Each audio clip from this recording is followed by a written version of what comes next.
I showed you my flaws, if I couldn't be strong, tell me honestly, would you still love me the same? Right about now.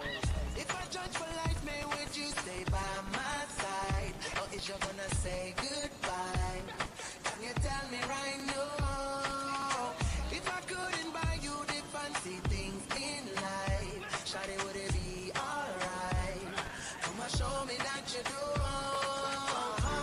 Now tell me, would you really ride for me? Baby, tell me, would you die for me? Would you spend your whole life with me? Would you be there to always hold me down? Tell me, would you really cry for me? Baby, don't lie to me. If I didn't have anything, I wanna know, would you stick around?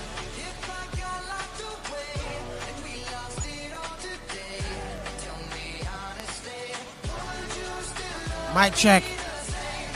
If I showed you my flaws, Mic check. couldn't be strong, tell me honestly, would you still love me the same? Skiddly down, down, down, down. Oh, is somebody real who don't need much? A girl I know that I can trust. To be here when money low. If I did not have nothing else to give but love, would that even be enough? Y'all me need to know.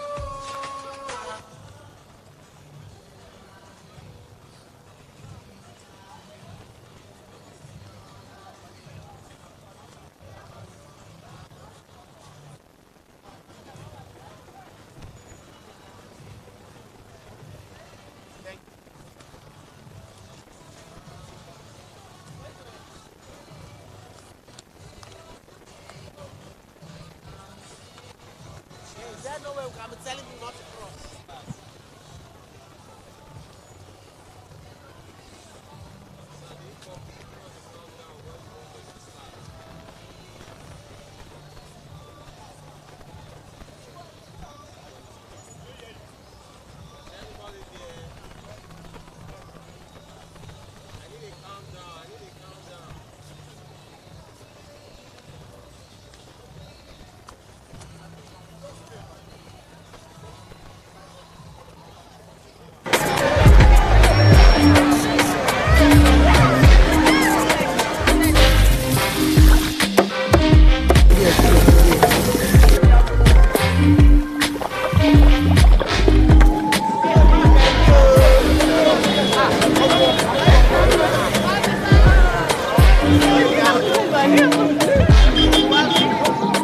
The GTCO Food and Drink Festival. Witness the incredible.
The GTCO Food and Drink Festival.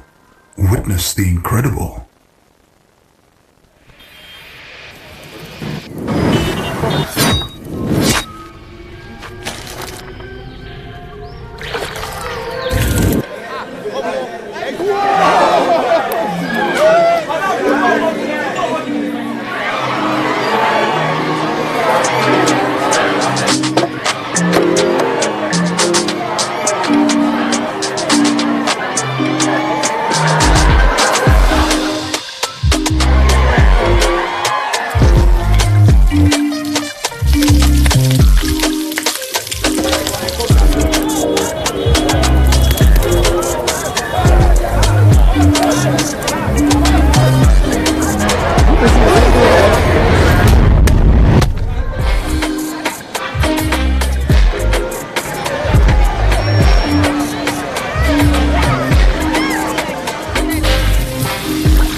Festival.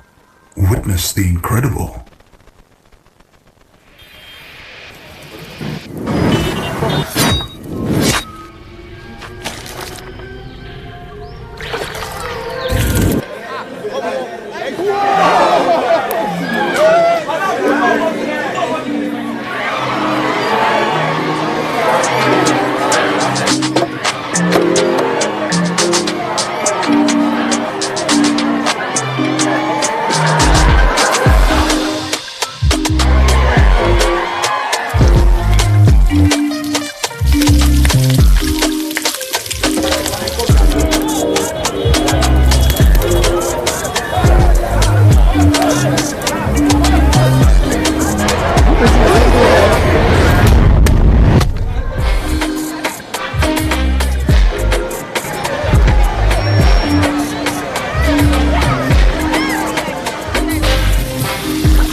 The GTCO Food and Drink Festival. Witness the incredible.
The GTCO Food and Drink Festival. Witness the incredible.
The GTCO Food and Drink Festival. Witness the incredible.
Festival.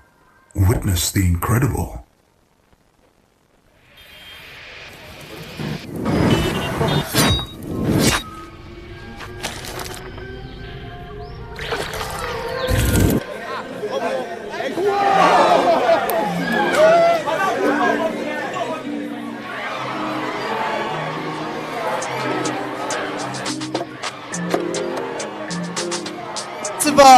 Is back. Can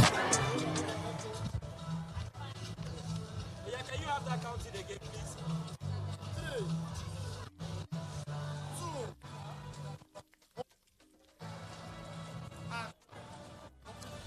The GTCO Food and Drink Festival is back. Yes, after 2 years break, we're back to serve you better, bigger, and lots of delicacies and food items for you. My name is Omo, and I'll be your host on there today. This year we are celebrating the authentic African cuisine. Would you like to join me on that tour? Let's go.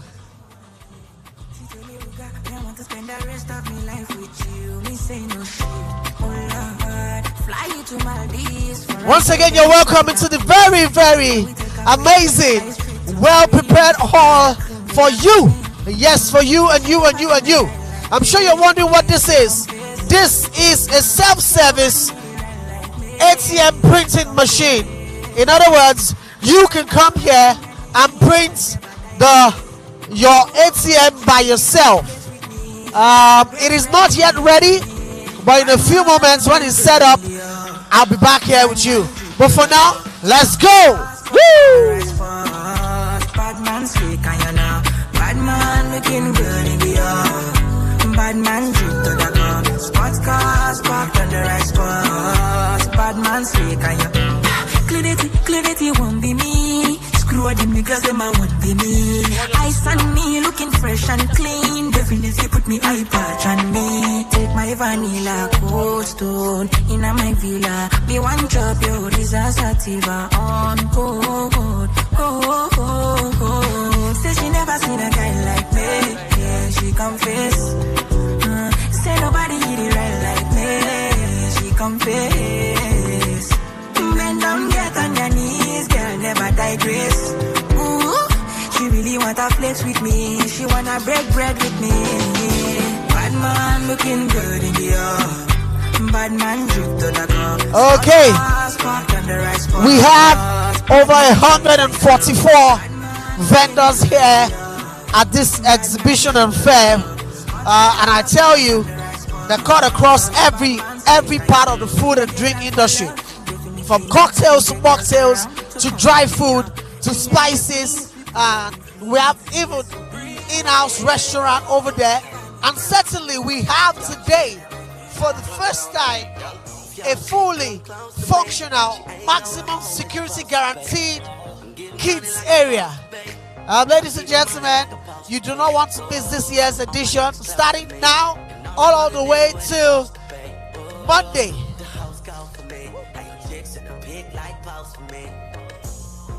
And so you're welcome with me to the dry food segments. Sorry, excuse me, coming through. Dry food, packaged food, all for your enjoyment. You can come in here and enjoy Pabola foods, dry food and spices, bono, like bono feli feli, bono sauce. We have spices by Ashabi, also present here. And we have here Yolo Day Foods. You remember I talked about the food, the children area? Yes. Maximum security, game arcade, play area, all the way. Thank you. And of course, we have an in-house DJ entertaining us with good music all the way to Mama Calls. And yes, here is where you have the food like no other. From the known to the unknown, everybody is here to serve you, to ensure that you have a good dining experience. I am sure that you have a great time. Yes, the people from Soya Bistros welcoming you to come join them soon.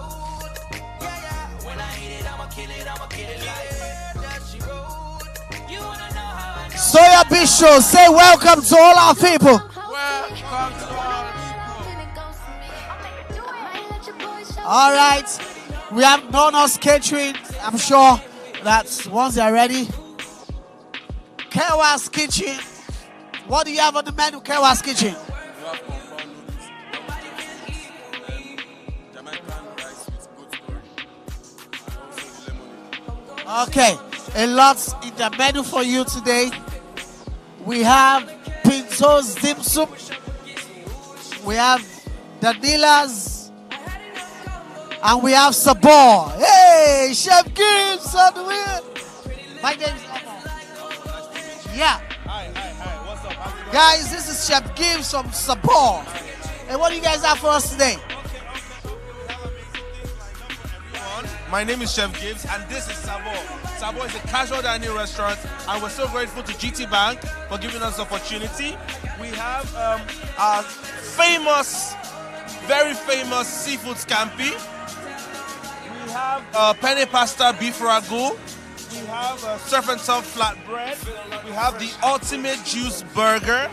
We have. Did you say juice burger? Yes, it's That must be very juicy. very, very juicy. Like, it's the best burger in Lagos. Okay. Seafood chorizo paella.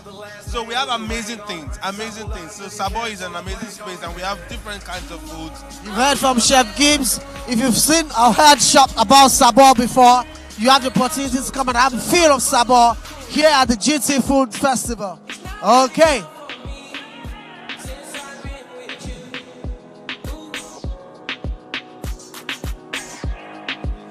Okay. We have barbecue bistros. Hello, barbecue bistros. Hello, how are you doing? We're here to. Can you tell people welcome to the GT Food and Drink Festival 2022? I'm sorry? Can you tell people welcome to the GT Food and Drinks Festival 2022? Welcome to the GT Food and Drinks Festival 2022. So what do you have for us? Delicious, tasty barbecue, turkey, chicken, corn. We have sausage and we have delicious fries, yam fries, potato fries, whatever it is that you want. Come here, come and eat. Don't I not tell you? The way that she's talking about it and all the energy, trust me, you don't want to miss this one. Okay, right here we have Bazi Special Barbecue. Barbecue, low and slow cooked barbecue, well smoked, juicy, moist, and the best taste you can ask for. We've got chicken, we've got turkey, we've got ram, we've got beef, any animal you want. Maybe lion and elephant as well. Lion and elephants, run from there. I'm joking. Come and see them later today. Oh, okay. This is Laplandia. Please help me with the pronunciation. Laplandia. I got it now. Laplandia. What do you guys have for us today? Ogami, are you trying to toast me? The way you are doing your mouth like this, as if please talk about food. Okay, this is a brand from Finland, and it's new. It's a premium vodka, and I can tell you it's the best vodka around, the best premium vodka around. Yes. So, for those of us that are into vodka, you got Laplandia here. Isn't it amazing that apart from the food, we also have here salt and pepper. Oh, salt and pepper. What are you guys about? I can't see the salt and certainly no pepper around here. Oh, okay, they are not ready. They serve gourmet food. Come and patronize us. The food is really, really good. So You don't look horrible in any way. Your makeup is just perfect. Okay. Wow, I think this is the GT Tiger Nut Republic. Tiger Nut Republic. Hello. I'm interested in Tiger Nut Republic. Please come and tell me what Tiger Nut Republic is all about. Tiger Nut Notes Republic, we are all about tiger nuts. We've been here, this is our third time here actually, so it's a privilege. Today we are unveiling new variants actually for some of our products. Give us some of your We have 21 variants of tiger nut milk. Nobody in Nigeria. 21 variants of tiger nut milk. We have 4 variants of tiger nut swallow. One we are unveiling here for the first time. Wait. Did you just say tiger nut swallow? Like really? Yes. There's tiger nut flour that's ready to bake. So you can use it for your bread, your cake, your pancakes and all. We have beetroot, we have chocolates, we have regular one. Wow.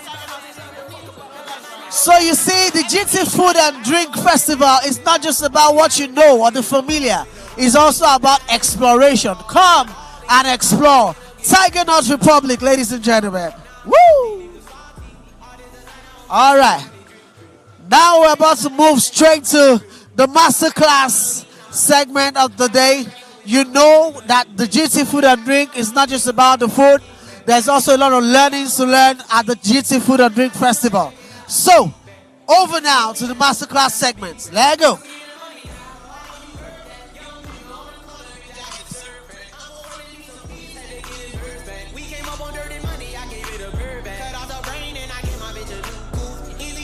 Okay. Aha. I like this part. This is the cocktails and mocktails part. Yo. Are you a mixologist or a barista? Hi, my name is Mosas and I'm a mixologist. So what do you have on the menu for us today? On the menu, we've got 2 menus. We've got menus for alcoholic drinks and menus for non-alcoholic drinks. So you have mocktails and cocktails? Exactly. Yeah, so for the mocktails, we've got unblended strawberry daiquiri, we've got Chapman, we've got other drinks as well. Pina colada? Yes, we've got that. Yeah, you know your drinks, we've got that as well. Okay. So yes, you have Leventil cocktails, 1303 Gourmet, 1303 Gourmet, Gopher treats.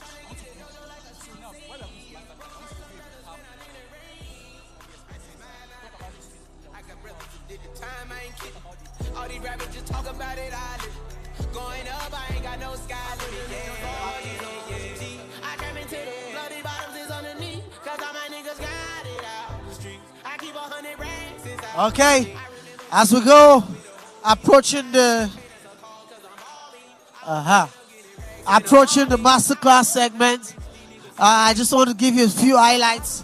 As you can see, we have several things for you to experience this year's Food and Drinks Festival. We still have the streets food outside, but soon we'll go there. And don't forget, we have the self-printing, self-help, instant ATM printing for yourself. We have the dining area, we have the kids corner that you can come to, the cocktails area, the dry food area. I see yogurt and ice cream. Ice cream! I want ice cream! This is not ice cream. Everything that looks creamy to me is ice cream. Okay, so we have sweets too. Cake sliced by Decadence. Can I have a slice, please? Oh, come on. Why not? Wow. Hey, did I tell you, when coming to the festival, come hungry. Come very hungry. Slice. Come and see that. Wow. Wow. Slice by Decadence.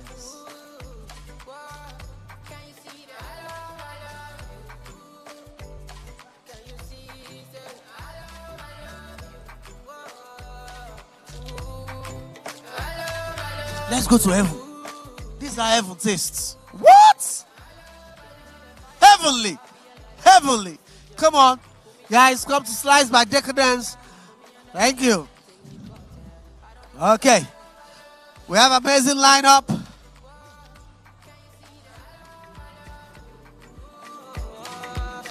We have amazing lineup for GTCO.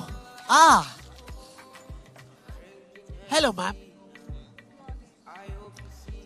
You don't want to talk to me. She doesn't want to talk to us. Let's go. Okay, so what is this about? Okay, this is Araba's homemade. Araba, like from Arabia. We are Nigerians. Okay. Oh, interesting. So this is Ghanaian and Nigeria combined. Nigeria and mostly outside the country. That's US, not really Ghana. So what do you have? What do you have for us?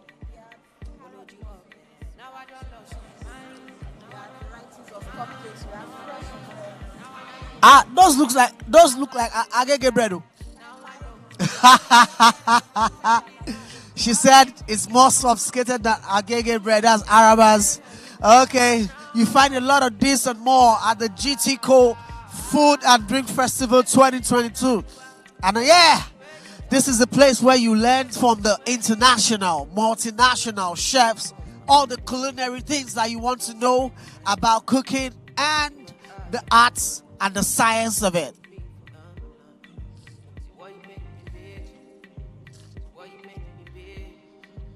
So as I was saying, the arts, the science of cooking in a way that the world will do ensure to taste what you have. It is silent now because very soon we're going to be starting the masterclass. I believe we have amazing international chefs on ground. Just look. You can come over here and have your seat and learn from the masters. Wow, let me form like a master. Hello, welcome. My name is Chef Omo. Chef Omo today is making you abula. Abula is made with amala and I'm just joking. I'm not good at that. I'm not sure the last time I ate it's the kitchen.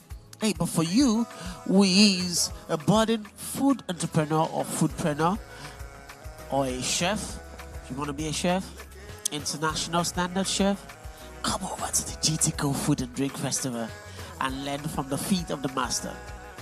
We have amazing lineup for today, about 6 classes or more from several internationally acclaimed chefs. And as you can see, the kitchen is ready, functional, and amazing. Hello, you a chef? You're tested? Okay, I wanted to ask you some culinary things. Okay, but hey, clean water for the cooking. Yep. Okay.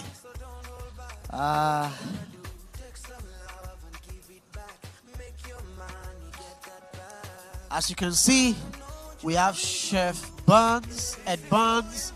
We have, okay, follow me.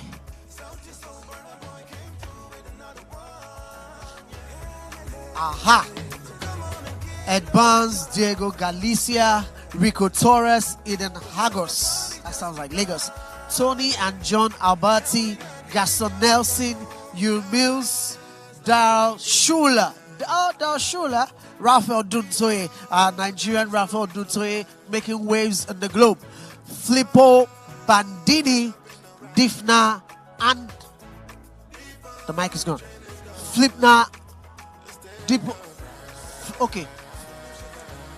Filippo Bandini, Dipna Andad, Mo Cason, Aldo Zilli, Deborah Pangdi, Colum Franklin, Miles White, and Femi Oyediro, all ready to teach you once you come sit at the feet of the master at the GTCO Food and Drink Festival 2022. I want to learn, don't you?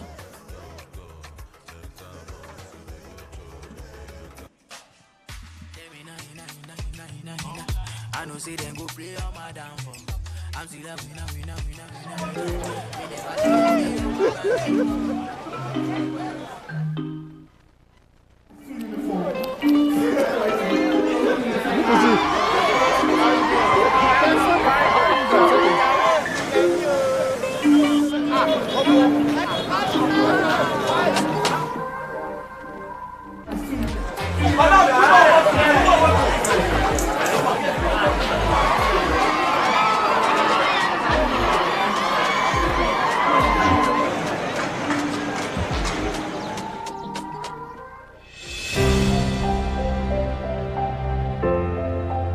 When I grow up, I want to take over the world. I want to be a great president. I will take care of people, make them super happy, and give kids any food they want to eat anytime. I want to be a hero so that I can keep my friends and my brothers safe. I will be a fighter so that I can stand up for people and make sure nobody ever gets bullied again.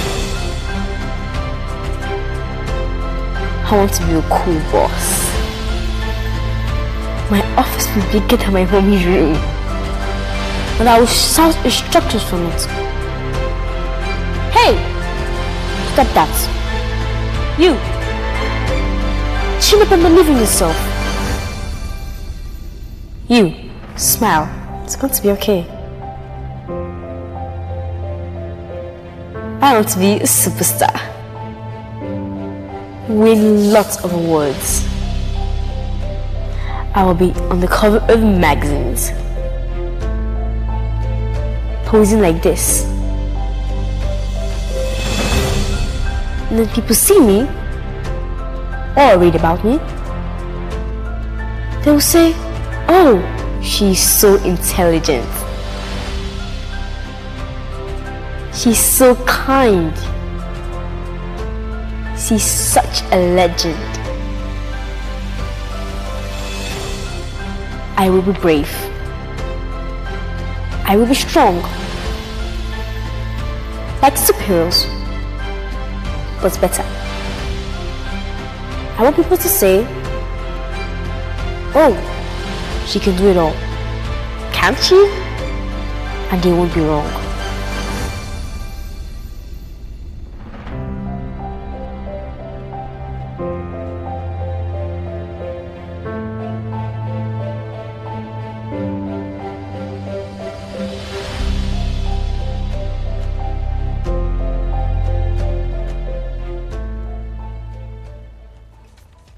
And you're welcome back to the GTCO Food and Drink Festival 2022.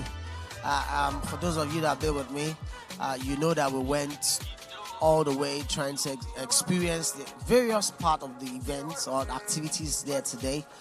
We started by telling you that there is a self-service, self-printing instant ATM card machine available. You can print your ATM cards here at the venue of the festival. And of course, we have 144 vendors across different booths from different areas of the culinary world, be it the drink, cocktails, mocktails, even the spirits. Yes, we have them. And certainly we have the indoor restaurants from Sabo to Food Shack to several other vendors available. And yes, we have the street food. I'm talking about the grills, the amala, the abula. Amala Sky Ibadan is here at the Foods Festival. Yes, you know. And then, of course, we have the kids area where you can bring your kids, security guaranteed. There are games, arcades, and then there's a game arcade, and then there is also the place, a play place, where the kids practically have to learn how to shop for themselves, a shopping market, traffic lights, like different experience centers here at the GTCO Food and Drink Festival 2022. And of course, I'm seated right here at the venue of the Masterclass, where we'll learn from the master. So please, what are you doing at home? Today, the 30th, tomorrow, the 1st of May, and on Monday, the 2nd. All of these days are public holidays. Or yes, tomorrow is Sunday, it's a weekend. Find time, make time to ensure that you come to experience the delightful ambience and of course the opportunity to savor the taste of Africa. Yes, this year we're celebrating the authentic African cuisine, be it from the masterclass to the indoor restaurant to the street food. African cuisine is at the center stage, and you must be here tell somebody to tell somebody. Make sure that you invite somebody. Hey, don't come alone. If you come alone, anyways, don't come alone. Come with your family. Let's just come and have fun at the GTCO Food and Drink Festival 2022. Did I tell you that we have an amazing in-house DJ ready to entertain us? Celebrities everywhere. Yes, celebrities. You might just bump into that your celebrity crush and have the opportunity of taking the amazing selfie you've always wanted to take with your celebrity crush. Did I hear somebody say Ramsey Noah? Oh, it's Effiong. Aha, you know what I mean. Do come over to ensure that you have a good time. GTCO ready to serve you the amazing African cuisine. Thank you. Take it away.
The GTCO Food and Drink Festival. Witness the incredible.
The GTCO Food and Drink Festival. Witness the incredible.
The GTCO Food and Drink Festival.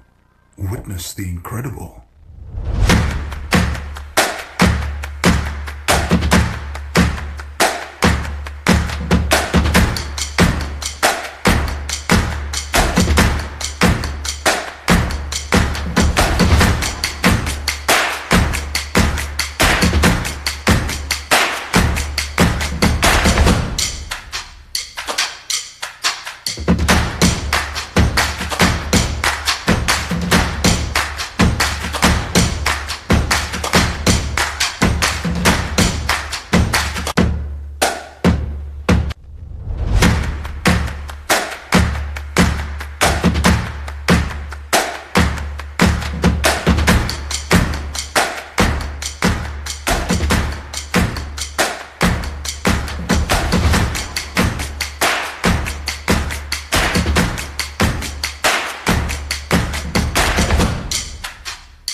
Welcome, gentlemen and ladies of the press, and welcome everyone.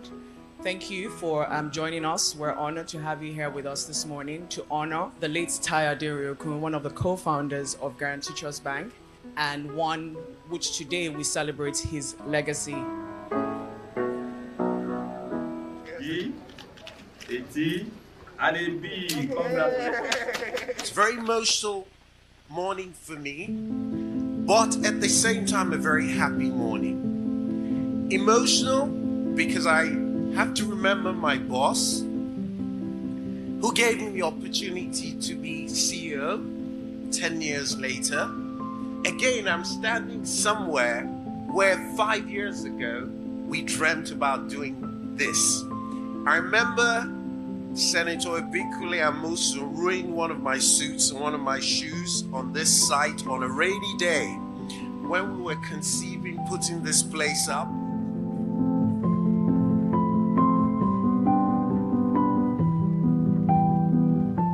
We all labored here.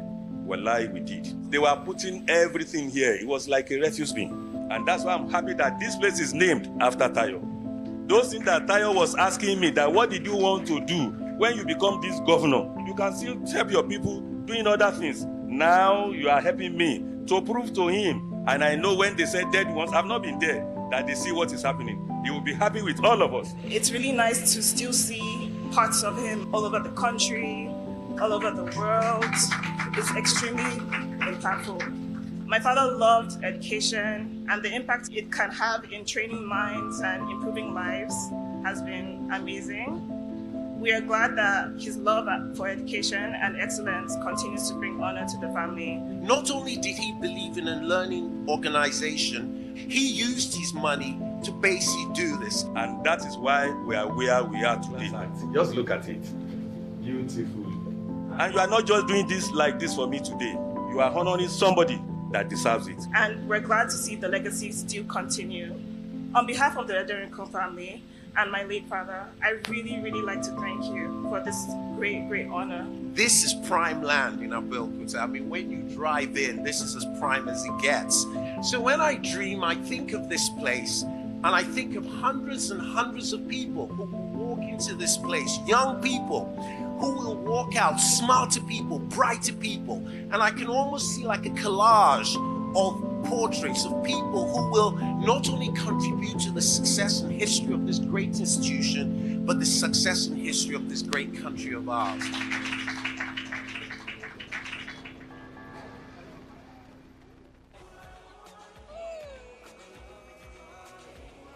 Hey, hey, hey, hey, hey, hey, come on now.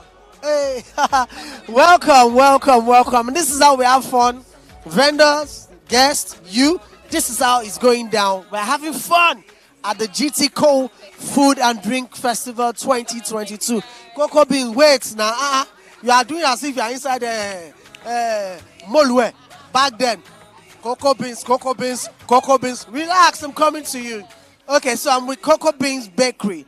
Cocoa Beans, like cocoa, but what is it? Is it affiliated to the band's Cocoa Mansion or Cocoa? Well, we could tap into that. Not exactly. We're all about chocolate. We're all about cocoa. Oh. The reality of it, Nigeria being a nation that has cocoa, so we are taking pride in exotic. So wait, you're saying this is indigenous Nigerian cocoa? Wow. Chocolates, yes, we use Nigerian chocolates. Okay. And we have a lot of other flavors. So we have blondies, we have cookies, we have desserts, we have cake slices, we have lemonade. You should. Oh, let me have the lemonade. Yeah. Whilst So do you like strawberry? What would you like to have? normal. Okay, that's fine. Okay. And then take this. Where's the red velvet? GT Food and Drink, GTCO Food and Drink. I like things that are black because I'm black. And again, I think that this one will not run my stomach. Bless this food, O Lord, for Christ's sake. For the food about to take, we thank you, Lord.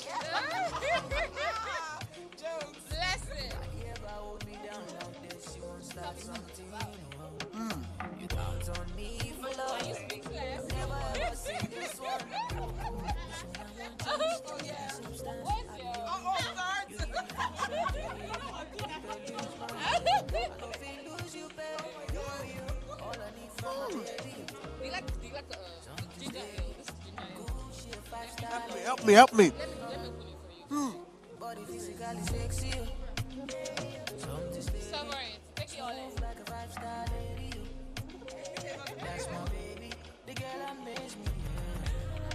Mama, I've made it. I have blow.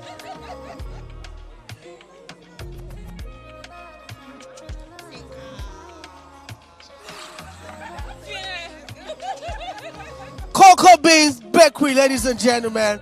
Come and have fun with these amazing ladies. You guys are such a vibe. Take it. Amazing. I get to keep this, right? Thank you. Wow, Cocoa Beans. That was just delicious. Hello. Covenant Christians. Okay. All right. So remember I mentioned. Remember I mentioned that at the GTCO Food and Drink Festival this year, we have a self-help, self-service, instant ATM card printing machine for you. No, go ahead. I'm going to go in there now to check if they're ready for us, and I'll see if I can print my card. Yes, I need a card. All right. Welcome to GTCO Experience Center Instant ATM Printing. Hello. Squad. Oh, you are not. Who is here? Oh, you are the ones here. Hello, ma'am. You are live actually on YouTube. You cannot back us. If not, we'll back you. And you have such a beautiful smile, the dimple, the gap tooth, very African. You see, this is why I say we are celebrating African cuisine at the GTCO Food and Drink Festival 2022. And Madam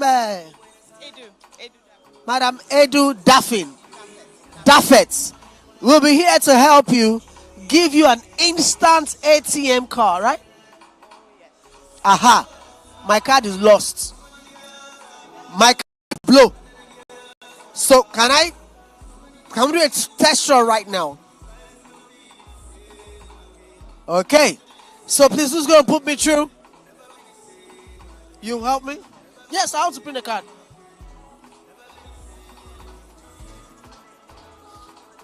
Okay.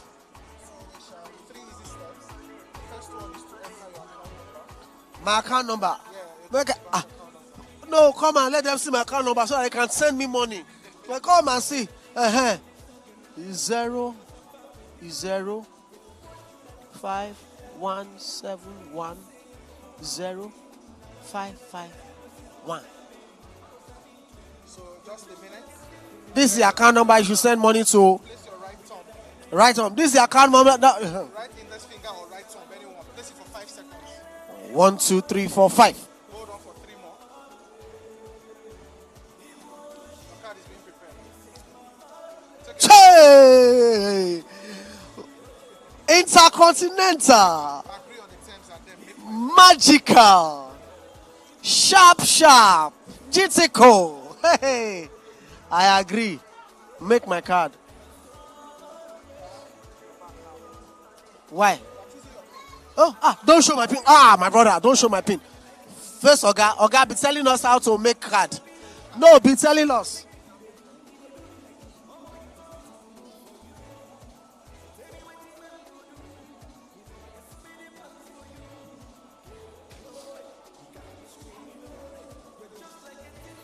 I thought you said it was free. Okay, for a token of 950 naira, I get a card immediately. Making my card, baking my card, cooking my card. It's all food in GTCO Food and Drink Festival. Even the machine is cooking card. Okay. What's the name though? My name is Elvis Presley. Sorry, I'm joking. Mr. Elvis from GTCO has helped me greatly. Mr. Elvis, thank you so much. And Mr. Elvis will be here. My card is ready. Cha-cha, tear rubber card. GTCO. My dear, you cannot complain that you misplaced card again. Just come to GTCO Food and Drink Festival 2022 and print yourself a card straight up right away. All right.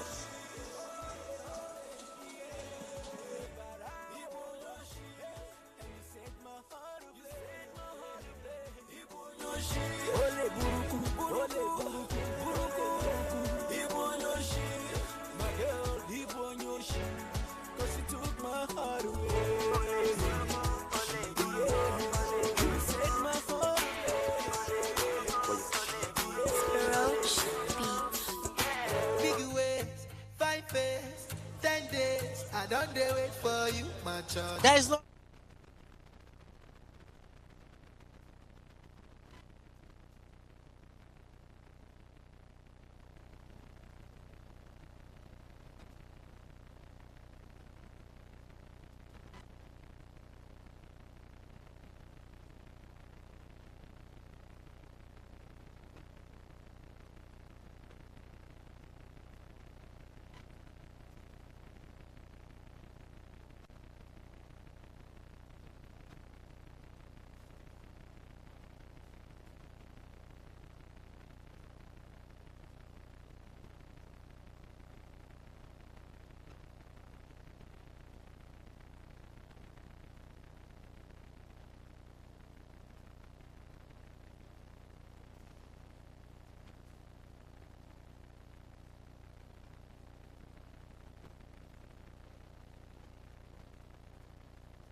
Good one, Warriors. Continue. We have been knocked out in the quarter-final for 5 consecutive seasons. And Warriors Lambda, we are going to revenge against knocked us out in the round of 16. I am super excited for guiding the team to the final.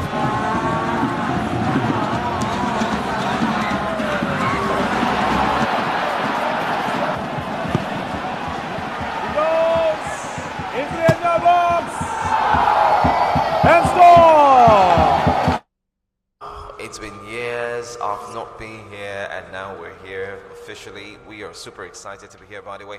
Thank you so much for joining us. Good morning, Lagos. Good morning, all vendors. Good morning, friends. Welcome to the GTCO Food and Drink for 2022. How you doing, man? I'm doing okay. What's up, Joe? I'm all right. I'm all right. You need to tell us, Joe. What have you been eating? I just need to understand.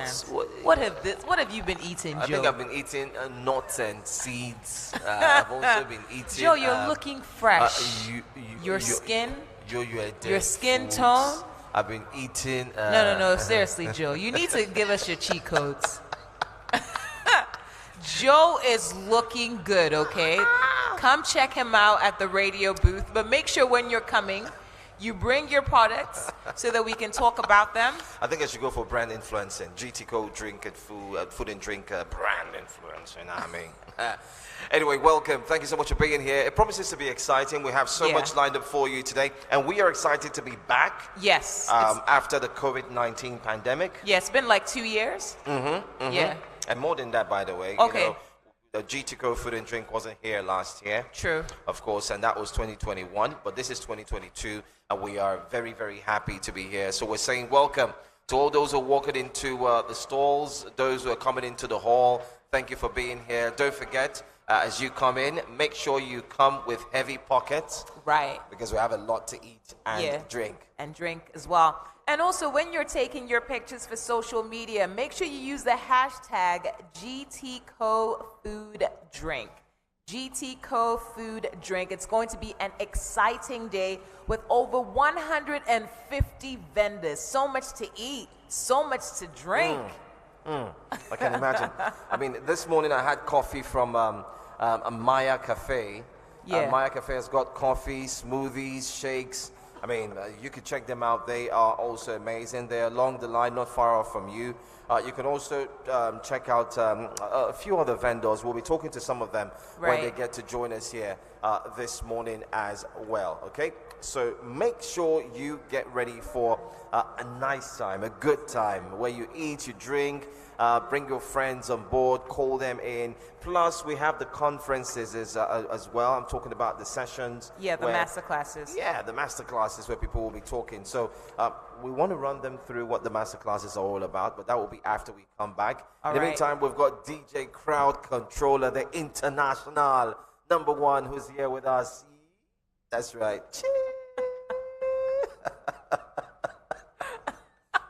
I've missed this, man. I'm having fun, no doubt.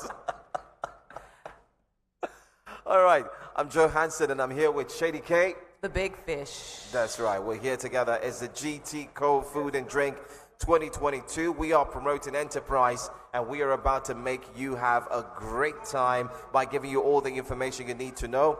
Feel free to talk to any of the ushers you find around. Once you spot them, you have questions to ask. Please do well to ask the questions. Aside that, also feel free to use the hashtag as well. Yeah. The hashtags are GTCO Food and Drink. All right, food drink, right? Yeah. GTCO Food Drink. Food drink, yeah. So use that hashtag. Take pictures. I just took some pictures, by the way. I posted it up, so go look for the hashtag. You might find me there, and you can find others as well. We'll be talking to a few vendors in the course of this. In the meantime, welcome, and welcome. Let's listen to some more music. Keep buying, keep calling your friends. Have a great time. We'll be right back for the GTCO Food and Drink 2022. We are promoting enterprise.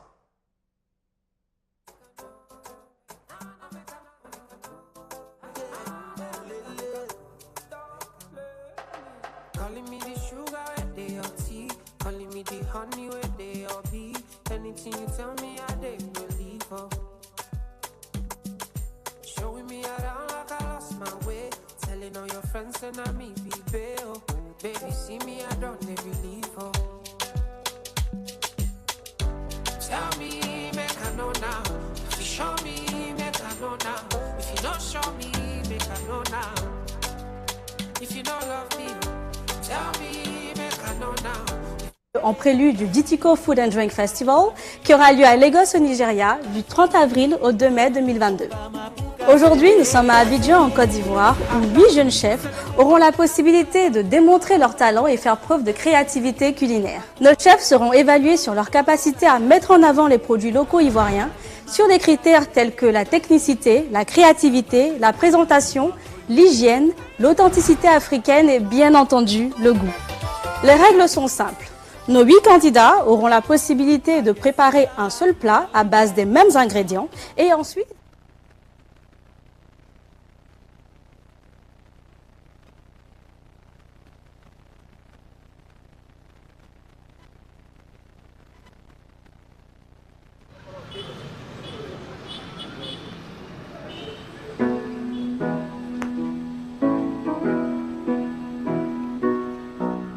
Welcome, gentlemen and ladies of the press, and welcome everyone.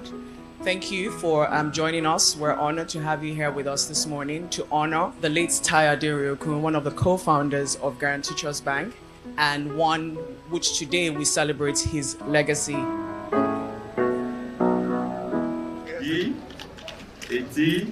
And a B. Congratulations. It's a very emotional morning for me, but at the same time, a very happy morning. Emotional because I have to remember my boss who gave me the opportunity to be CEO 10 years later. Again, I'm standing somewhere where 5 years ago we dreamt about doing this. I remember Senator Ebikule Amusu ruined one of my suits and one of my shoes on this site on a rainy day when we were conceiving putting this place up.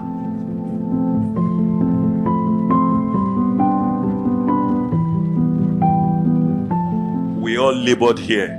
Wallahi, we did. They were putting everything here. It was like a refuse bin. And that's why I'm happy that this place is named after Tayo.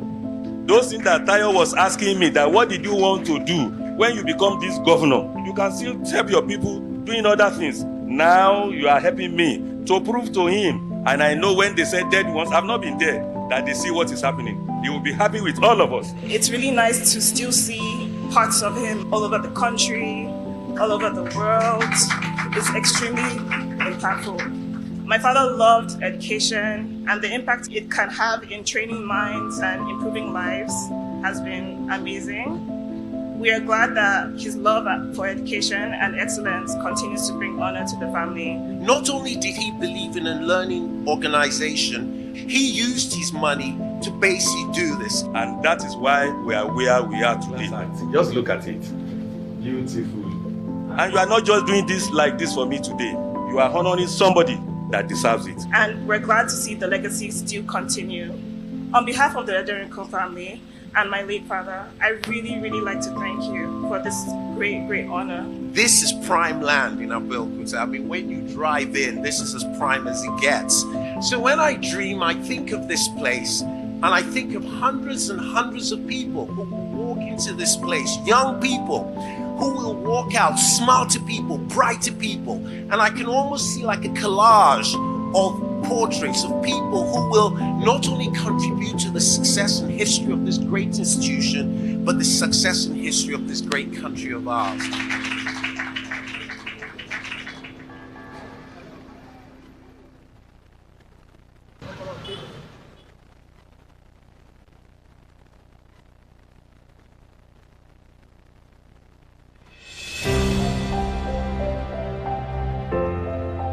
When I grow up, I want to take over the world.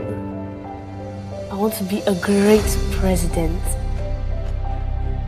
I will take care of people, make them super happy, and give kids any food they want to eat anytime. I want to be a hero so that I can keep my friends and my brothers safe. I will be a fighter so that I can stand up for people and make sure nobody ever gets bullied again. I want to be a cool boss. My office will be bigger than my mommy's room, and I will shout instructions from it. Hey! Stop that. You. Chin up and believe in yourself. You. Smile. It's going to be okay. I want to be a superstar. Win lots of awards. I will be on the cover of magazines. Posing like this. And then people see me or read about me. They will say, oh, she's so intelligent. She's so kind. She's such a legend. I will be brave. I will be strong. Like superheroes, but better. I want people to say, oh, she can do it all. Can't she? And they won't be wrong.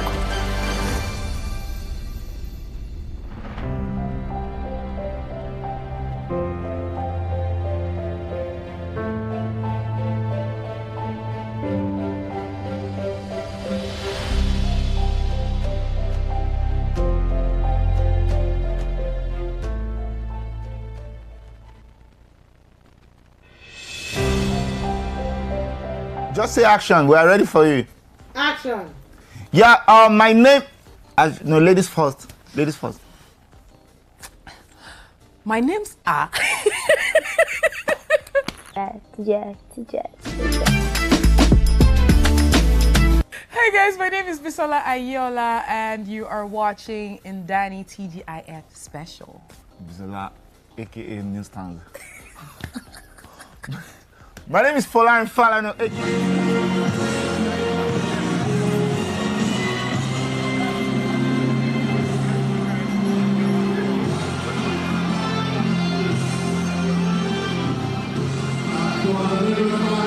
Because unity and progress. Ready wa yo ma dun ni agege bread lo nje be. Yen la fi nda wa mo pé original baker ni e.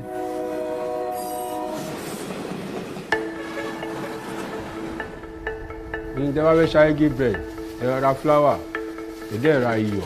Máa arrange omi, máa di bù sí tọ́kẹ̀tì. Bread condition, òun náà ń pè ní EDC. Torí tí EDC yẹn ò bá sí ńbẹ̀, bread yẹn máa dàbí gálà ni. Bùrá ní àwọn tó ń fún míìsì ẹ̀ lọ́tọ̀. Àwa ò ní, a ní máṣíìnì tẹ́lẹ̀bẹ̀tì. Oní púpọ̀ máṣíìnì yẹn kò dàbí pé kéèyàn fi ọwọ́ kù. Dábàá tí mi sẹ́ kò sí ọ̀kan lẹ́yìn kákọ́ gbé sórí máṣíìnì, ìbẹ́ ká bu èyí tá máa fi mí ilẹ̀. Without me kò lè work nítorí tá bá ṣe ń lọ lórí machine ó máa rọ ni tó bá dẹ̀ ti ń rọjà àwọn workers mi máa jẹ́ kí wọ́n wà careful torí machine yìí òun náà ó dangerous but nǹkan tí wọ́n máa ń ṣe tí wọ́n máa ti fọkàn sí kò sí wà láwọn tẹ̀mọ́ jẹ́ kò síṣẹ́ tó wà tí ò le. Kẹ́ tó lè bẹ̀rẹ̀ iṣẹ́ ẹ máa kọ́kọ́ wá àwọn customer yẹn náà àwọn tó ń ta bread yẹn ni wọ́n máa lọ bá iye tó lè fẹ́ ó demand lórí nǹkan tó bá demand ìyẹn gbọ́dọ̀ kù ní ojúmọ́ nísìnyí àwa ṣe 1 bag but inú 1 bag náà láti máa cut oní 15 naira a lè cut oní 15 naira tó yẹ pé bóyá bíi 200 but eléyìí tó wà níbí báyìí nísìnyí wọ́n ṣe oní 250 oní 200 300 náà wà níbẹ̀ wọ́n ṣe máa gé nìyẹn. Lábàdẹ̀ ti bẹ̀rẹ̀ bẹ́ẹ̀ tó bá ti di pé a bá ti kó síwájú tá bá ti ń size tí ó fún tá bá ti ń size iṣẹ́ a kó síwájú tá a yẹ kó sí ìgbà tá a kó sí a máa fún ní time tá a fún ó ní time tó gbọ́dọ̀ fi gauge nínú agolo yẹn kó tó di pé bóyá a máa sọ pé bóyá tí ó fún máa gbóná a máa kó sínú ọ̀run.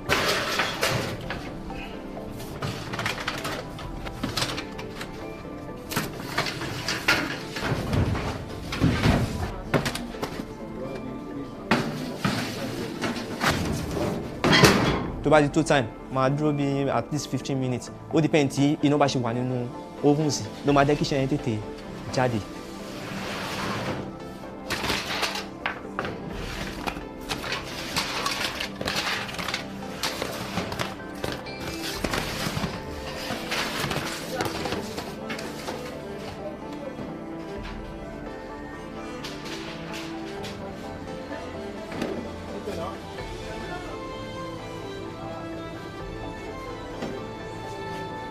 ọ̀pọ̀lọpọ̀ ètò ń jẹ arúgbó bread wọ́n ti mọ bread ọjọ́ kan ṣo irú ìtàn ṣe nísìnyí wọ́n máa tún ṣe mí láàárọ̀ la ìtàn ṣe nísìnyí tó bá ṣẹ́kù àwọn míì máa wá wọn nígbà torí bẹ́ẹ̀dì ọjọ́ kan ṣo ni. ní ìgbà rí bẹ́ẹ̀dì lójúmọ́ kan mo fẹ́ràn ìjẹba lọ torí mo dàgbà sínú ẹ̀ òun náà lè rí ẹ kí n máa yọ̀ǹgì sí lọ́dọ̀ tèmi o kẹ́hìn bí béèrè yín o number 1 choice ni tí o máa gégé bẹ́ẹ̀dì jẹ́ o kì í ṣe original baker.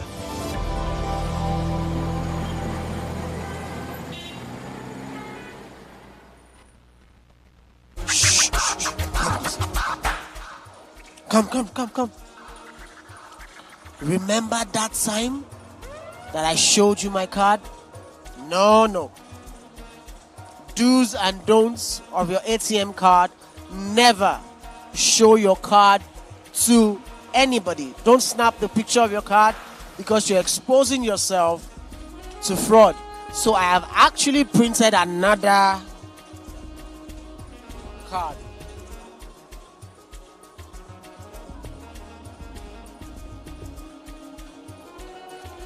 Bye to the old, in with the new. All right, just a little education. Hey, but then, can we go have fun? Hey, car. Geek. Hey, geek. Hey, geek. Hey, let's go. So the GTCO Food and Drink Festival, it's not just all food. There are several side attractions as well. And I'm delighted to show you one of the side attractions. Yo, hey, this man be like, it be like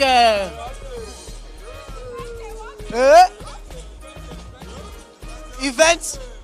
Oh, Levante drink. Oh, Dorime people. Now them the Dorime. They are the ones that used to do Dorime for you at the bar and all those things. So what's this about?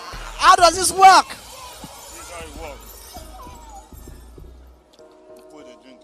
You put the drink. Oh yeah, put the drink. Let's see now.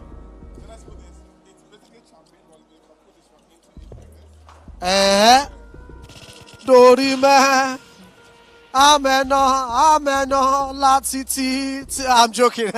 Levante drinks, ladies and gentlemen. As I said, there's a lot of things to see here. Hey, don't forget the official hashtag GT Food Drink. GT Food Drink. That's the official hashtag for this year's GT Food and Drink Festival. GTCO Food and Drink Festival. And then you can also see, you know the amazing thing about this place? It is so clean. So clean.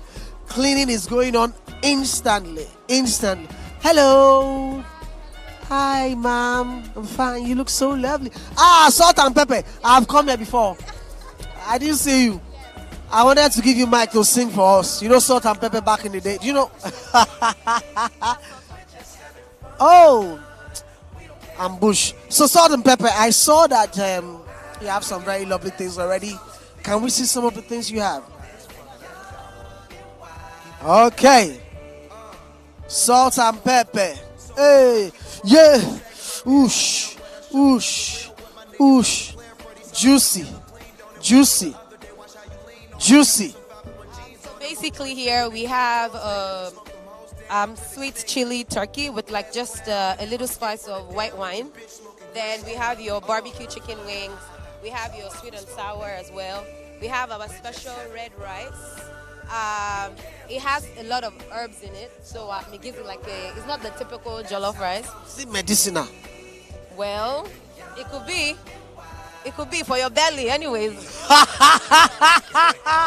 Amazing. She said it's medicine for your belly. You know, I mean, in my mind, I was thinking like jadi kind of medicine. No. This is completely food for your soul. So our game is to put a smile in your belly. Put a smile in your belly. Does the belly smile, Madam Salt and Pepper? With food, your belly will definitely smile. Trust me. When the food goes down well in your belly is smiling. But when it goes and then your stomach is running, your belly is frowning. I can guarantee you our food doesn't do that. If it does, come back and get a refund. Refund, Salt and Pepper. If you eat their food and it runs your belly, get a refund. Guaranteed. That's what happens here at GTCO Food and Drink. That's what happens here. Guaranteed. What's the name, ma'am? Olivia Adegoke of Salt and Pepper. Oh, that's my daughter's name, Olivia. All right, ma'am. No wonder you're so pretty. Thank you. All right. Okay. Thank you, Salt and Pepper. The hashtag once again, GT Food Drink. GT Food Drink. Let's go to the drink part. Hello. Hello. Hey, what do you have for us? What is this, by the way? Saladville. Healthy for those that are... For everybody. Healthy eating for everybody. Healthy eating for everybody. Okay. We have salad, sandwiches, cold pressed juices, and parfaits. You got parfaits for today. Sandwich? Of course you can. It's just 500 naira for the egg and mine. Oh, why not? She said it's also very affordable. Oh, that's the parfait. Okay. Just juice or diluted, granulated? Diluted. It's pure fresh juice. Nothing added to it. Nothing added to it, just pure fresh juice. Okay, do I help myself or you help me with the sandwich? ATM card, please. Machine or POS machine?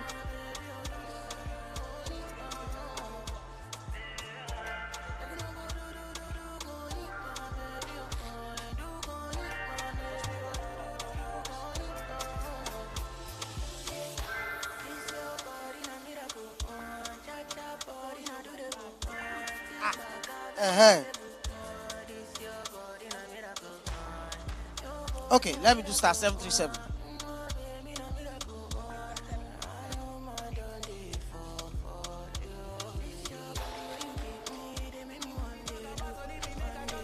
So you see, you can pay with your card and you can pay with the star 737.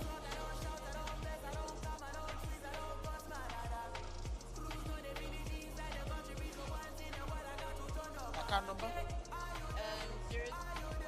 Put the amount. Okay. Oh, then I put one. 500. Yeah, 5,000.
Aha.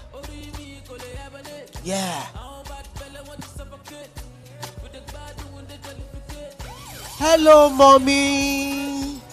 Hello, mommy. I'm fine. Is this your first time at the GTCO Food? This is my fourth event. You have come for every GTCO Food and Drink. Oh, a round of applause for our mommy. And for that, you win a golden handshake.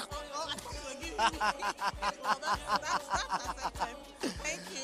Okay, so what's your experience about the GTCO Food and Drink Festival? My experience has been wonderful. I am a foodie, let me use that word. So I come here to explore.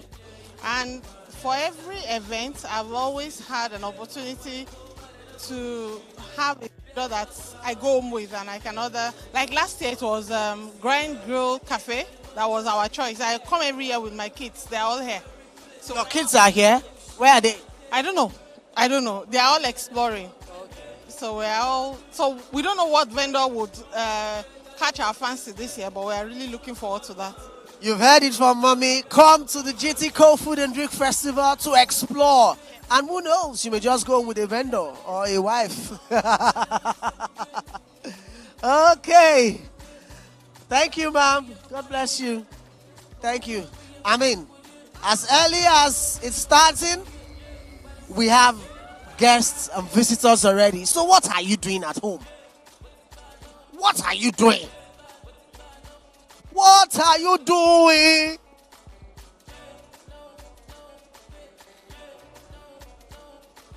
Come to the GTCO Food and Drink Festival. Invite a friend.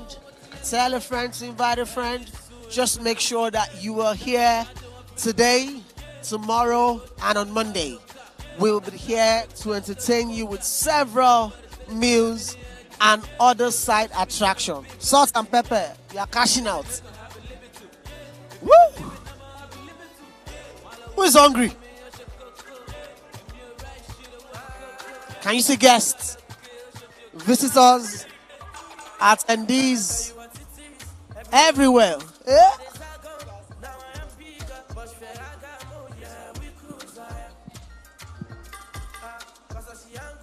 This is a full family, complete family. See, when you see family goals, this is family goals. Okay, so what's the name of this family? Extended Abuka. Okay, you brought mommy, grandma came to GTCO. For that, mommy, you have won a golden knuckle. Let me not disturb baby. But how's it been? I've been here. It's awesome. We've been coming all the years. And so when we saw the announcement, we were like ecstatic. I can't wait. We're here till 7. We're not going anywhere. It's so much fun. I love GTB Buffet.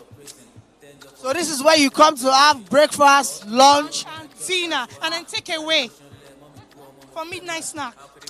Thank you to the extended Abuka family. Daddy, you are the one paying, so you don't want to talk.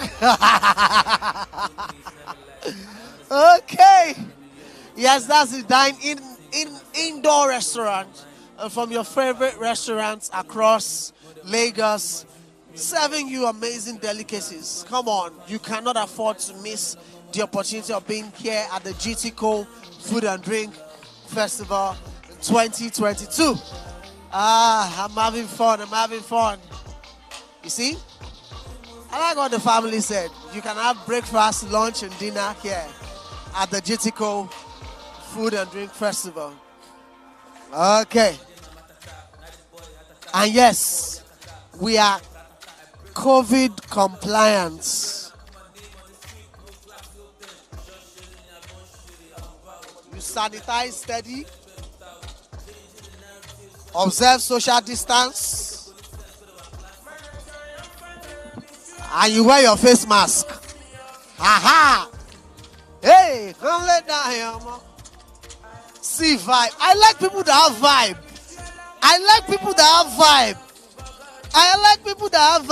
Okay, now vibe with me. Come on. Vibe with me. Okay, madam, what's the name? Coney Street. Coney Street. So what do you have for us? Small chops, asu, chicken and chips. You're going to love it. Very tasty, yummy, exciting. All right, ladies and gentlemen, from Coney Street, please come and have a good time.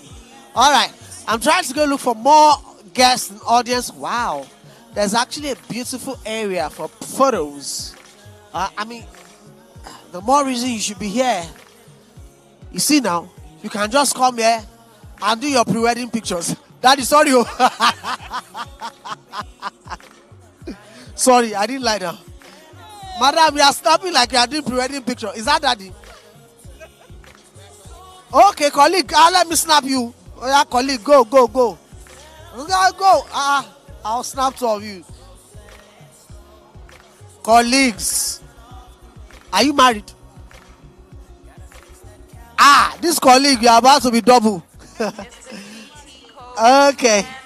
I mean, so now we go over to the DJ and to the radio. Thank you. They will be starting by 12:30 on the dot. Also for vendors, if you want to sell your products, please bring them to the radio booth. So out them. A shout out to Barbecue Bistro. They're the first vendors, or the first vendor who has reached out. Bring your products. If you have specials, let us know about them. We would love to talk about them.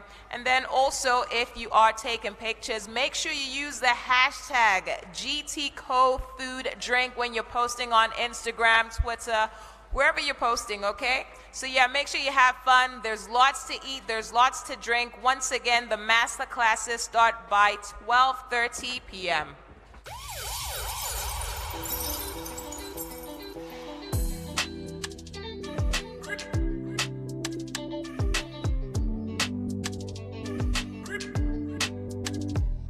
I be king, I'm the best my generation ever seen. I came suddenly, I be like Nepa Bill. I never since, I never miss.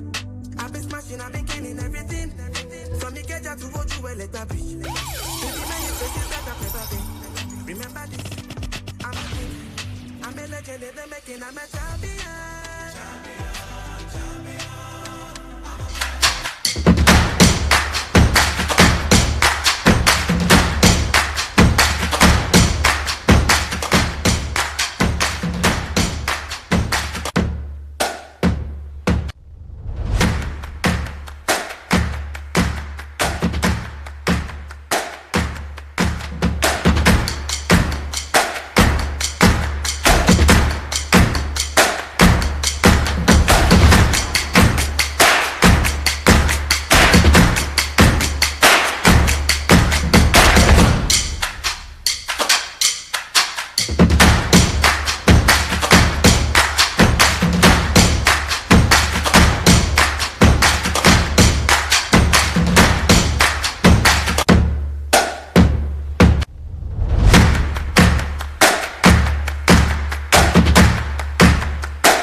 Hello. So you're going to get an email from your bank, but it isn't really from your bank, and I'm counting on you not to notice. Now that's settled, let's get to business. I need you to click the link in the email I just sent to you and then fill in your banking details. Please do not leave any information out. I will receive the details of your input on my end and then use it to access your account. I hope that wouldn't be a problem. I'm just looking for spare change here and there. And I'm sure taking a few thousands or all of your money would not shake you for too long. Money comes, money goes, right? I know this is an odd request, but please do not hesitate. And do not even bother to cross-check the email address. If you did, you would have noticed it's a fake address. But you wouldn't cross-check, so that wouldn't be a problem. And don't even bother to call your bank. What are you going to say to them? Hello, I'm just calling to confirm that the email GT Bank sent was in fact from GT Bank. Listen to yourself. So now, hurry now, click the link, we don't have all day. Oh, actually, I do have all day. I'm relentless, you see. I will try thousands of tactics just to get you. And maybe one day I'd get you. Me and you. Like 5 and 6, right?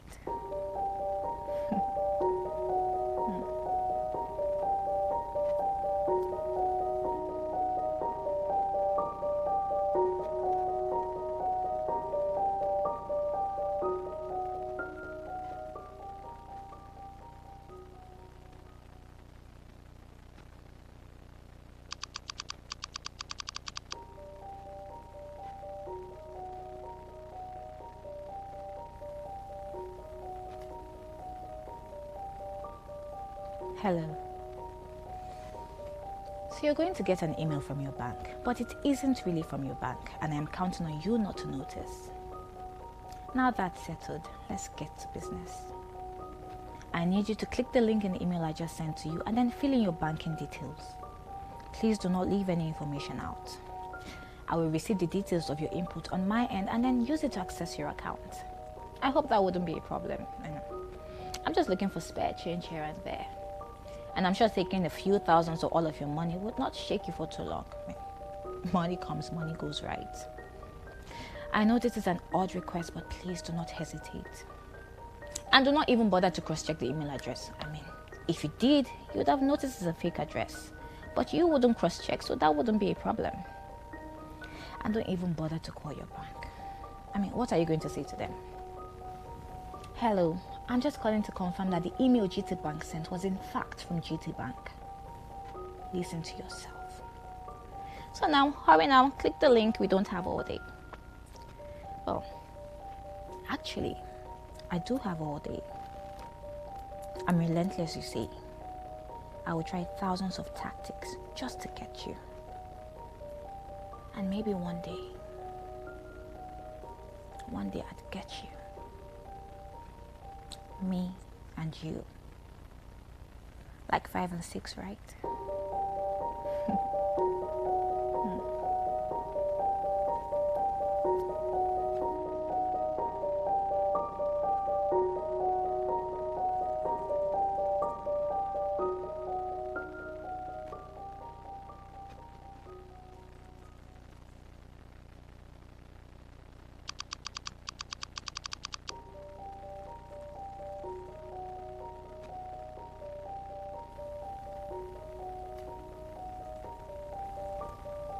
Hello. So you're going to get an email from your bank, but it isn't really from your bank, and I'm counting on you not to notice. Now that's settled, let's get to business. I need you to click the link in the email I just sent to you and then fill in your banking details. Please do not leave any information out. I will receive the details of your input on my end and then use it to access your account. I hope that wouldn't be a problem. I'm just looking for spare change here and there. And I'm sure taking a few thousands or all of your money would not shake you for too long. Money comes, money goes, right? I know this is an odd request, but please do not hesitate. And do not even bother to cross-check the email address. If you did, you would have noticed it's a fake address. But you wouldn't cross-check, so that wouldn't be a problem. And don't even bother to call your bank. What are you going to say to them? Hello, I'm just calling to confirm that the email GT Bank sent was in fact from GT Bank. Listen to yourself. So now, hurry now, click the link, we don't have all day.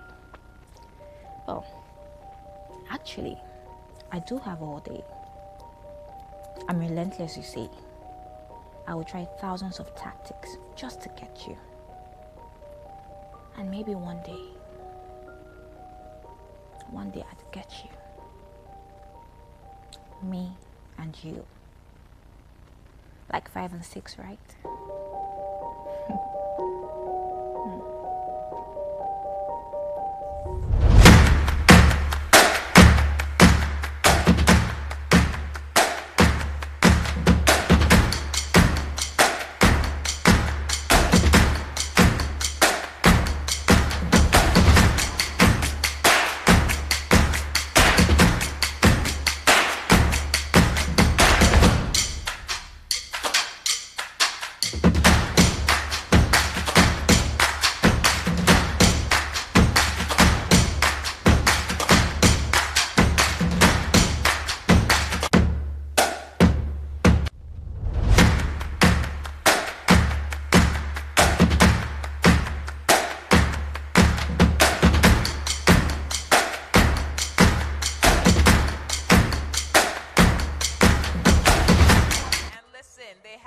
Tons of freebies. They also have turkey, chicken wings, and very, very sweet corn. Also, the Spur events. Listen, these guys do this moi moi elewe, because like, yeah, you know, like the moi moi that's cooked in like the leaves and stuff. They also have some asu. You need to check them out.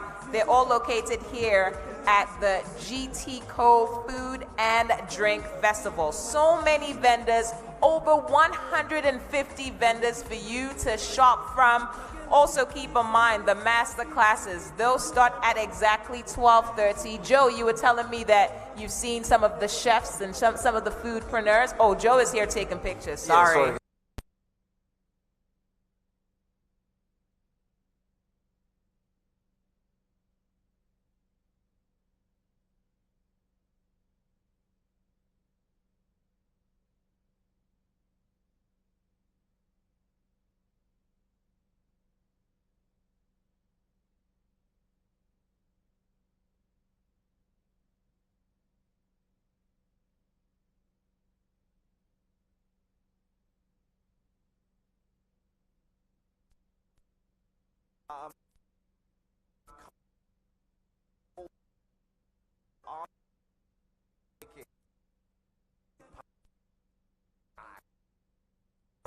Nowadays, we're now getting what they call asu pie. Yeah. You know, so many of them. But I'm sure Colin will be telling you all about it. Plus, we do have Rico Torres and Diego Galicia.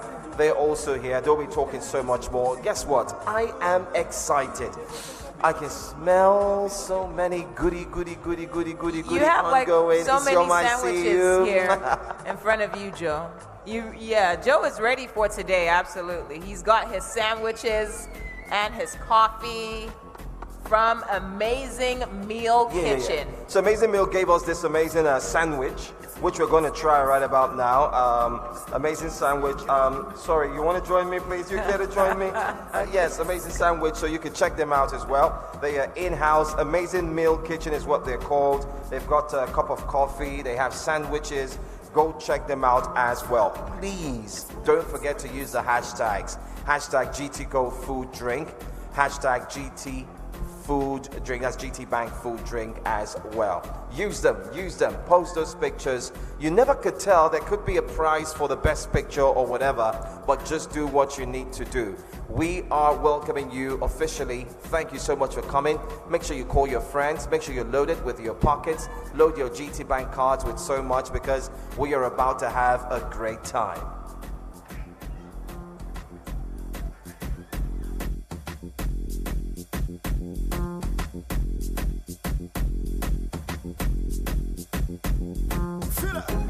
It's more hits records. It's done jazzy again.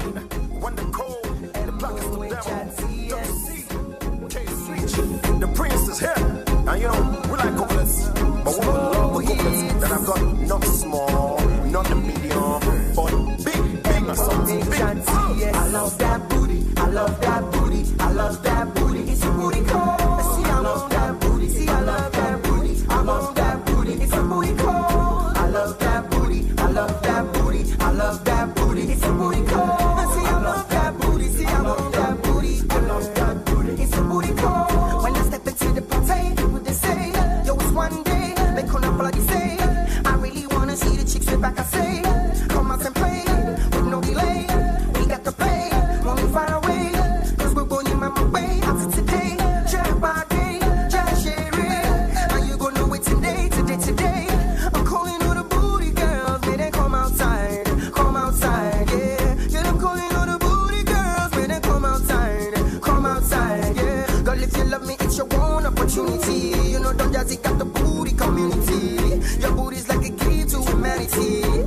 you got a booty immunity. I love that overload.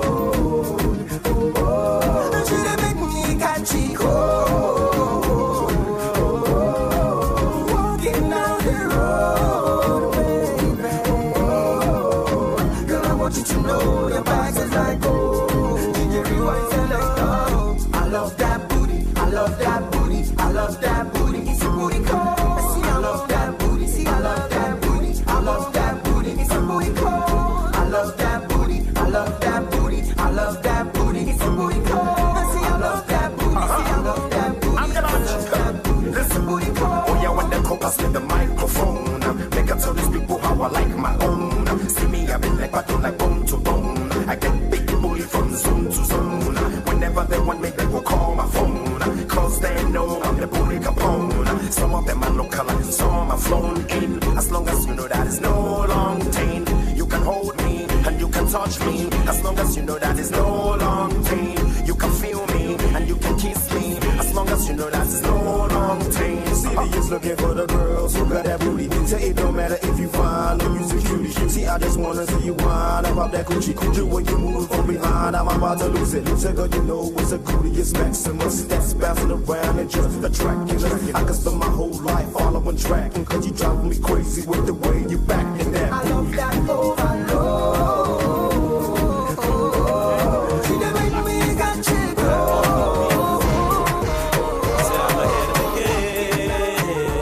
Watch me do my thing. I'm spitting more rhymes than every jack. I'm on EBs like that. Said I'm ahead of the game. Watch me do my thing. Watch me now. I'm spitting more rhymes than every jack. I'm on EBs like that. My time is down with some matter of fact, and I'm more serious than a head attack. You took my style and now I'm taking it back. And now you're feeling me, telling me, Kelly, list this track. In this game, now me be the masher. Me on corruption, cause me not passion. And the lyrical style I got. Always rock the spots, making the body sit so hot. Like B Brown, I love the stage, y'all. Like Shoki, you can say that I'm a ghetto soldier. I spit my mind for me and for all. And those who don't like me, say I'm ahead of the game. Watch me do my thing. I'm spitting more rhymes than every jack. I'm on EBs like that. Said I'm ahead of the game. Watch me do my thing. I'm spitting more rhymes than every jack. I'm on EBs like that. What's mine is mine and can't nobody take it. I put my 50 jar and can't nobody shake it. Now in the magazines, I'm on the front page with me tribunal fellows who like an army brigade. So fake way, I be, you don't know who we be. Now we went around the whole of the industry. I mean, I send the Babylon, me still I smoke the weed. I can see, yes indeed. Black face me, I come with a brand new style. Let them damn a hip hop all the way, then check your profile. Yeah, so better than the old, and then me got myself signed. So we new cast, it's time that I'm ahead of the game. Watch me do my thing. Watch me now. I'm spitting more rhymes than every jack. I'm on EBs like that. Said I'm ahead of the game. Watch me do my thing. Watch me now. I'm spitting more rhymes than every jack. I'm on EBs like that.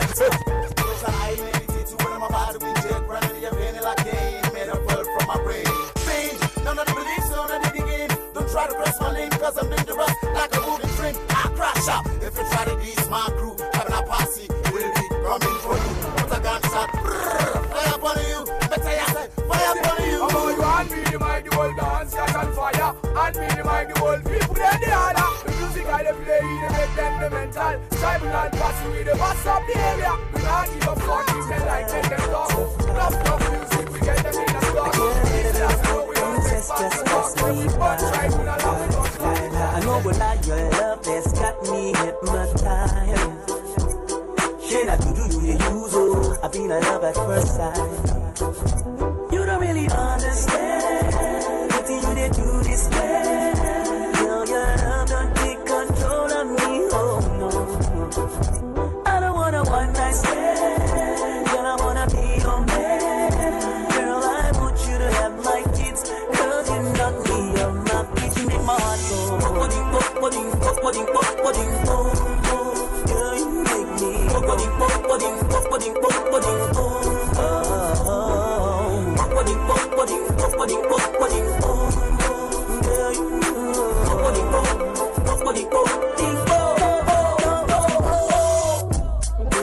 be my lover. I go place the one above ya. Take you all around the globe, round around the globe. Yeah. My boy, I see the Ferrari. I just don't want to worry for where this beauty comes along with style. You don't really understand what you did to this man. Your love has got a hold on me, oh no. Baby, would you take my hand, take a stick to the rocks, man. Girl, I want you to have my kiss, cause you make my heart just skip it.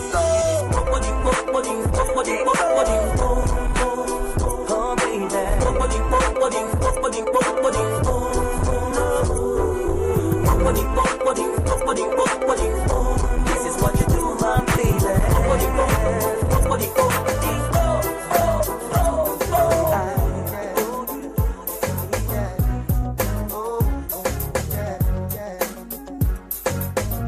As you see me so,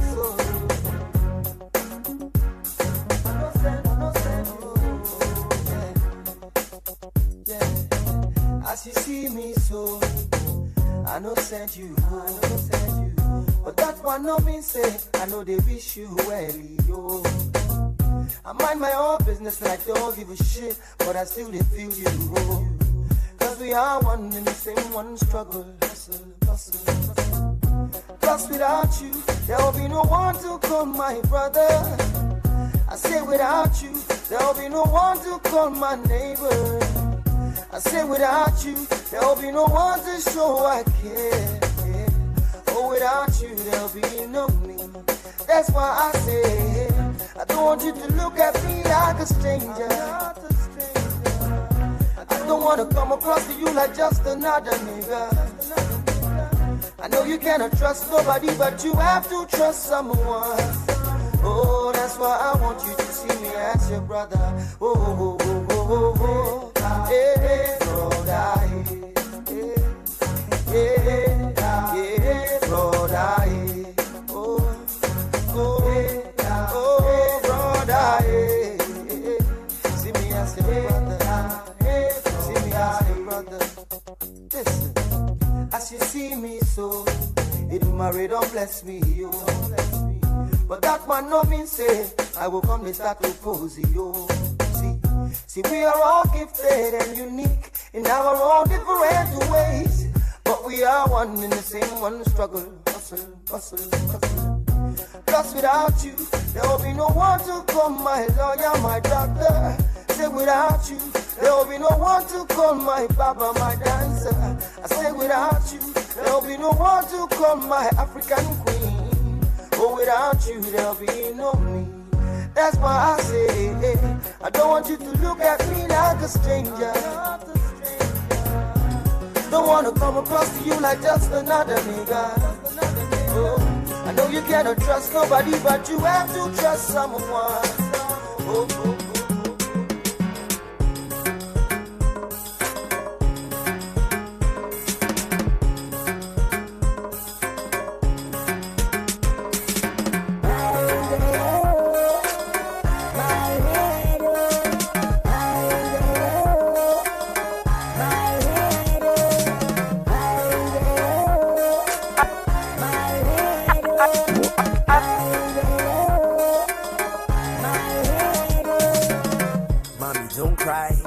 I'ma make sure, say we don't die.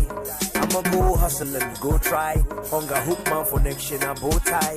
Whatever it takes me, I no shy. If not heaven full day, make we go sky. You better I make a sit down, make a no try. I go even buy ticket, make we both fly. Mama, yeah. If it means say, make a turn slave, put a clean pay. Anything just to make clean pay. We never see food chops in Wednesday. Make a watch car sell, y'all shine shoe. Should not walk anything, I don't mind do. I go do better walk even times two. Cause it's not easy, it's not easy, it's not easy.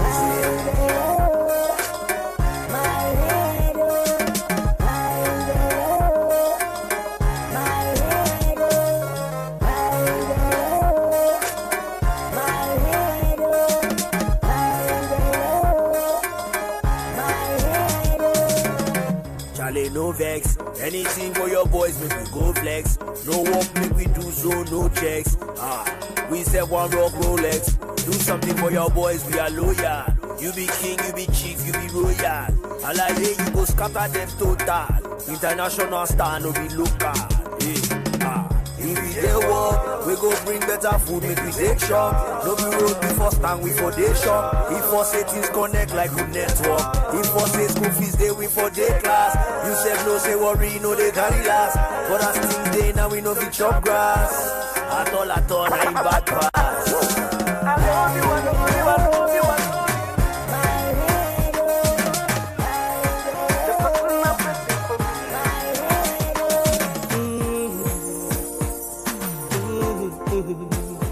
Oh yeah, I love you. Oh yeah, oh yeah, oh no, no, no, no, no. Yeah, oh yeah, oh no, Imagine a woman. Yeah, my girl, if I go do anything, I go do my well work for you. I'm putting all my trust in you, cause I'm in love with you. It's like I prove myself and everything depends on you. I can't get my eyes off you. Girl, I'm in love with you. I want to make my quality woman. Girl, are you be the one? And I'm losing my mind. Baby, come closer, you're far away. Wherever you are. Don't even think that I let you to suffer, cause you are my angel, my lover. And I'm screaming, I love you, I love you, I love you, I love you. Girl, I cannot do without you. Let me be the one beside you. I say I love you, I love you, I love you, I love you. You are the woman of my dreams, the person I'm pressing for me. In a woman.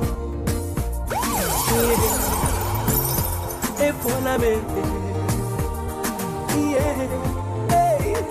Girl, I wanna be a man and I want you to be my boo. My life is incomplete without you, cause I'm in love with you. Some said that I've been deceiving myself by involving myself with you. I swear not only you. I feel to tell I do. My kanine woman. Girl, are you be the one? And I'm losing my mind. Baby, make you come closer where you there. Wherever you are.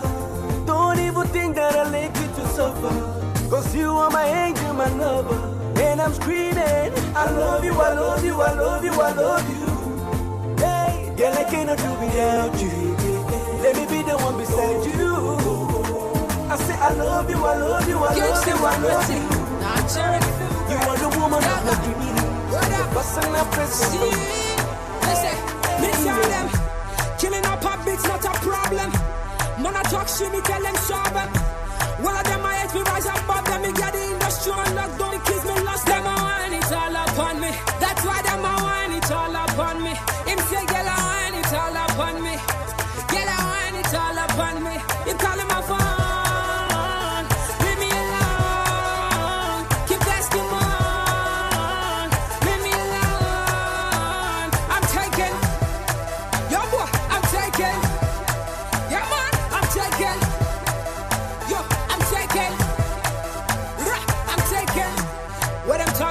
She bother, on the beats, on the street, and nurse say she murder. Lyrical assassin, she fit kill nobody. Man, a dancer, godmother. Me say killing them again and again. Like a memory card, yeah, me have to step the game. It's the GTCO Food and Drink 2022 promoted enterprise, and we are super excited to have you here with us. Don't forget to call your friends, families, everyone to come down, and please go around, feel free, feed your eyes, make sure your taste buds are indeed taken care of. Make sure you taste those amazing meals that you find right in front of you or around you.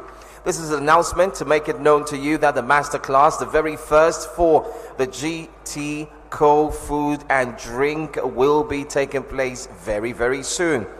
As a matter of fact, it starts at 12:30 p.m. And who will be our speaker, or definitely the one you'll be listening to?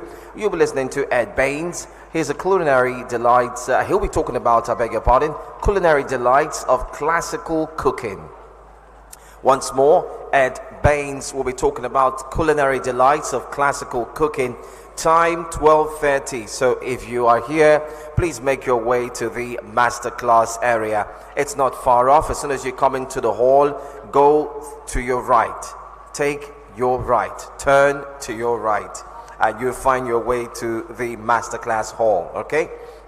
Once more, we're calling on everyone to make their way to the masterclass hall. Make your way to the masterclass. It will start at exactly 12:30, so do not waste any time. You know what? Go get the best seats. Let me put it that way. Make sure you go there and get the best seats. If you have the best seats, then you would find yourself having a great time the most, because therefore you'll be able to see the speaker closer and so on and so forth. So please make your way to the masterclass area. It's not far off. As soon as you're within the hall space, ask someone, or better still, as soon as you walk in, take your left. Take your left, and you find the masterclass area. As soon as you come into the hall, turn left. Turn left, and you find the masterclass area. So please do that. Speaker, or definitely one who's been spotlighted, is Ed Baines. The theme is culinary delights of classical cooking. Time 12:30 to 1:30 p.m. Okay, so do that right away. Also, let me make an announcement that you could go to this vendor. You can get for yourself a discount and much more. I'm talking about spice up every meal with Bono sauce. Bono sauce. All natural, ready to eat sauce is definitely waiting for you. So do not waste any more time. Bono Foods Limited is here on the floor, and they are giving out Bono sauce. Sizzling, tasty. Hold on, let me take a taste of it. Ooh, this is tasty, I can tell you. Bono sauce, look out for them and you would have a great time. In the meantime, you can also check out Barbecue Bistro. This year, Barbecue Bistro is not outside, but they are inside. So look out for them.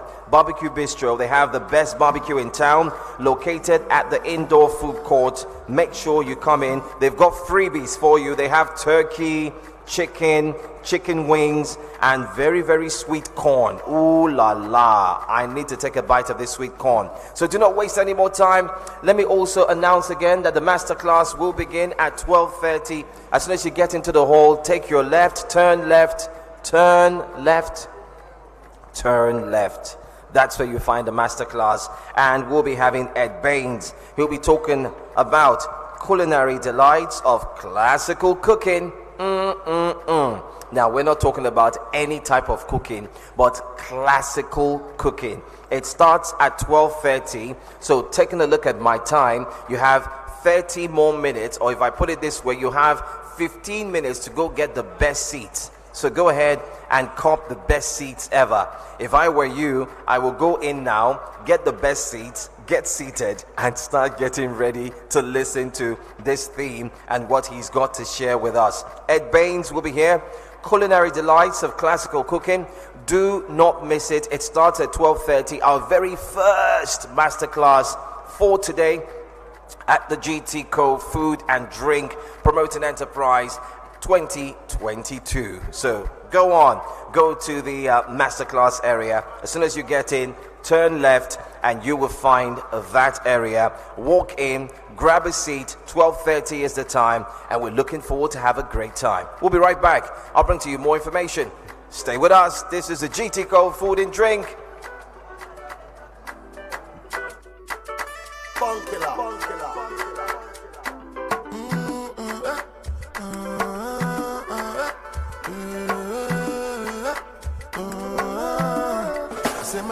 My baby, you know Sunday or Wendy, you coming like a yeta or window. And if you give, I could take you. Oh, shake you. I still decide to your case, you. You cannot go make a mistake, you. And if you leave, I could praise you. Been a setup. You don't do your booty, now your body better. I no go live, I never make a no regret. Every day different palava. The other day when I jam.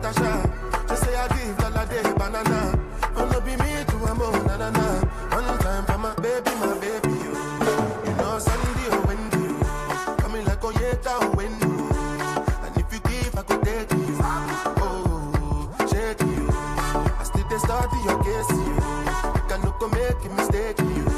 And if you leave, I could praise you. Because you be my order. I put something for your hands. You give me some another. You go be my baby mama.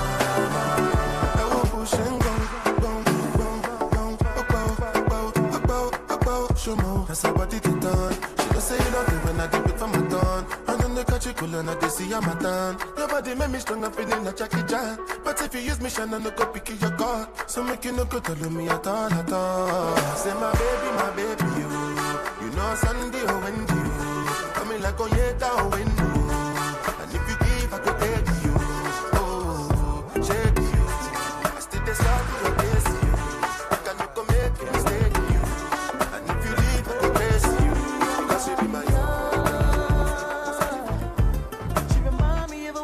Story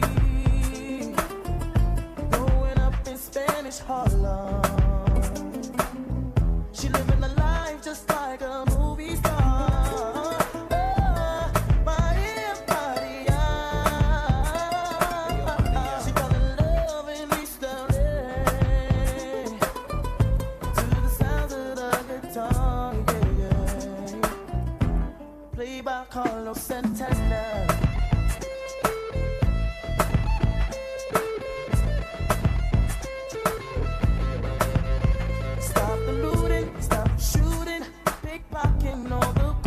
See, as the rich is getting richer, the poor is getting poorer. See me and Maria on the corner, thinking of ways to make it better. In my mailbox, there's an eviction letter. Somebody just said, see you later. Yeah. Chola, mama chola, ahora vengo, mama chola. East Coast, ahora vengo, mama chola, mama chola, ahora vengo, mama chola. Maria. She remind me of a West Side Story. Spanish Harlem. She living the life just like a movie star. Maria. She fell in love in East LA. I said it to the sounds of the guitar, yeah. Played by Carlos Santana.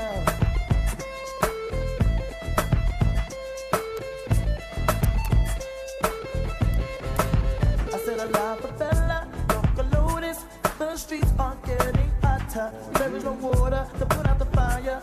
Mi contar esperanza. See me and Maria on the corner, thinking of ways to make it better. Then I look up in the sky, hoping that there's a paradise.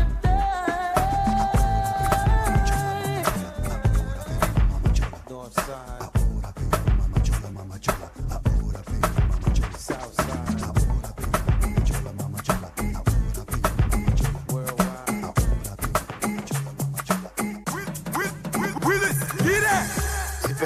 See as a friend.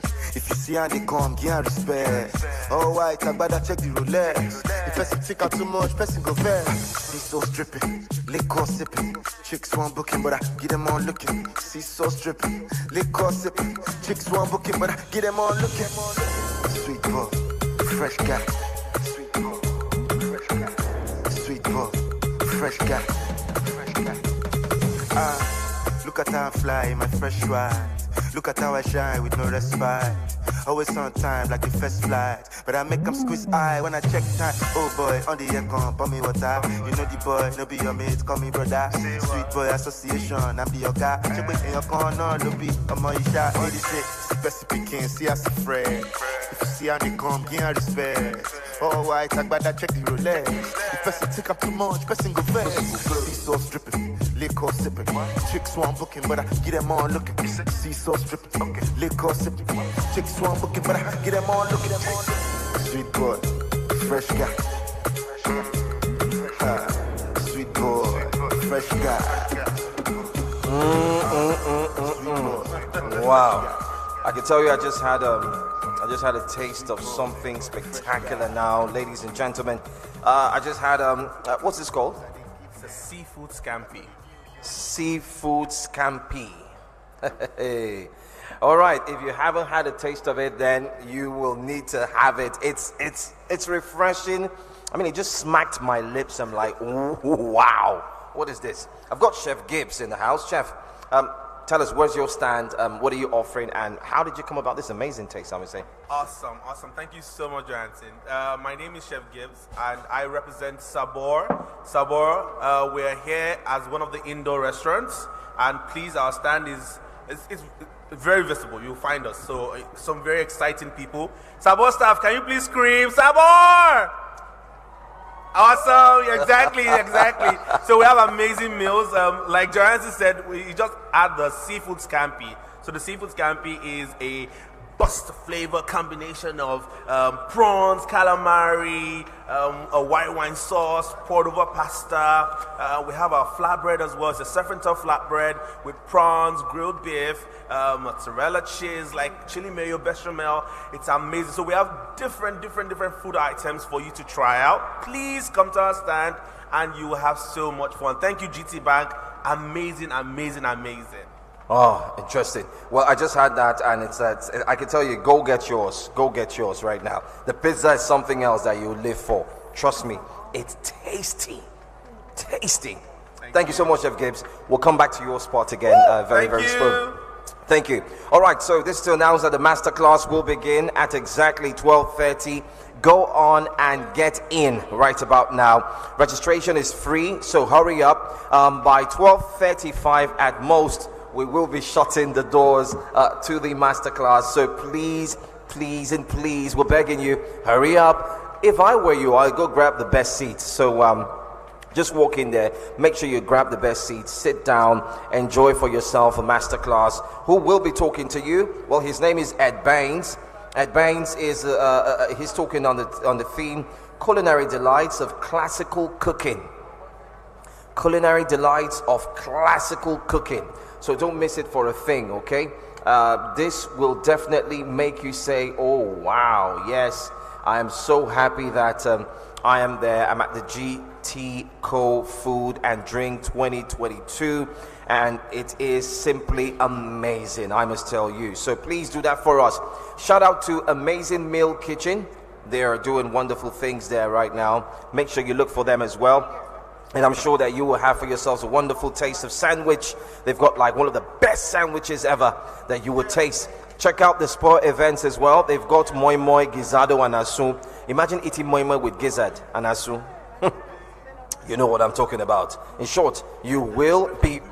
Wait first. Just try them out. A quick reminder, quick announcement, ladies and gentlemen. The masterclass begins at 12:30. We need you to go in now. Go in now. Registration is ongoing, so please go in now. As soon as you walk into the hall, turn left. As soon as you get into the hall, turn left, and you'll find the masterclass spot. Please go in now and go chill. Check out the masterclass.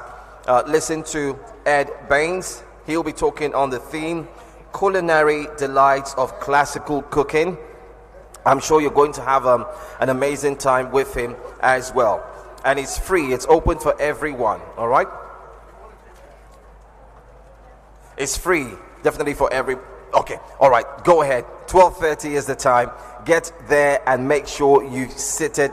If I were you, like I'd say, you sit at the best spot and make sure you listen to him, get all the information as well. And that's exactly what we're asking you to do. So hurry up, and hurry up. Also, shout out to Sticky Sweet Bakehouse. These guys, they have like the best cheesecake, brownies.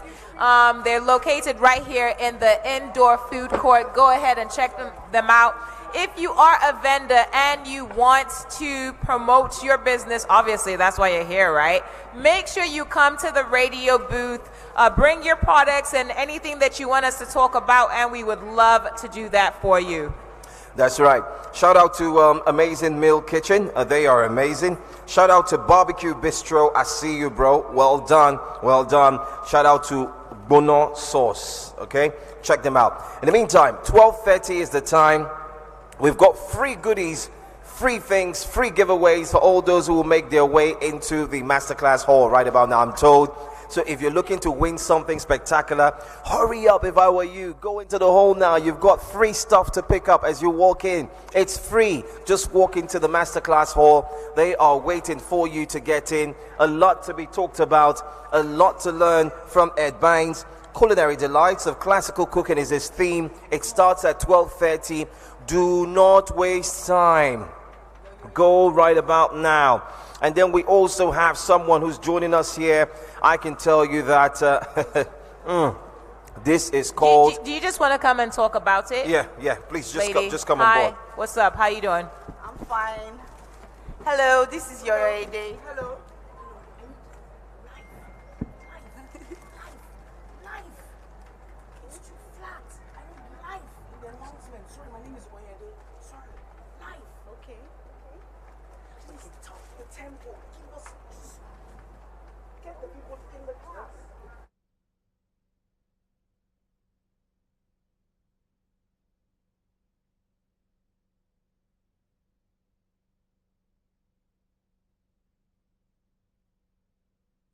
Gary, if you want. Everything mixed up. So you can have your gari and then, of course, have your fish, right? Yeah. That's good. That's good. We'll talk about the taste of Lagos as well in a bit. That's what we're going to do. And we'll get to have you back as well so we can talk. In the meantime, let's talk about the Masterclass. So if you are not there, make sure you walk into the Masterclass right about now. As soon as you get into the hall, turn left. That's where you find the Masterclass. And we're starting off at 12:30 with Ed Baines. The theme is Culinary Delights of Classical Cooking. That's the topic. And we have goodies for all those who are coming in now. So if you want to walk in and pick up the goodies as well, please do that right away. Go in right about now. We'll give you a bit more information of who he is and what to expect. Let's tell you that Ed Baines is the chef and owner of Anglo-French Brasserie Randall and Urban, which has been an institution in London's Soho for 20 years. A sumptuous menu of British seafood and meat dishes arrived in fashionable and vibrant Springing Fields with the opening of Randall and Urban Manchester in May 2017. So, what are you waiting for? Walk in. We've got freebies for all those who are going in right about now. It's the first masterclass for 2022 at the GTCO Food and Drink. That's exactly what it's all about. We are promoting enterprise and we are telling you, hurry now, run. Go into the masterclass. Let's do this right about now, the very first for 2022. Do not miss it. As you walk in, grab your freebies as well and make sure that you don't just listen, but you will be listening at the same time. You'll be learning so much more. Back to you, ma'am. All right, so yeah, the master classes start at exactly 12:30. And once you do register, you will be getting lots of freebies like Joe mentioned. You'll be getting stuff from GTCO. It looks like there's like a diary here and lots more stuff. Listen, we're out here to have fun. Make sure you walk around, check all of the vendors. There's so many vendors for you to shop from today. Over 150 vendors. The master classes start at exactly 12:30. Keep in mind as well, when you are posting your pictures on social media, use the hashtag GTCO Food Drink. That's GTCO Food Drink. You can also use the hashtag GTCO Food and Drink. That's right. So don't forget, it's that time, 12:30. We are counting down. That's the very first masterclass. What are you waiting for, ladies and gentlemen? We have Ed Baines. He'll be talking to you, and the theme is Culinary Delights of Classical Cooking. Do not miss it for a thing. If I were you, I will go in because I stand a chance to win what and what. What do I stand to win? Hey, I've seen a diary here. I need to open it up to see exactly what you can listen to this. What's that? Yeah. It looks like a pen. It's a fancy pen. It's nice. And you get it all for free when you attend the masterclass. So what are you waiting for, ladies and gentlemen? Let's go.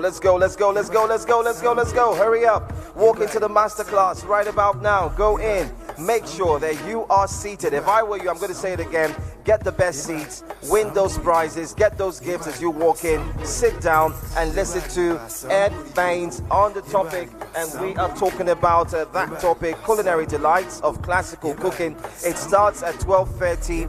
Time check, we've got nothing more or less than 15 minutes to go, so do not miss it. The time, 15 minutes. Hurry up, go into the masterclass right about now.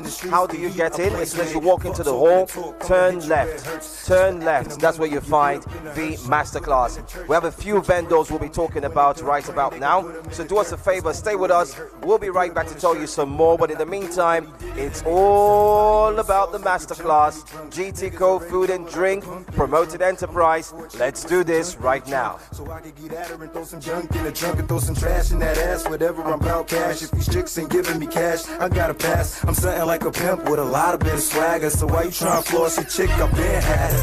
Your body by some booty boo. Your body by some booty boo. Your body by some booty boo. Your body by some booty boo.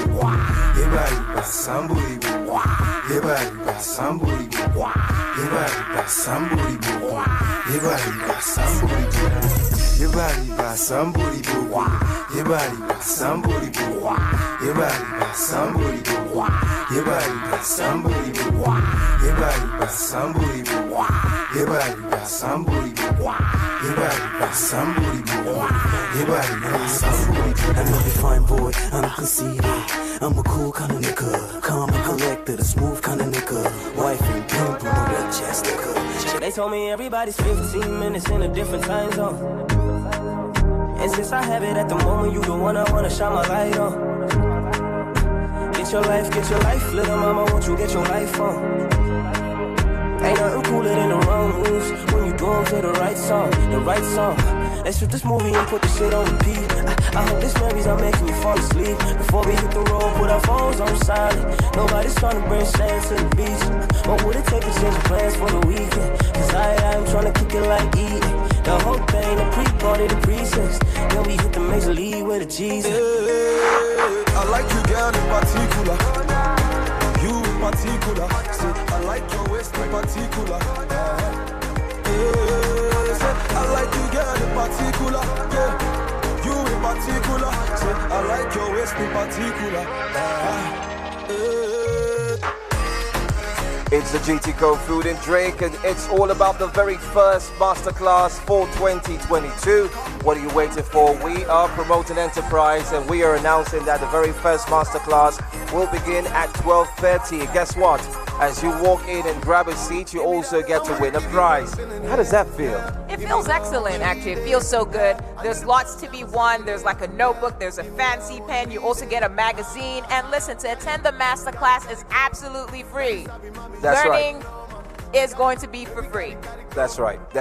So it's absolutely free. Make sure you make your way into the masterclass. You'll find it at the left as soon as you walk into the hall. That's where you find the masterclass area. So if I were you, Hey.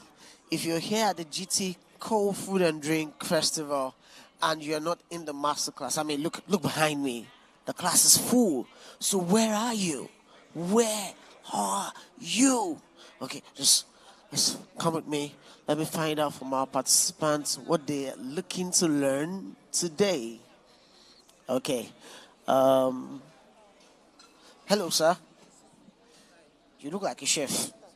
Are you? I'm not a chef, but okay. So what are you looking to learn at the masterclass today? The theme for this one is classical cooking, so I'm actually looking forward to how to present more than how to cook itself. Oh, so how to present? You are all about the packaging. How to package your food. That's what you're all about. Nice one. Ma'am, I see you've been looking at me, calling me to come and meet you. So I'm here eventually. Tell me, what are you looking to learn at the masterclass? Anything new. It will be nice to see Ed Baines. I'm a follower, so I think it's going to be an interesting one.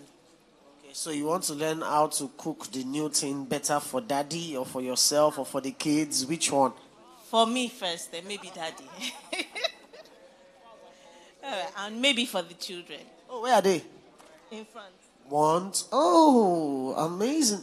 Mom, you don't look like you are plenty. So all of them like this are your children? Eh? 1, 2, 3, 4. Wow. Thank God I was not born in your age. We don't do 4 again. How many children would you like to have? 4. 4. You have not started buying things, obviously. Because you have started buying and paying for things. You will not. Okay, so what are you looking to learn as a guy? I mean, what are you looking to learn at the Masterclass? Well, new things. It's always good to learn new things. I cook myself, so it'll be fun to see him cook. Who do you cook for? I heard your sister say, does he cook for you? No. He does not cook for you. Ah, uncle. Oh, she's your cousin. Okay, sister, he cooks. Yes, he does at times. Speak into the mic now, please. He does at times. Noodles, boiled egg. What else does he cook? Yeah, seriously. Spag. Noodles, basically, actually. Chinese. You cook Chinese? Interesting. Please give it up for this young man.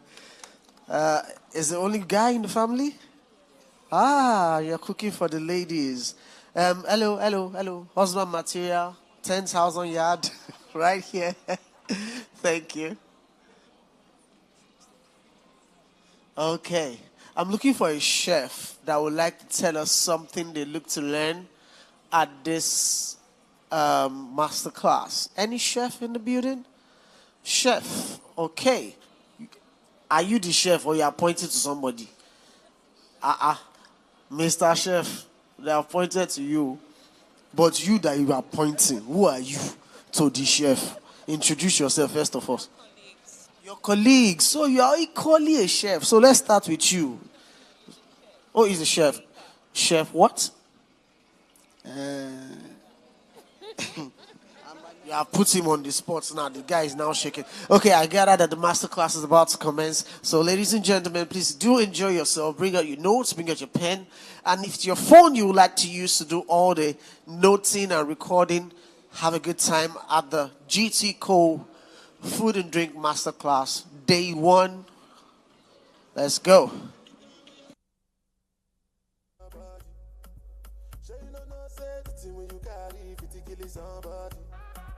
You know I feel a vibe, you feel a vibe, so baby whine about me. Yeah, and I know you shy, but it's cool when we're making love.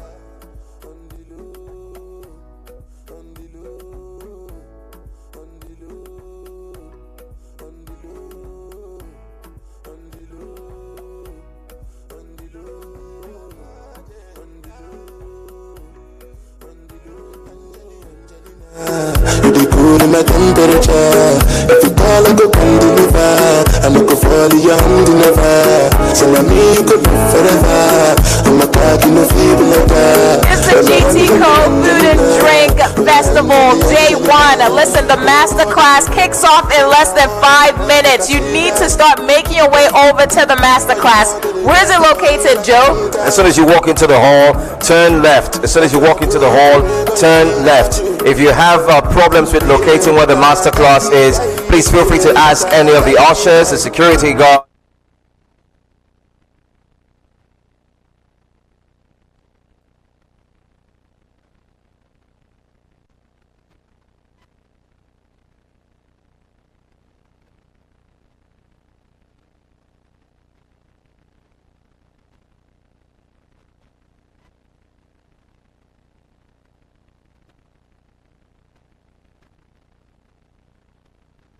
Definitely is Ed Baines.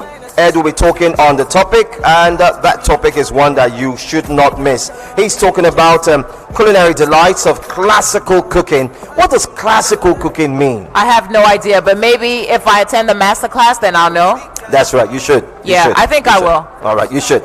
Time is 12:30. As soon as you walk in, we're giving away goodies. So we've got gifts to give out, loads and loads of gifts to give out. So if I were you, I would walk in. If you could see us, we're live as well. We do understand that. Let's mention, you've got a jotter to pick up. Lovely, good-looking jotter, by the way. It's got the 2022 year on it. You also have that super-duper GTCO pen. Don't miss it for a thing. Walk in now, grab your seats. We're going to shut the doors very soon, and when we do, unfortunately, you will not be able to go in any longer. The doors will need to be shut because we're carrying out a live recording, and we need to broadcast that live recording. So you need to be on your seat before the recording begins. So we're asking, tell your friends, hey, let's go do something different. Let's walk into the masterclass. Then you know you still have more time to shop. So why don't you do that? Yeah, so this ends by 7 p.m. We're going to be here the whole day. It's the GTCO Food and Drink Festival. The Masterclass starts in less than 5 minutes. Make sure you make your way there. Also, to all of the vendors who have been bringing their goods to the radio booth, we do see you. We are going to be talking about your products momentarily. OK Chin Chin, we see you, as well as Yang Greek yogurt. They said I need to try this out, Joe. Apparently they have some of the best yogurt in town. We'll be talking more about the vendors. You can bring all of your products here to the radio booth, but please keep in mind the doors to the Masterclass close pretty soon, in less than 5 minutes. So what are you waiting for? So let's announce this quickly. The masterclass, the very first masterclass will begin in less than 3 minutes now, because TikTok time is running very fast. And the very first speaker, the very first masterclass will be held now, 3 minutes from now. Baines will be talking. Culinary delights of classical cooking. Hurry up, come on, don't just stand there. Walk in, run in, get in here and sit down for the master class. If you walk into the hall, turn left. If you have any questions, please do well to ask the security guards. You see them, they're spotted wearing white. If you don't ask them, then you can ask any other person for directions. As soon as you walk in, turn left. That's where you see the hall to the master class. So do us a favor.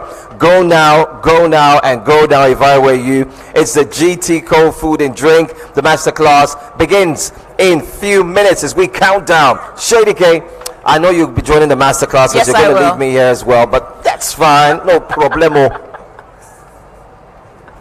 Big time forward. The star boy there, so. Came into the game, no one replace me. Me love my energy straight, we no chaser. All of my guys know me all about me paper. Me got me girls all around me, me no chaser. Yeah, star boy call me number one. When me tune drop, the girls that bounce along. Me don't let nothing come between me and me paper. So when me come in at the place, me on that taker. Yeah.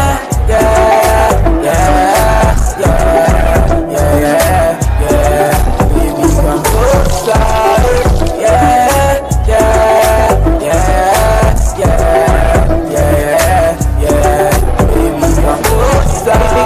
In my city, me steady representing for me city.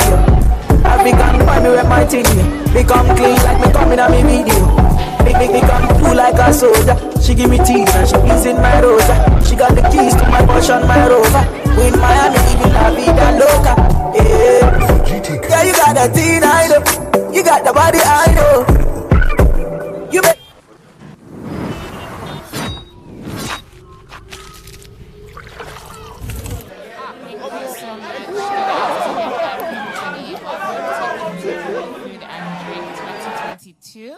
I'm so excited to be here. My name is Nicole Asinogo, and I'll be your host for today.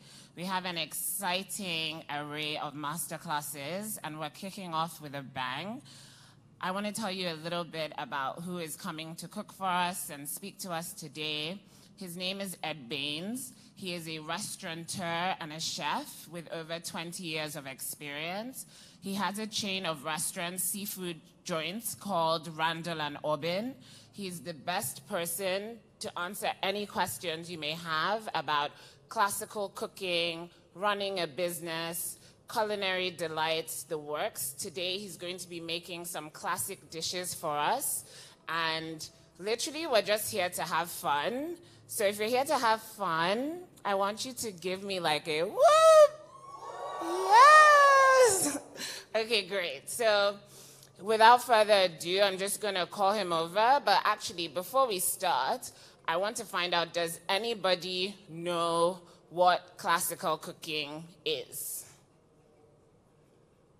Okay, good. Neither did I until I Googled it before the class. And so classical cooking is essentially any cooking that has its origin in French cuisine. So he's going to be talking to us about sauces, how to enhance your dishes. He's actually going to be cooking a Nigerian steak. And the good thing about Mr. Ed Baines is that he's always looking for how to incorporate that Niger flavor. So he's actually going to be doing some stuff with semolina today. So I'm really excited. She's excited, I'm excited. I'm a big foodie. I hope we get to taste it. Without further ado, please welcome chef and restaurateur Ed Baines. Thank you. Hello. Hello, hello, hello, hello. Here we go. Hello. Do you like my trousers? Yeah? These especially for the occasion. We went and got these yesterday. I saw someone wearing them and I was like, I need a pair of those. Yeah, it made me feel at home. Okay, guys, it's great to be here. It's great to be in Lagos. It's the first time I've been to Nigeria, first time I've been to Lagos. No, yeah, here we go. What a place. You know, it's really, it's been a great trip so far. Everyone's been very, very friendly, very helpful, very hospitable. And then we came to the kitchens. Obviously, when you're overseas somewhere, you have no idea what to expect. Absolutely no idea. I have to say that these guys have all been amazing, incredible facilities. Everything's been laid on and beautiful. So a big round of applause to all the team. They've done a great job. Okay, as was mentioned, I'm going to be cooking a very classical French-style dish using fillet of beef. So I know beef is quite popular in Nigeria. There's a reason I'm not cooking with sort of seafood is because really to create something with seafood, you've got to be, like in the UK, obviously we're surrounded by the sea. Everything's, for me, it's about getting it from the boat to the plate very, very quickly to make it work. And I didn't really have a lot of understanding about Nigerian seafood apart from the catfish I saw in the market yesterday, which wouldn't really work for me. And I don't know enough about Nigerian cooking to be able to pull off catfish. So we're going to be cooking a steak. It's Nigerian beef. It's really good quality. Without further ado, I'm going to start because there's other elements to the dish to enhance the steak. Fillet steak, of course, is very, very easy to cook. It's always going to be tender unless you're really crazy and you manage to leave it in the oven for like 2 hours and forget what you're doing.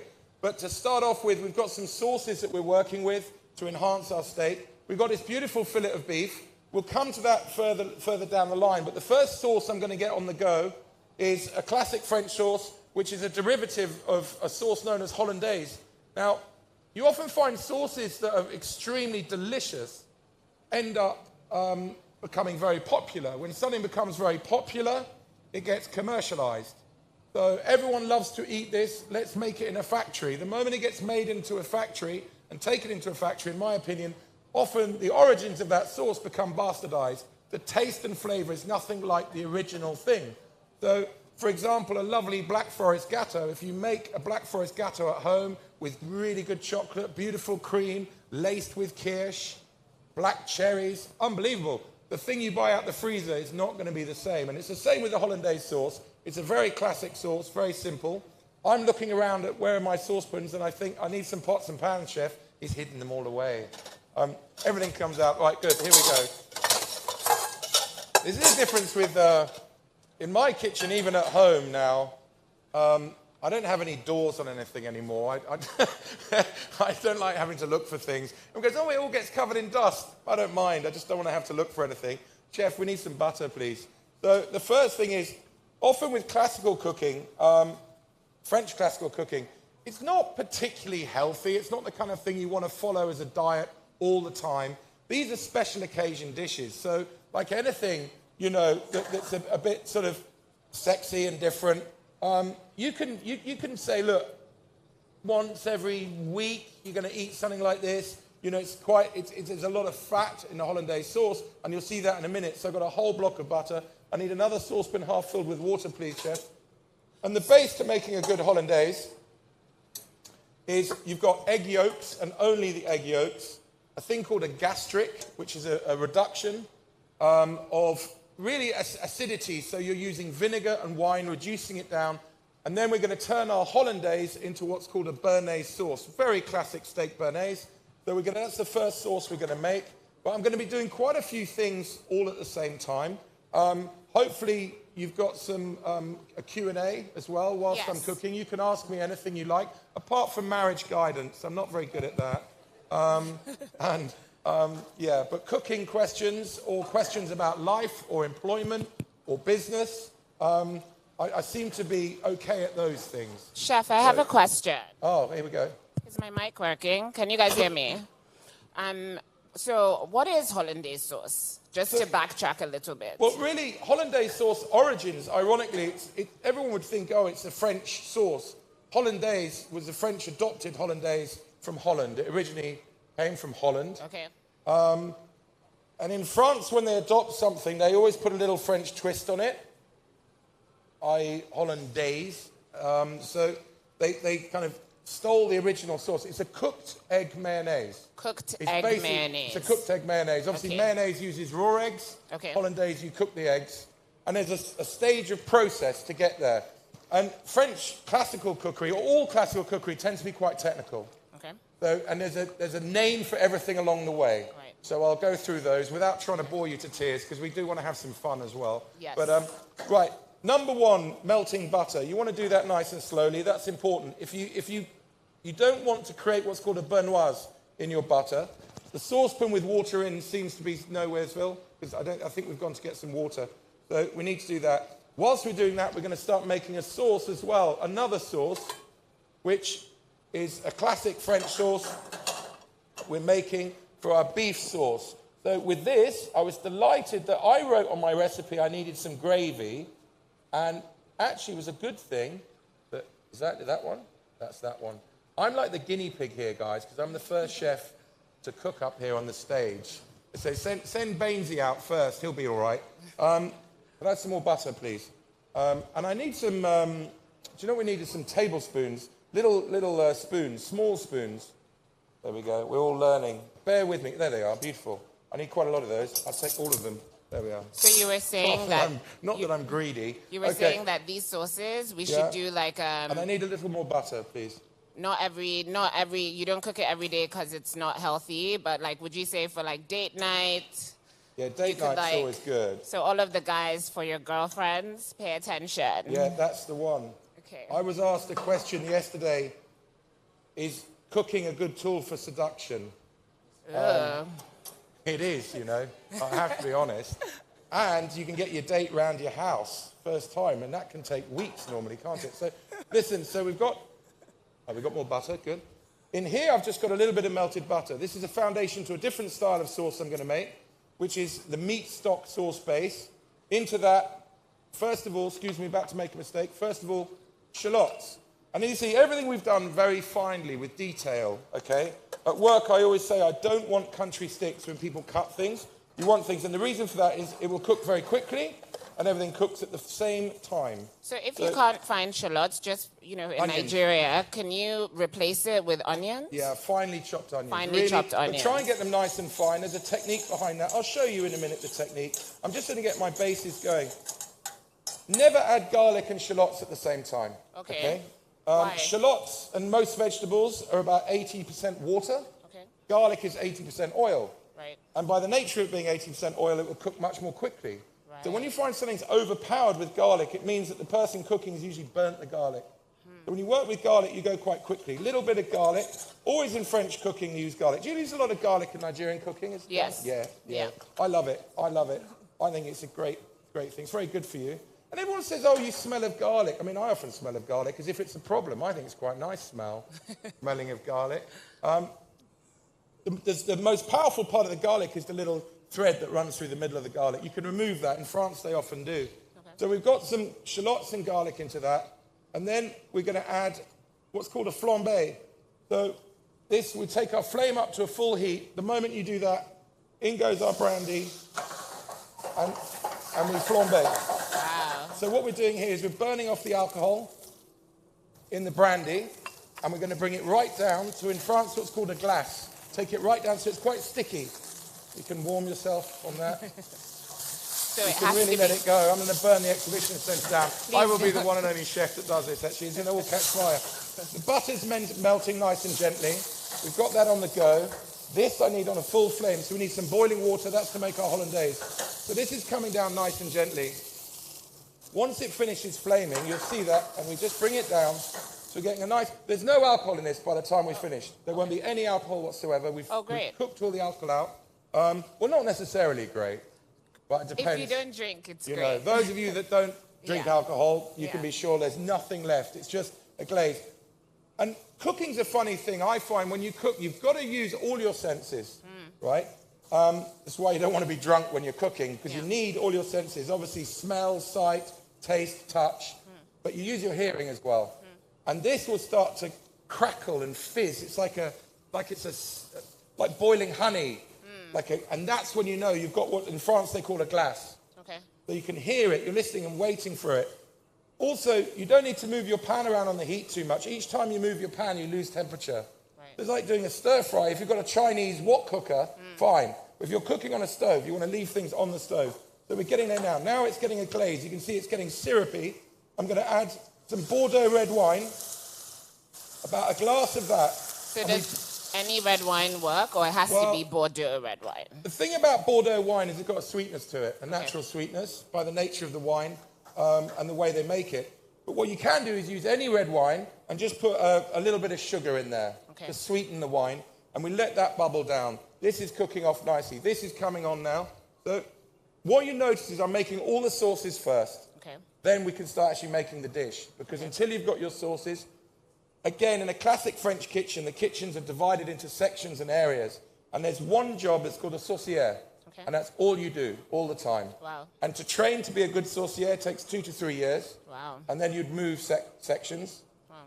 And you learn at a lower level all the sections. So from the fish section, the meat section, the saucier, the pastry, you move all the way around at one level, then you go up a level, then you move around again. Wow. And that was the classic old system. And it kind of works. Yeah. Because you've got to know your stuff, you know. You can't walk into a management job and have winged it all the way through your career, because that's, at the end, is where you're going to get caught out. Right. Okay. And you wouldn't be invited to places like Lagos, for example, to do your cooking. GTCO. There you go. So there we are. Right. So we're going to keep this coming down. This is on the go. Chef, can you put two? That's a little bit hot, that one. We grab another bowl. We need to put 2 egg yolks into that bowl, please. I'm going to put a little bit more butter into there because, as you saw earlier, I had to steal some butter to go into here. So I'm going to add a little bit more.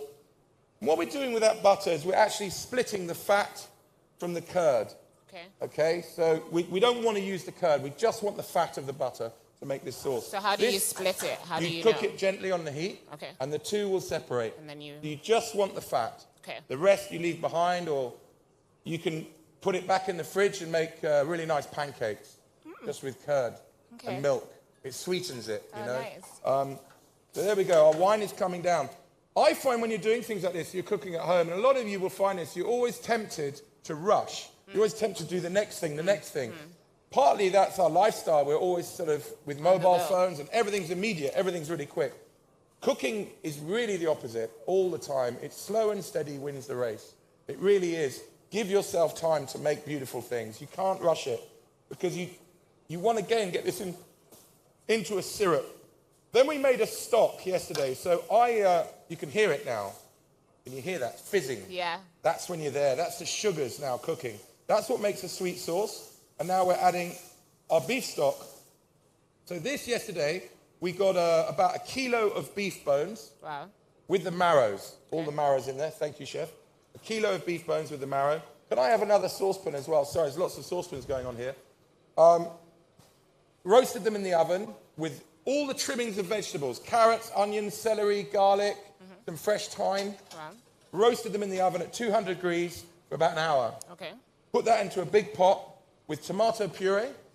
Brought it to the boil and let that cook steadily for about 5 hours. Wow, 5 hours. 5 hours. Strain it off, and then you've got a lovely natural gravy, and nothing tastes better than this. Amazing. In France, they call it a jus. J-U-S, not Jew as in Jewish. Okay. Jus. Yeah. Okay, so we're going to fire this one up now. This is to make a thing called a gastric.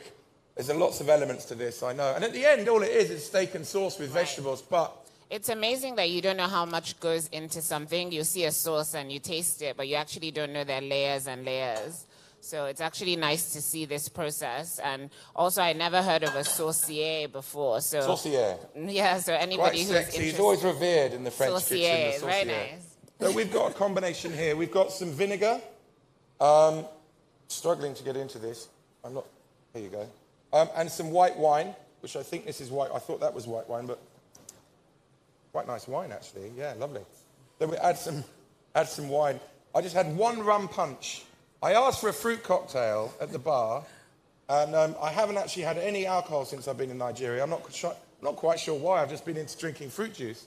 And anyway, afterwards I was informed it had rum in it. Quite nice, though. Nice. I'll have another one of those later. You know, it's like with booze, once you start. Okay, so we've got wine and vinegar. These two elements, we're going to reduce it right down so it becomes intensely strong. A pinch of salt at this point, just a pinch of salt in there. And we're just going to bring that right down. Oh, some shallots in there. And because I want to enhance the flavour of this, I'm going to put 1 stem of tarragon. This sauce now is bubbling away. I can afford to actually slow this right down on a really low heat. This is too high, so I'm going to bring this down. Chef, if tarragon is not available, what other herb can supplement that? Nothing.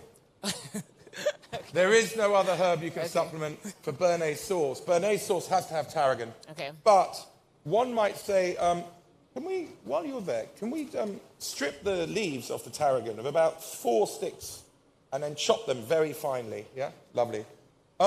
You can get dry tarragon. Okay. And that's quite available all over the place. It's dry, and you just put a pinch of dry tarragon in. But what you get with tarragon is an aniseed flavour, anise. Okay. Maybe what you could do is, if you can you get star anise in Nigeria, star anise? You could use a piece of star anise to get the aniseed flavour, and then you could use chopped parsley as a fib. Okay. Because as long as you've got the aniseed, and it's a funny thing, but this is it's called a gastric because it helps and aids digestion. French cooking is quite well thought out, right? This is fat. It's going to go with egg yolks, which is protein. This is a gastric. It cuts through it. So by combining that to digest, it makes it a lot easier. It's a bit like traditionally in the UK, we serve pork with applesauce because apples are acidic. They help you digest. Or lamb with mint and vinegar and all those classic links. And the same in Nigerian cuisine, you know, using chili quite a lot. It helps. Right. It keeps things going, doesn't it? It keeps you healthy, chili, as well. It keeps you healthy, it does. So there we go. This is bubbling away. I was asked the question of all the places in the world, what's the most extraordinary place I've ever cooked? And I thought about it for a little bit, and I have to say it's Chengdu in China. Wow. And I said, most of the dishes that you eat look at you. In fact, virtually all of them. So toad soup and... Okay. They like the eyes and the heads and the tongues. And okay, we like the head and the feet. And the feet. Yeah. Yeah. And Not the tails. me personally, but people. Well, I think it's rightly so. You know, nothing should go to waste. So as we're reducing down our gastric, we've got our egg yolk there. We need a large whisk, guys. We've got a nice big balloon whisk. And we're going to push on. I've been told I'm allowed an hour up here. Yes. Okay, so I'm just going to go steadily. And you're all right with me for an hour? Of course. Yeah, you're good, you're good, you're good. Okay, so we just bring this down, got that on the go, got that on the go. Now, we start working, and we're going to make a hollandaise sauce. The thing you want to be careful with this is that you do not let this catch. You're not making scrambled eggs, okay? So we've got a basin of hot water. The first trick you do is you take, where have all my little spoons gone? Oh, there they are, hiding. I'm going to put them over here, Chef, thank you. So you just take two tablespoons of boiling water, maybe 3, just to help loosen them. You don't want this to curdle. Okay. And you bring it up, and we're going to whisk this until it's very, very pale and fluffy. So we can take this off the boil now, and just using the residual heat of the pan, I'm going to whisk this, and quite quickly. And this is, what we're doing is creating an element that creates our hollandaise, which this is called a sabayon. Okay, a sabayon. When you whisk it, similar to zabaglione. I don't know if any of you have ever had zabaglione, the Italian pudding where they infuse egg yolks whipped with sugar until it's fluffy, and then they pour it over biscuits. Quite nice. No, but it sounds zabaglione. fantastic. Very similar. And obviously there's quite a lot shared between Italian and French cookery. And you can see this is becoming, can you see it on the screen there? Inside the bowl, let me see if you can, oh, there you are. There we are. There's a camera. Already up there. So you can see it's getting white and fluffy. And we're actually cooking the egg yolks, but keeping them kind of not curdling. So we're not making scrambled eggs. You've got to go like the clappers here. The thing is, when you're whisking, the movement is from the wrist. Because in a good kitchen, you do a lot of whisking, and you don't want to tire yourself out too much. So you just work it from the wrist. That's good. Okay.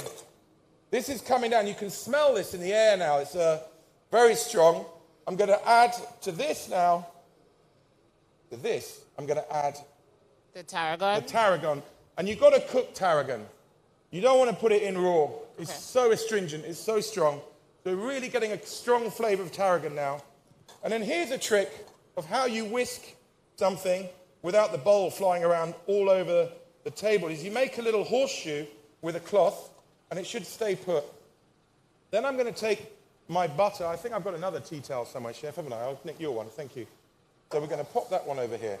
And this I'm going to bring this right down so it's really strong. So that's the wine, the vinegar, the tarragon. Right. If you sniff that in the morning, it'll wake you up. Like really powerful. It's a really powerful thing. Okay, so now we've got our boiled butter. Just turn the flames down a bit so we don't get too hot in here. I don't know over here, I'm sure the gas price has gone through the roof. I'm not sure. In the UK, at work, I've got a big, like, 18-burner range, and I just, with the boys in the kitchen, I'm like, turn it off, turn it off, turn it off, whenever we're not using it, because it's gone really crazy now. So if I'm not using it, I'm going to turn it off. Okay, so we've got our boiled butter, and you see, this will not move now. It will just stay put, and just very slowly. You've got to do this slowly. You don't want this too hot. And you've got to go like the clappers, okay, on the whisk. Thank you, Chef. And this is making a hollandaise sauce. It's a delicious, lovely sauce. This serves beautifully with fish, white fish, and chicken. If you've got chicken, especially boiled chicken, with a hollandaise, absolutely lovely. So this is one of our sauces that we're creating today. And you see it starts to thicken slightly. And you want to get it quite thick because we're going to thin it down with our vinegary sauce to make the béarnaise. There's a lot of wrist action. You have to keep going. Yeah, it's a labour of love, one might say. But it's got to be done. There we are. Someone said to me the other day, I've been professionally cooking now for 32 years. They said, do you ever get bored? I know you wouldn't think looking at me, would you? 32 years I've been cooking. So I started cooking when I was 16. And they said, oh, do you ever get bored of cooking? I've never, ever got bored. I'm always learning. Always cooks. We learn all the time. So we go really quickly now because it's getting a bit boring. The thing is, you've got to do this slowly because you don't want it to split. You want to create a really good, bound together sauce, and you want it quite thick. This is really high risk. Not many people would do this on stage, you know. Right. Because the chances are it's going to go wrong. Well, it's not going to go wrong today. Because you have 32 years of experience. Well, yeah, but, you know, it's like racing drivers. Occasionally they drive into walls, don't they? You're like, oh, Lewis, what have you done?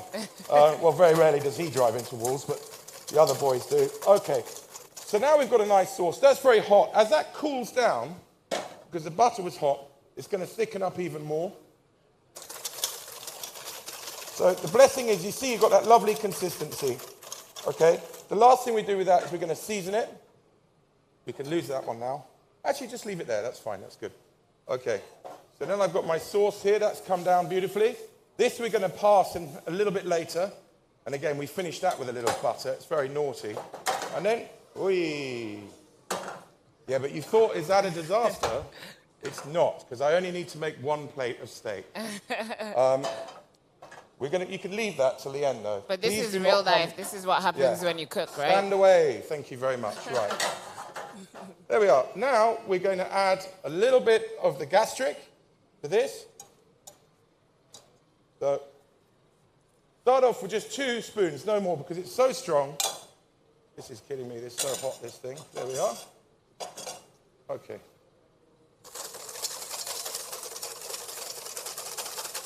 And then I can place that to one side, somewhere a little bit cooler. And we're just going to let that sit for a little bit. And that's just about done. We're going to taste it. So you never want to use your fingers, especially when you've got an audience in front of you. Because you use a spoon. Needs one thing. A chef's favorite ingredient, salt.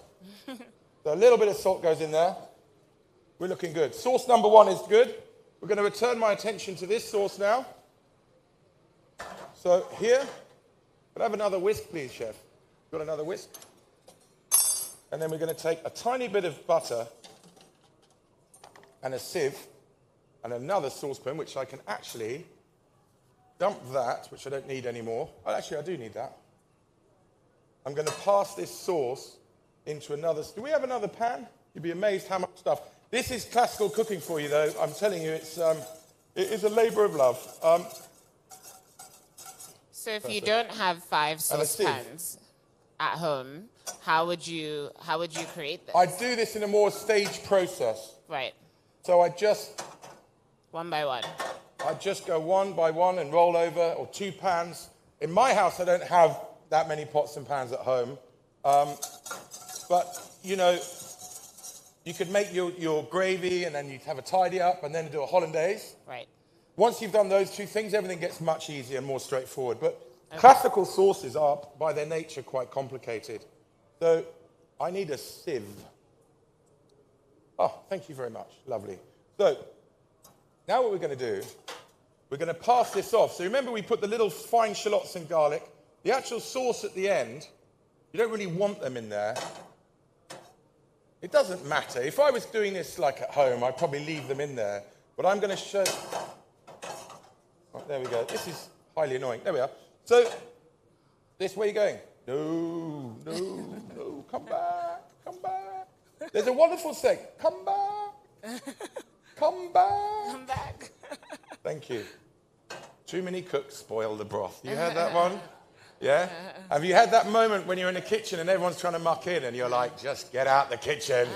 Yeah, we know that one. Okay. So we've got enough sauce for our steak. And this at the end, there's a thing, and it's called Monty au beurre in French, where you flick butter into your sauce at the end to give it a sheen, like a mirror finish. Wow. And that's called Monty au beurre. We're going to get to that right at the end.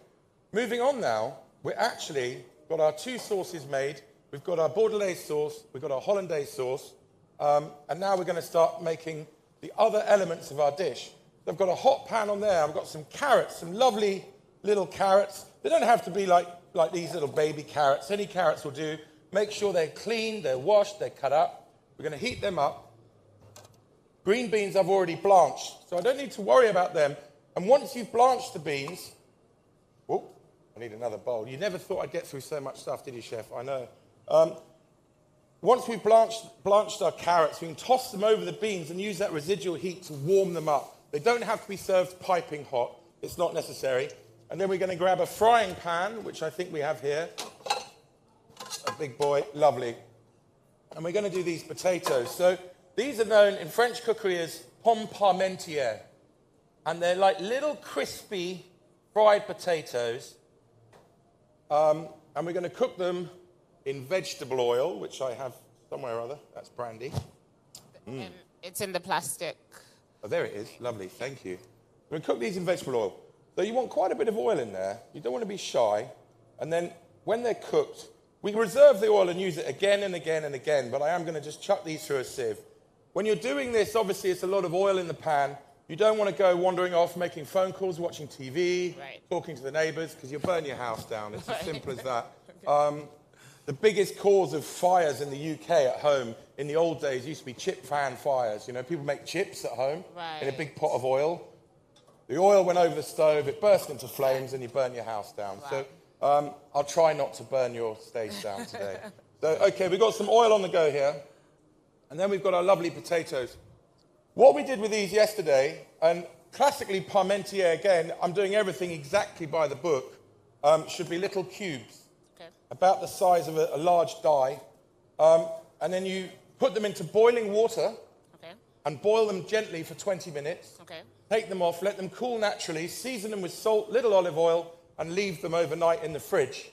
And then the next day you fry them to get nice and crisp. Traditionally you deep fry them, but we don't have a deep fryer, so I'm just going to do them in a pan with some oil. And with this, you can tell when you get the right temperature. I want this to be 180 degrees, so the moment it starts to shimmer, the surface is shimmering, and just little wisp of smoke.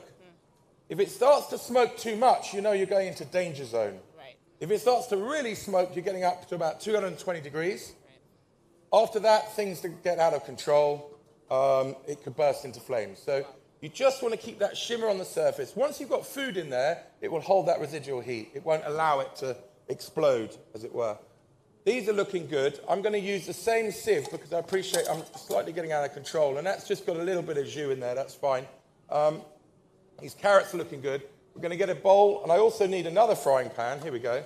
Yeah, we'll pop that down there, chef. Another frying pan. I'm going to quickly, very quickly, there we go. How are we going on that? We've got a flame there. No, no, no. Okay, give me a flame. I'm going to take that, pop that onto the middle one there. While that's going on, we're going to take an onion. So I'm enhancing everything with flavor. The vegetables are being enhanced with flavor. Take the onion through the middle. I just want nicely sliced onions. Whip out the core from the onion. And then going from the side through.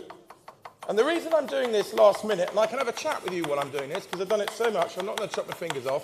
But the reason we're doing it last minute is because onions will brown if you prep them off too far in advance. So you just want to slice these last minute, a little bit of onion, and we're going to saute those off. Then the carrots are going to get tossed in the onions with the green beans, a little mustard, and some lemon juice. So again, adding flavor, always looking to add flavor. So we're going to do mustard beans, basically. Okay, they're good. There's my onion. That can go into that pan, which is not on. Okay, so we'll hang on a minute. Is it on? Now it's on. Good. I'm going to move that thyme out the way. Can you move that thyme? Oh, no, there we go. There's a spare one. Lovely, good. Onions in. That's on the go. This now is just about right. It's shimmering. And you can hear little pops going there. That's looking good. Potatoes go in. Lovely. And again, no need to shake this around like a wild person. You just very gently add them. Don't drop them from a height or you'll burn your fingers when the fat splashes. So you just add them into the pan. And we're going to get these nice and crisp. So it's about 2 minutes. And then we can start sort of moving the pan around. We just want little crispies. How much olive oil did you put in that? About a centimetre of vegetable oil. Of vegetable not olive oil. Vegetable oil. The reason we're using vegetable oil, it gets much hotter. Right. No, olive oil does not get as hot. To marinate it overnight. Oh, no. So we boiled them in boiling water for 20 minutes. Right. Oh, about 2 tablespoons. Excuse me. You're right. 2 tablespoons of olive oil to suck the flavour in so you've got that taste of olive oil. Right. This pan, we're going really lightly, just a tiny, tiny bit of oil. Just a tiny bit there. And then in with our onions. So we don't need too much. We're just going to saute these off. We can try and get some colour on them. They're sort of what they call tobacco onions. So you just get a bit of colour in here. Carrots are good now. They can come off. You want them to still have a bit of crunch. You don't want them too soft, you know. Overcooked vegetables taste like the smell of farts, I always think. It's rather rude, I know, but they do. They're just not nice. We put a knob of butter in there to get a bit of colour. Going to put a little bit more olive oil in these guys. I'm not moving the pan around. I don't want to lose the heat from the pan. I want to keep that heat in there. And then ideally, if you've got, you know, I've got those tongs somewhere, haven't I? Where have I got my, remember we had those tongs? Tongs. Yeah, there we go, brilliant. I feel like a surgeon up here with all my assistants. So there we go, look. Getting these nicely done. Just soften though, you don't want to burn them, you don't want too much colour. At this point I can virtually bring them off. I'm going to take that heat down there. So I can pull that to the side. There we are, lovely. And that's good enough, that's nice now. into that, I'm going to add my carrots, my beans. So this, of course, will bring the temperature down, which is all looking good. And then we're going to season that, nicely season it.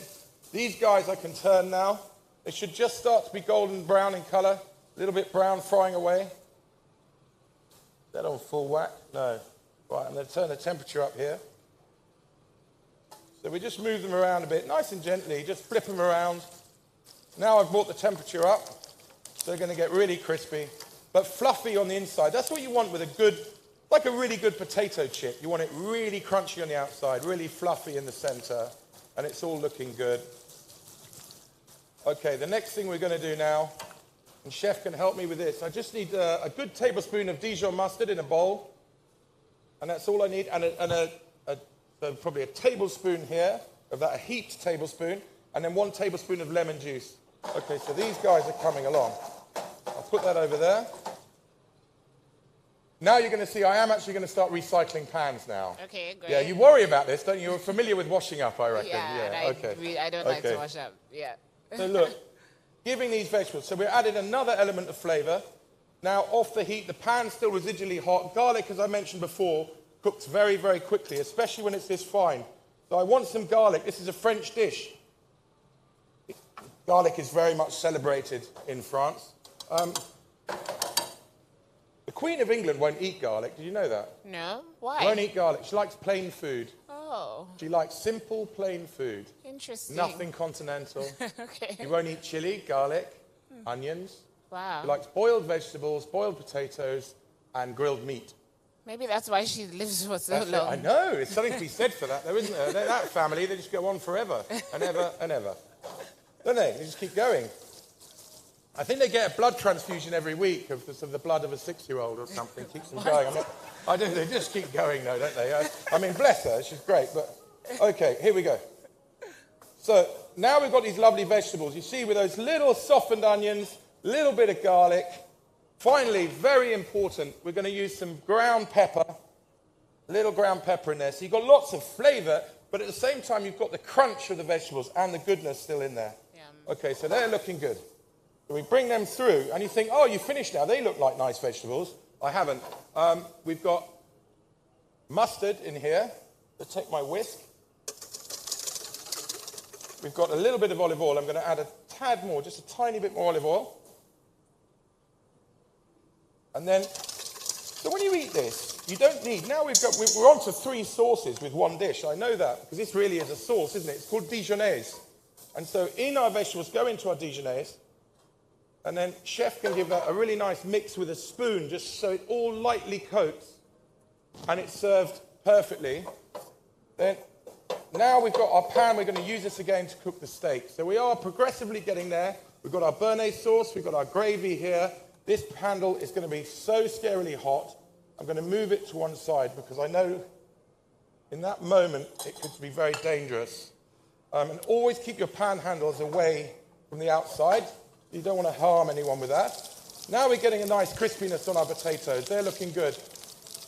At this point now I'm going to slow this down. So you're always, again, when you're cooking, you're using your stove. You're using your stove to control the heat, control what's going on. Right. A bit like driving a car. You don't go flat out all the time. Well, well, I wasn't going to say some people in Lagos do, but they don't really because you've got traffic jams most of the time. But so you have to slow down. It's the same working with your stove. You use the temperature to create what you're trying to get, you know. And that's important when you cook. So you just want a nice sort of golden brown, even colour all the way around. And then we've got another element. This oil is extremely hot at the moment, so I just want to slow it down. But to get potatoes super, super crunchy, we've got some semolina, which is here. Which we're all very excited about. The semolina. Yeah. So you toss the potatoes in the semolina, and they get this little crunch, real crunch to it. But that wouldn't be enough. So, look, 2 options. Option A is paprika, which you use in Nigerian cooking, paprika, a little bit. A little bit. A bit Not shy, really. isn't it? Not really. How about ground chili? Yeah. Powdered chili, Yes. proper chili. Right, so you want to make these spicy, we could go with ground chili. Really nice and spicy. So the reason I'm just waiting here is I know that oil is very, very hot.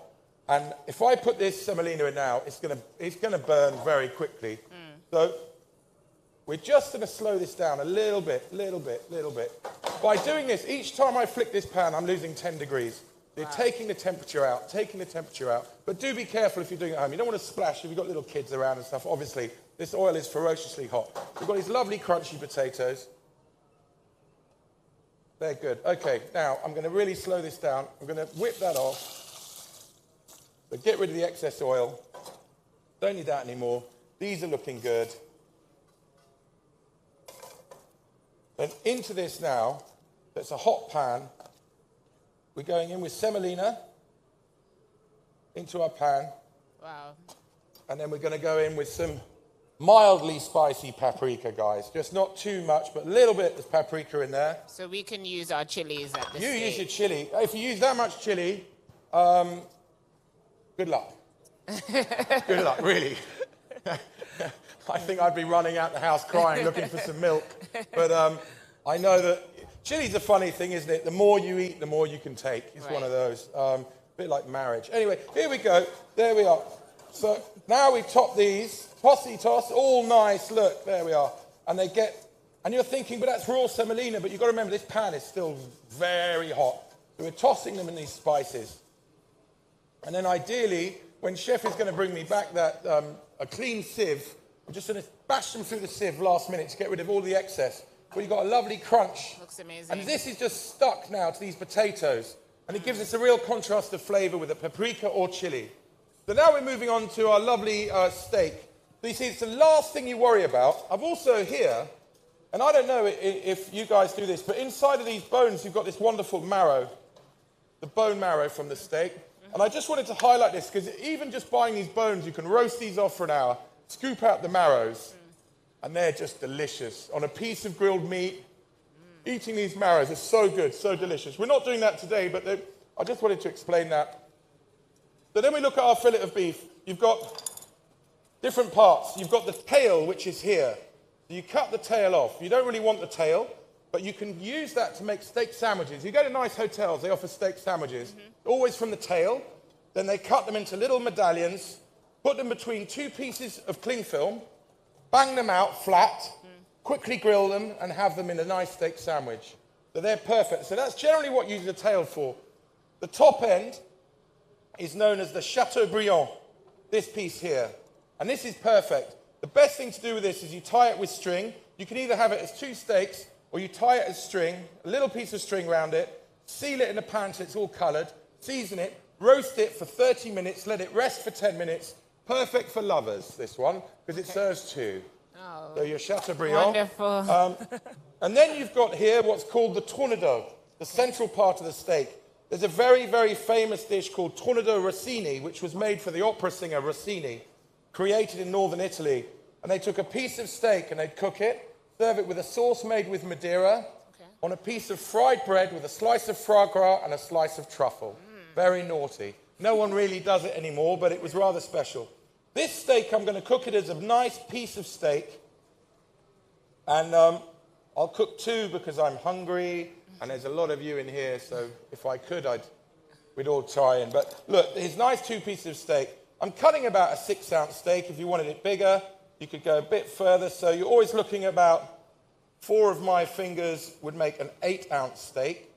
Let's say around 200 grams. And then you've got a nice piece of fillet. The wonderful thing about fillet steak, yes, it's expensive, but it's virtually impossible for it not to be tough. Right. Do you know why the fillet of beef is so tender? Nope. Okay, so obviously all the different joints on a cow, or a bull, really, because it's bulls, really, most of the different things have a purpose. So the muscle groups, if you look at the forequarter, holds the weight of the beast. So, you know, all the front of the cow is what holds the weight. Therefore, it's the most muscular, it's the most used part, and generally that's for stewing steaks. If you try and grill the shoulders or the neck, you can't. It's like eating a rubber tire. And then you've got the central part, which are all the cooked bits. The only thing the fillet does in a cow is pulls the hindquarter towards the forequarter. Okay. So that's all it does. Okay. That's the only thing it does. So I'll leave your imagination to understand that. But what I can say is if you decide to eat a breeding bull, the fillet of beef is about that big and is as tough as a tire. Wow. So That's what the fillet does inside the body. Humans have them as well, but I won't go there. Right, a little bit of olive oil in the pan. We are going to cook this in olive oil. I don't need to get this ferociously hot, but I want it hot. You could use vegetable oil. I'm going to use olive oil. And the other ingredient I'm going to do is I'm going to flick butter into that at the end, just to get a little what's called a beurnoise, a nutty flavour on the beef. Okay. We're very nearly there. Our potatoes are done. Our vegetables are done. Our beef is going to be cooked. Our hollandaise sauce is done and looking good.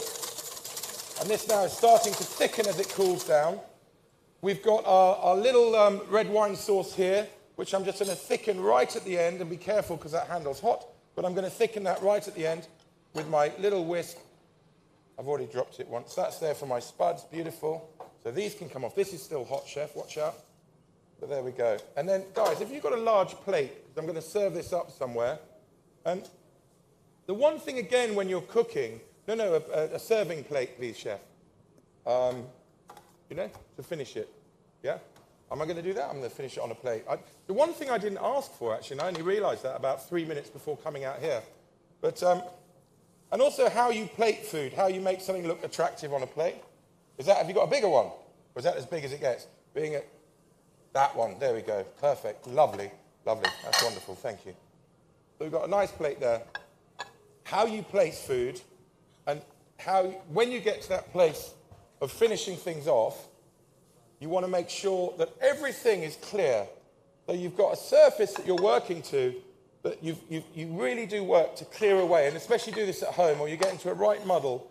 So we've got all of our elements here. We've got our béarnaise sauce, we've got our vegetables.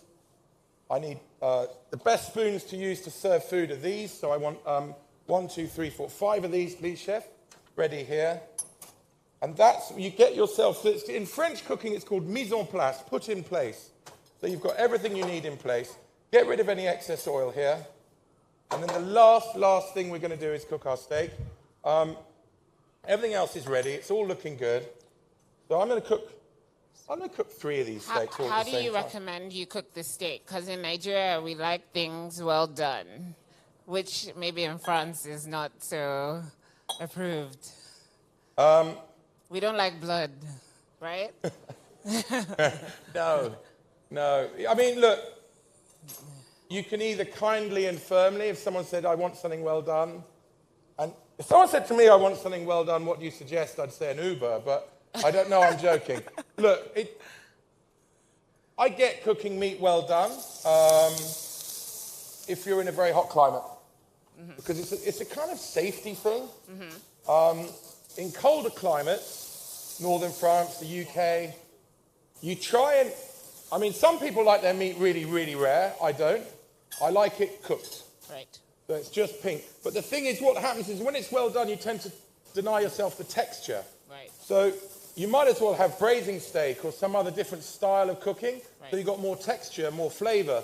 And that's kind of how it works, because the cheaper cuts always contain more flavour, a lot more flavour, but you've got to know how to cook them.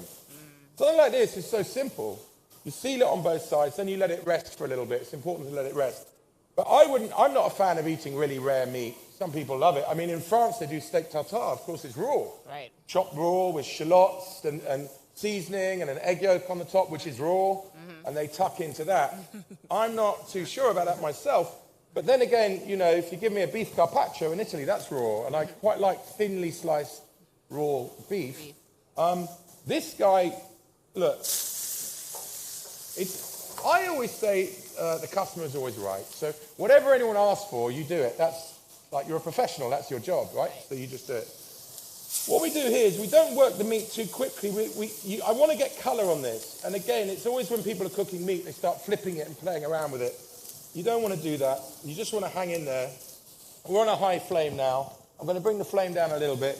And we're looking for colour. So we've got a nice bit of colour on the beef. And then by lowering the flame, I'm going to let the meat cook through steadily. And you see, we've got the lovely colour on that. I always season right at the end with beef, because if I put salt on early, it draws out all the moisture. So you want that right at the end. This board can go now, guys. We're done with that one. Finally, we're going to do that thing where we call beurre entier. So, Montier, so we put our pan on the heat. I've got a little whisk. Chef, we have just 10 minutes left. Okay. As we're cooking the steak. Perfect timing, honestly. As we're cooking the steak, we can like open up to questions. Yeah, we can open up questions. I'm just going to, look, guys, ask me anything, but all I'm going to do now is put a little bit of butter into that, a little bit of butter into that, plate the dish, and talk to you guys. Lovely. Wonderful. Anything you'd like to ask me? Wonderful. Let's open up as he's putting on finishing touches. Do we have any questions for Chef Ed? I do, but I'm going to let you go first. Any questions? I was told that this lady would like to ask me a question. Yeah, behind you. There you go.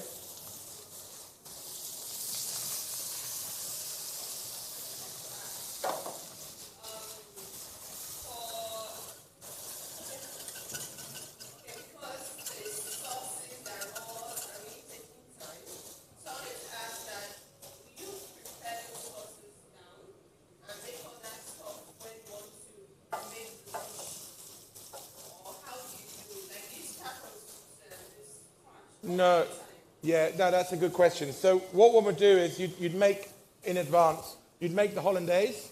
You can only keep hollandaise for one day. You can't keep it overnight. So I'd make the hollandaise. The gravy sauce I'm making, I'd make maybe a day before or 2 days before. You can keep it in the fridge. This will keep it in the fridge for up to 5 days. So you make that sauce, and that's a base meat sauce. You can use that in lots of different derivatives. You don't just use it for this dish, for example. Vegetables and meat you do on the day, in my opinion. You know, if you're making something like that, that's what you'd really focus on. These other elements you could do in advance. And, you know, this is how you do it. You'd have everything, what they call en place, in place, and then you're ready to go. It's all good. It's all good. Lovely. Thank you. Awesome. Next question. Somebody over there. Can we get a mic in the middle? Can you raise your hand? There she is.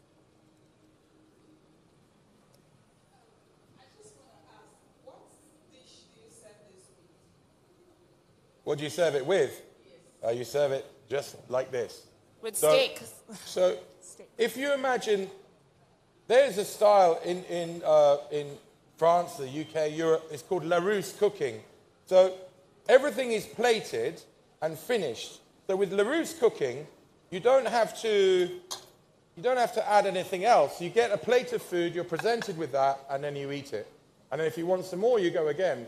But you don't need to add any elements to this. Maybe the potatoes you could serve on the side, the little crunchy potatoes that we've got here. So you just pop them on the side. But I'm going to, for this dish, just place them on the plate. Very straightforward. Mustard beans, then we've got our beef, our sauces, and it's quite rich. The thing about this, it doesn't look like an awful lot on the plate, but because the element and the nature of the dish, everything's quite rich. So you'd be hard pushed to eat more than one and a bit of these, honestly. You know, that's the nature of it. But then you'd have a starter beforehand. So you might have something really nice first as a 3-course meal, and then, of course, you've got pudding. So, you know, you don't want to go too mad on the main course because then you can't have your pudding. Yeah. I like puddings as well, so, you know. Next question. There's somebody over there. Chef, my question is if you're going to have a number of beef and you prefer to use seafood, calamari, shrimps, or prawns. Yeah. Will the recipe still remain the same, or are you going to modify your completely different style? When we're cooking with seafood, and we keep everything completely separated at work between the meat dishes and the seafood, but the seafood is a completely different approach. The only thing I used today that one could possibly imagine using with seafood was a hollandaise sauce before I added the béarnaise. Maybe sometimes you use béarnaise there's a fish we get in England called a skate, like a ray wing. That works really well because it's a very firm fish with béarnaise sauce. But generally, it's a really different approach, cooking fish or meat dishes. It's a different world. And he's the seafood king. He has a chain of seafood joints. Right. Right. I'm just telling them. Oh, yes, that yeah. You're the seafood guy. Yeah, and I have only on the menu of the restaurants that I'm currently operating 4 meat dishes. 3 meat dishes, 3. Right. And that's only for the people that come with guests that don't eat fish. Right. So, yeah, but it's, you know. Okay, I think we have time for maybe 2 more questions. So,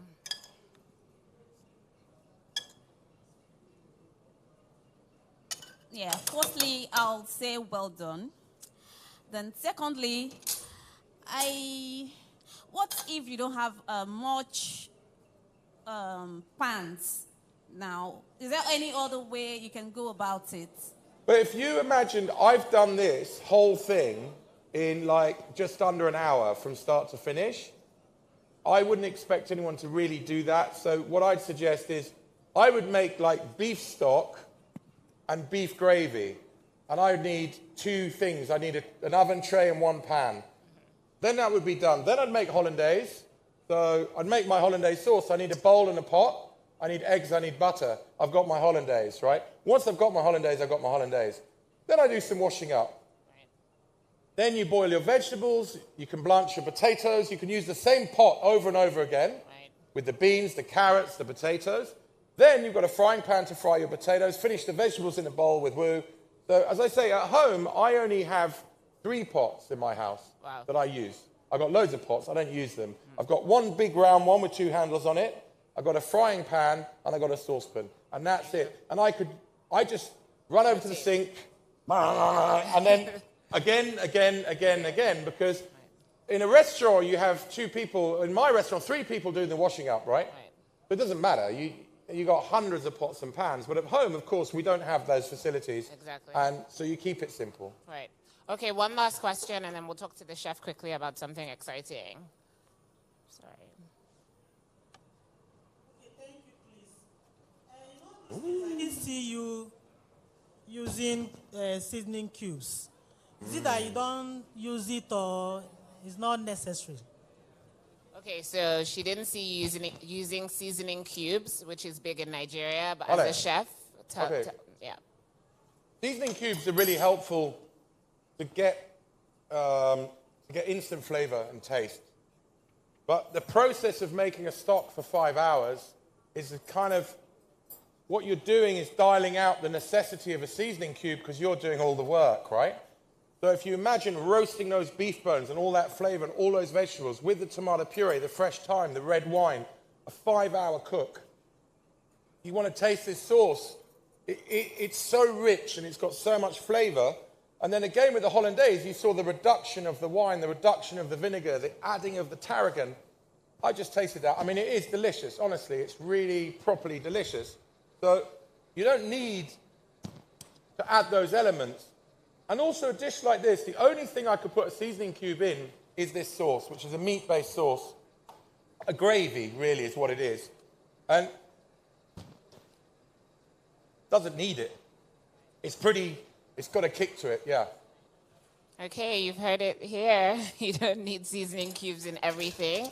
Thank you so much, Chef. I want to ask you, before we leave today, about, you said you promised you were going to give us some tea on your new business venture. So can you share? Yeah. So I've, for the last 20 years, been involved with a seafood business, and it's really successful. It's quite premium. It's what I describe as premium casual. It's the sort of thing that I would like to say Americans do best, but then you'll make think of junk food, so I won't say that. But it's a premium casual restaurant. What I mean by that is it's a lot of fun. What we do is fun. When you walk in, the atmosphere is fun. The staff are very attentive. It's very impersonal, but the quality is very, very high. The standards of what we do, both from music, the wine, the feeling, the way we look after our customers is very, very high. And we've been doing the same thing for a very long time. And it's one of London. If you Google seafood restaurant London, it comes up as #1, right? So then I thought I was given an opportunity to open a new business, and we're opening a hotel. So those of you who are coming to London at any point, hopefully in the next 20 years, as long as I'm still on the planet, it's called the Broadwick Hotel. It's, we bought an office block in central Soho in London. We pulled it down. We went down 35 meters into the ground. Wow. We've developed a completely bespoke building. Wow. It's a boutique hotel, so it's only 47 bedrooms. And And then it has a terrace on the 7th floor that overlooks London with a bar, live music entertainment. I've booked Shaka Khan. Wow. I've booked some big acts, actually. Grace Jones, Shaka Khan. We're trying to get Lady Gaga in there. But we won't advertise the nights they come because it's not a paying venue. It's just, it's a premium venue. Right. And then on the 8th floor, we've got a private dining room, again, that looks all across London. It's an amazing venue. Then on the ground floor is the thing that I'm most passionate about. So I'm opening a Sicilian-styled restaurant. Okay. And the thing about me that I like, as you can tell by my trousers, is Sicily is a very colourful, vibrant, collective, accepting island. It's quite unique. Its history is incredible. It was the only place, let's say, in Europe 300 years ago that accepted Muslims, Christians, non-believers. It spoke 4 different languages without any form of persecution. It's always had this incredible history. It's got an amazing cuisine that is sort of a little bit of everything for everyone because you've got influences from Greek food, French food because it was occupied by the Normans, Arabic food, and Italian food. And it all comes together in one big pot. And I kind of like that. I think I love the design and the style. We've got a designer looking after it. It's a guy called Michael Kaczynski who did Annabelle's Club in London and very, very, very premium. To me, it's like a, wow, it really is. It's a love-hate relationship with his design, but so that will be opening. This has taken us 5 years now, obviously because of the lockdowns and all the other stuff. So that opens at the end of this year, November. And also always pushing on with the restaurant because everyone assumes you can open a restaurant, put people in there, set it up and walk away. And it doesn't work like that. Any good business, and this is the only advice I have, and I've been doing it for 26 years, you've got to be there.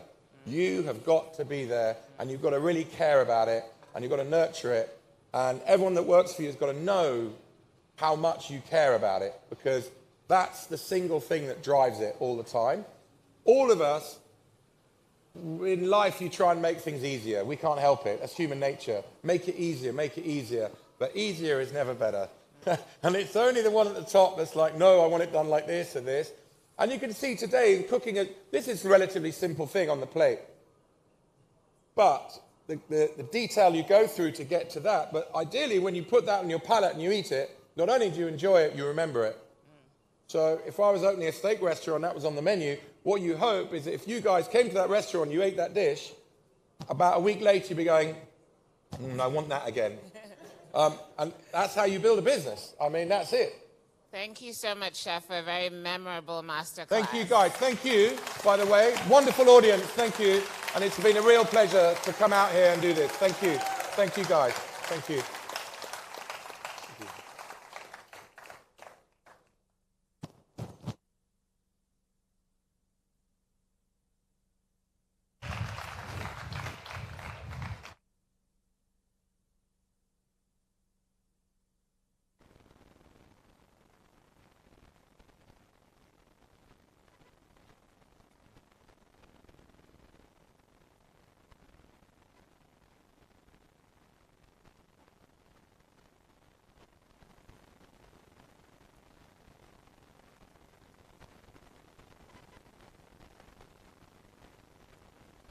Like he has a strong hold on that, so looking forward to how he breaks it down. Absolutely, absolutely. Yes, indeed. Remember, it starts at 2, but you can start making your way into the hall right now. Starts at 2. And don't forget free gifts, because listen, I like a free thing like anybody else. So if you're like me and you like free things, I suggest you start making your way for the masterclass. So remember, upon entry, you need to turn left. And that's where you'll find it. So come in and then tell us what you learned. Left. All right then. So it is still the GTCO Food and Drink Festival. We'll be right back. My name is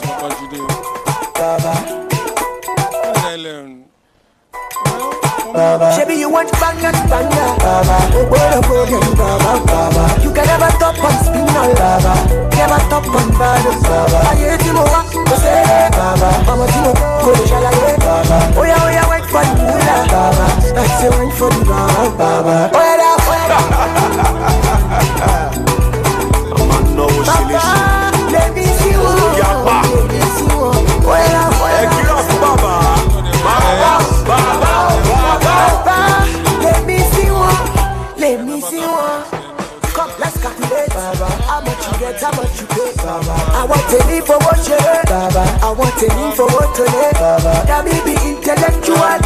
That me they give them actual news. I'm a Papa lecturer, my name is Hello, what's on? 20 million, sir. 20 million, break. That is sir. Hello, come on, do what? Are you follower? Baba.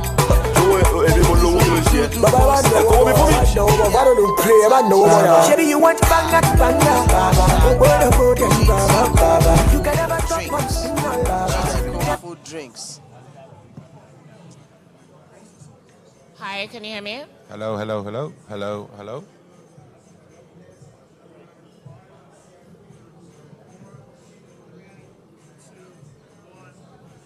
Hello, Chef. Thank you so much for the first masterclass of GTCO Food and Drink. There we go. How are you feeling? Yeah, good. We're okay. We're on. We'll probably go again. Hello. Hello. Yes, there we go. Okay. We go again? Yep.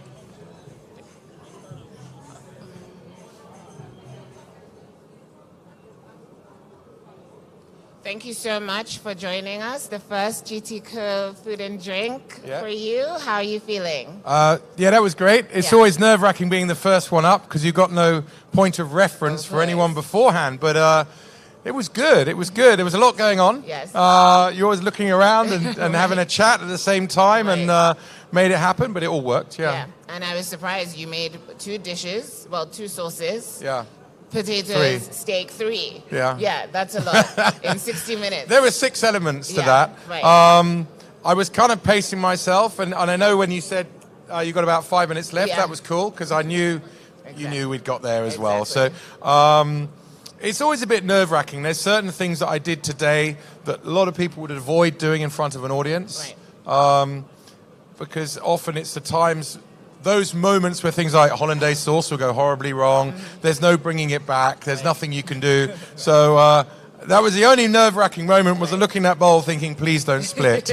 But apart from that, it was fine. It was good. Oh, wonderful. And being your first time in Nigeria and this festival, what are your thoughts? Well, it's just amazing. It's really hard to say, what you imagine somewhere's going to be before you go there, because I didn't really have a clue. So the show's incredible. The vendors are all great. Very friendly. If you smile at someone, they smile back, or vice versa. Really positive vibe. Really well organized. And you couldn't really want for anything here. If you like food and you like eating and you like having a drink, it's all going on. It's all good. Exactly. It's all good, yeah. Exactly. I think a lot of people, were surprised at the level of steps that goes into a sauce. Yeah. And how would they, if they're trying to learn without going to school or training under a chef, is there a way? I mean, look, in the old days it was always using cookbooks, but the problem with cookbooks is they don't give you method. They just give you, or technique. They just give you the text. Right. YouTube. It's as simple as that. If you've got access to YouTube, you YouTube it. Because like anything, I find now if there's something I'm trying to fix or make or do, and I get stuck, you start referencing YouTube, because there's going to be some expert out there that makes a little short film. At the end of it, you think, all right, I've got it. Yeah. Right. And I think another point of reference will probably be this class, which will be on YouTube. Yeah, I mean, look, I think what I tried to demonstrate today is something that so few people do now, and it is the classics. And really, it's like how you make a good classical sauce. Right. How you make it taste nice, which is the bits that people lift out, because they go, pour this in, pour that in, bring it to the boil, add that. And there were the things we were talking about, listening to the sound of things, crackling, getting the sweetness out of brandy, getting the sweetness out of wine. Right. I didn't demonstrate from start to finish how making beef stock, because you need 5-6 hours. Right. But, that's a reference. You think, okay, so you roast bones. There's no cost in that, really. You can make a lovely stock. Or as one of the guys in the audience said, you can buy a stock cube if you want to. You don't have to go the whole hog. Right. Hollandaise sauce, it's a simple thing, and it's a luxury thing. It's if you've got guests coming round. Right. And as I said, you can have it with, poached meat, poached fish, or grilled meat. But hollandaise or béarnaise sauce, it's so delicious. It's it's one of the most popular things in the world is steak béarnaise. Right. And if you can make a proper one at home, well, there, you're a winner. Thank you so much, Chef. It was a delight watching you cook. Lovely. I hope you have a great time in Nigeria. Lovely. Thank you very much. Thank you. Thank you.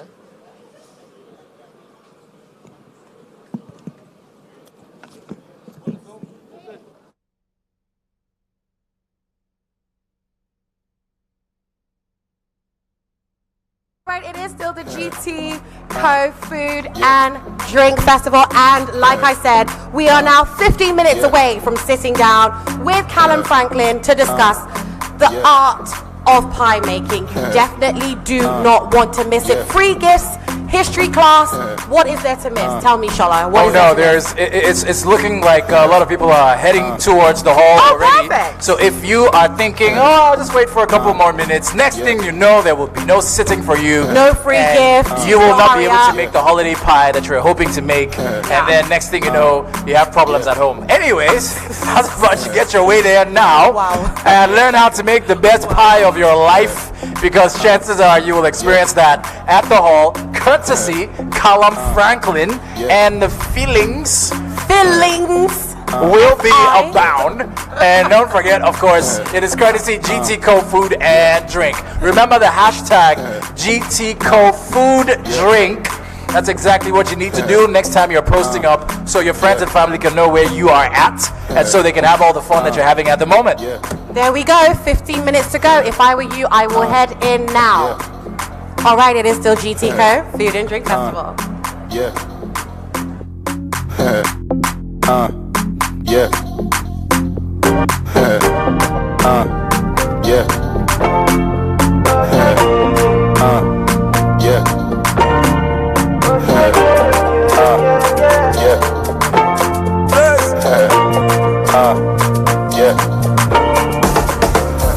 Baby, I the girl you want, baby.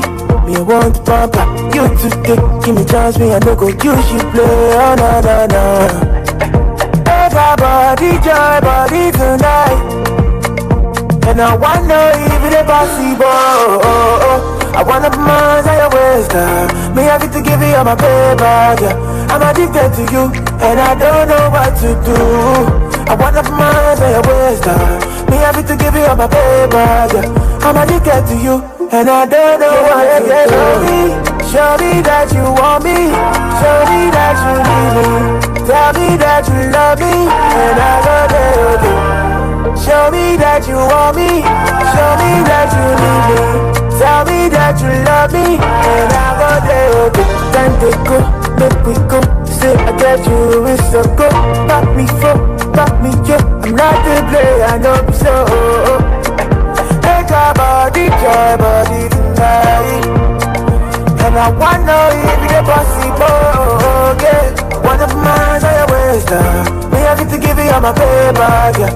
I'm addicted to you, and I don't know what to do. I wanna put my eyes on your waist, me I get to give you all my paper, yeah. I'm addicted to you, and I don't know what to do. Show me that you want me, show me that you need me. Tell me that you love me, I'm alright. If the point got to my head, say make God. GTCO Food and Drink, and we have a lovely lady with us. But before I talk to this very lovely person, remember the masterclass starts at 2 p.m. So start making your way. Hurry, hurry, hurry. Make your way real quick. A free gift item is up for grabs. Chances are, if you wait too long, it will be gone. All right, so make your way there right now and enjoy the best from Callum Franklin, talking about pies, making the best pie. Chances are you will find out how to improve on the pie you've tried to make. It's too salty or it just doesn't have any life. Callum Franklin can fix that. So remember, it starts at 2 p.m. Make your way there and enjoy that experience. So yes, lovely lady, what is your name? Hi, my name is Chinasa from Delina. Chinasa from Delina. Yeah. And we are talking about something delicious. Delina has some very, very lovely things to offer. So just run me through real quick. What is your main attraction here? Okay, I'm talking about our stuffed bread. We have the akara bread. We know how Nigerians make akara, akara beans bread. and bread. Okay, and Delina has it to you with you bake it inside the bread. Nice. The akara is baked inside. Nice. The agoin is baked inside the bread, and we have the newest one that we just made today just for you. We have the asun baked inside your bread. No. So you really need to try it because you've got to love it. You've got to love it. So Okay, I see Risky Burger. Is this the famous Risky Burger? The Risky Burger where we have the toast. We toast your egg in the bread for you. We already baked the bread, so we fry it at the spot. Nice. So it's piping hot, and you're eating it, and you're enjoying the real taste of bread and egg, and it's very lovely. So it's basically agege bread like you've never had it before. Yeah, then. you've never had it before. Trust me. Nice. So you've had agege bread before, but you thought to yourself, "Oh, okay, this is basic." But then with the Lina, they give you the asun bread, the agoin bread, the akara bread, and the Risky Burger. Come on. That is going to be all sorts of exciting. So what else do you have? What else is on the... We also have... By the way, sorry, not to cut you short. The prices are very competitive. I'm looking at your akara bread is 600 naira, and your Risky Burger is just 800 naira, and your asun burger, asun roll, that's the bread baked with the asun, is only 1,000 naira. Yo, that's you're getting your money's worth for sure. Wow. Exactly. Good job, guys. Thank you. Okay, so we also have the gourmet station. We have a pasta station where you have the Chinese style stir-fried noodles. Nice. We also have different sauces, the continental sauces, marinara. We have Alfredo. We have pesto. So you come to our stand, and we're gonna give you your money's worth. And trust me, you're gonna love it. Yes. Trust me, Now look, is simply somebody's looking for you right now. I can see somebody waving like, "Yo, where's Delina? I want to get my asun burger, my Risky Burger, my akara bread, and also my agoin bread. I want it now." Where can they find Delina? Okay, when you're walking through the main entrance, you just walk straight down, and Delina is right in front of you. Just walking through the main entrance, straight down, Delina is right in front. So through the main entrance, straight down, Delina will be staring you in the face, and you can also stare that akara bread in the face, and get a mouthful. So there's some here. Okay, fantastic. Don't worry. If we sound like we have a mouthful the next time we're up, of course, Delina is in the lips. Anyway, so don't forget, guys, the GT Bank Masterclass. Yes, your GTCO Masterclass. 2 p.m. is when it starts. Make your way there now. Start heading there now. Don't walk. Run if you must, because the truth is, before you know it, there will be no seats left. All right, so go in now. There's a chance you can get yourself a free gift. So yes, make sure that you make your way there and enjoy the best from Callum Franklin. Improve on your pie making skills.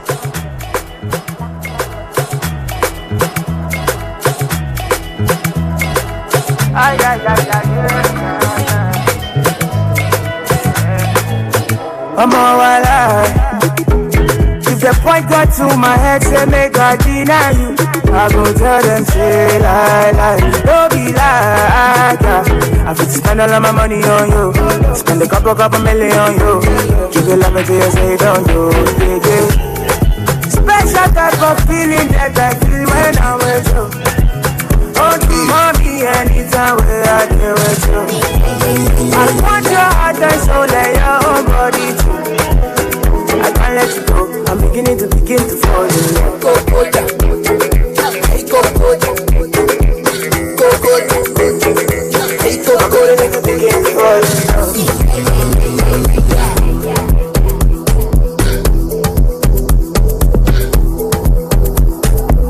Go, go, down. Hey, go, go, down. Go, go, down.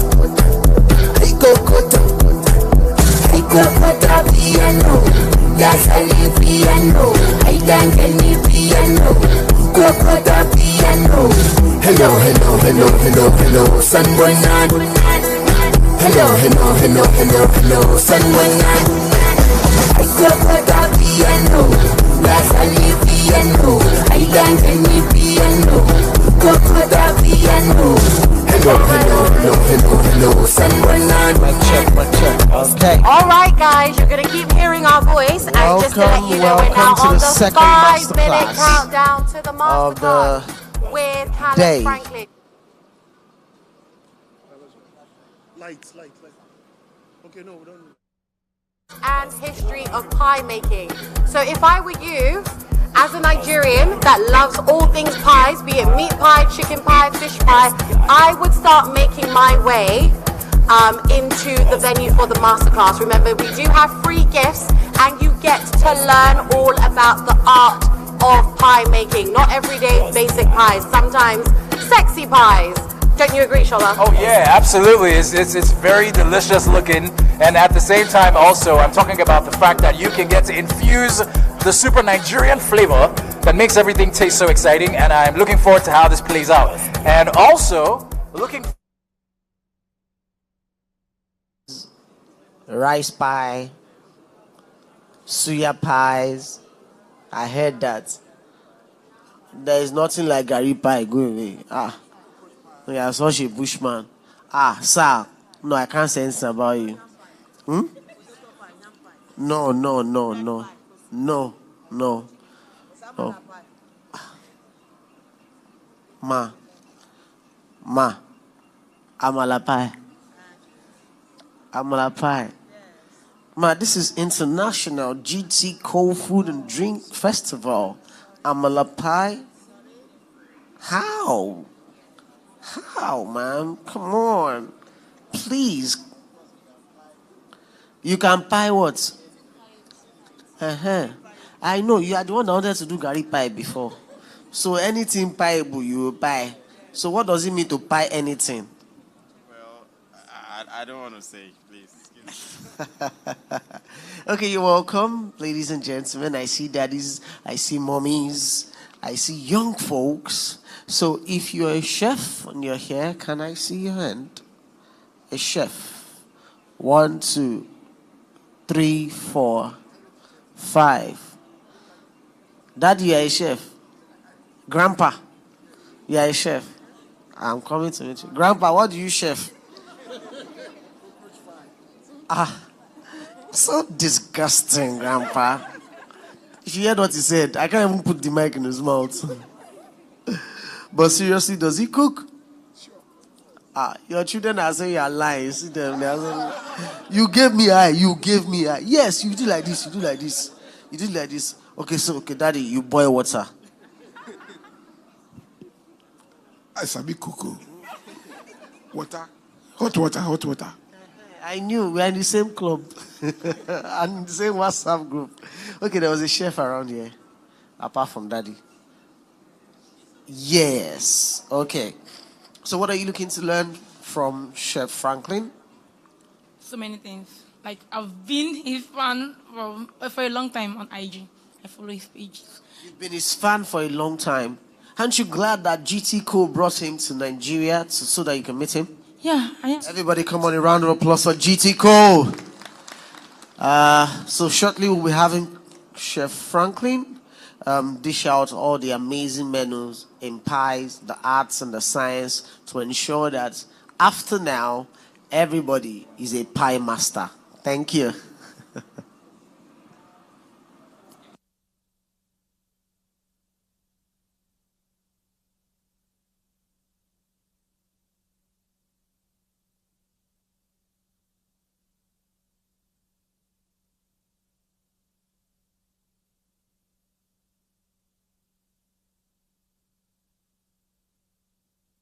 My name is Balanle Olukani, and I will be moderating this masterclass, The Art of Pie Making. I think it deserves a round of applause.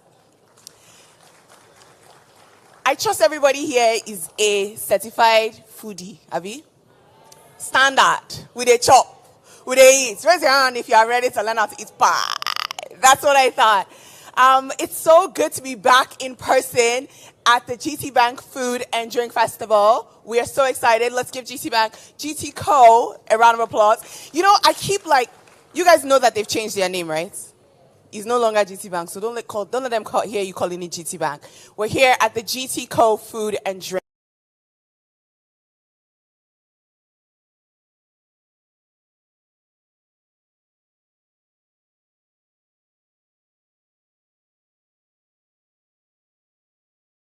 Drink Festival. We are so excited. Let's making art. And today we're going to be learning about the art of pie making. Now, the person I'm about to call is someone who, have you seen? So I was told that we're not live, so we'll just be gisting for now between ourselves. So before I go ahead and I call Chef Cullum, if you guys can please let me know when we are live and good to go, that would be wonderful. Thank you so much. So who's been on his Instagram page? Say okay. All right, everyone, bring out your phones. Phones out. Everybody has a phone? All right, so I want you guys to go on Instagram.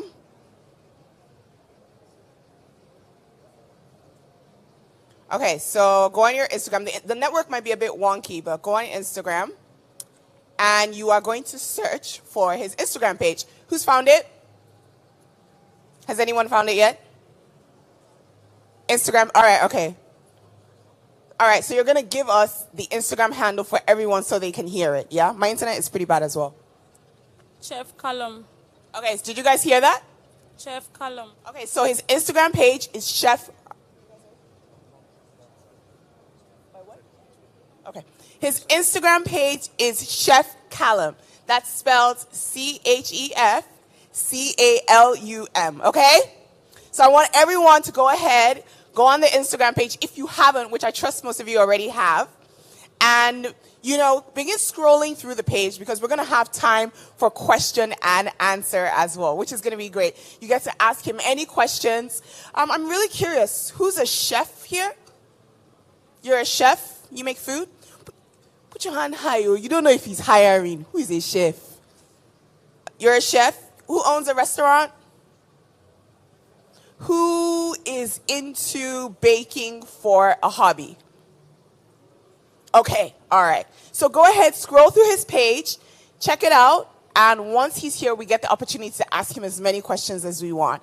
I'm really excited. I'm hungry. I haven't eaten today. Who's hungry with me? Like, exactly. Chef Cullum, we're hungry and we're expecting that you're going to be giving us food, though. Don't fall our hand. So we're going to get started in a few minutes, and once we do that, we're going to have a wonderful masterclass.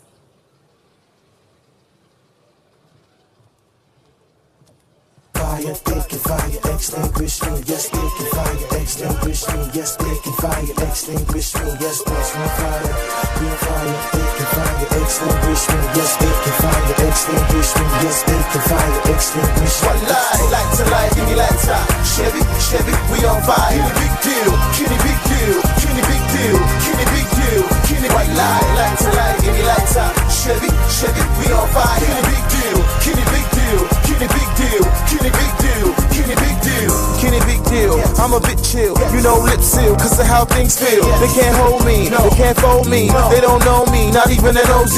I need big money, I like clean money. You spend green money, I spend it like E-money. They don't know better, tell me you flow better. You a slow fella, and I'm a go-getter. This is too messy, check out my new Bessie. You can wind down well, but are you ready? Doing your Uzi, it's like a movie. When I feel groovy, the game come out loosely.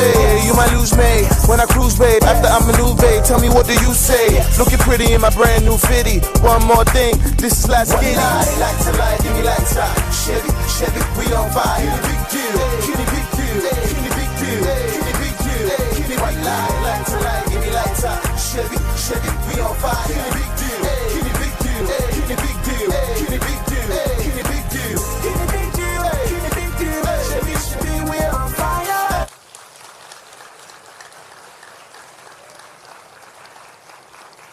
Hello, everyone. Thank you to my audience. You guys are wonderful. Thank you for those loud claps. I threatened them earlier, but I'm not going to tell you what I threatened them with. Welcome to the Masterclass, the art of pie making. This is the GTCO Food and Drink, and we are so excited because we are finally back in person. COVID tried to hold us back, but we're able to be here again, seeing each other and celebrating what it is that we love about food. GTCO is all about promoting enterprise. And when you are thinking about the best of the best, GTCO has brought together artists, and I call them artists because making food is an art. And today we're going to be learning about the art of pie making. Now, our chef that's going to be teaching us about this is someone who truly, truly loves pies. When you're thinking about a pie that looks like art, you think about him. He is coming in all the way from London.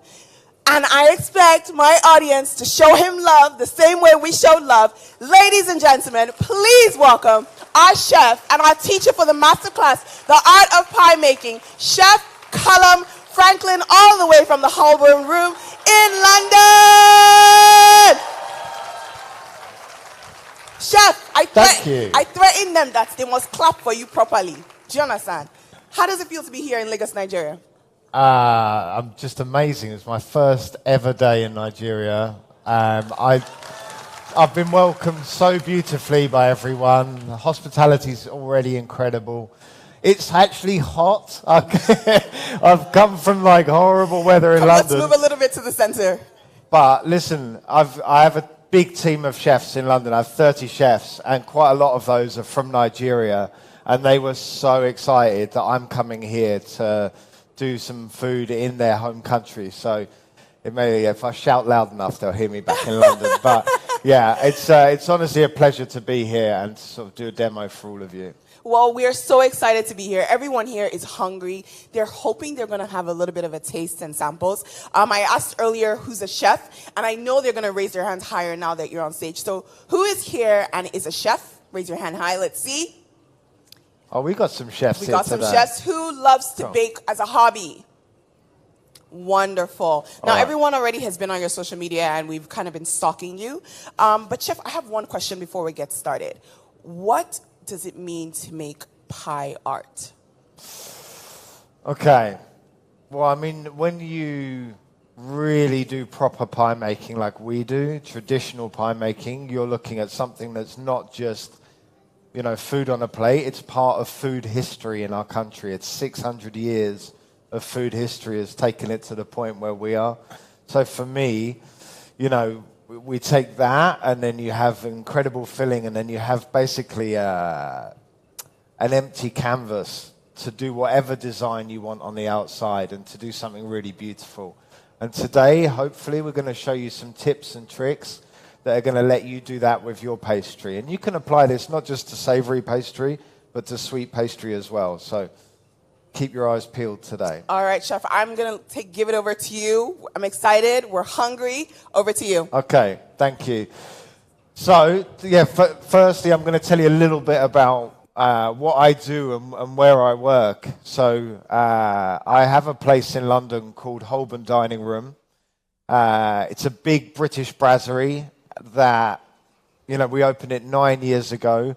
After about 4 years of doing quite a lot of savoury pastry, traditional British savoury pastry, I realised that we needed to build a specific kitchen just for that. So we built the pie room 4 years ago, and that's where we created the perfect environment for pie making, for savoury pastry. So it's temperature controlled. It looks like an old Victorian kitchen, but it's full of technology.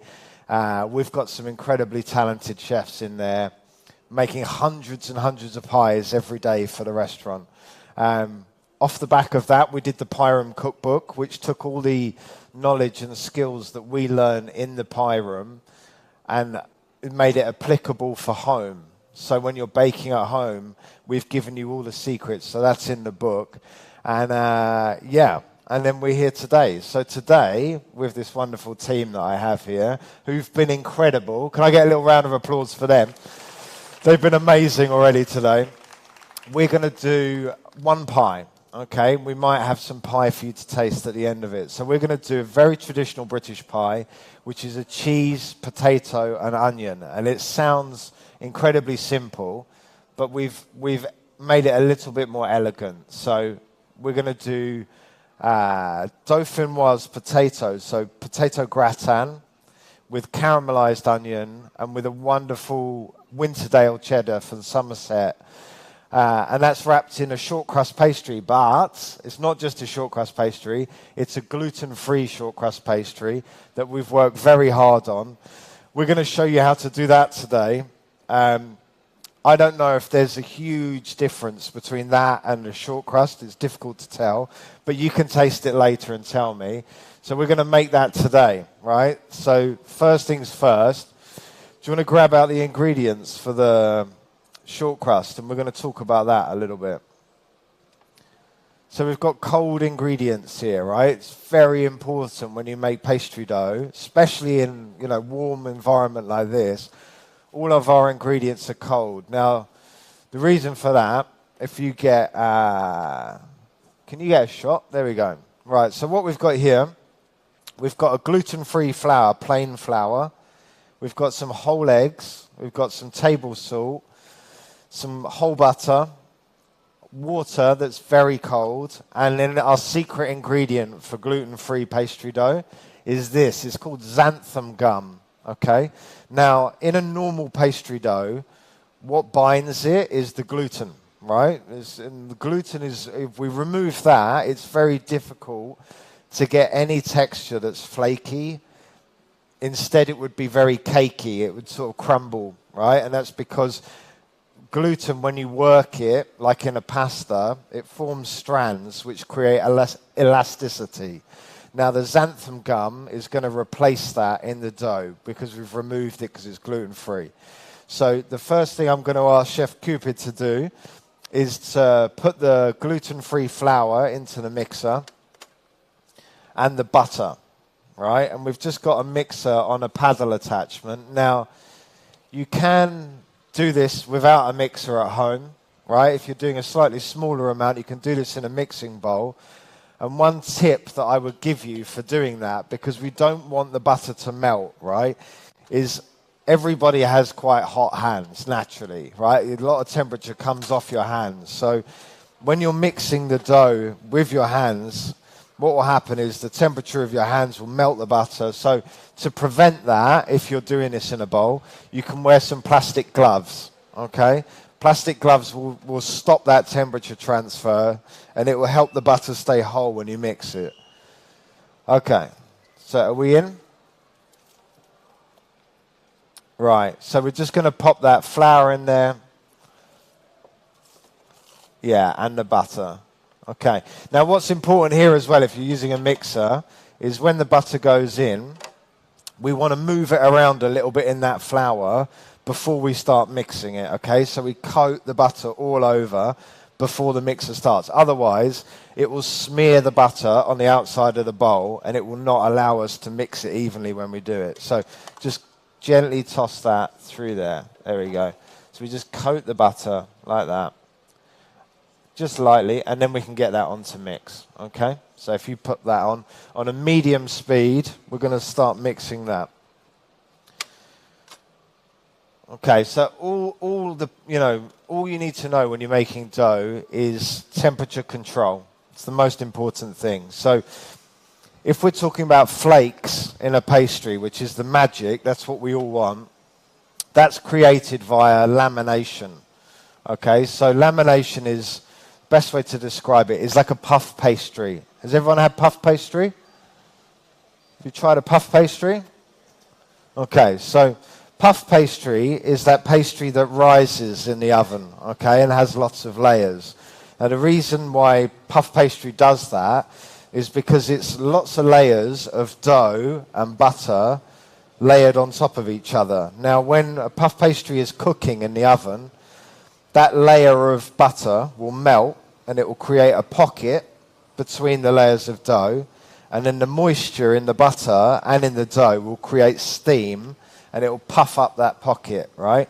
If we make a short crust recipe carefully enough, we can recreate the same as puff pastry. It won't be as neat and tidy, but that's how we get the flakes that we want, right? So what we do is all we're looking for as this mixes is that the butter doesn't melt. We want it to visually still see little nuggets of fat in there, and that will be our pockets that puff up when we do that. Okay, so if you start to unwrap these ones, I like to, when I'm mixing seasoning into doughs, I like it to go in evenly. So the best way to do that is for the salt to go into the water. Okay, this is our extra gluten-free, right? We're going to keep this over here. So I like to melt the salt through the water so that when we add it in, it goes through the whole dough evenly, so it's evenly seasoned. The other thing we need to add into here now, you can pop that in, is that xanthan gum. You can do it whilst it's running. That's all good. Just keep that in. Xanthan gum will go in there as well. And again, that will get mixed through nice and evenly.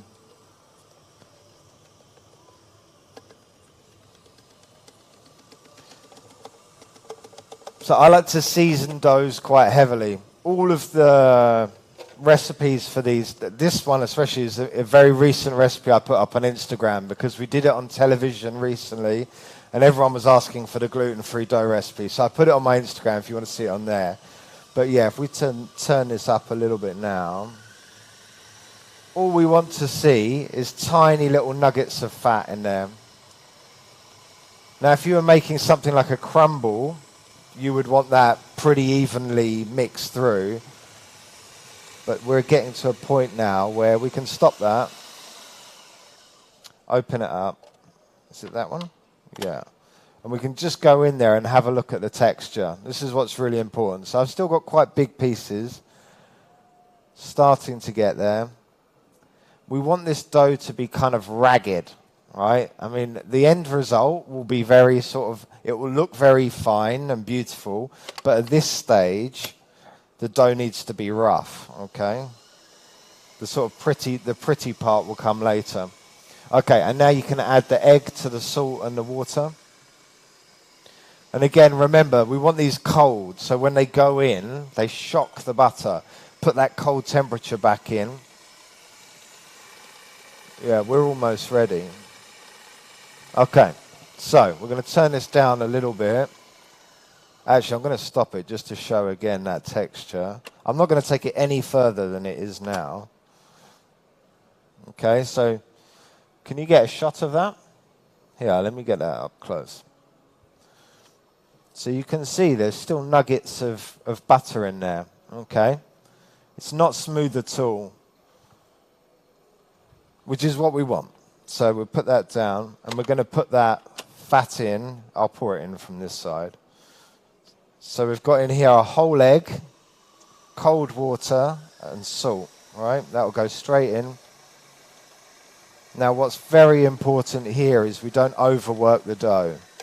So what I'm looking for is for just the flour to come off the bottom. And that's it, okay? Very simple. And still very rough. We're going to take that off of the dough hook. And then we're just going to finish this on the bench.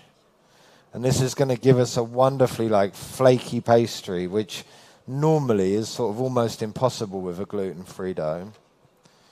So if I empty this out onto the bench, you'll see it now. It's rough, right? We can still see bits of flour in there. We can still see bits of butter. And all we're going to do is just gently bring that together. Couple of kneads. We don't want to work it any more than that. And then that will need to go into the fridge for about half an hour just to rest. You know, the water needs to be absorbed properly by the flour. It will firm up when it does that. And then that'll be ready to use. Now, a little trick, which I always tell people at home, especially when it's hot and it's difficult in the kitchen to work a pastry dough, you can put that in the fridge for half an hour, or if you're in a rush, just pop it in your freezer. Put it in the freezer for 15 minutes, and you reduce your resting time. So if you can just cling film that and pop that away for me. Fortunately today, we have one that we made earlier, so we can go straight into the next part, okay? I think that deserves a round of applause. Chef's thinking ahead. Thank you. Oh. Do we have the pastry dough for the next part? Cool. Okay, it's just coming up now. So what we're going to do in here now, I'm going to show you how I roll pastry, okay? So how we're going to get the sort of the base and the top for our pie, because this is an open pie. We don't cook it in a ring. It kind of looks a bit like, you can bring that up on stage. Here we go. Pop that. Can you pop that one in the fridge? Have you got the whole dough? Yes, we do. Yeah, cool.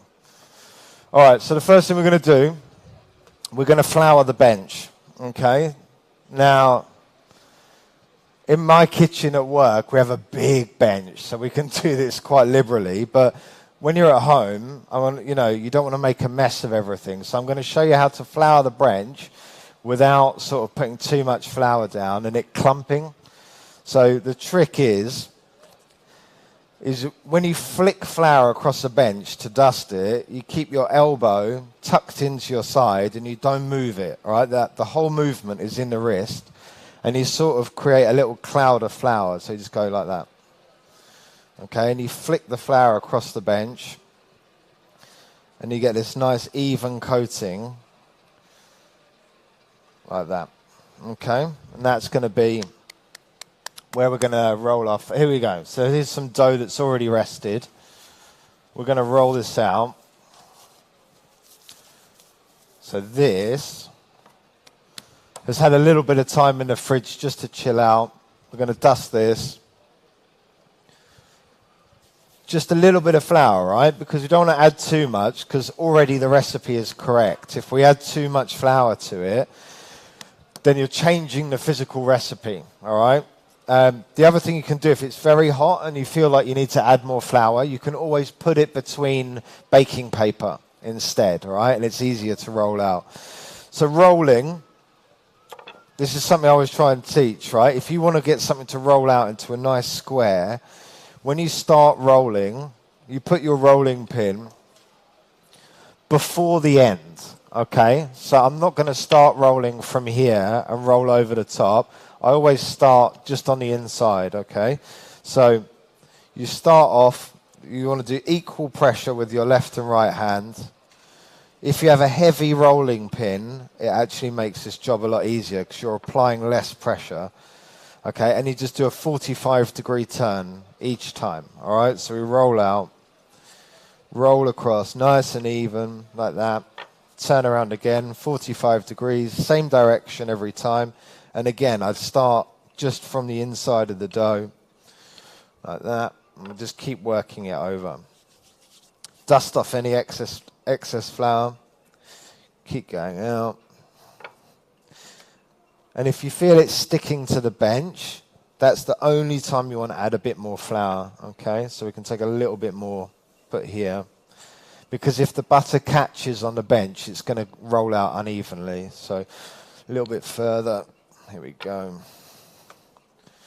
And we're almost there. What I'm looking for is about a centimetre thickness maximum for pastry dough. If it's like a big pie, then you can go a tiny bit thicker because you're going to want some structure to the dough when it's being cut, but at the same time, it's going to have lots of time in the oven because it's a big pie, so it'd be fine to be a little bit thicker on the pastry. So, okay, we're about there. Again, just make sure it's not sticking on the bench. Put a touch more flour. Roll that out. Okay. You see now I've got that nice square. Feel the dough. Make sure it's a nice even thickness all over. I can feel it's a bit thicker in this corner, so I'm just going to roll that out like that. And we're good to go. Now this will be the base of our pie. And the next step that we're going to do is the filling. So I'm going to pop that in the fridge to rest. That's going to go cold whilst we do the filling. So guys, have you got a tray over there? You can dust off any excess flour. And a really nice way to transfer pastry onto a tray, just put your rolling pin there, roll it over, pop it onto there, and then we can just roll that straight onto the tray, like so. And I'll tuck in the edges, like that. And that's going to go into the fridge, okay? Can you pop that in there? Right, now we need to talk about what's going inside this pie and how we're going to shape it, right? So we could line a pie tin, you know, we could line a cake ring, something like that. This pie I love doing because it's a sort of free-form pie that gives you a lot of surface area to decorate with. So what we're going to do is we're going to build the interior of this pie in a separate bowl. So have we got here the potato Cheese and onion. Yeah. And have you got the 2 metal bowls? For lining the pie. Cool. Beautiful. Okay, so I've got these. These are actually kind of like salad bowls that I've stolen from the restaurant. In fact, someone's probably looking for them at the moment. But what we're going to do is we're going to build the pie up inside this, and then we're going to turn it out. All right. Now, I've got 2 because I want one to use for measuring how big my pastry is going to be. But this one here I've just put a little bit of oil inside the bowl and then lined it with cling film. Okay, and that's going to help us turn out the pie afterwards. So next thing we're going to do is going to grab the potato and the cheese and an onion. You have that? Cool. Oh, I think that's right there. Brilliant. So I made this potato. We didn't make it this morning. I made this in London yesterday. This is a dauphinoise potato, right? It's a sort of classic potato dish. It's very thinly sliced potato, cooked in cream, garlic, rosemary, thyme, slowly cooked, loads of cheese in there, and it goes soft, and it's one of those things I could eat it all day long. It's really nice inside a pie, especially when you layer it up and add more onions and cream and stuff. Have you got a chopping board?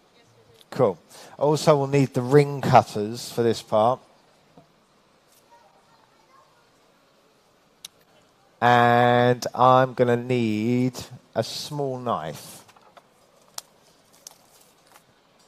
These guys are very, very organised. I love it.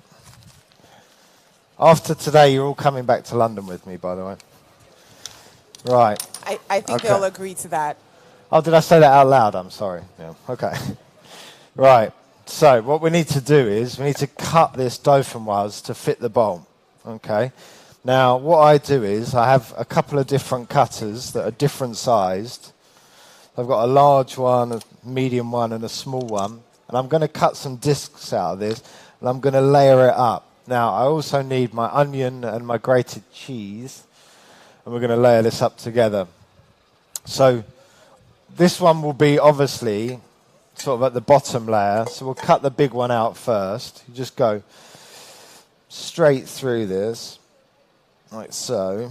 Make sure that's gone through, like that. Okay.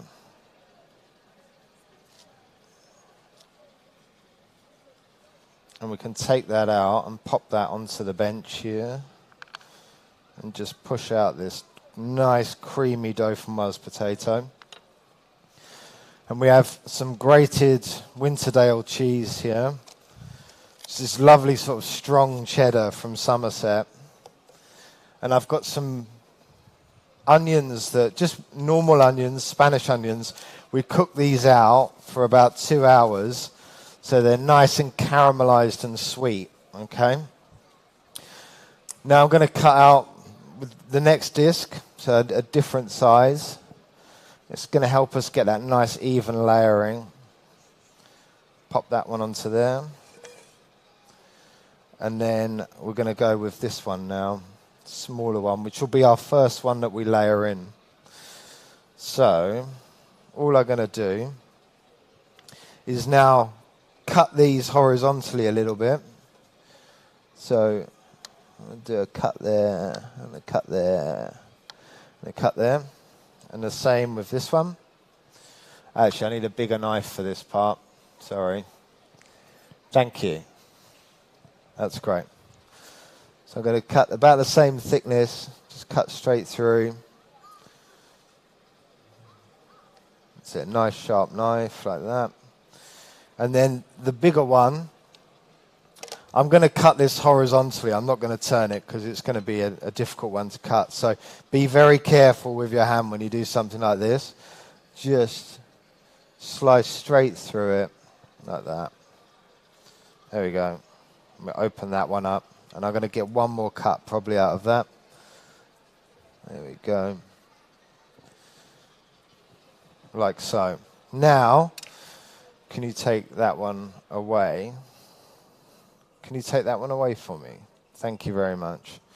Now we can start to build our pie. Okay. So I am going to just pop some gloves on for this part, because otherwise I'm going to get very messy. Here we go. Okay.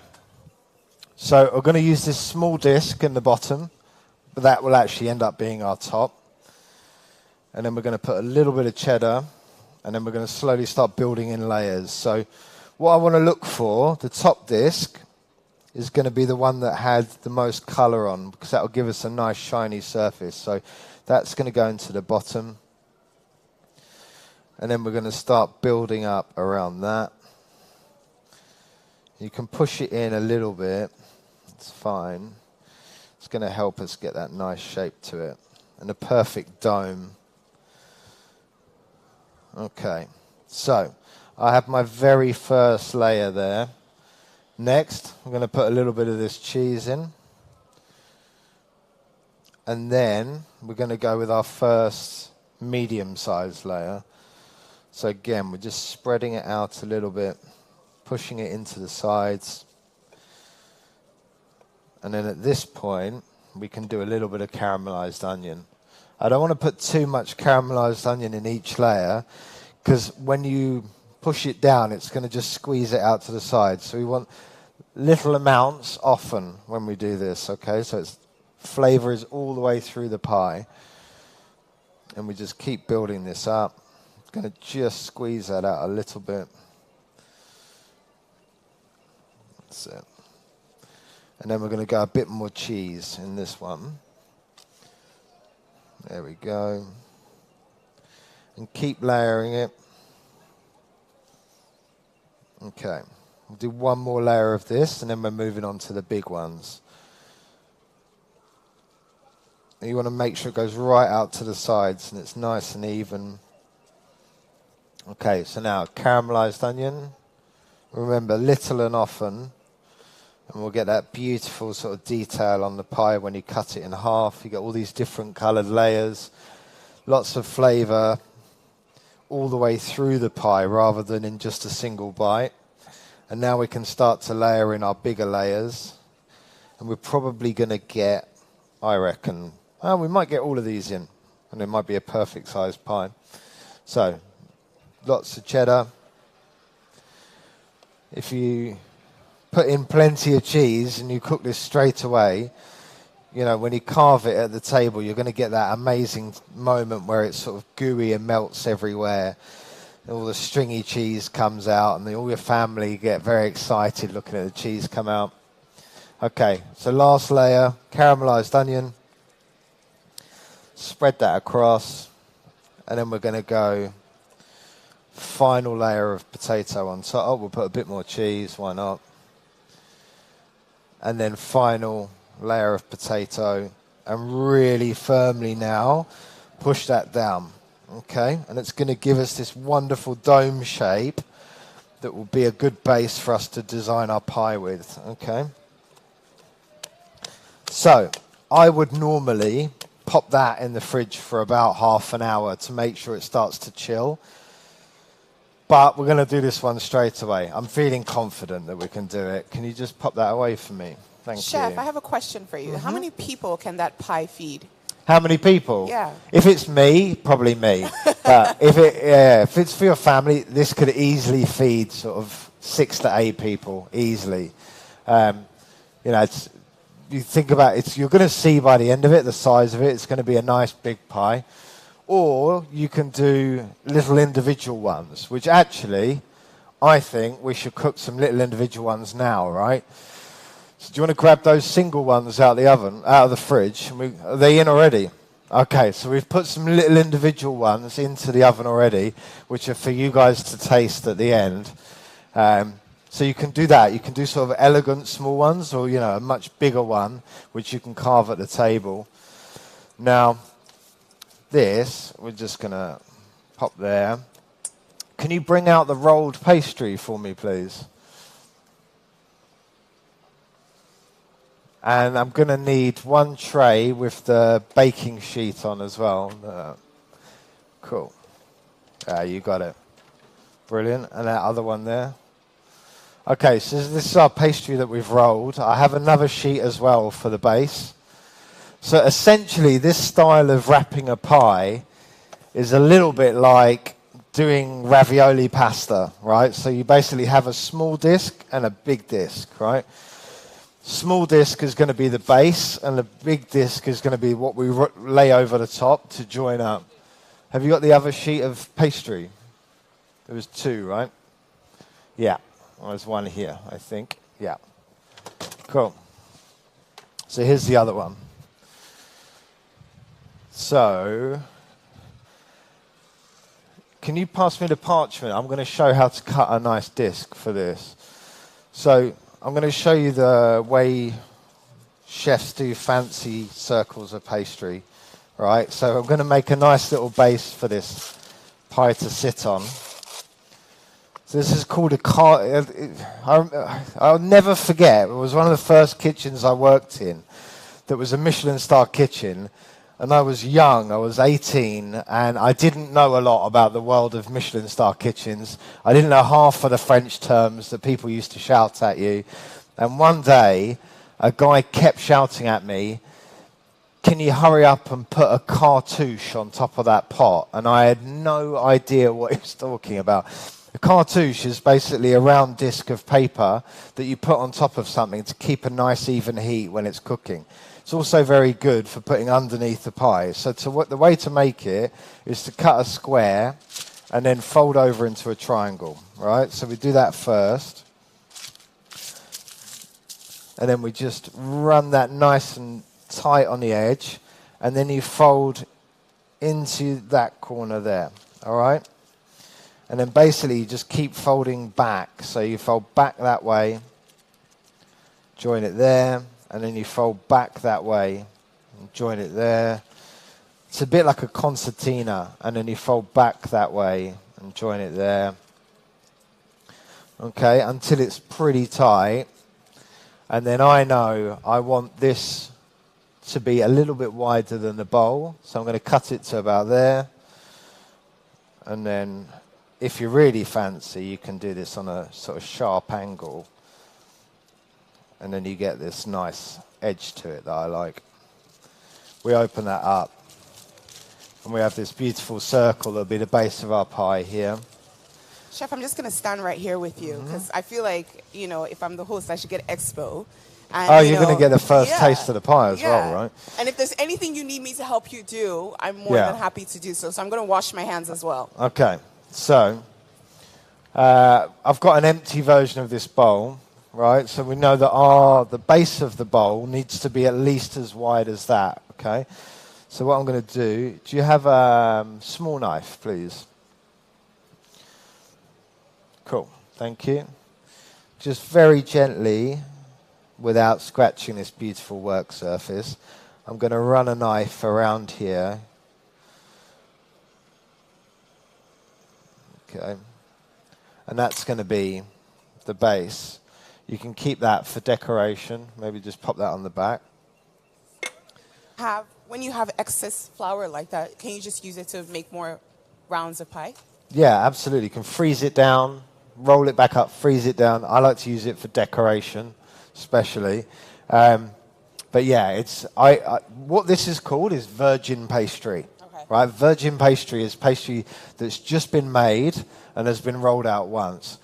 Second time you roll it out again, you've got to remember that the butter, each time you do it, is becoming more and more incorporated into the dough, so you're less likely to get flakes each time you re-roll it. So virgin pastry is always the best for getting nice flaky dough. And then after that, we call it seconds, and then it's thirds. Yeah, and then after thirds, probably that's it. That's it done. So I'm going to put some egg on this to join up the second part of pastry, but I'm not going to put that until I have this first, because otherwise this is going to slide around all over the pastry, right? So we pop that onto here. Look that it's in the middle.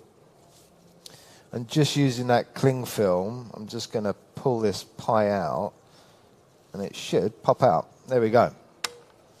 So now we have this nice domed potato, right? That looks amazing. So we get to this point. Now I can just get this egg wash here. Now when I do egg wash on a pie, I only use egg yolk, pure egg yolk. I never use egg white. Now the reason for that is egg white will always leave a streak on the pastry. Okay, so when you cook it, you'll get these little white strands. If you use pure egg yolk, you'll just get a beautiful golden colour of pie. So this is going to be a little bit of glue that's going to stick our 2 layers of pastry together.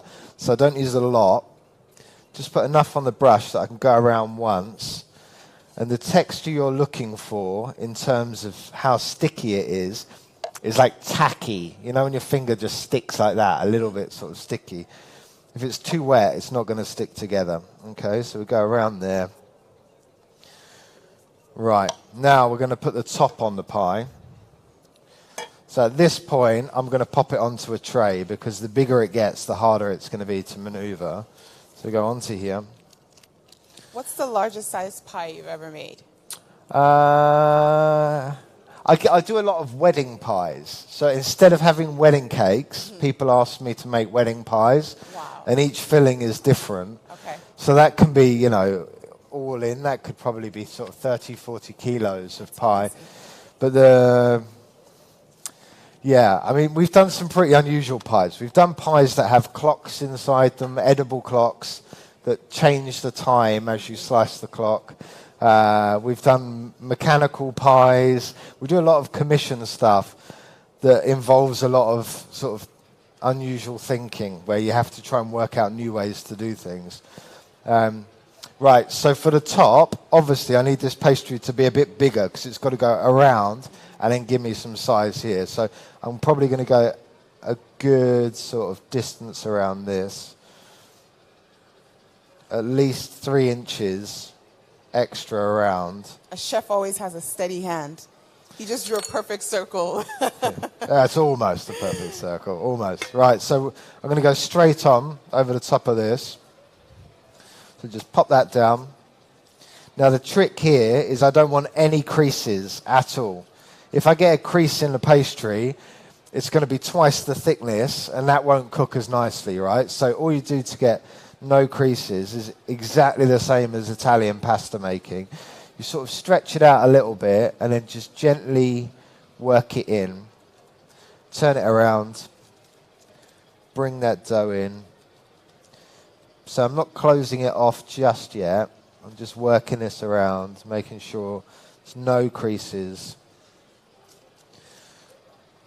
So when it comes to the crust, is that something that you can always do with your hand, or can you also use like one of those little crust maker things? You could. Yeah, absolutely. I mean, you know, with these things, it's always about how much time you have, right? We all lead busy lives. But I think sometimes if you look at the Pyram book, that was what we were trying to educate people with, is these tips and tricks that you can learn to make things faster so you can do everything by hand. You know, the biggest thing with pie making is temperature control. So learning how to use your fridge and freezer properly. You know, if you want to do very fine detailed pastry work, put your chopping board in the freezer in the morning, right? Before you start working. And then when you come to do your pastry work, you take your chopping board out of the freezer, put your pastry on it, and start working. And the pastry, your chopping board will transfer the cold to the pastry and keep it nice and firm, right? So things like that will make your life a lot easier. Okay, so look, now we've got that beautiful top layer of pastry on. Now we need to trim this sort of collar that's going to go around the pie. So that collar is twice the thickness of the rest of the pie because we've got 2 layers of pastry, right? So I'm just going to thin that out slightly. And then again, I'm going to just trim that a little bit. And then we're going to pop this up onto a cake stand so we can do some design, which is the fun part, right? So just going to very gently trim this extra pastry, like so. Okay, so that will come off. It looks like a moon. Right, and here we go. This is something I love using for pie making. It's a cake stand, right? A revolving cake stand. It's going to make my life a lot easier when I'm doing a big pie. So I pop that onto there. We're going to give this a quick egg wash. So it's first egg wash, right? So this is going to go on. Start off just a very light amount again. Just let it go until the brush goes dry before we add any more egg on there. Because otherwise you're just sort of cooking an omelette on top of the pastry. And it will actually stop the pastry from getting crispy. So go to here and just a little bit around the collar. Like so. And then we're going to crimp, right? One of my favorite things to do ever with a pie. This is how we make this look really pretty. So all I'm going to do is I'm going to show you. Do you want to come around this side?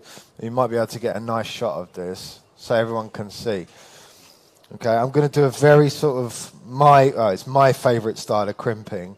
So I'm going to use both my hands and basically I'm going to squeeze the pastry between this thumb and forefinger and I'm going to turn over with this thumb, all right? So I squeeze it, roll it over, and then this finger here is going to come and hold that one in place.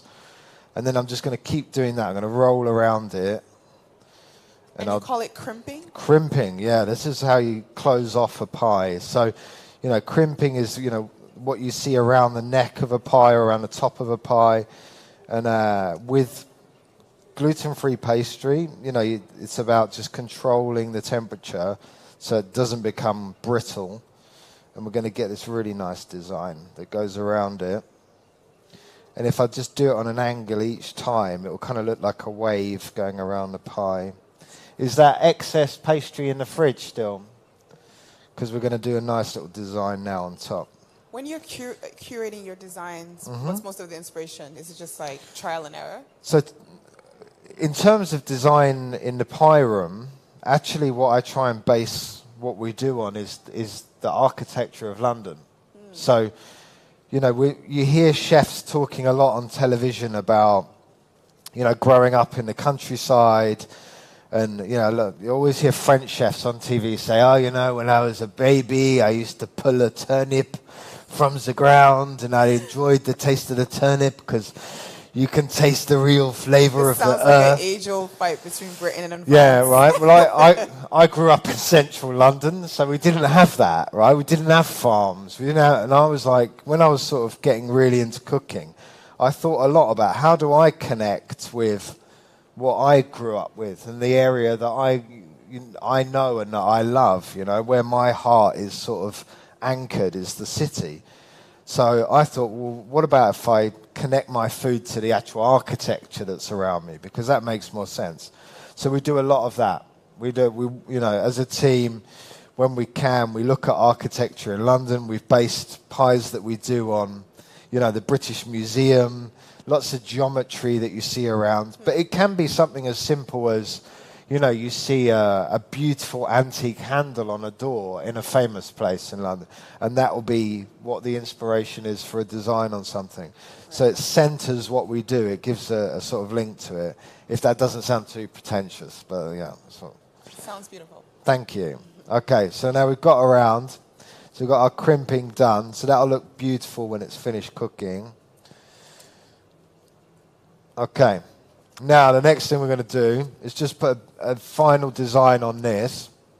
Now, I like to do on something this size, probably a leaf will be something that looks pretty. So I'll take some of this trimming and we'll just cut very simple leaf shape by hand. So nice sort of looping leaves.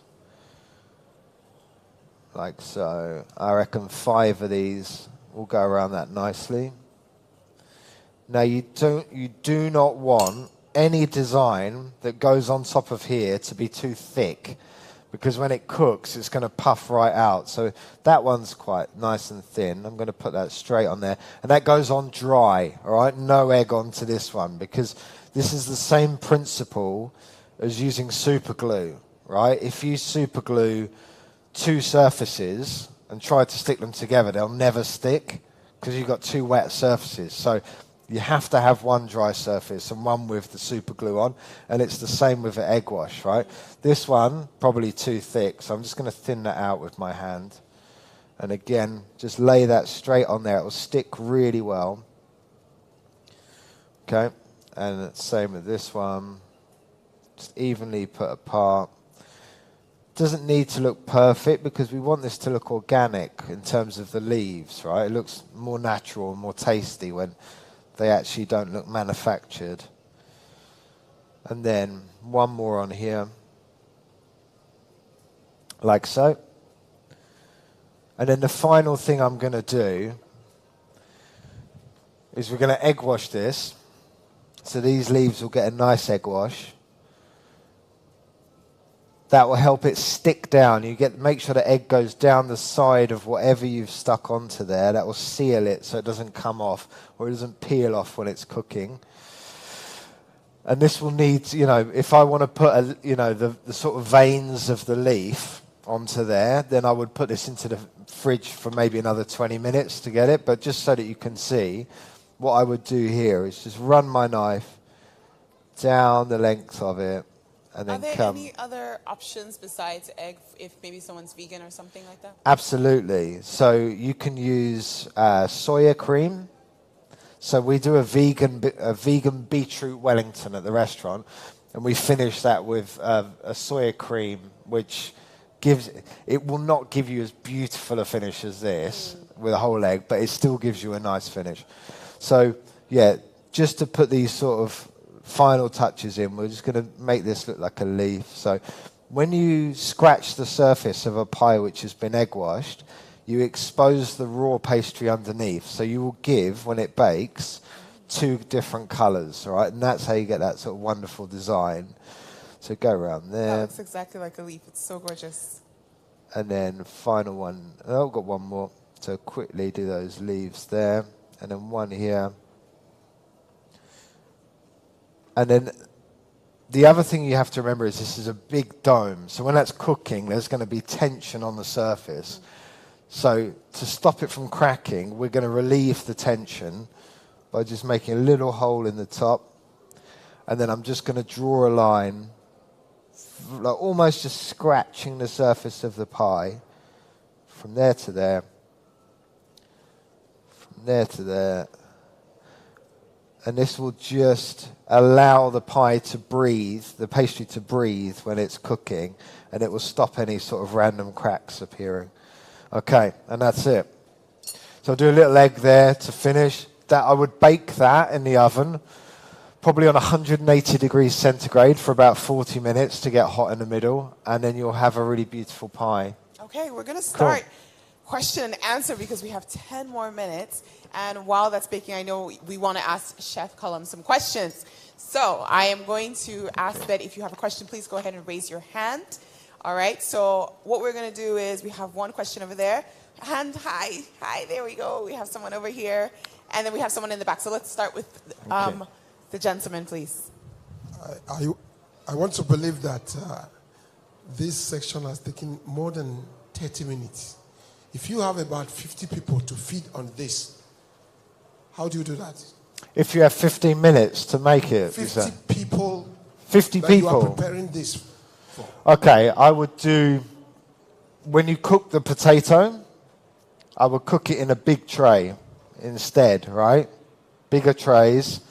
And then you just roll out bigger sheets of pastry, roll it over the top, roll it under the bottom, and then you can cook much longer pies, right? Slightly thinner, easier to cut the portions. That's how I would do it if I was cooking for 50 people. Instead of doing individual round ones, I would do longer, wider, but slightly narrower ones that you can cut portions from. Yeah. I hope that answers your question. We have a question in the back on the right. In the meantime, we're going to take a question on the left. Okay, thank you. Well done, Chef.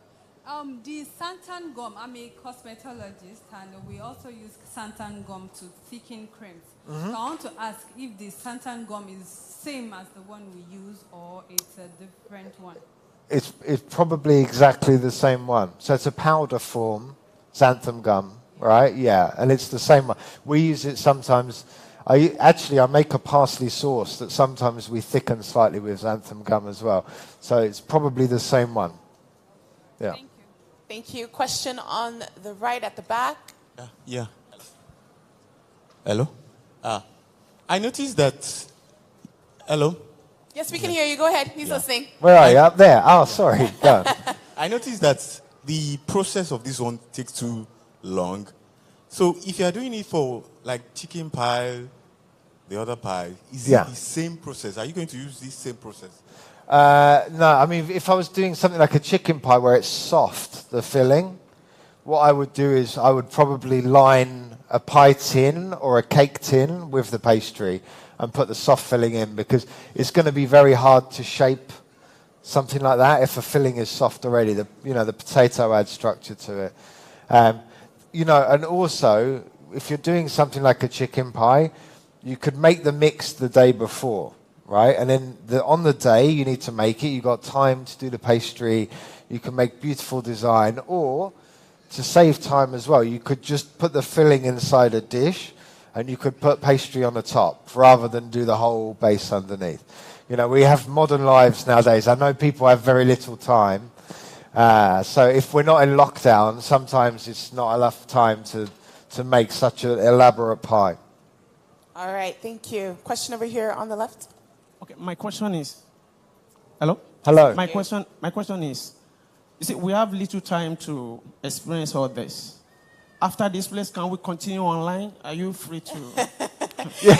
Chef, you have to come to London. Because I can see with your experience, you have series of days, things like this. Can we continue online or what?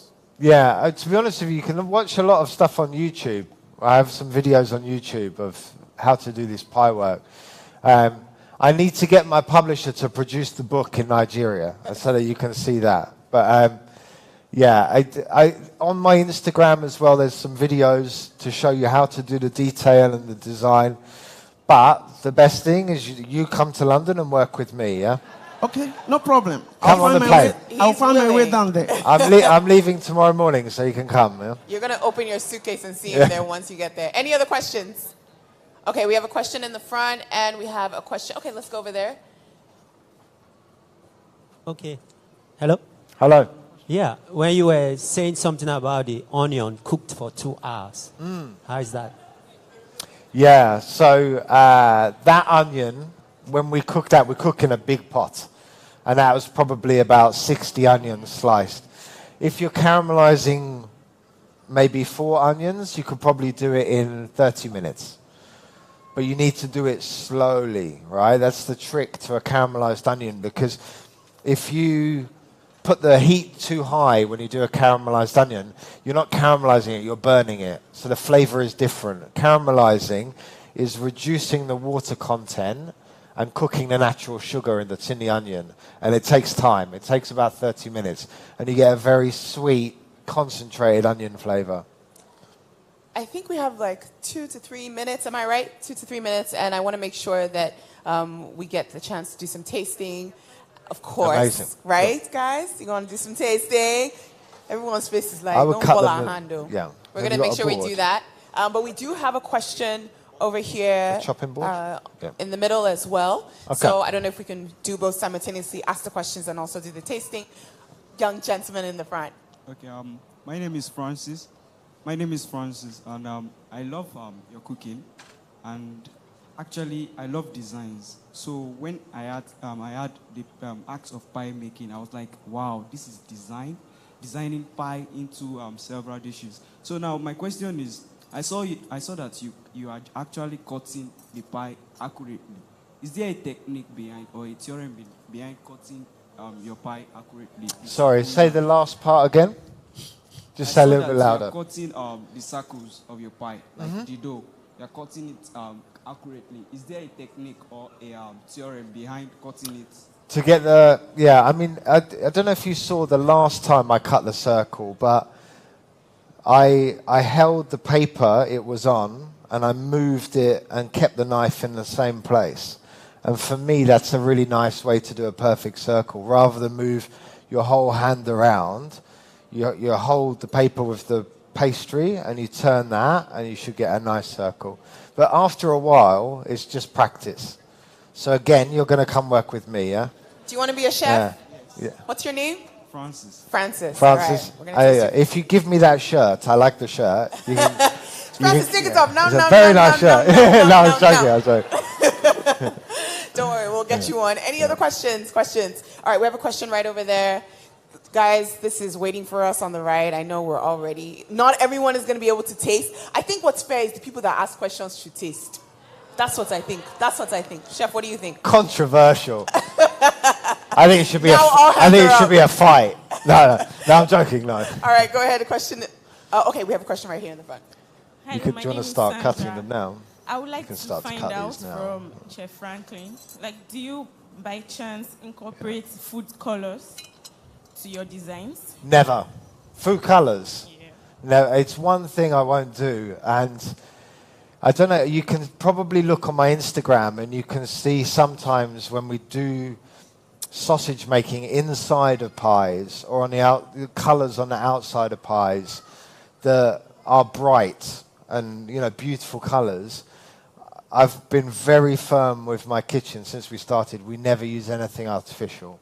So, for example, if we want to get a very bright orange color, what we would do is we would get a whole bag of carrots, we would juice it, and then we would reduce the juice to a glass, so very sticky, and we would fold that into a raw sausage mix as part of, a coloring. So instead of using a fake color, you have natural color and intense flavor instead. So yeah, it's something that I see some chefs doing, and I'm like, why using fake coloring? You can do all of these things naturally, and it's good for you. Okay? All right. Thank you. So I believe we have time for one question. Am I right? So because we have a young boy over here. He's a child, so let's go ahead and allow him to ask the question, and then if we have time, we'll take the lady in the left. If you don't have the pastry, can you use anything else? If you don't have the what, sweetie? The pastry. Pastry. Let me think. What else could you use? It's going to be difficult without the pastry. So what you need to do is you need to learn how to make the pastry dough. Okay? So I'm going to give you the recipe after this. All right? And then you have to practice. Do you help your mom cook at home? Does he help? Okay. So you're going to learn how to make my pastry dough. Okay? And there's lots of different pastry doughs you can make, all different styles. The short crust one is my favorite. It's the nicest one to work with. You can make beautiful design. But yeah, we're going to teach you, okay? Cool. Awesome. All right. Ladies and gentlemen, we've run out of time, and we are going to go ahead and hand out little bites here and there, just to at least have some people sample. That knife. But I'll let Chef say any final remarks he wants to make before we wrap up. Yeah, I'll cut it smaller. Okay. Did you guys enjoy the class? Yeah. Thank you, everyone. Really, really good. This has been the art of pie making with Chef Cullum. We're going to go ahead and have a taste a little bit. And if you have any questions, you can most definitely, go on his Instagram page, follow, and make sure that you comment as well. And use the hashtag, let people know that you have been at the GTCO Food and Drink, and you have been able to witness literally one of the best masters in pie making in the world. It has been such an honor. Please make some noise for him. Thank you. Thank you all for staying and watching. Such an honor. Thank you.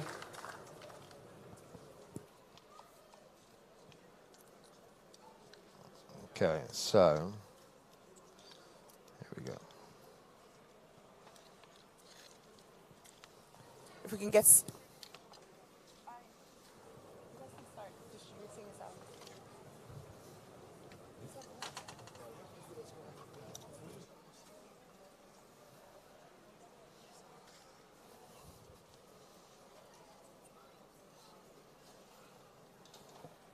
Oh.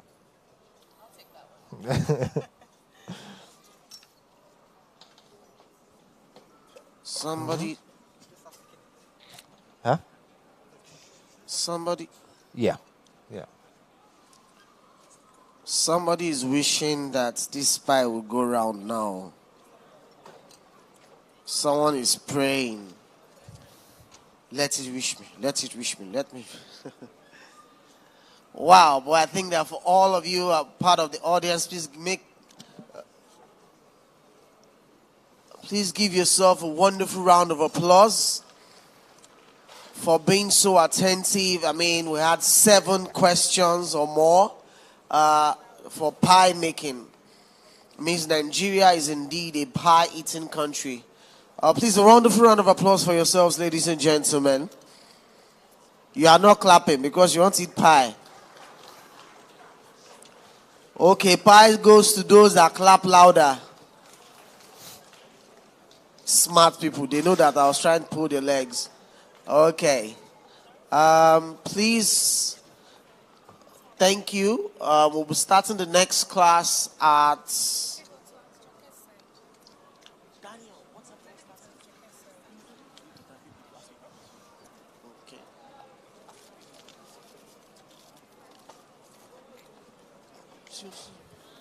Hello. Hi. Tell us your name. I'm Falajomi. Okay, you like pies? Yeah, I like pastries. Oh, you like pastries. Okay, so tell us about today's pie making class.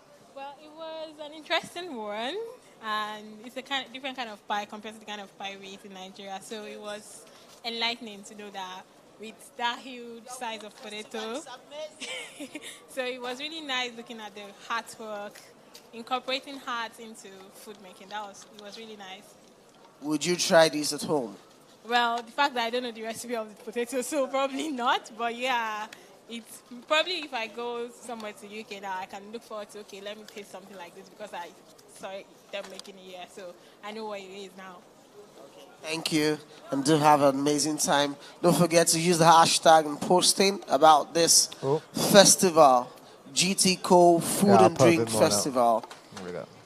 Anybody will be trying out the pie? Hello. Yes, I see you have a plate. Come. Did you taste the pie?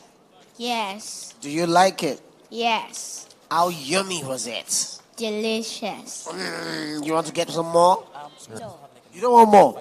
Okay. I'm full. You're full? Yeah. Okay. Can you guys carry on Thank you for cutting up? coming Thank to you. GTCO Food and Drink. Is there, The way you are eating is like you're having food gasm already. Say that to me. I said you have no idea. Really? Do any of the How tap bad is it? room? I'm not really a potato person, but this is really nice. How lovely, right? Thank you. No, I'm fine. Is there a tap Look in at there what's that happening works? here. Cool. Okay. It's not working. Aja, Listen. you want to talk to Yeah. us about pie? Oh. Wait, you say it into the mic. Say what you just said into the mic. No, I said I'm fasting, so I want to take it home because I must have a taste. What if something happens to it before you get home? Nothing will happen to it. Inshallah. Yes. I won't break the fast. I will taste it. I must taste it. Okay, so will you try to make this kind of pie at home? Yes, because it's simple to make. It's quite simple, yeah. It's just like the way he made his potato pie from London. So that means you can as well prepare it before, then doing other things later, like the dough. You can even make the dough earlier. So it's simple and it's not stressful to me. So what would you say to Chef Callum, sorry. Me? What did you say? What would you say to the chef? I want to thank him for a job well done because he actually made something that is palatable to the Nigerian taste bud. What would you say to GTCO? Thank you for bringing the chefs because I saw one of the chefs that actually I'm a fan of, Chef Cupid. So it's nice seeing him in person. Yeah. Amazing time. Okay, thank you, everybody. We can all step out because we are going to be clearing and cleaning the place to commence the next class. Thank you, everyone. Thank you. I know you enjoy. Grandpa, you're running away. Grandpa, you gonna?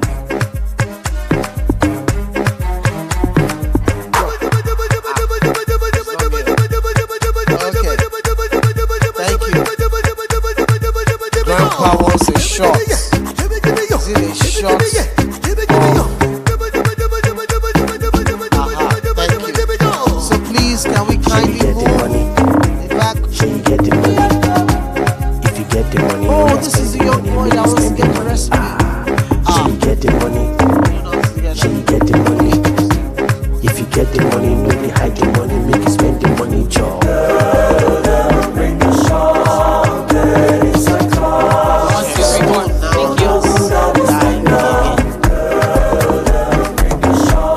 Okay.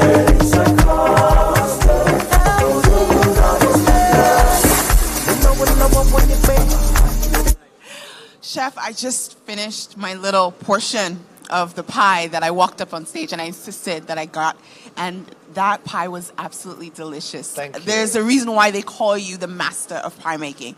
While we were just seeing what you were doing in the art, can you just tell us a little bit about, what inspires you, especially when it comes to curating pies that meet all sorts of different palates from all over the world?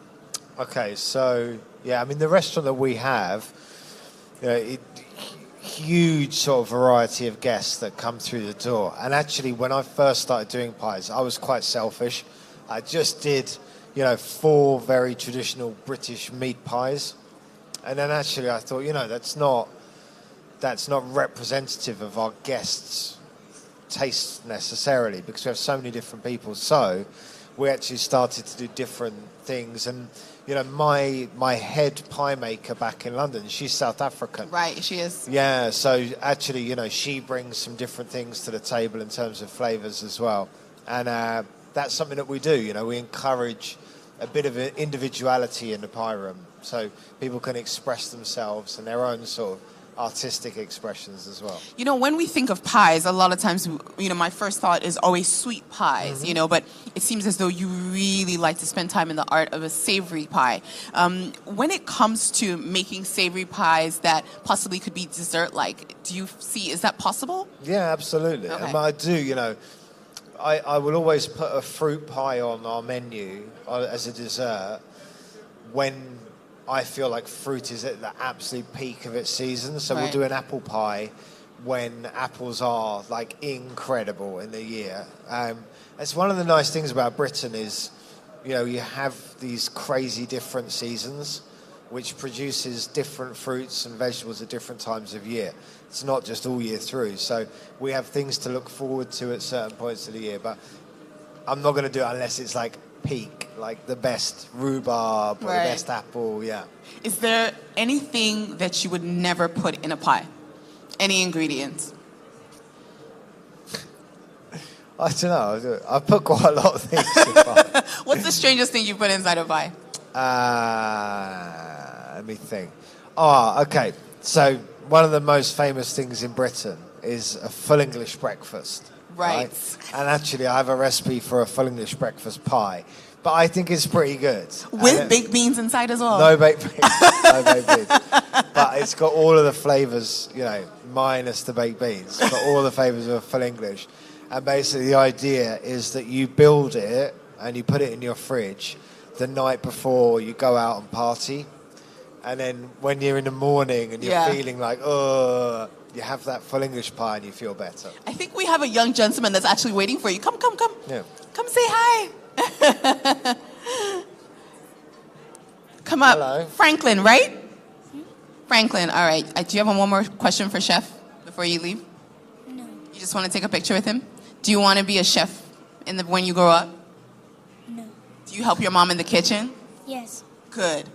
Chef Cullum has been here with us in Lagos, Nigeria. We absolutely appreciate it. Thank you so much for bringing your masterclass to us. And hopefully there's a big pie that's baking. I think we already have it planned that you're going to give it to me, right? Half. He's giving me half a pie. Guys, this is the GTCO Food and Drink. It's going to be amazing next few days. Make sure that you stick around. And, of course, come visit us and taste all the food that Lagos, Nigeria has to offer. No time, that goes. What you want, the push. You already know, no. Shallow body, follow again. Shallow body, follow again.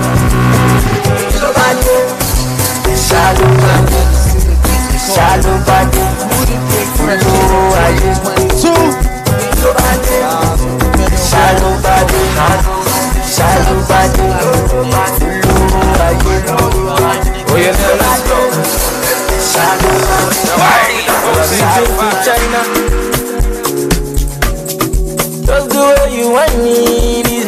make things chong.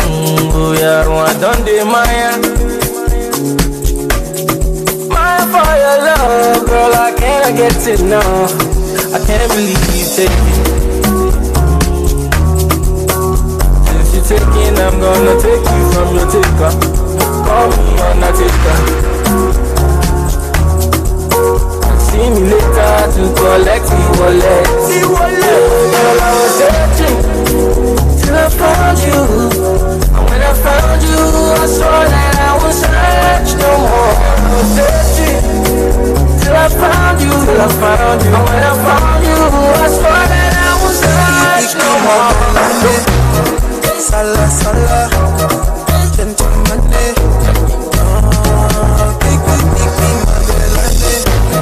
Sala, sala, gentleman, picky, my belane. Sala, sala, no sentence, stand up, sexy girl. You come to me, set the door. Turn it up for me, flexy girl. Anything you want, I got you, girl. Now to the beat, Jazzy. You know you remember deep down. Another band.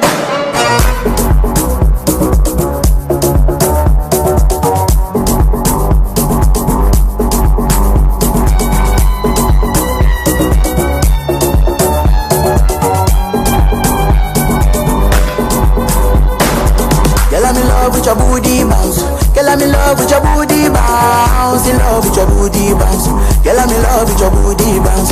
Girl, I'm in love with your booty bounce. Girl, I'm in love with your booty bounce. In love with your booty bounce. Girl, I'm in love with your booty bounce. When I wear it, you weigh 1,000 pounds. Girl, this night we dey go like 7 rounds. Baby girl, say you fine. Baby girl, say you fine. You are desire. Baby, now you are desire. You're yash original. No be that kind Black China. In my way, make a be your night. Drop it like a girl. She got me in my feelings. I'll be your dog. For this got enough feeling. Holy Father, my holy Father. Holy Father, holy Father. Screaming my Lady Gaga. She got me in my feelings. I'll be your dog. For this got enough feeling. My holy Father, my holy Father. Oh my Marco, I'm running back to you. I'm running back so I'm running back for you. Give me your Marco. I'm running back to you. You break my heart up. Till I run like a heart up. Oh my Marco, I'm running back to you. I'm running back so I'm running back for you. Give me your Marco. I'm running back to you. You break my heart up. Love is not enough, baby. Come to me, Molo. Alright, it is the GTCO Food and Drink Festival. Yeah, and don't forget the Masterclass at 3:30. No joke. Ladies and gentlemen, it will be quite the experience. Pasta making like you have With never. the Alberti twins. Oh. 2 guys. Yes, indeed. So, you know, I it don't will know be who all the sorts Palo of is, I don't exciting. know who it. And remember, the spaghetti recipes of cashew e pepe. Cashew e pepe. Oh! Cashew a what? Cashew e pepe. Cashew a what? Drinking the milk cake. Anyway, cashew e pepe. And by the way, that will be quite the experience because these guys, being Italian and everything, Italian stallions. who else would be able to teach you about making spaghetti but It's the actual Italian. It's like us teaching people how to make jollof rice. Well, no, that's a debatable thing because Okay, of so Ghanaians. how so to let's make, not do that. you know, eforiro. Do we still own that? That's try. Technically, no, we what do. is it? What is an authentic Nigerian? I am lost for words All right, we'll right stick now. We'll stick with F4. But don't forget, yes. the twins have it in the bag, Who and better they will to be learn it teaching from you. than Italian twins? Come on. The Alberti twins. Exactly. So looking forward to that, ladies and gentlemen. And also, we know, look, it's a beautiful place. You're experiencing a very lovely hall.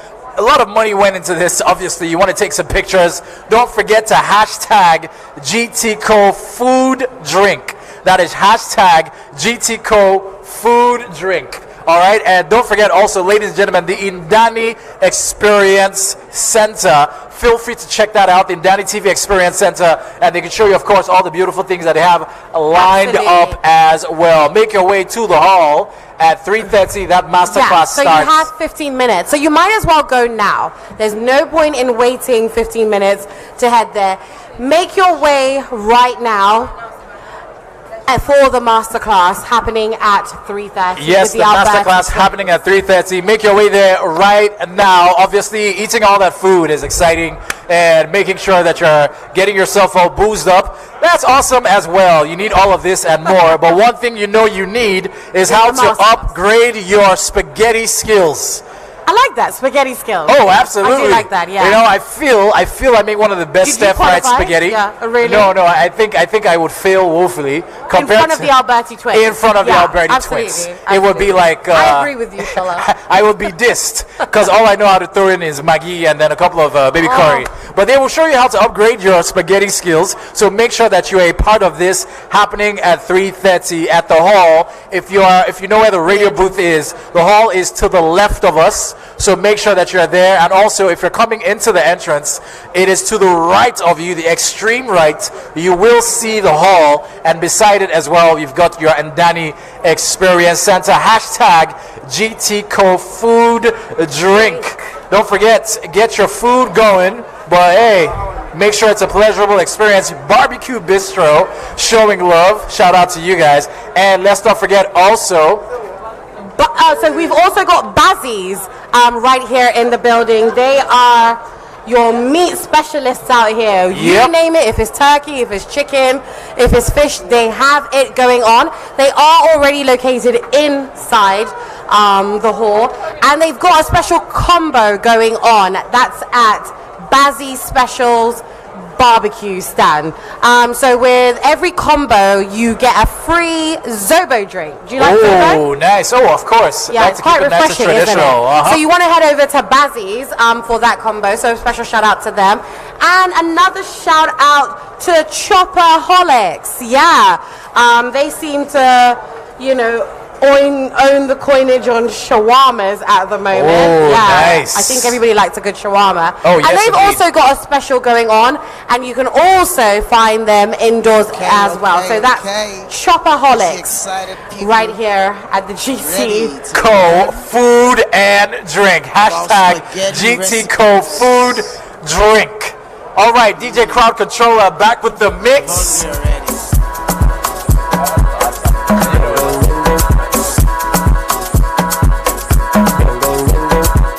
Young John, the wicked producer. Lip keys.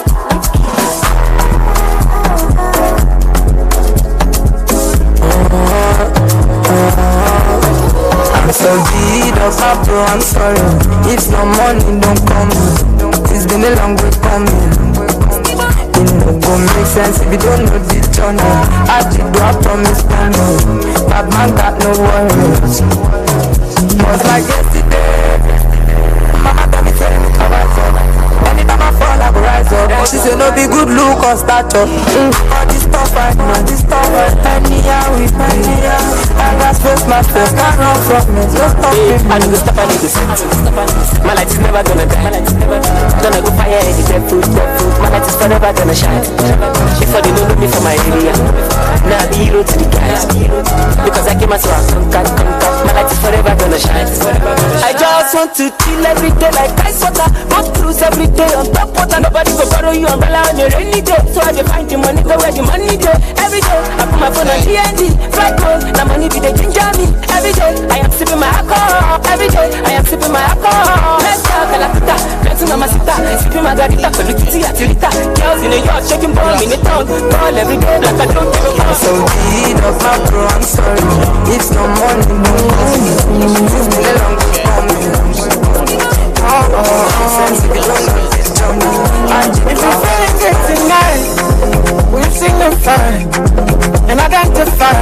I'm singing for you tonight. If you're feeling love tonight, we'll signify and identify. I'm singing for you tonight.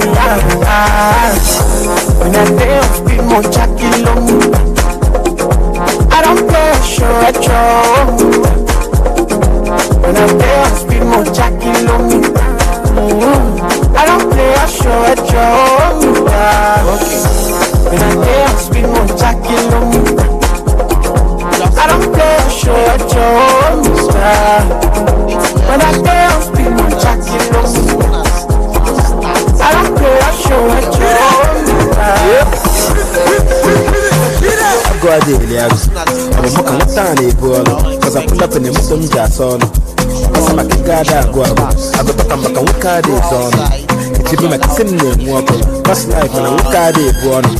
And I'm a little guy, yeah, Fino on the highway. Here is the highway. Omaka highway.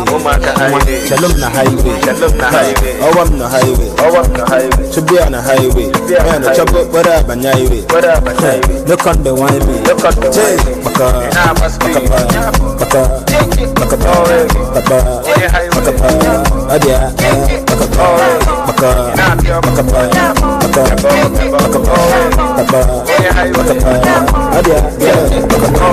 but they say here, okay, men, on your brother, Jack, up your silver, they say there.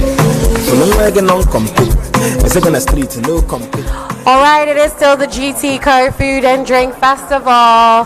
Hope you're not too full, but you are eating and drinking. And most importantly, going to the masterclass in 5 minutes time. Oh yeah, so make your way to the masterclass. It's spaghetti time, ladies and gentlemen. Spaghetti time. Find out how exactly you can upgrade your spaghetti ability, because we know that you try and you've been using the same recipe for the last 10 years.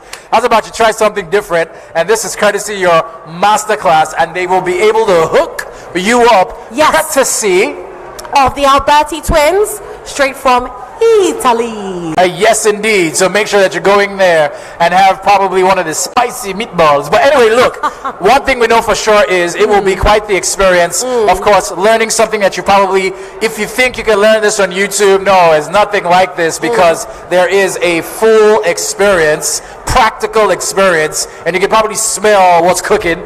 If I might quote The Rock. And at the same time as well, you will be able, if you're lucky and you play your cards right, who knows, maybe taste one of the spaghetti meals. Who can say? But what we can definitely tell you is that if you make your way to the masterclass now, you're guaranteed free entry. You will hopefully get a free gift. Hopefully. And if you make your way there now. Learn all about spaghetti skills from authentic Italians. When you get home, say, how was your Saturday? Well, guess what? I learned how to make spaghetti. The Alberti twins taught me how to make spaghetti. How was yours? I just Netflixed and chilled. No. Yes, indeed. And of course, having Donny TV. The recipe is cacio pepe and more. And I'm sure you know about the cacio pepe joke. No. Drinking a milk cake. Anyway, look, it's a good time, so make sure that you make your way there. Yes, T-4 minutes. The countdown is on. Please make your way to the masterclass with the Alberti twins, teaching you and upgrading your spaghetti skills. Oh, and shout out to Happy Endings. Honestly, Happy Endings. Quite a good name. Happy Ending Cookies. Okay, not just happy endings. Yeah. Because, people know. Anyway, so look, shout out to these guys. Also, shout out to Barbecue Bistro. And let's not forget the chill drinks. Chill Park cocktails. Chill Park cocktails. Come on. All right. And mocktails for those that do not want to try. The hashtag, ladies and gentlemen, is GTCO Food Drink. Yes. Promoting enterprise. Hopefully you guys remember, if you have anything you have lost, if you're missing something, feel free to come through to the booth to make an announcement about this so we can make sure that you are safe and everything is good and secure. Also, if you're looking to enjoy some quality entertainment, apart from the beautiful voices you're listening to, don't forget that in Danny TV Entertainment Center. Hello, everyone. My name is Ifnaya Valerie, and I am your moderator for today's class. We have John Antoni Alberto from Italy, from Manchester, and they are here to upgrade our spaghetti skills, okay? Because it's not every time spaghetti and stew. with chicken or turkey. Exactly. So they were also on the reality TV show Love Island, for those that love that show. I see you, girl. And they have a cookbook called Twintastico, which they'll be giving out at the end of today's session for the best cook. Yes, they want some of you guys to come on stage and help them cook their different spaghettis today, and you will win a cookbook. So I will not hold us any further. Let's give a round of applause, a double round of applause, for the twins, the Alberti twins. Oh, Eliana. Oh, Lord. It's getting hot in here.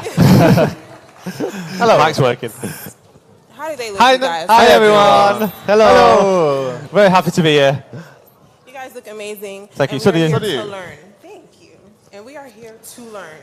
Yes. Yes. So you'll get started very soon. Is there anything that you guys would like to say? No, just really happy to be in Lagos. It's our first time here. Yeah, we've had a very warm welcome from everyone. Everyone's been really nice. It's been very nice and hot, which we like it like that. So it's been amazing so far, yeah. Well, are we ready to get started? Perfect. Yeah. First off, we just want to do a selfie with the audience. Yes, let's get a picture in. Let's get them involved. Get them involved. Someone can take a picture. Can you take a Hope you picture? guys are camera ready. Camera ready, always camera ready. We need a picture. Right, I'm going to do a countdown. Come in the middle. So Come in the middle. after 3, everyone will put their hands in the air and we'll give a big cheer. Yes. Get the energy back up in the room. Yeah. So 3, 2, 1.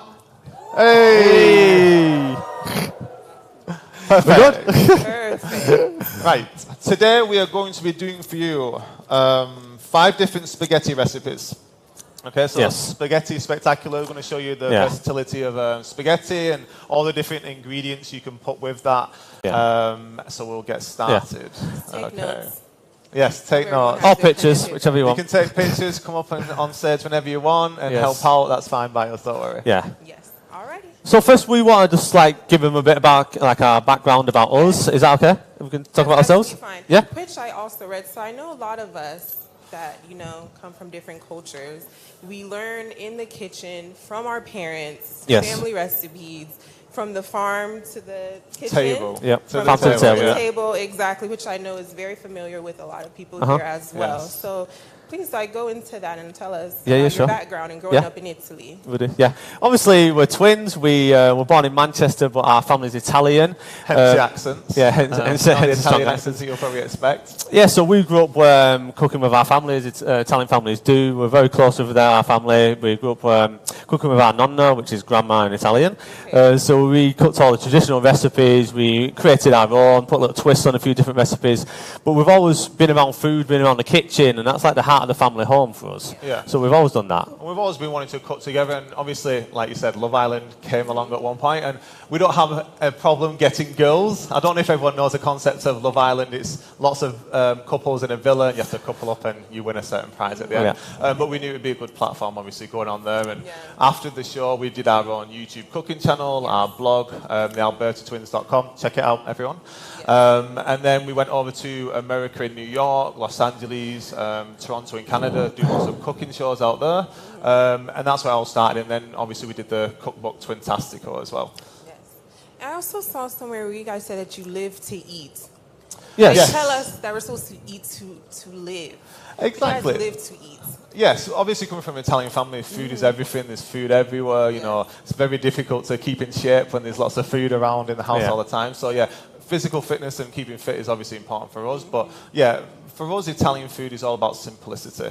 Simple ingredients. You can make an amazing recipe. It doesn't have to be lots of ingredients thrown into a pan. It can be very simple and still create an amazing flavors. Okay. Yeah. Very nice. Very nice. Thank you guys. Are you guys ready? All right. We're just getting a round of applause for how beautiful she looks today. And us as well. We'll get one as well. Right, so we're getting started. We are ready. Yeah? Yeah. Perfect. Okay, so the first recipe we are doing today is called spaghetti alla puttanesca. And I'm not sure if everyone knows this recipe. One more time for the people in the back. Spaghetti alla puttanesca. So puttanesca is... Puttanesca. Puttanesca. So that's it's kind of an old recipe, a very old recipe, where in the old days the women of the night, they used to call them, so to speak. They used to cook this recipe and then open the windows, so the smell would go out of the windows to attract the men. So that'd get all the men coming in. They kind of find loved ones. It's kind of like a dating show like them, but they used to open the windows, so the smell of this amazing recipe. Would go out into the street and it would luring the men into the household. So and that's how it started back then. Heart. Yes, they also say exactly. the way to a man's heart is, through his, to his stomach is obviously through the food and everything, and through his wallet as well. Yes, exactly. So this will be our first recipe. Have we got the ingredients over here? Obviously, start off the basic for all Italian recipes. A lot of them will start off with extra virgin olive oil into the pan. Okay. I'm just going to wait for our ingredients to come. Are you ready? You good? Yeah. Yeah, they're coming, don't worry. Perfect. Right, perfect. So, let's start this one. So you want this on kind of like a medium heat when you get the olive oil on it. You want to drop a drizzle of olive oil on first. If we can get the that. first one, yeah? Yeah. And the pasta we're using is the normal spaghetti. Yes, spaghetti. Okay. We want there's obviously lots of varieties of pasta you can use. Spaghetti is one of the most common ones that we like to use. And it's just versatile. You can use it with lots of different ingredients, and it's very easy to use. Yeah. A bit of heat. So you just want to drizzle a bit of olive oil. You don't have to measure. Just measure with your eyes, really. And then you want to add the chopped garlic. Garlic, whenever it will come. There we go. Don't worry, it's a working process. This is coming. So we'll get this started. Which one's this? Can I turn that down? Very good. Perfect. So you drizzle some olive oil in medium heat. Yeah. Yes, run on a medium heat. And then we always start off with a garlic. Lots of people will use onion. It depends. In Italy, throughout the regions, recipes are very different. The garlic in you that. can always smell the garlic is an amazing. Garlic's really good for you, and especially with this recipe, it's an aphrodisiac. It really is an aphrodisiac. I think that's why it got them going in the old days. That's what they were doing. There was cooking recipes that was enticing the men and the women. And in Italy, it's all about food and love. It's about going out, having a good time, enjoying yourselves, and. So any guys who are on date night tonight, if you want to cook this recipe, it'll make it hot in the kitchen and in the bedroom as well. Do you use garlic as a base for most Italian Most of them. Most of them, yeah. You can do a sofrito where you chop up celery, carrots and onions. That gives it a different kind of flavour and texture. But the majority of it is garlic and olive oil. And then you can add your different things on top, really. So we'll start off with the garlic. You only want to cook that for a couple of minutes, just till it's golden. And then we're going to add it in anchovies. I know a lot of people don't really like the anchovy taste. Okay. Yes, 3 or 4 anchovies.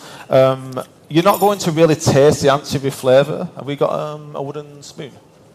You're not really going to taste the anchovy flavour. They'll dissolve and break up. It's just going to give it like a background flavour to the sauce. Really. It adds a lot of salt, so you don't really have to add a lot of salt to this dish. The anchovies carries a lot of salt anyway, so you add a few of them. They dissolve into it, so it's not like you're eating anchovies if you don't like it. It's got to be just dissolved right into the flavours. Yeah, so what you want to do is start to break down the anchovies. Okay. And they will dissolve into the sauce. And then you want to add in olives and capers. So we have a mix of black and green olives. Can you guys smell this, or is it just me? Smells amazing, right? Just me? Sorry. It smells amazing. So you want to add like a handful of olives, nothing too overbearing on it, really. So we're going to drop them in. Yeah. And you're just building the sauce, really, and building the flavours. Any other substitutes for those that maybe don't like anchovies? No, you won't be able to taste it. Don't worry, we promise. When we get someone to come up afterwards and taste it, you will not be able to taste the anchovies. You can leave out the anchovies if you want. You don't have to put them in. But yeah, that does give the like umami flavour and background flavour to that. Do you want to add the capers? Yeah, so we're going to add the capers in now again. That's like a teaspoon. Just a couple of teaspoons of the capers. Have we got any of the green olives? They are somewhere. You got the green olives? Green olives. Any of the green olives? So you can just use black olives if you want. Make sure they're pitted. so you don't lose Exactly. a tooth. You don't want to lose a nice tooth when you're doing it. When you're crunching down into this. Okay. Once we've added that in, we'll start to then just add the tomato sauce and start adding the flavours. Yeah. This is a tomato base. Yes, exactly. Yes, Perfect. exactly. Thank you. Who prefers tomato-based pastas? Let's put a few of them because it'll start. That's fine. Okay, and then creamy. Yeah, you can add like obviously cream tomato-based pastas. It all depends, on your taste buds and what you like. Sauce or it's a tomato sauce? Tomato sauce. Tomato sauce. Definitely. Yeah, so now, obviously, you want to get that cooking for a few minutes. Let all the combinations mix together. And then we're just going to add in... So this is tomato passata. This is like sieved tomatoes. So there's no seeds in it. There's no nothing, skin or anything like that. Chopped tomatoes if you want. You can do, yeah. There's no problem with that.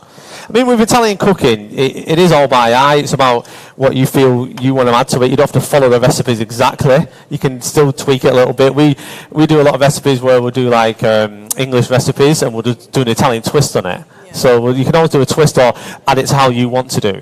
You know what I mean? It all depends on your flavour and what you like, really. And then you want to add tomato puree. So this is really concentrated puree. So growing up, you guys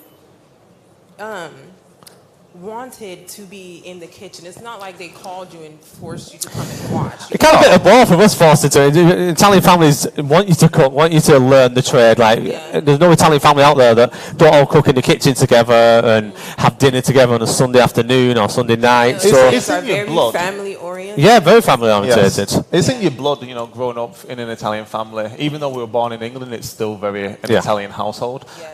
So it's instilled in you, and you learn how to cook, even though if you don't want to as a child, you've grown up watching your nonna stood at the stove cooking the whole time. Yeah. It's just part of the family. I'm sure the culture is still very similar over here, very family orientated and everything. So yeah, something we've always wanted to do. Fortunately, we were passionate about it. We really enjoy cooking, feeding the family and things like that. And that just led on to one thing to another. And we always loved cooking in the kitchen, but we always knew we wanted to be on TV at some point doing it. Because so that's when like the Love Island thing came along. That opportunity presented itself. So we went onto there. We was actually cooking on that TV show, often winning one of the dates with the girls and things like that, which obviously went very well. So we did that, and then from there it just kind of escalated. We went out into America. Doing all the Today Show and loads of shows over there cooking, then went to Canada, and from then it's just escalated really. Then the cookbook came. Obviously we've been doing YouTube for years. So it's just been spiraling out of control from that really. Yes. Just while I was doing that, we added tomato puree and then we had chili flakes as well. So pepperoncini chili flakes. Gives it a nice kick. Just to give it that extra kick. A little bit of salt inside our boiling water. Yes, so when you're cooking pasta, just make sure the water is very salty. Salty as the Mediterranean Sea, because that will add the flavour to the pasta, otherwise it's very bland. So you just want to salt the water very well and it'll absorb that. I'll put some in, it's okay. This is extra salty, this one. He's just still. I think we're just having a bowl of soup. This is like soup salt, this one. It's not supposed to be clear. Not that salty. It'll come clear. It'll come clear. Okay. On there. That was a lot of salt. We already dosed it with salt. Too much salt on that one. Do you have any questions so far for the twins? We've got a question. She's got a question. For the twins? Okay. Yes, he's single. I'm taking it. By the way. I'm taking it on. So he's open for dates. This is like a dating show as well for me, so I've come over to find a girlfriend. My name is Deborah. I didn't see them adding any onions to the sauce. You can add onions. We don't add onions in ours. The traditional way is not to add onions. Yeah, but it depends what kind of recipe you're making, because my fiance, she loves a ragu, which is based with meat and pork, beef and pork really. But she don't like the traditional way you do it, where you just cook garlic and the olive oil and the passata and tomato puree. She likes it sofrito style, so it'd be like chopped garlic, celery and onions. So it does give it a different taste and texture. She likes that. So I'll cook that for her. The thing is with Italy, throughout the different regions, it's such a small country, but throughout the different regions, everyone cooks differently. We're all very proud of our sauces, and we always think we have the best sauces. Yeah. Everyone thinks they're the best in different regions. You go to different regions, it's like going to different countries, the way the produce is and the way the food and recipes are. Next question. And then we have another question. Yes. Good afternoon. Afternoon. Paul by name. I'm going to ask about the salt. What if someone who is allergic to salt or has a salt-related issue and is interested in eating something like this? What do you do about it? Allergic to salt? Allergic to salt? You can leave the salt out, you know. The anchovies will add that salty flavour. You can add like the pepper, you can add chilies, you can have different ingredients, so to speak, to that. But obviously salt's a main ingredient in most recipes. That's a tricky one. But yeah, you can probably add a kick of chili or pepper, I would suggest. Yeah. The anchovies in this recipe definitely will add that salty flavour that you don't need to add the salt anyway. Yeah, exactly. So can we just run through what is in this sauce one more time for those that may not be paying attention? So we started off with the extra virgin olive oil, garlic, and then you add the anchovies. You want to dissolve the anchovies, okay, so it's like a nice paste. And then you add the capers, olives, pepperoncino, chili flakes, and then you'll add pomodoro sauce or your tomato sieve sauce or your chopped tomatoes, tomato puree, just season it with a bit of salt and pepper, and then you leave that for around 10 minutes or so just to reduce down a little bit, simmer on a low heat, and then... Okay, we're still on low heat here. Yeah, always just on a low heat, just to reduce down on that one. That's correct. Put your spaghetti in around this time now. It'll take about 8 to 10 minutes to cook. Once you've done that, you want to drain your spaghetti. We'll add it to the sauce and just let it finish off in the sauce just to absorb the flavours. And then you just toss it together and then we'll plate it up. It's very simple, very quick and easy. So how do you know when spaghetti is actually done? I've seen a lot of different things. It's a good question. It's on the packets. Al dente. So al dente means like to the tooth. So it's like got a bit of a bite to it, but it's not too mushy and soft. Yeah. But a lot of the packets say like 8 to 10 minutes, but it's not what you want. A lot of them like al dente where you got a little bite to it. A lot of them like it a bit softer. So it's all personal preference really. But the technical way you should be doing it is al dente. So it's about probably usually 8 minutes, 7 to 8 minutes where you got a nice bite to it. If it says like 10 minutes on the packet, cook it 2 minutes earlier. Just cook it a bit, 2 minutes, take it out about 8 minutes, put it into the sauce and just finish it off in the sauce then. Yeah. I probably shouldn't have worn a white shirt, by the way, today. Very dangerous. And this red sauce. Living anyone dangerously. add a little bit of oil to their pasta so it doesn't stick? It's a myth. Okay, so it's a waste of olive oil. Into the water? Yes, to the water. Never add olive oil into the water. No, never. You're wasting. It's a waste of olive oil. So what's the secret so we know? It's just, all you want is boiling hot water and salt. That is it. That's all you need. It will not stick. So what makes the spaghetti, our spaghetti sometimes, clump up? I'm sorry, it's spitting. They're spitting everywhere. Sorry, go on. What is your question? Sometimes... Turn that down a bit. Yeah, go on. Go Some ahead. spaghetti that you cook sometimes can kind of clump up into pieces. Some pieces are stuck together when you're making your noodle. You probably haven't got a big enough pan. You probably need a bigger pan. It needs a lot of space. You don't want to overcrowd it. You want to do it enough for usually like 500 grams feeds 4 people. So if you've got a couple, you just do 250 grams or 500 grams for a couple of 4. So you just do it like that, really. You don't want to overcrowd it because then it's just going to clump together and not cook properly. Make sure you have a big enough pan and a lot of water. But it's not a sin to add a drop. It is a sin. It's a waste of olive oil. It legit is a waste of olive oil. You don't need it. You don't need it. It doesn't do anything. It's a waste of it. Waste of good olive oil. It'll sit on top of the water. It'll just sit on top. It'll do nothing. Well, I'm learning something new. It Get a is bigger true. pot. You don't need any oil. So everything is okay. Yeah. So what are we doing now with our sauce? We're just stirring it? Yeah, so all you need to do, these are really easy and simple recipes to do. You know, you can go off, have an espresso, relax for a little bit now.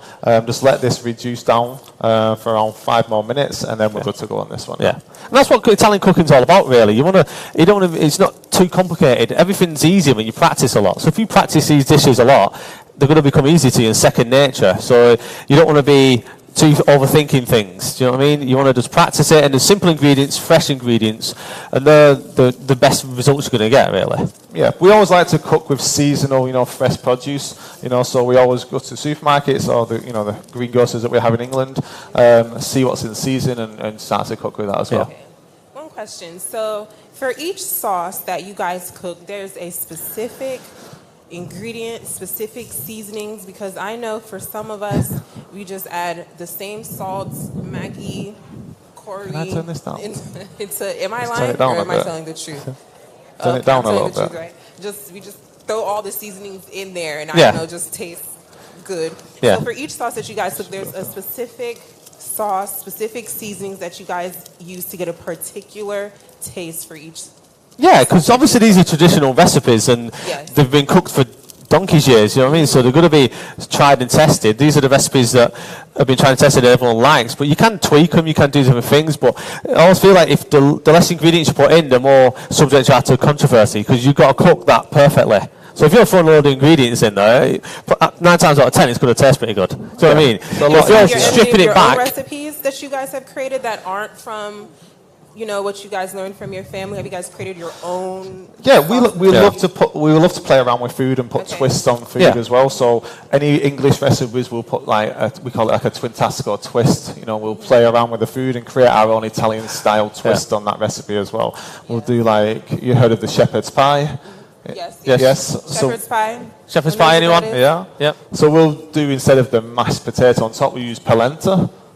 Polenta. So it's like a grain that we'll use on top. It's a different type of grain, so you have to cook that off with starch water. So it's totally different than actually mash. Mash is just potatoes. This is an actual grain that you have to soak in water and then you cook it. So it's a bit of it's different texture, but it's a lot tastier, we feel. We put like rosemary in it. We use different types of ingredients.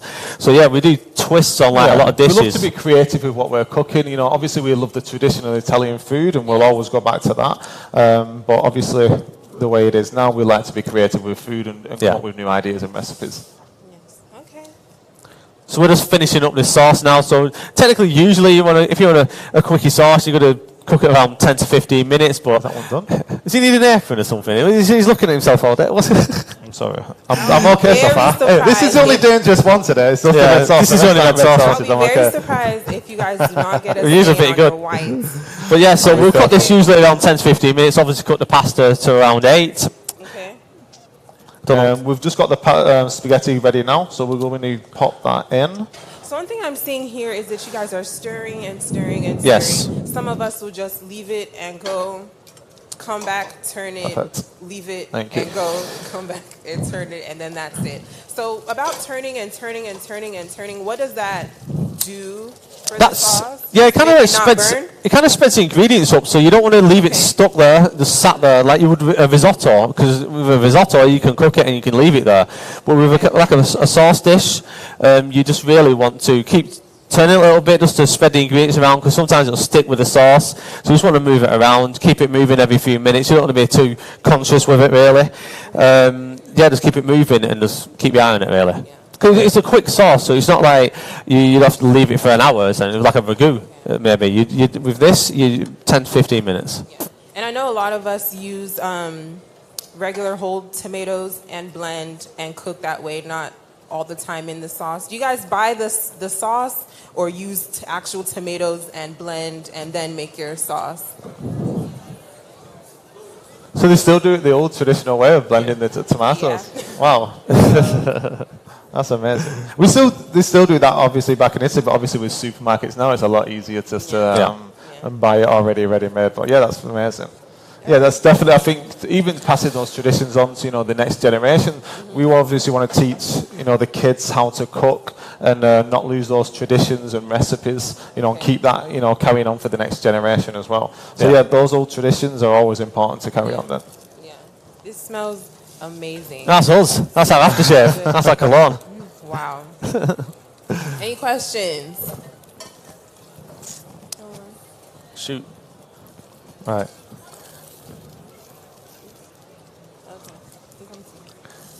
It's just an observation.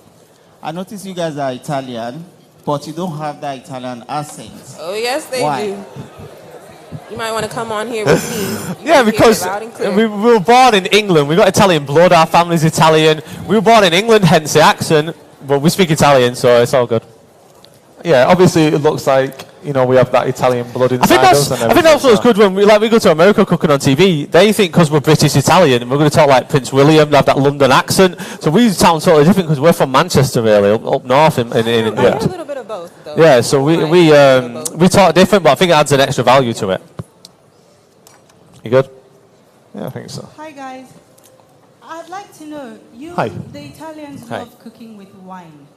So, would you like to cook this with white wine or red wine, or is it just drink it while... It depends. Yeah, drinking is a good point. It's always good to drink. So you always taste the wine before you put it in the food, and it's always got to be good wine that you drink. You wouldn't just put cheap wine. If you're going to put it in your food, you should be able to drink it. So it depends what meal you're making. So if you're making a traditional ragu, you can cook off it with red wine. You never use white wine for that. If it's meat, like beef and pork, you use red wine. A lot of people say they'll use cooking wine, and we don't believe in that. We always think if it's not good enough to drink, you know, it's not good enough to put in our food. So we always like to. There's certain recipes that you can cook with wine, and certain ones that you can't. Yeah, so you do like obviously the ragu with a red wine. If you was doing a vongole with the clams, you'd use white wine. So it depends what recipe you're making, but a lot of the time, it is a lot of white as long wine as it's Italian, that's all that matters. Yeah. And you can drink it while you're cooking it, can't you? Enjoy yourself. Sorry. Okay, this is nearly ready. Okay, so you just want to cook the pasta into the sauce, make sure it's all immersed inside. Have we got the plates? Okay, good afternoon. My name is Bibitayo. Hi. Hello. My question is it possible to combine both onions and garlic for this particular recipe? And if I want to do that, because I noticed that the aroma of garlic goes off easily more than onions while you're frying. So which one will you add first? Yes, so obviously garlic will cook quicker than the onions. So if you were going to use garlic and onions together, put the onions in first, let them cook off and sweat off a little bit first, and then add the garlic afterwards. Otherwise, your garlic's obviously going to burn. The garlic should be usually the last ingredient you put before you start adding the tomato paste and stuff like that, because the garlic's going to burn quick. It'll really burn quickly. So you need to cook the onions off and other vegetables you might be using. Cook them off first for a few minutes, get them sauteed so they're all soft. But the garlic should be the last few minutes, and then you add the a lot of people in Italy have a divide about that. So a lot of people will use onions or garlic. Or use both. It's one or the other. For us, we like garlic. Some other different regions in Italy will use onions as well.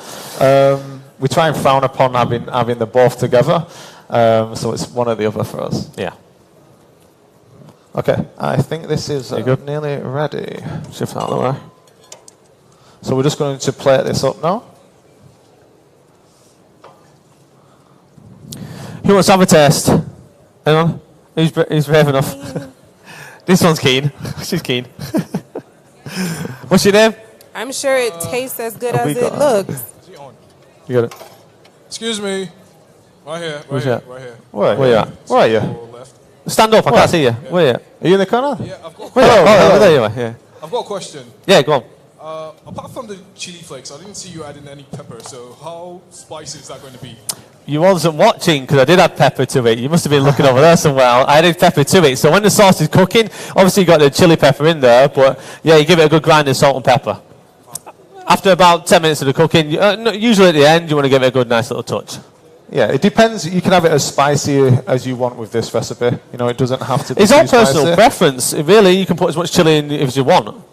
It's up to you, really, how you like it. How many of your dishes are spicy, like really have a spicy kick? Do you like spice over here? Yeah? Yes, we do. You like? Yeah. I hate spice. I'm not good with spice. This is the thing. I love spice, and Tony I'm hates not good it. with spice at all. Yeah, I love spice. Little bit. I love like you got an arrabbiata, which is extremely spicy. It depends. The further south you go in Italy, the more they love the spice. Down in Sicily, especially. Yeah, my fiance is British, but she's family's from Sicily. Fiance, lucky girl. So there's only one single one here. Sorry about that. So we got engaged like a couple of weeks ago in Lake Como, Italy. Okay. So, but she loves all the spicy food. So I never used to like spicy food so much, but I've got more prone to it since I've been with her. So yeah, we have a lot of kick to a lot of foods. Yeah, there's quite a few spicy recipes, but how hot do you like it? Very hot. You still like a lot of heat over there. I like just a little spice. Like a nice little kick to it, yeah? Who likes like lots and lots and lots of pepper? Everyone. Really? I hear nobody. Okay. We like a lot, and then we like a little bit of spice. So, are you guys cooking with any spicy foods today at all? Just this one. Yeah, one or two of the others later on, they'll have a bit of spice, so yeah. I'll make sure I add a bit of extra. We'll add extra chili for you. Chili to those ones. Yes. Right, okay. Right, who wants to try some? Does anyone want to come up and have It might be a little bit salty with us. Might be a little bit salty because he double dosed that one. But who remembers what it's called? Can anyone pronounce it? Who pronounce it? Puttanesca. Puttanesca. Thank you. Any thoughts for that, yeah? Cheers. Who's coming then? Who's coming? Super keen. You come. You get a guy and a girl. Who's a guy? We've got a brave one here. Very split up. First come, first This serve. one. She's keen as well. Yeah, that one. Have you got some tissue? I got it. Yeah. You want to wipe it? No, it's good. It's good. You're good. Huh? You're good. Well. They're in the water. The water on it. All right, only one at a time. Come on. We're not only 5 girls. We ain't made that cannot much. come We ain't got up the forks for this stuff. Right. You want me to feed anyone? Anyone want to feed in? You guys. I'll put this over. I can't feed anyone. Here we go. I'll put that on there for you to try. Get a fork and dig in. Does anyone want another fork? I'll squeeze one here. It can be a little bit messy. We'll give some. Yeah, ladies. You want some tissues? Fork. Tissue. You want some tissue? It's a bit messy, this one. You got any more forks, anyone? Any more forks, anyone? We're not forks here. Well, we're not forks. what do we think? What's the verdict? What is the verdict? Be careful with your white tongue. They're not answering me. They're just eating and eating. I just think get some more for the girls. You like? Be careful with the white shirt on. Why? No meat You're welcome. in your food. Why? That's what I said. Where's he come from? Where did you sneak up from? Where did you sneak up from? He said, I have to ask a question. There's no meat in the food. Why? I said no meat. No meat in your No food. meat. Right. We want to know. We wanted to keep it There's simple no today. chicken. There's no goat's meat. No turkey. We do a lot of meat, but we wanted to do like a quick pasta dishes this time, but there are a lot of meat. If we did a ragu for you, that would have been beef and pork. I take it you like meat. Yeah, you would have loved that. You would have loved that. Yeah. Next time we'll do Next that time for you. we'll do a ragu You're for coming you. up first. We'll do it next time, yeah? We are very big meat eaters here. Did you try to wind everyone off him? Where did he come from? Where's he come from? Where is he? Where's he going? He asked He somewhere. can stay on stage and cook with You us. were hiding, weren't he? Where's he at? Perfect. Yeah, but there is obviously lots of meat recipes that we'll do, and in the Italian cuisine as well, there's lots of meat recipes. Yeah, but not today. Sorry, guys. This guy. He's not coming back on stage, Jim. Tell him to stay down there. So we on to our next pasta. Okay, so that one's done. Yeah. Yes. So we are finished with this one. The next one, we're doing the lemon Where did one. everyone go? They didn't even give us the verdict. Lemon. They came, ate, and left. How was it? Cheese? Cheese? Can I add cheese? You want Can add cheese? to this? There's some more recipes coming with some Parmesan cheese. Yeah, don't worry. That was just 1 of 5. That was just one. Don't worry. We're not done yet. Right, okay. So, do you like cheese over here? Seems to be. Can I put that one on? Just on a low heat. Cheese and meat. So the next dish we're going to be doing is spaghetti al limone. Yeah. This is a fresh, light one, this one. Okay, one more Nearly time. done, yeah? Spaghetti 1 minute. alla... Limone. Al limone. Limone. Al limone. Labone. Al limone. Limone, lemon. Lemon. Labone. Al limone, lemon. So this is going to be a fresh summer dish. It's nice on a hot day like this. Very citrus, very fresh. So yeah, it's a good one for the summer. So again, with this one, can tell we like garlic because garlic's going in everything. We're back at it with the garlic, you guys. Yeah, we have onions today. No onions. No onions in the recipes No today. onions. No onions. No onions. But you Just, guys garlic. must add Go on. onions to your... Yes? Say again? Yeah, we had 5 dishes cooked. We're not here all day. We've only got an hour. We can't do it all day. Next time we'll say there's fish in it. But yeah, like you'd like a vongole and things like that. It's got clams in it, like shellfish. Yeah, exactly. That's one of my favourite dish. Next time we'll start that for you. Questions. We have a question here. Yes. Where? Here. Down here.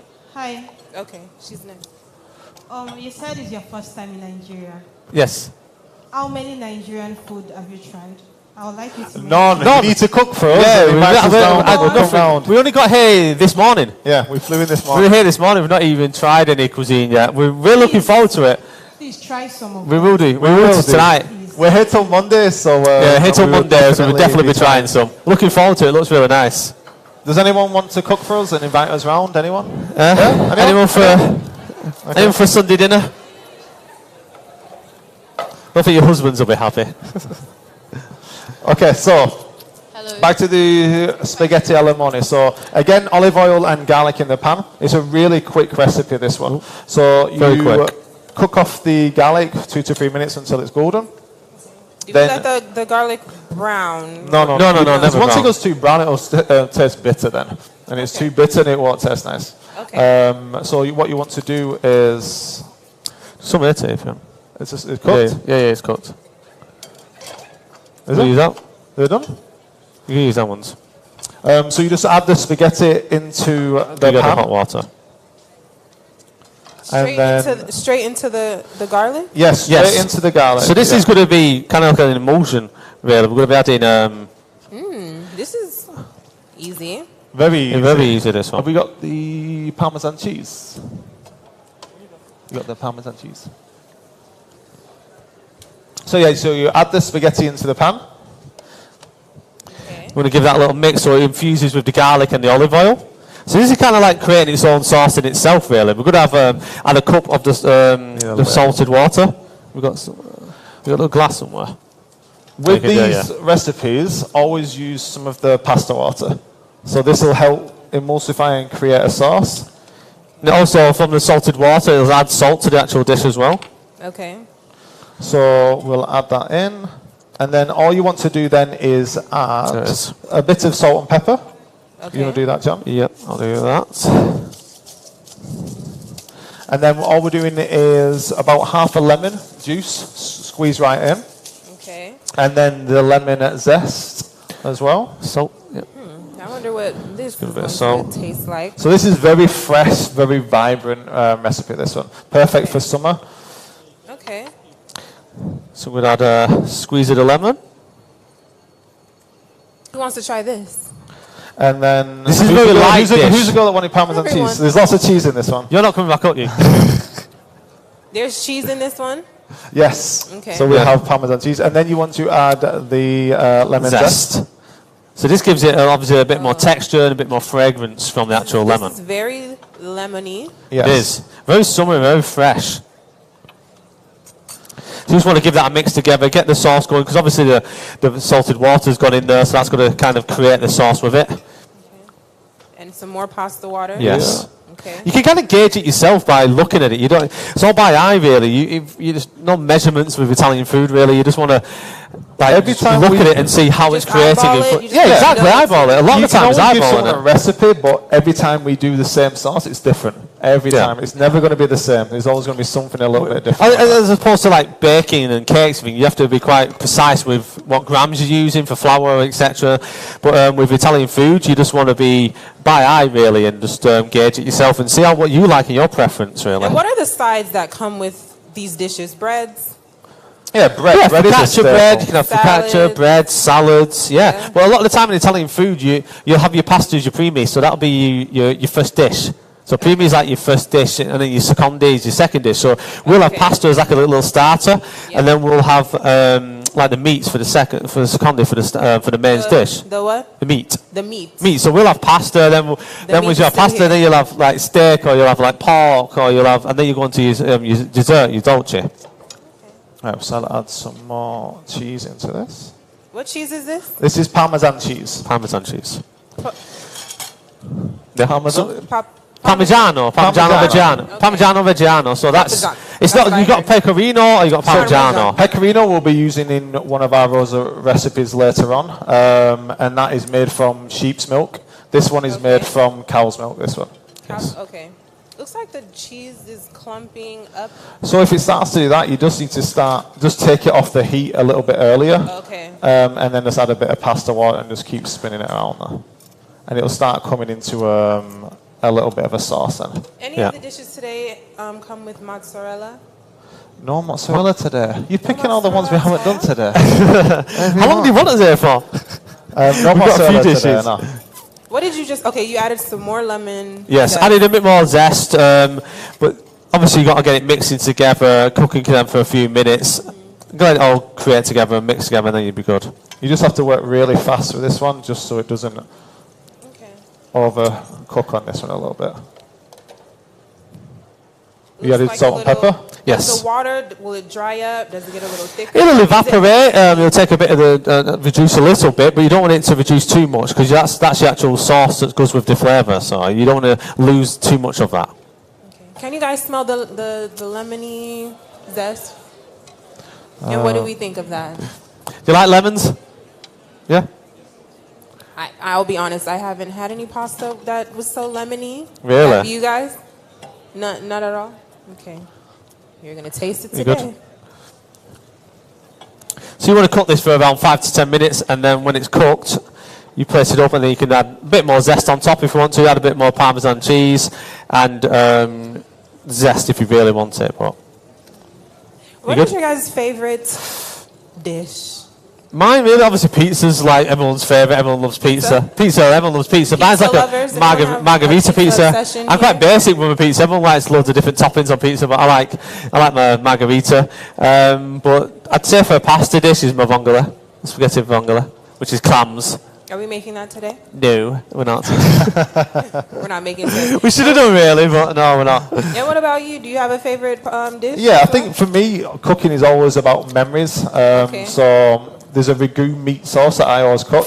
It's something that my grandmother used to always cook as well. So when we're cooking, we always like to think of memories, and it brings back the memories of people who have cooked for you before. Definitely, yeah. Okay, nice. What's your favourite pasta dish?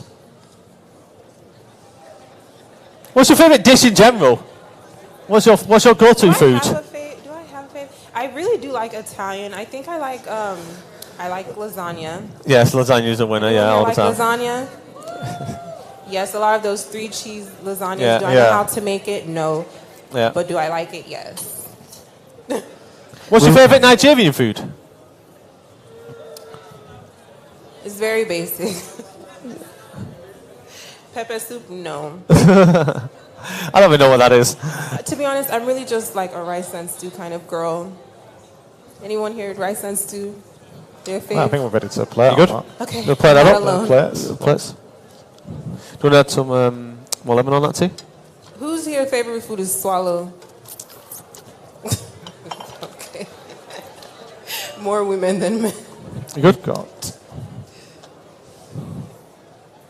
Okay, is it time for the It is. taste test? All right, if you're here before, don't think of coming up here again. Okay.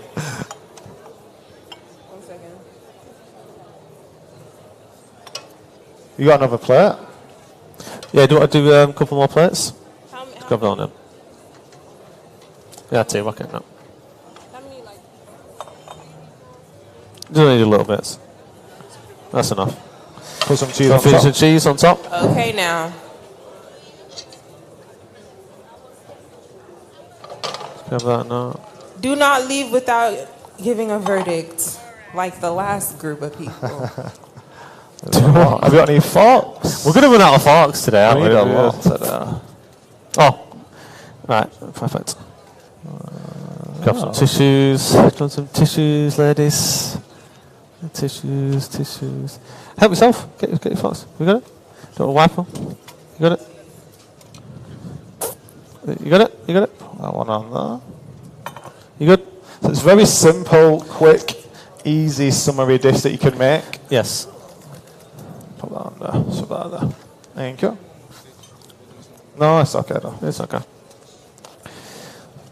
Says this is like a light lunch or dinner that'd be good for if you're going on a night out. You don't want too much of a heavy meal, so this is like a perfect lunch or dinner that you can have. Nice and light. Oh yeah, get it. She's getting it.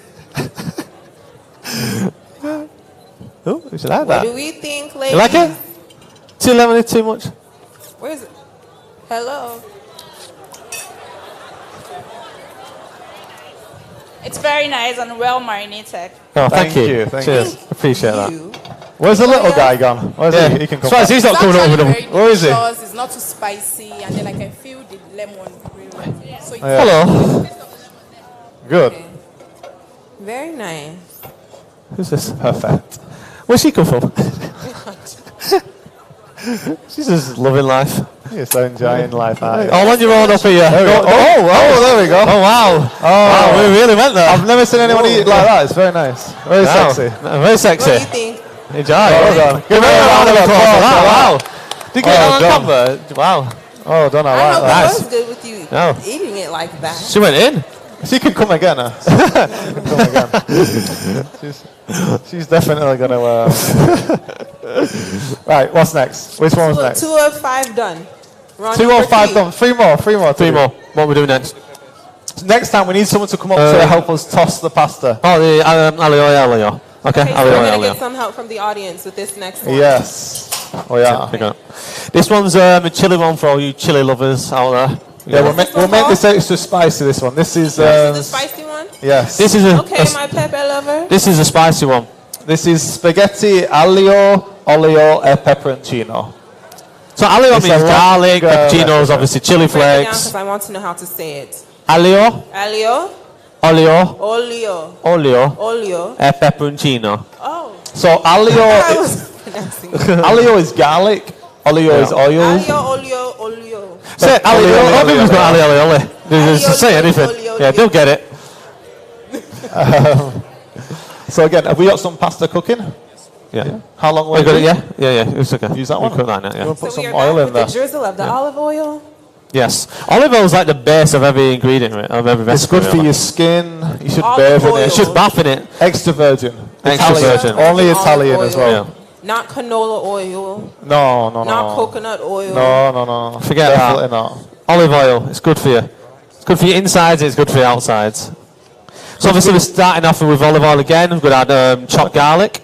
So you just do like a handful or how much you want really. Back with the garlic. And then Everyone's everyone's going to be loving No the garlic onions. tonight. Ever. I've never done the place love onions so much. Where's the onions here? We do cook with onions, just not today. I wanted to surprise you. I think I'm going to try this next one. Oh, yeah? Cool. Because You you've got want it it chili in. spicy? Yes. Put extra kicks in that for you I'm then. ready to test it. Okay, so you just want to cook the garlic off. And this is very famous in Italy, this recipe. Very famous at midnight. A lot of people eat this at midnight over the festivals over in Italy. Because a lot of the festivals are in Ferragosto is in August in Italy. So they shut down a lot, especially in the north of Italy. They shut down like about 2 weeks of Italy, and they just have a festival, food festival really. So they have like games, and it's quite a big deal over there. So we go over every August and celebrate with them. And this is kind of a popular dish then. So we'll cook Marinate the garlic. Add the chili flakes. Red chili flakes. You want a lot? That's quite a lot. That's quite a lot anyway. Just a little more. A few more?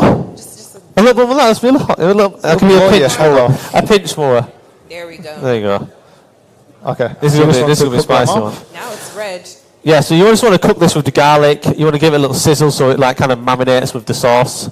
So And it once gives you a heat background to it. the pepperoncino flakes up like this, it'll bring out the intense heat a lot more as well. Exactly, yeah. So, very quick this one. Medium heat. Medium heat. Always. Don't overcook it. Do you want to add the pasta? Yeah. So now after you cooked it for a few minutes, just want to get the pasta in there, break it up a little bit.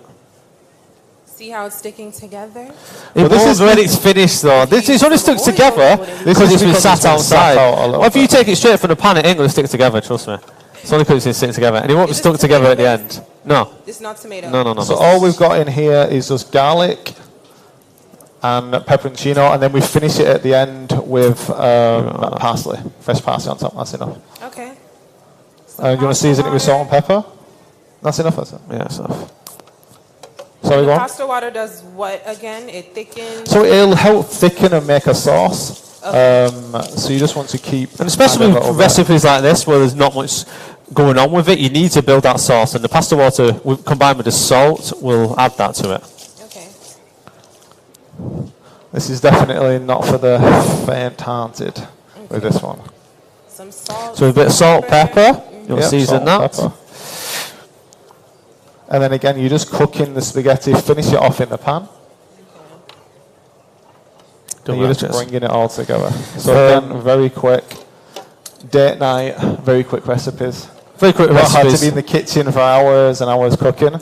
That's like the key to Italian food is simplicity. We've all said just use fresh seasonal ingredients. That's all you have to do. You have to be going mad with different things, trying to create like obscure recipes that you're never going to be able to do at home. We want to cook for people that can cook this at home. We're not going to do something where you're making a silly cake that no one's going to ever do. It might look good, but no one's going to make it at home. No one's going to do that. Yeah. So we want to do things that you can do at home. You can make it quick and easy with your family. You can do a big pasta pot. You can do it for everyone. We make like dishes or pasta pots that feed like 6, 8 people, those big portions. We never do small portions. Exactly. In Italian family, when you're cooking, you always have to do a big batch of food. Lots of people come around, especially on Sundays. They'll all come around, so you need to cook a big pot of food. That's why cooking like big ragu meat sauces is easy. You can just put it on the stove, let it cook, and then when you're ready to eat, just get everyone at the table and eat them. What major holidays brings you and your family together? Like all of you guys? Definitely summertime.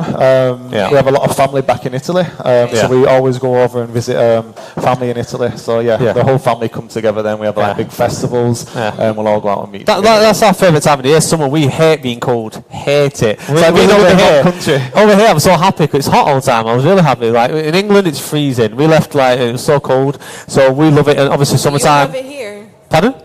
I think I love it. It's nice. Here. It's nice. I like it. I do like it. It's nice. Everyone's really friendly. It's a cool place. But we like every time we go to Italy, it's hot all the time. We choose the summer to go up north. It'll get cold up north. So down south, it'll stay hot most of the time. But our family's up north, so we have to go there, and it'll get cold sometimes. So we always go in the summer. You guys wants to rainy season? Rainy season. Rainy season. It's always raining in Manchester. Have you ever been to England? It's raining all the time. We get rainy season all the time. It's always raining in Manchester. Italy, you don't get really rainy season. You get just 4 seasons. Yeah, but you won't get rainy season. Okay. Right, who wants to come up and give this pasta? a toss? 1 second. Give us some of that. I just want to finish this with a few tears of parsley. Get 1 or 2. You get 2 people. One, we can 2 people, 2 people only, not 12. 4. We'll get 4 up. We'll get 4. Okay. 4 people. 4 people. Whoever's the best tosser on this one will judge. Okay. 4 people. Are they tossing this one? Yes. It's okay. Do you know this? 2 more dishes after this. You got that? You want to come round and give it a toss? Yeah. I'll put your phone. So you just want to hold the pan and toss it, okay? You want to come round? Do you give it a go? Do they want to give it a go? Can you give it a toss? Oh, that's right. Me. Toss it. Toss it. Do you want to go? Whoever does it really well gets a signed cookbook. Okay. Be careful, it's heavy. Gently. Go on, give it throw it, go on. Don't be scared. You can do it. So you just want to push it forward and then go like that. You want to go? You want to go? Go on, give it one more go. Go. Just strong. Don't be scared. You need 2 hands. If it goes everywhere, it goes everywhere. You just got to do it. As long as it's not on me. Go on, that's it. Put some go on, harder. That's it, don't be scared. That's it, there you go. That was good. There you might be the winner. Hey, she's back. She's back. She's back. Should we go a minute ago? Go on. Here we go. Oh, yeah. Push it forward. So you want to go. Push forward and back. Yeah, that's it. Push forward and back. Okay. Yeah, there you go. That's it. Well done. There you go. You did it. That's good. Good. Right. Okay. We're ready to plate this up. Yeah. It's time to taste. Have we got the? Where is it? We have to.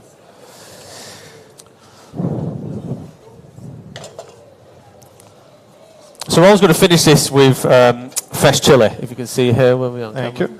Well, yeah, fresh chili. So we actually slice your chili and finish that on top. So it gives it an extra kick. So if you like it spicy, you got to get it spicy on this one.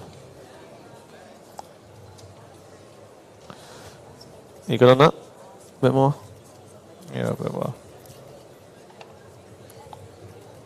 Do you like it spicy? No. You don't like that then, are you? You don't chili? No chili on yours? This is the wrong dish. You came up at the wrong time. You came up at the wrong time. You don't take spicy? Okay, well, we need a spicy. We'll get you a different one afterwards. Come back later. Thank you. There you go. Yes, the next one. We're not done. Swap it over. One more. One more for the spicy team. Go on, let's put it now. There we put go. tools for that one. Come on up. But I mean, is yours spicy? Ours spicy? Yeah, you probably find it mild or something. I like a kick though. I like it quite spicy. Do a couple more on that. And that. There you go, ladies. Be careful with that. Yeah.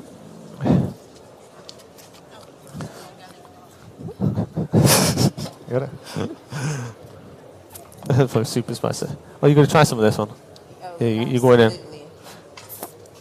It's hard to finger. Give some. I'll help you out, lady. There you go. You got it? You good? You good? Well, ladies. Oh. Pasta's never an easy thing to eat, is it? It's got always a messy dish. How do you eat this? You just got to inhale it like a vacuum, as Sophie Levin You just have once to said. suck it up. Suck it up and just eat There's it. really no cute way to eat spaghetti. No. That's not spicy? Really? It's not spicy? You really like a kick? Really? That'd blow his head off. That would blow his head off, that. Their spicy is a different level. Not spicy. No, you're good. Thank you. Good. Thank you. Thank 10 you. minutes left. How many more have we got to do? Huh? How many more have we got to do? 10 minutes left. Do we? Oh, What have we got left? You good? It's good. Oh, suck it up. There you go. You got it. You got it. You got it. What's the next one? You Right, like next. it? Spicy enough? No? Okay. Is that spicy enough? It's too spicy. Spicy for me. It's spicy? Okay, cool. Good, good. That was nice, you guys. Thank you. Good. Did you guys like it? We aim to please.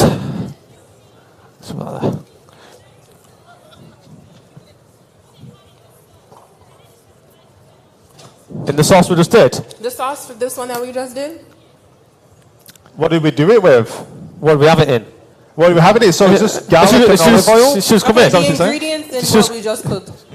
She's come in. So I know just we started with olive oil and garlic. olive oil and garlic, chili flakes, and then all you need to do is just Ladle of the water, pasta. add the pasta in once it's cooked, a little of the pasta water, salt and pepper, and just cook it off in the pan, and then season it with some fresh parsley on top, and that is it. Yeah. Very simple. And obviously, if you want a bit more of a cake, you got the fresh chilies that you can add on top as a garnish. So it's simple in recipe. It's packed with flavour, but very simple. Very flavourful, packed full of flavour, but it's quick and easy to do, and that's what we're trying to get the message simple, across. Like you guys Pardon? said, it really is simple. Yeah. Did you say like you guys? I feel like our process sometimes can just be very long because we It is- boil the you meat, want- then we fry the meat. And Yeah. all, just You want to keep it simple. You want to keep it easy for people to do. No one's going to cook a massive meal at home that's really complicated. You want to get it nice and easy. Do you know what I mean? Yeah, there's lots of complicated recipes you can do with Italian food, but a lot of it is very simple that you can do. Make it easy. 5 minutes. Wow. Okay. Probably We get might lost just this. be able to get Last one more dish then. Last We'll get it. dish. If So- you didn't try the first 3, you're missing out. This is the Yeah, last cute for chance, this you one. guys. We're doing this one. So what is this one called? Yeah. So, this one, again, very simple but fresh. We're going to be doing spaghetti with baby plum tomatoes, garlic and basil, and that is it. Very fresh, summery. Spaghetti with basil, plum tomatoes. We could call it all sorts of names. In our cookbook, we've created the craziest names for our recipes. But Well, this you want one's to keep it really simple. simple. It's literally spaghetti with baby plum tomatoes and basil. It's the simple ingredients that are going to be really fresh and speak volumes. And let's not forget, they are giving out their cookbook once we are done. I need someone to do some better tossing, and then I'll give it to the best one. The best tosser? One of them was pretty good. It was one of the girls was good. I can't remember which one it Be was. strong. Could have been her. But there's another one that was pretty good. I can't remember which it was now. Right, We'll let you guys choose the next one. I will decide. You were pretty good. You were good. Hello. Oh, hi. Okay. Oh, she's come right up here. Okay, here. So I noticed you haven't used any seasoning cubes. Is it thing in Nigeria we cook with seasoning cubes? Sizzling cubes. Sizzling cubes. What's sizzling do cubes? something here called Maggie. Like stock cubes. Stock cubes? No. Stock cubes. Okay, yes. What Stock is it? cubes. Seasoning cubes. Sizzling cubes. That's a new one. What is that?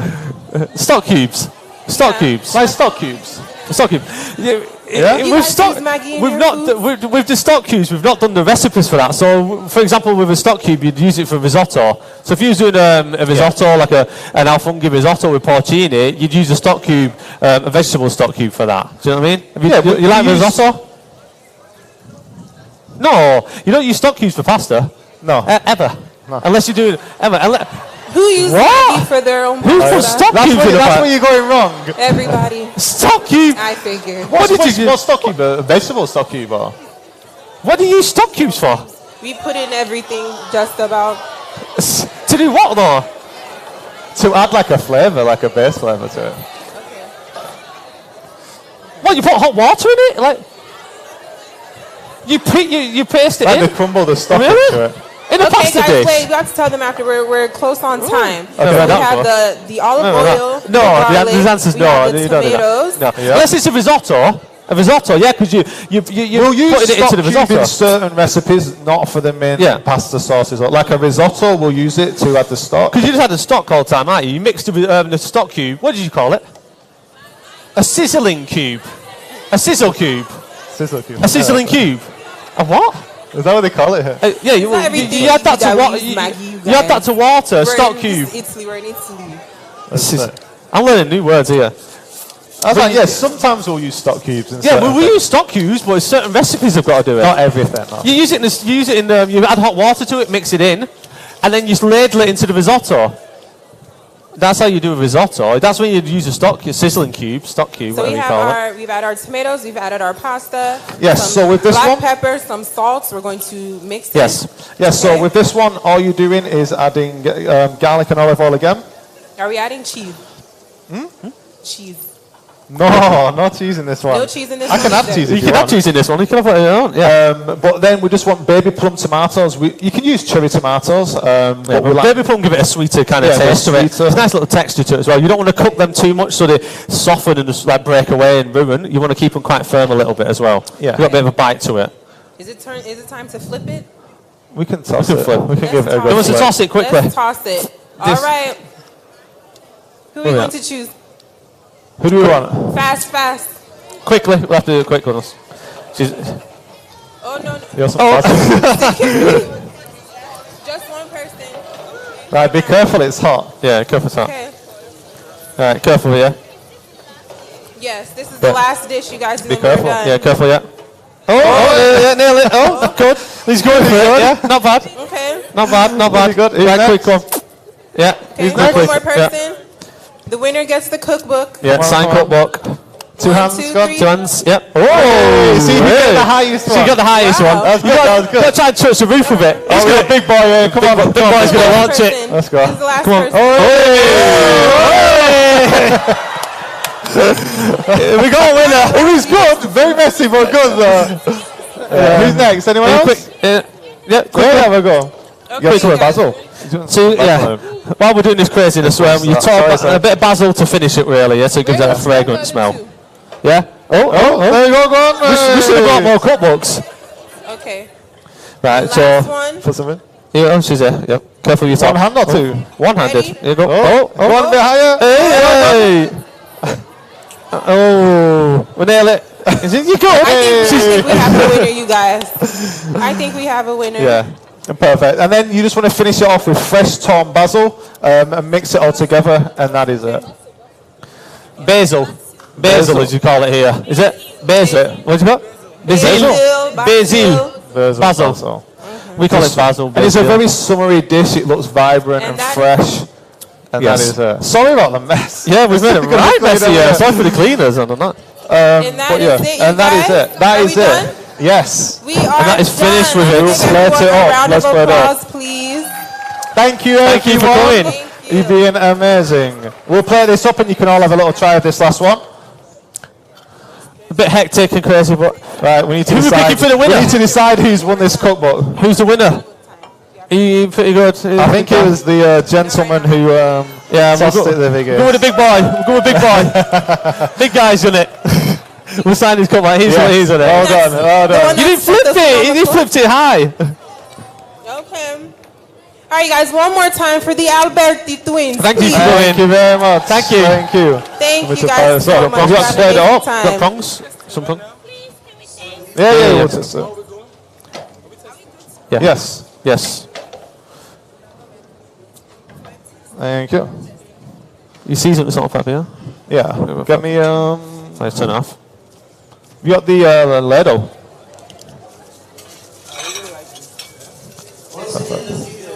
Thank you. Yeah. Okay. Huh? Just black pepper. Yeah. There's some tomatoes.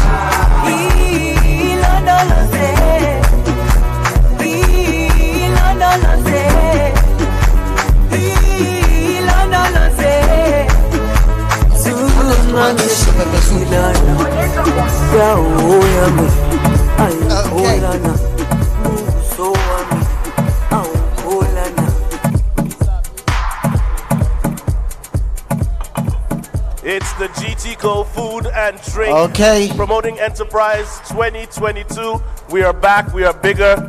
We are happy to see everybody out here having a great time. I can see dancers enjoying themselves. DJ Crowd Controller will be back in a bit. We just need to remind you that another masterclass is taking place at 5 p.m. That's in the next 27 minutes. A masterclass with two renowned individuals, Rico Torres and Diego Galicia. I hope I got that right. Yes, you did. And speaking of Rico Torres and Diego Galicia, they first met at the restaurant pop-up and they quickly bonded over the love of authentic Mexican foods. Well, the duo, who both have roots in Mexico, wanted to create dishes that reflected the flavor. Are you sure? You don't like them? They are fine boys.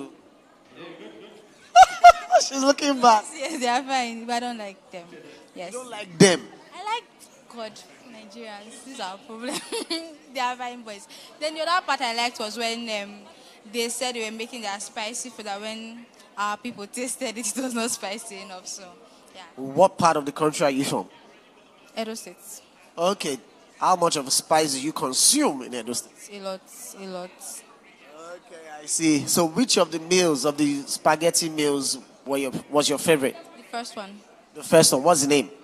I wrote it down. She wrote it down. She wrote down. Okay. The first one. Spaghetti apatino or something, yes. The second one. I've forgotten the name, but there were lemons on it. Okay, with the lemon, what's that? Extract or something? Zest. Yes, that's it. Okay, which of them are you going to try when you get home? The first one. What's with you on this first one? I don't like the others. I prefer the first one. Did you taste any of them? No, I didn't, but I like the way it looks. How would you know you didn't like them if you didn't taste them? The way it looks. Oh, the way it looks. Okay, thank you. What's your name again? Blessing. Blessing. Thank you, and have a blessed time, Blessing. God bless you. Take care. All right, guys. It's been fun. You did not taste the food. You want to do a luta?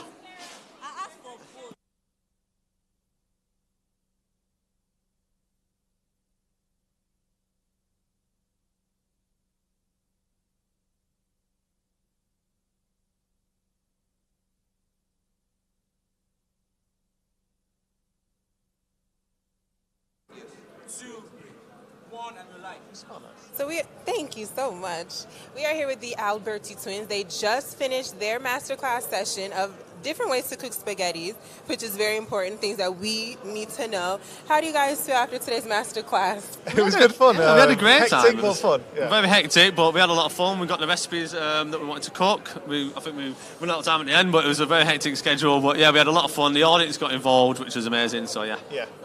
I love how interactive you guys were with the audience. That's what it's all about for us, like we want to make it fun for everyone. We don't want cooking to be boring. We want people to be able to cook and have fun with it, and it not to be just someone stood there, telling you how to do something. We want people to get involved and learn themselves how to do it. Exactly. There's so many cooks out there that do a mundane, I'm doing this, I'm doing that. And we want to make it fun and get the audience involved. They've come to see us, do you know what I mean? So we want to make it fun for them and make it fun for ourselves, and that's what we did.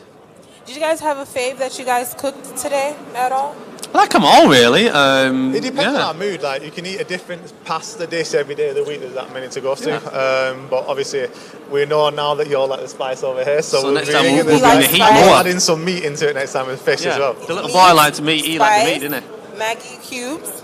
Yes, I know. So Maggi salt cubes that people were asking about today.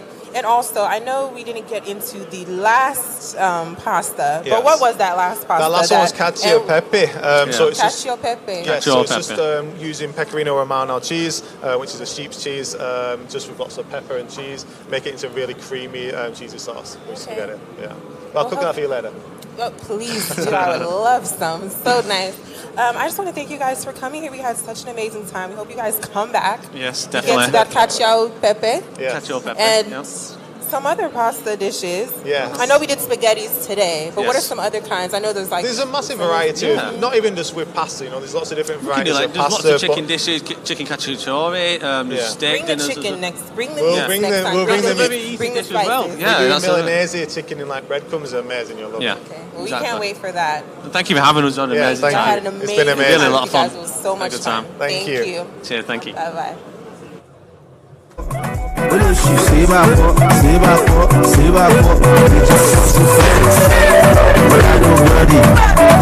If I lead this day, I got my money. They just want to flex, but I don't worry. If I lead this day, I got my money. Money. Lere la basha wo party jawa. Oju kodo loro ba wo baju jawa. Mr. Cafe boy your back in our. This is what you carry for back now. Head shoulder toes, so sexy be mannequin the way you pose. I know they ask for you, tell I'm a pose. This is like I want to be at now overdose. Let's see, I can't come out jolly. Oh my God, now I have to sound mali. I call you the son of the now I'm mali. Straight up capital, baby, just for mali.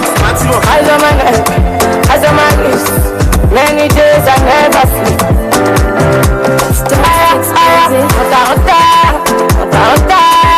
Every day I'm chasing good life. Ayakaya, roller coaster,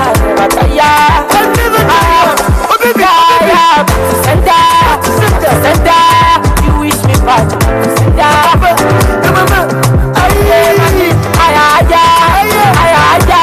I never come down Johnny Sisi, cash up, Oni Maga, dealer, small money, ball out, Usain Bolt, run up, you get the shop clients, lock 'em, if you no get money, leave up, EFC symbol, Japa, Johnny Sisi, load up, cash out, Oni Maga, dealer, small money, ball out, Usain Bolt, run up, you get the shop clients, lock 'em, if you no get money, leave up, EFC symbol, Japa, just amazing.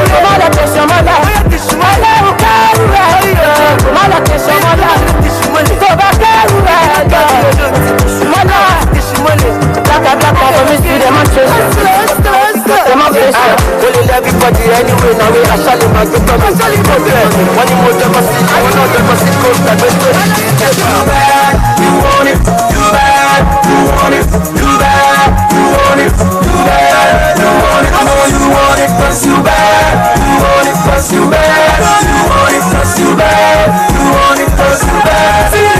Never go bad, never go bad, never go bad, never go bad,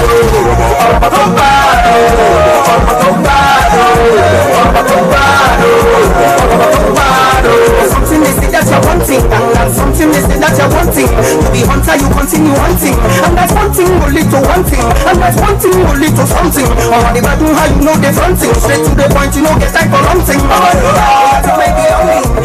Bad girl, you are looking for trouble. If you try me, I'ma give it to you double. Right now, I'ma take it to my room, I'ma have you screaming this W. Bad girl, you are looking for trouble. If you follow me, I'ma give it to you double. And the way you put it on me, I don't need nobody to tell me. You bad, you want it, you bad, you want it, you bad, you want it, you bad, you want it, I know you. Been long before me, them say everybody looking for me. Been on top, I've been making my money. Now I know that you really adore me. For those who know love me, don't expect me to say sorry. Oh yeah, make you know down me, make you shake that booty for me. I got DJ.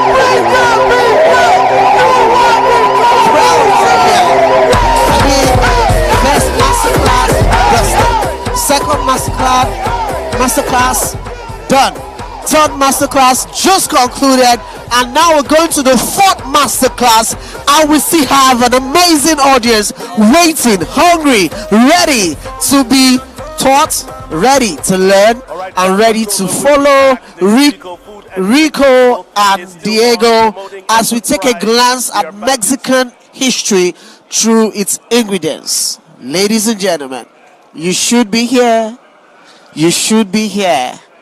What are you doing at home? Tomorrow, next tomorrow, that's Monday, plans to be here, and we're going to have a good time. But for now, I'd like you to just look at what is happening here. Because if you don't come early tomorrow, you won't get seats. Look at our crowd. Look at our guests.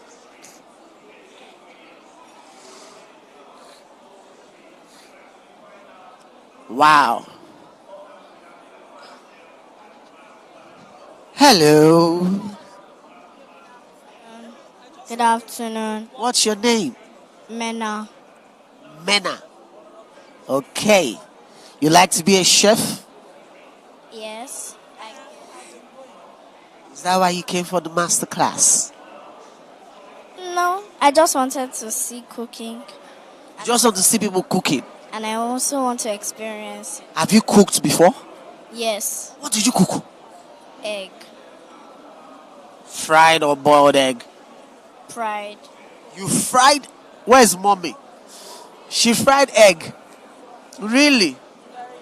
Mommy, did you eat it? Let me tell you a story. There was a time when I wasn't this young. I said to my mom, Mommy, I want to make you jollof rice. I put the rice on fire. I put palm oil in it. Because I thought it was palm oil that makes jollof rice red. Guess what? My mom ate it. She said it was delicious. Are you sure your mommy is not? But hey, I will be glad to have you in the class. You're already dressed like an Asian chef. Hey, see, chef outfit. Thank you. Is that your sister? Oh, come on. Are you guys twins? No, I'm older than her. Of course, you're older than her. What's your name? My name is Zino. Mena Zino. Okay. Have you cooked before? Yes. What did you cook? I made fried egg, like English fried egg. My dearest people, there is English fried egg. There is Nigerian fried egg. Omelette. Okay, that's what they call omelette. Omelette is with veggies. Yeah. Omelette is for veggies. You know your food well. Yes. Okay, so would you like to be a chef? I don't know.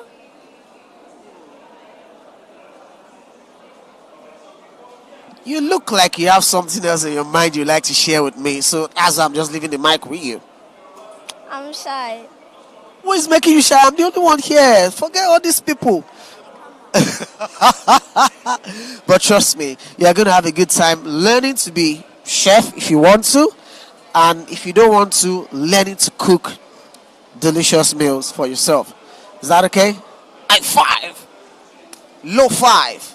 Nakutan. High five. Low five. Nakutan. All right, guys. The children are here. The parents are here. The young are here. You are about to be blown away by Rico and I forgot his name now. And Diego, as we go on the history of Mexican cuisine through its ingredients. Let's go. Bros. Cause we gon' rock this club. We gon' go all night. We gon' light it up like it's dynamite. Cause I told you once, now I told you twice. We gon' light it up like it's dynamite. I came to move.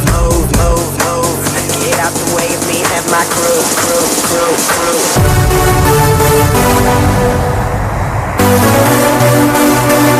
Crowd controller.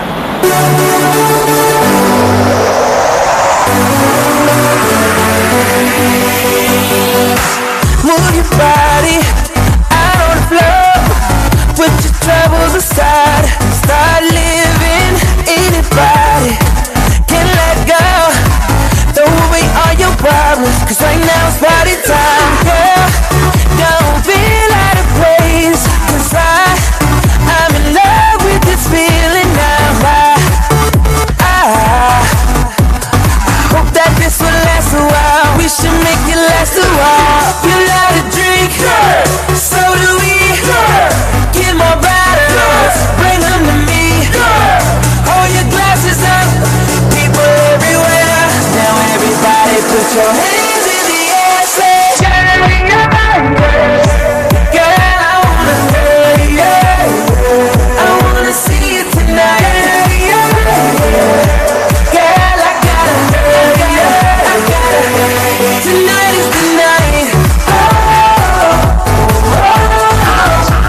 so beautiful, feels like I'm in a dream. Baby, we're going somewhere you never been before. So take my hand and come with me, girl. Don't feel out of place, 'cause I'm in love with this feeling now. I hope that this will last a while. We should make it last a while. You love to drink, so do we. Yeah, get more bottles, bring them to me. Hold your glasses up, people everywhere. Now everybody put your hands in the air.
The GTCO Food and Drink Festival happening here right now, and do not forget that the masterclass is coming up in a few minutes, and you do not want to miss that. Remember, as soon as you go in for that masterclass, you'll be getting a free gift, and of course, who does not like free stuff? I know I do. But remember that the masterclass is with Rico Torres and Diego Galicia, all the way from Mexico, and they're going to be teaching us how to handle Mexico ingredients. Who does not like to, experiment with food? There's nothing as good as experimenting and getting the best out of it.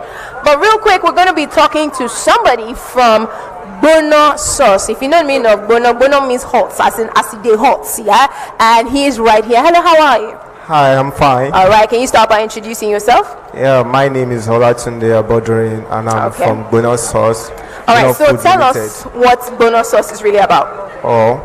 Bono Food is Bono Sauce. Let me say, is a sauce that can be used to spice up every meal, whatever kind of meal you want to eat. Maybe spaghetti, rice, any kind of yam, whatever food you want to eat, you will spice it up with Bono Food. Okay, so where can we find you? Where's your stand? Bono Food, when you enter into the hall, you turn right towards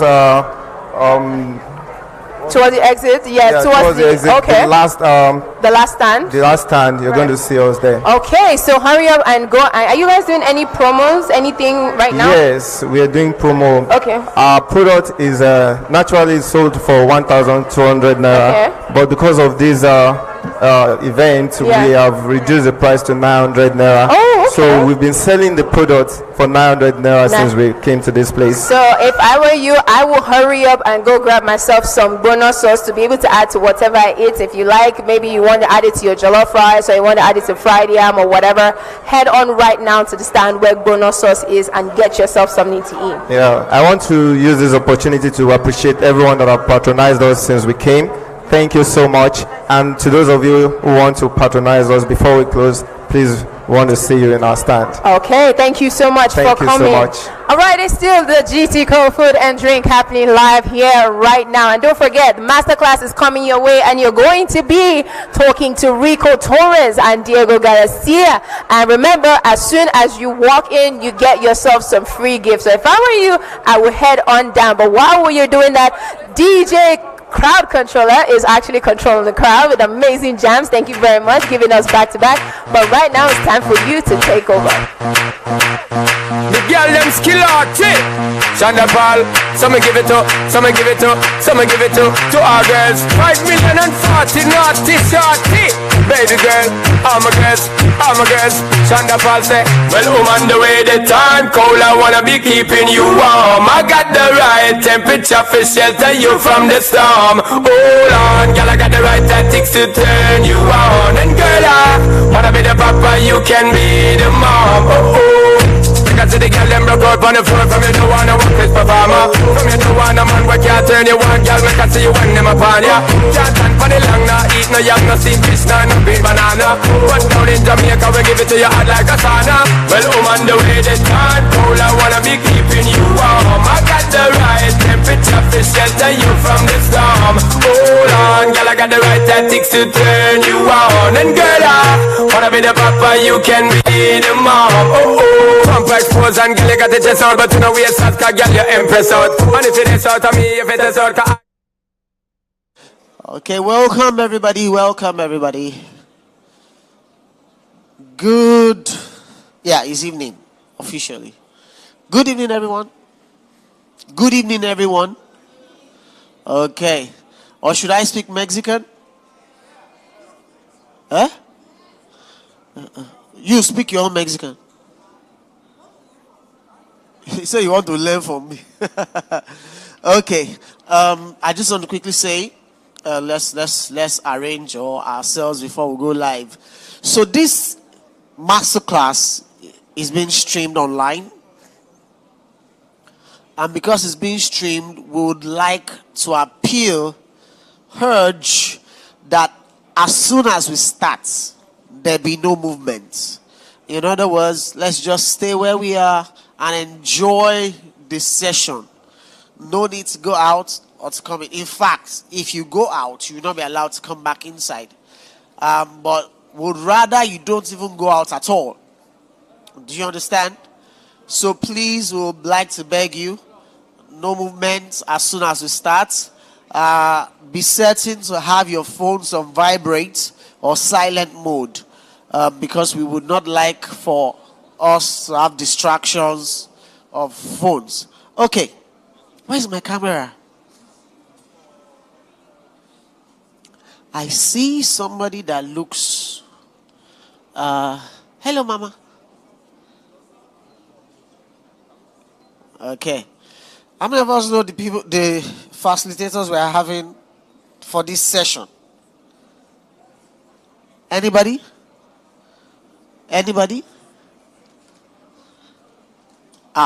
You just signed up for this class. You don't know what? Okay, tell me. Rico Torres and Diego Galicia. Aha, Rico Torres and Diego. Aha, what's the topic? I think Mexico food history or Mexican. Mexico food history, yeah.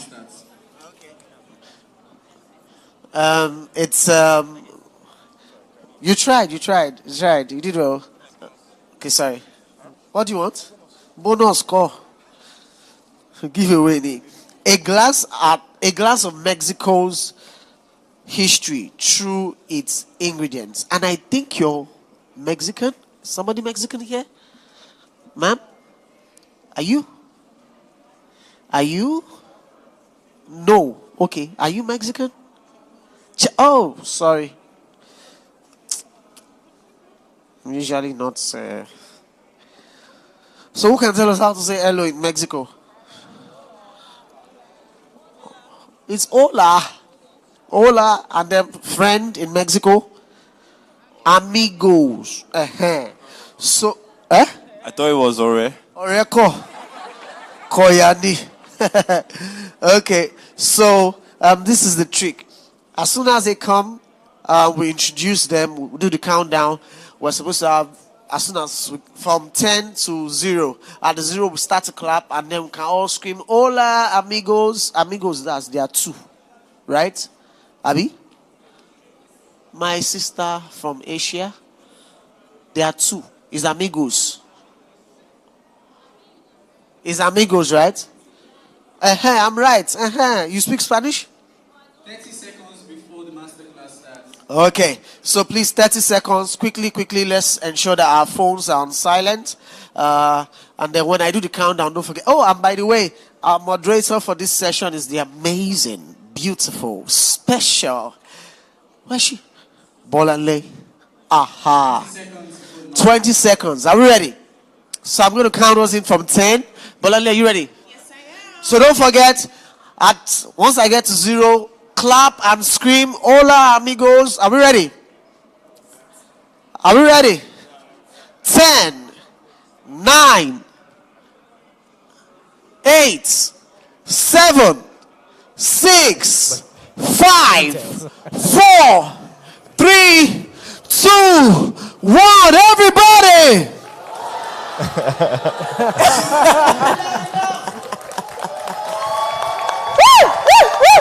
Love the energy, love the energy, love the energy. You know, you guys did a great job. The attempt was to say hola amigos, but it's like, it's okay. We know our own. Oh yeah, let's say good afternoon in our different languages, Nigerian. Ekaso. But not only Ekaso, I said your own languages, you know, I'm multilingual. Guys, it's so good to be here. I think we're going to have an amazing time. This masterclass is called A Glance of Mexico's History Through Its Ingredients. Now, whenever we think about Mexican food, we always think about Tex-Mex, tacos, salsa, what else? Quesadilla, tortilla. But guys, I'm here to tell you that that is not only Mexican food. Our chefs are coming in all the way from San Antonio in America. And honestly, these guys are ready to show us what it means to taste original, authentic Mexican food, and also to give us the history through ingredients. We're going way back. As you can see, we have an amazing display right behind me. And I'm so excited. I want enthusiasm, excitement, and of course, for us to continue to engage with our chefs because they are coming in all the way from America. So jet lag is doing them. You guys know that, right? All right, so we're going to get started. Now, I'd like to introduce our two chefs, Rico Torres and Diego Galicia, all the way from San Antonio. Mr. Garcia. Two amazing chefs. They look the part. They're ready to throw down right here at the GTCO Food and Drink Masterclass. And, you know, earlier we'd been talking, and I was trying to, you know, practice the name of their restaurants, and I think I got it right. It's Mishli. Mishli. Perfect. Yes. So, chefs, how are you guys doing? Hey, hola, amigos. Hola. Buenas tardes. We got it. It's like a class. You know, I took Spanish a little bit. Let me not disgrace myself, but me llama es Bolanle? Me llamo. Me llamo. You see, I said let me not disgrace myself. Guys, I saw that you were out of town in Nigeria yesterday having a little bit of suya. What did you guys think about it? It's incredible. I love it. Yeah, incredible. The flavors, there's a lot of similarities between Nigerian food and Mexican food. Very strong flavors, so yeah, it's been awesome. We're so excited. I know you guys want to get started, and we have very little time. You know, so we're going to interact as much as possible. But talk to us a little bit about when you're saying the history of Mexico through ingredients. What does that mean, and why did you guys choose that title? Well, Mexico's so complex. We have the Mesoamerican time before the Spanish arrived. Then we have the period where the Europeans are there, and it becomes a different Mexico. Am I on? You guys can hear me? Sound good? Can you guys hear him? Sound all right? Yeah. Right. Okay, he's good. But basically, it's so complex. The history is so long that it's almost impossible to just confine it into one state or one region or one dish. It's certainly not Tex-Mex, not the abbreviated Tex-Mex. That's, you know, we talk about Texas Mexican all the time at the restaurant. It's a whole nother masterclass. But there's so many ingredients, and it's an agricultural cradle to the world. A lot of people don't know that Mexico gave cacao to the world. Vanilla, chiles, corn, tomatoes. And in return, I mean, Mexico has also received a lot of ingredients that have affected it from all over the world. You pull on that thread, and that fabric of human history starts to unravel, and you see how interconnected everything is. All right, chefs, let's get to cooking. I know we're excited, so I'm going to let you guys take it away. Awesome. All right, guys, so we're going to talk about what we do at the restaurant and so on and so forth. So Mixli means cloud in Nahuatl, the Aztec language. In Mexico, we have a lot of indigenous groups, and the Aztecs were probably one of the most important at the time. The reason why we named our restaurant Cloud is because the menu travels like a cloud. Every 3 months, we make a menu based on a region in Mexico. We have 32 states in Mexico. They're all independent states, and every state offers different things to eat, right? So in Lagos, for example, you have a certain type of cuisine, but a different state, things change a little bit. In Mexico, it's just the same. So every 3 months, we make a menu based on a region of the country. Sometimes it can be a place in time in history. Sometimes it can be a specific place within a region. And for example, right now our menu is focused on Yucatan, which is the peninsula by the Caribbean and the Gulf of Mexico meet.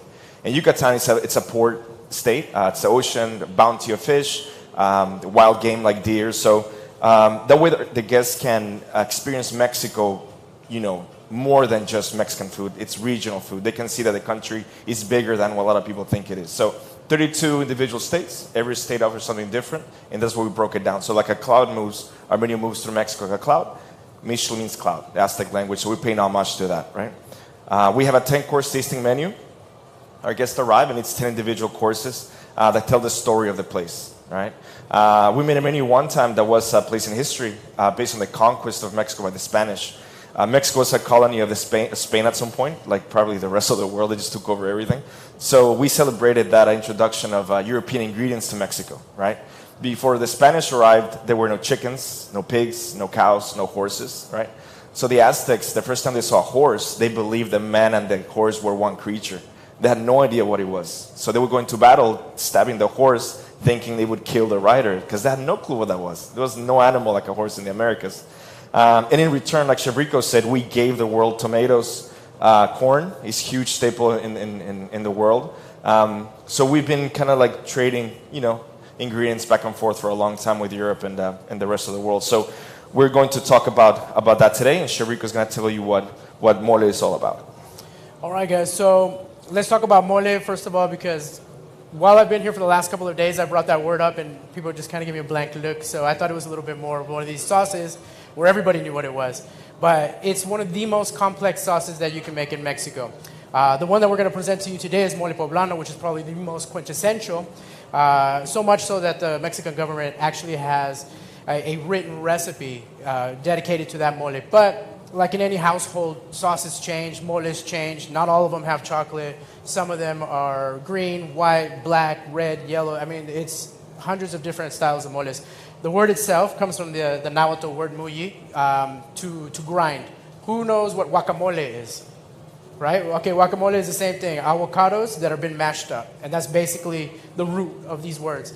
But to have a mole, you need a few simple ingredients. You definitely need some chiles. You're going to need some spices. You're going to need some binders like nuts or seeds. And in many cases, some kind of fruit. Chocolate, like I said, it's not for everything. But with this mole, it is. This is a very special one. The mole that we're talking about today, mole poblano, it dates back almost 300 years. Then there's two stories about it. One story says that the Archbishop of Spain was coming into Mexico, and we're talking about he's coming through Veracruz, which is at one point in time one of the most important ports of entry in the world. And through Veracruz, they would cross into Puebla, and Puebla is the last stop before you get into Mexico City. And so in Puebla, the Duke was going to Los Angeles, the convent called San Angeles. Unexpected. The nuns were freaking out. We didn't know what they were going to serve him.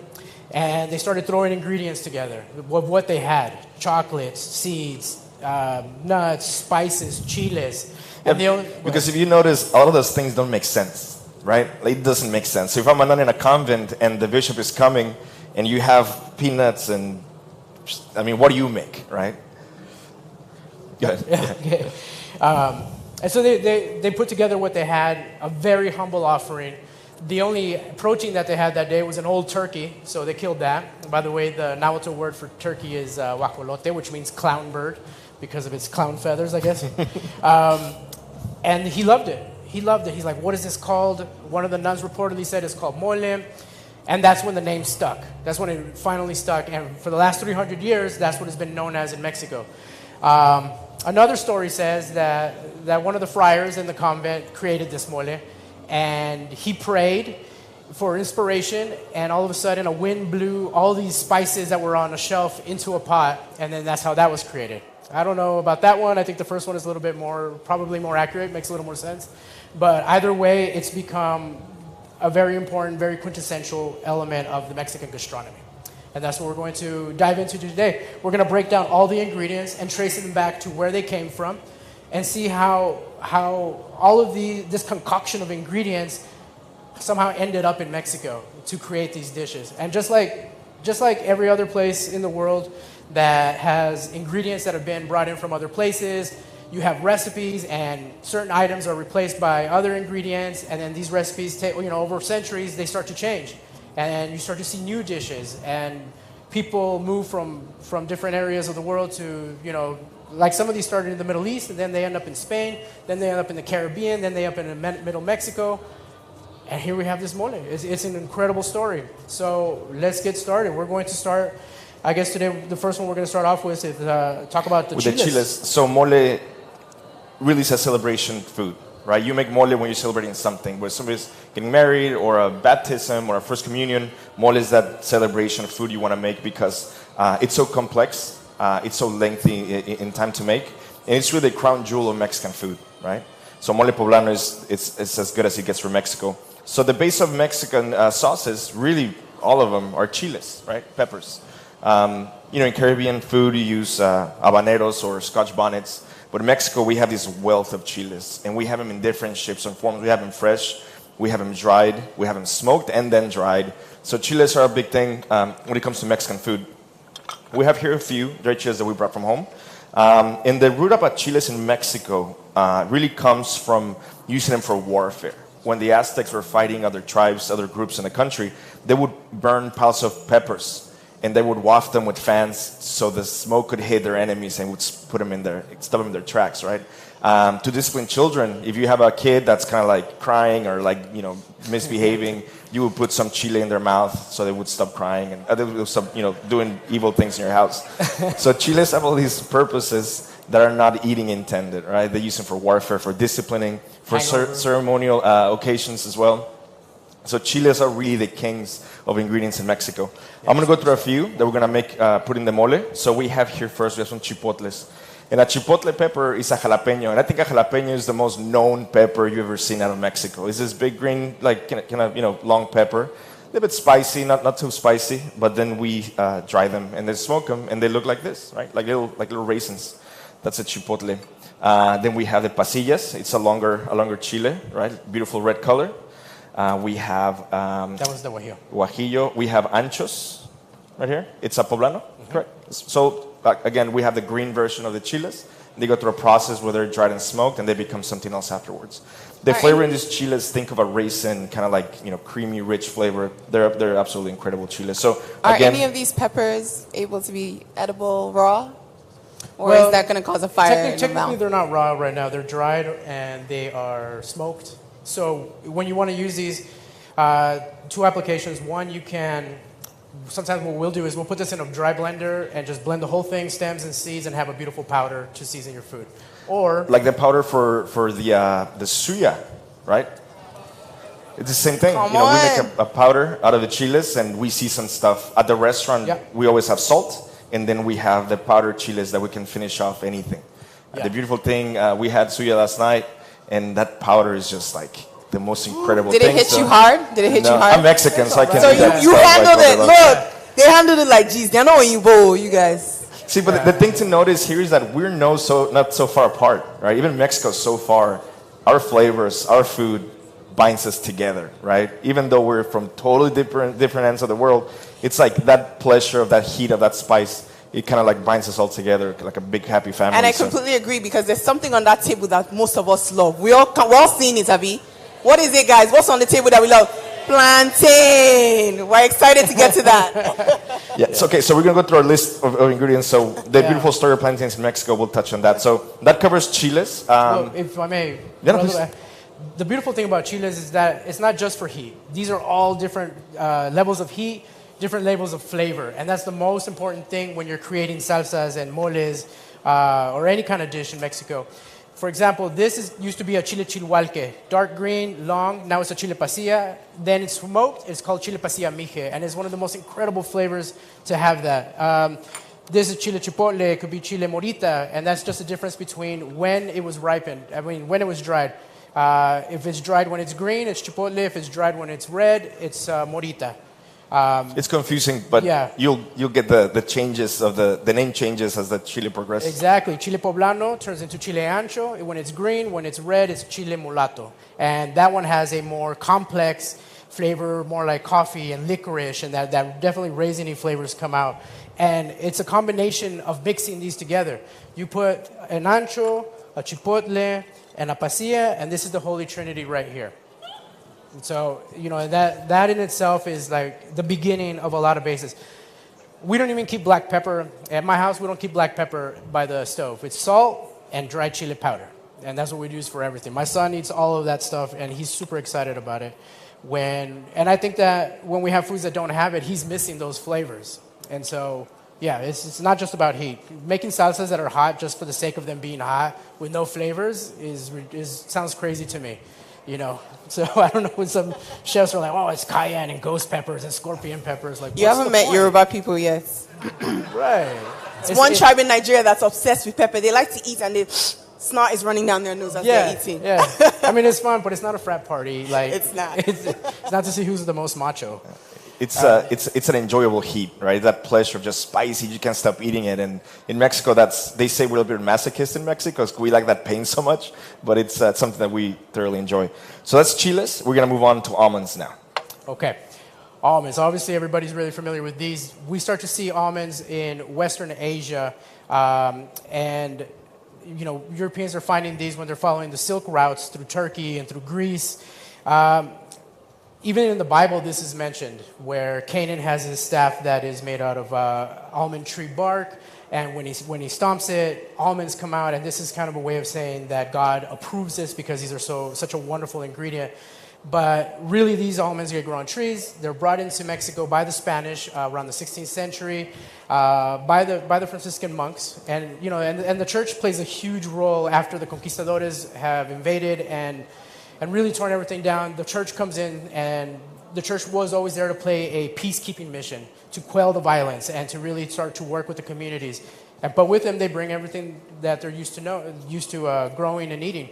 I mean, how are you going to move across the world and not have some of your local favorites with you? So they bring things like almonds with them, almond trees, apricot trees, peach trees, and they really take root in Baja California.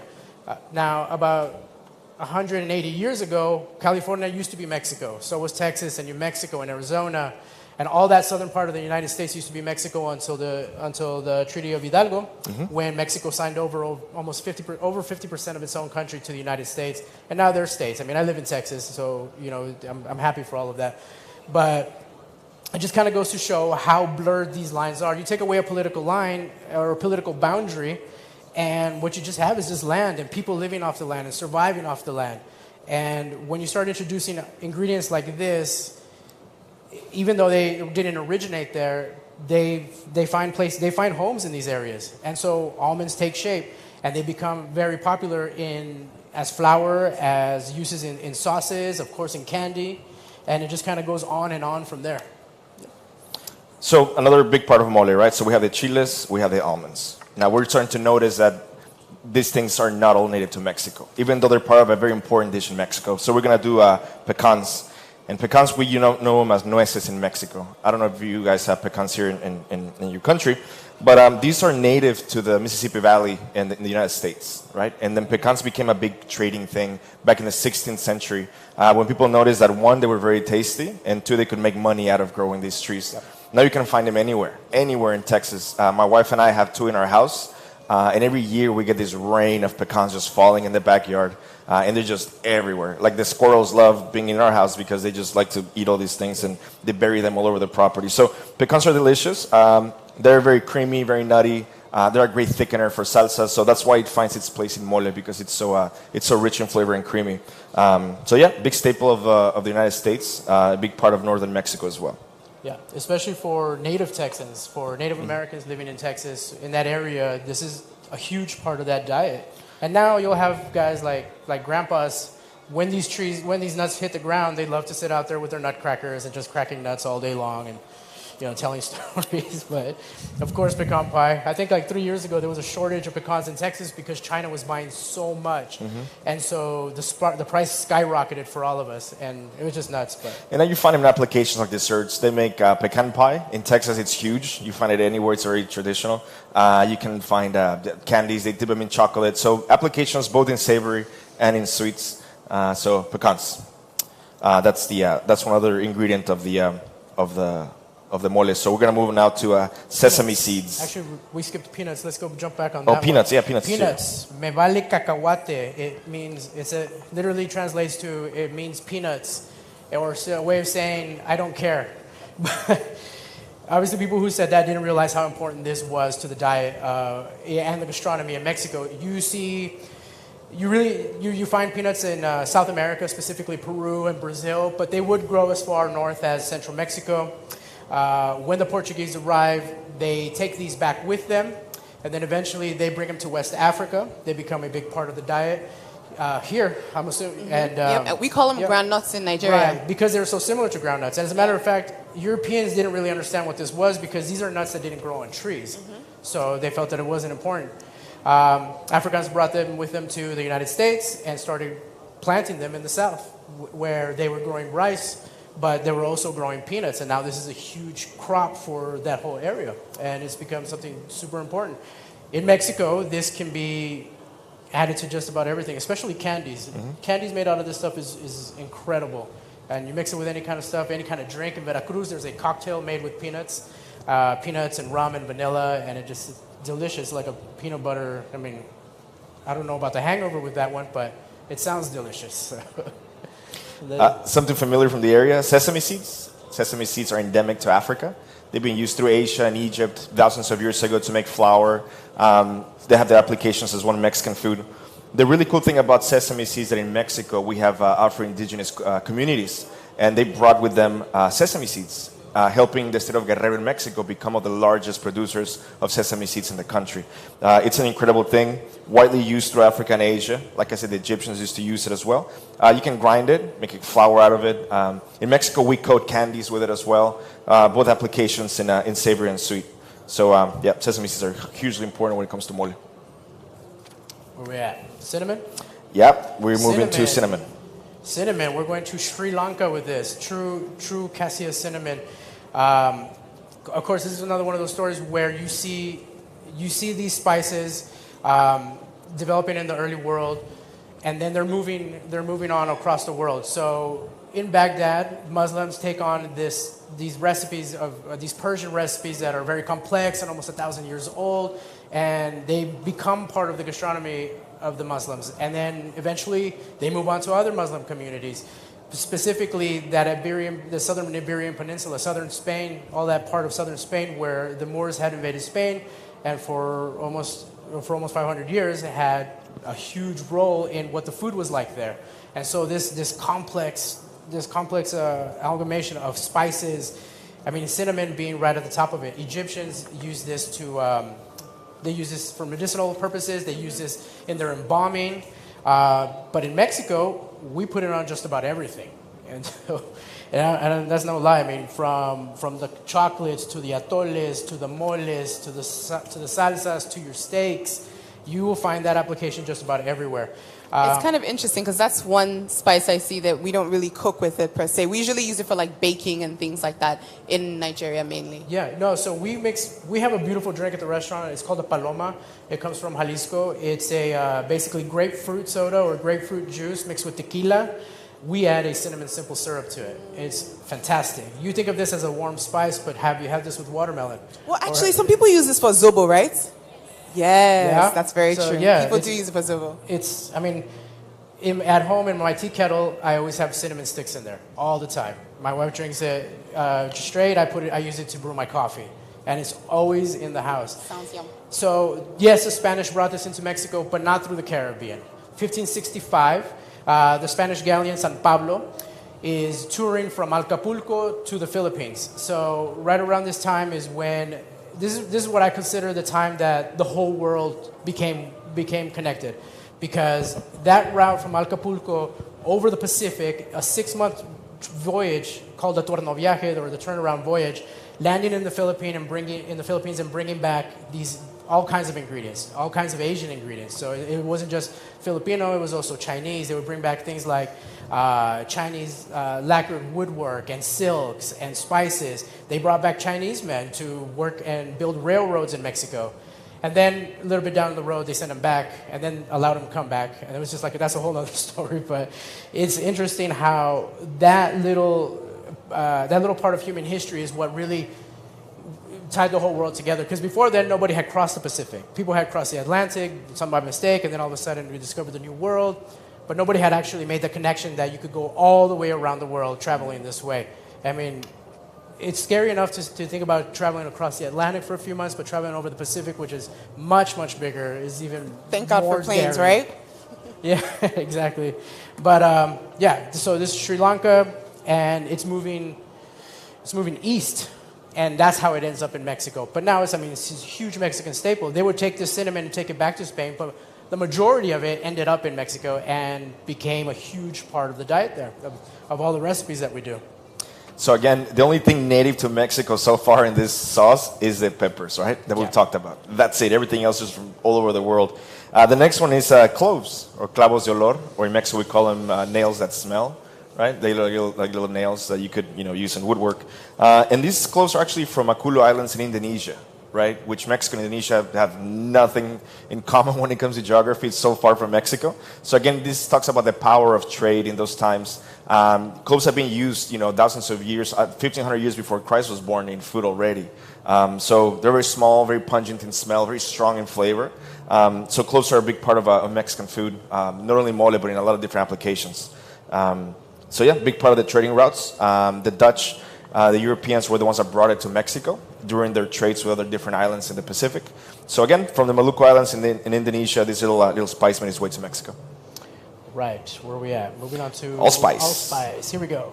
Allspice, or Jamaican berries, or pimienta grande.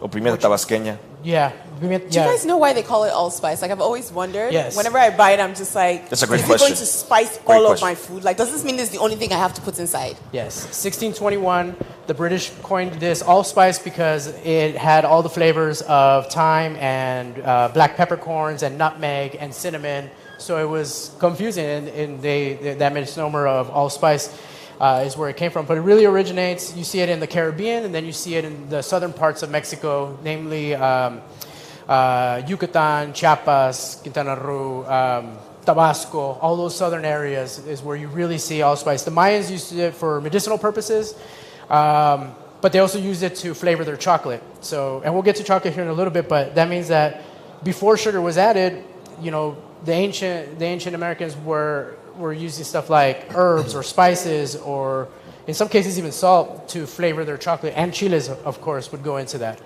into flavor all those things. And so the allspice is now the second ingredient that we have that is going to be endemic to this area of Mexico. All right, next one. Just look familiar to anybody? Okay, sorry. Let me. Be careful. I don't know if it bites or not. This is a holy grail in our land. Please, sir. Yeah. So this is a gift from you to us. Plantains, huge in Mexico. In the markets, you find plantains everywhere. Big staple of the country as well. A lot of sauces. So plantains, they come from a plant, not a tree, right? And it's a flowering plant. And the females are the ones that make the plantains or the bananas. Although they're related to bananas, they're lower in sugar and higher in starch, lower in moisture as well. And the thing about these plantains, they made their way to Mexico through Afro-Indigenous immigrants that came to Tabasco, to Veracruz in the Gulf Coast of Mexico. They planted them because they noticed the terroir, or the land, the climate, lended itself very well to growing plantains. So we have them in Mexico all over the markets. They go in different sauces, and such an important part of our cuisine in Mexico. So thank you for allowing us to have. For saying thank you, we say you're welcome. Yeah, we use them very, very often in our cuisine. I had mosa today as part of my small chops, and just one of those things that is like really similar to the stuff that you'll see in Mexico, like croquetas or croquettes or. I mean, it's just the similarities are there. And we're very lucky to have a lot of African communities in Mexico that they stayed there, they thrived, and they started making food from their lands, which could be Nigeria, West Africa, East Africa. So we're lucky to have a population in Mexico that's strong, and they get to share these gifts of African cuisine with the rest of the country. And now they mixed it with Mexican food. They make empanadas made of the dough of the plantain, or dough made with sweet potato. So yeah, it's that very beautiful marriage of African food and Mexican cuisine. Ready? Cool. That was Right. plantains? Yeah. Moving on to raisins. Raisins, I mean, this is not much of a mystery. People have been drying fruits for 3,000 years. I mean, you see this, notes of this in early Egypt.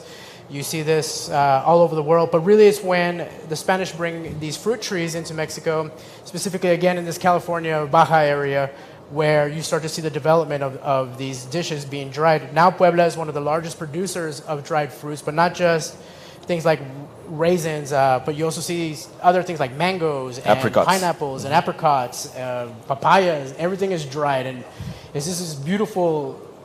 You can go into these candy stores, and kids are excited about dry fruits. I mean, the sugar content is incredible, but still, it's still fruit. One of the most important desserts in Mexico is arroz con leche, or rice pudding. Basically, rice cooked in like milk and cinnamon, and raisins take a big part of the recipe for rice pudding.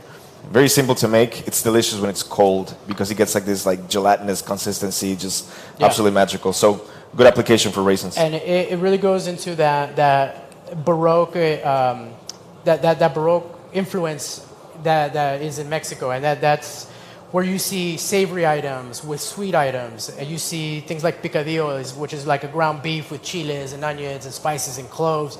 You add raisins to it, and it has that sweet element to it, and it's delicious.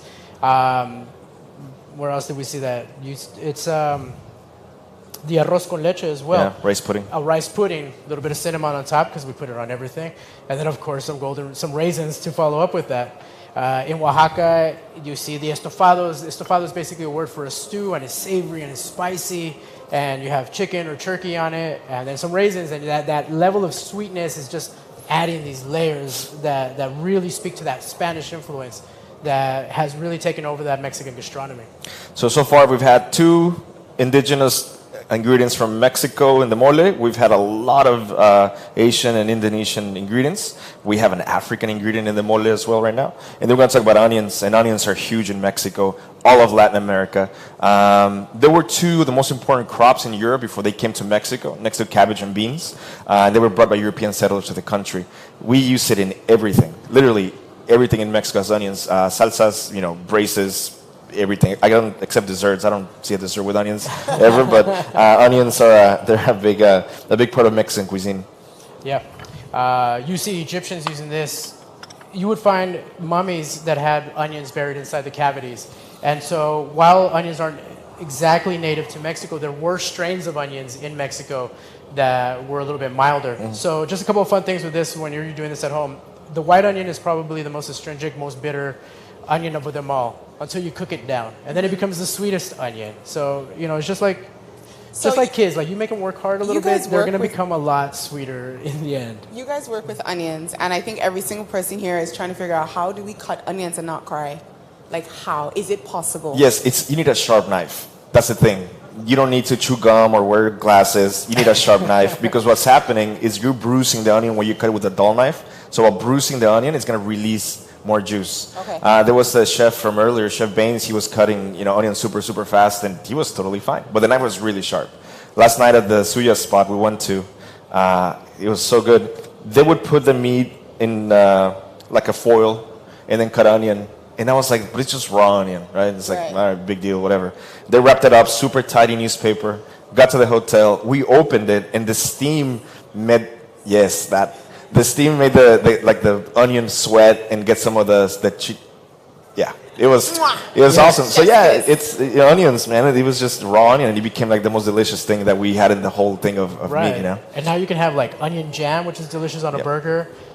French soup onion is delicious. Right. When we use this for salsa at the restaurant, we always just put it on the comal and tatemar to char, to roast it. Until it's nice and charred and blackened and soft, and it's really integral to the way that the salsa tastes if you get it right. Oftentimes we'll take it even further than that, put the oven on full whack, and just let it roast until it's completely charred, and then just mash it down in a blender so we can have an onion powder. Or an onion ash powder. An onion ash. And that's a great application when you're finishing off a dish and you just need that one little extra element to really bring out the flavors and waken up that whole dish. And so lots of applications here for the beautiful, simple, humble onion. Next up, no introduction, garlic. Garlic's been used for about 3,000 years before Christ in northern Africa. Big part of Mexican cuisine as well. It's kind of like a trinity between tomatoes, onion, and garlic in Mexico. Also a lot of medicinal purposes. You know, garlic has been known to treat all these types of ailments and like blood pressure and all these things through the years. So very important to Mexican food. Again, very ancient ingredient that came from West Africa to Mexico that we used on a daily basis. And now the king of kings. Tomato. Tomato is the Aztec word for tomato. I don't think that... Sorry, how do you guys say it in Aztec? Tomato. Tomato? With an L. With an L, tomato. T and then the sharp L at the end gotcha. of it. And I think our previous class had a pomodoro sauce, and I wouldn't have been possible without this, right? So pizza sauce on your pizzas, spaghetti sauce, all that, not before the tomato, was discovered in Mexico. Normally you'll see this eaten in areas, because it's a fruit, you'll see it eaten in areas where the temperature is just hotter. And so Mesoamericans were already eating things like tomatoes. You see in Yucatan, the Mayans have a dish called siquilpac, which literally means pumpkin seed tomato. And the other ingredients are habanero and sour orange, but it's like a wonderful dip made out of the pumpkin seeds and tomato and habanero, and it's just spicy and it's delicious, and you can go as spicy as you want, and I think it's a wonderful spread. Now, once the Spanish arrived, they discovered tomatoes.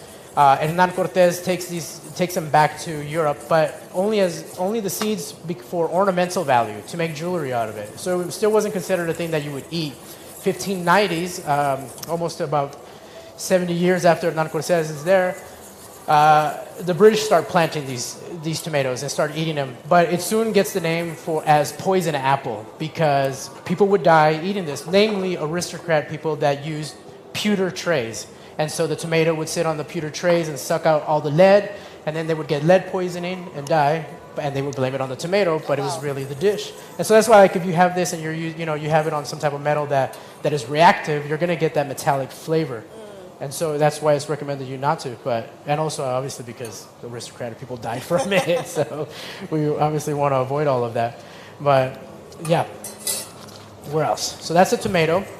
And now we're going to go into honey. What's that? Honey.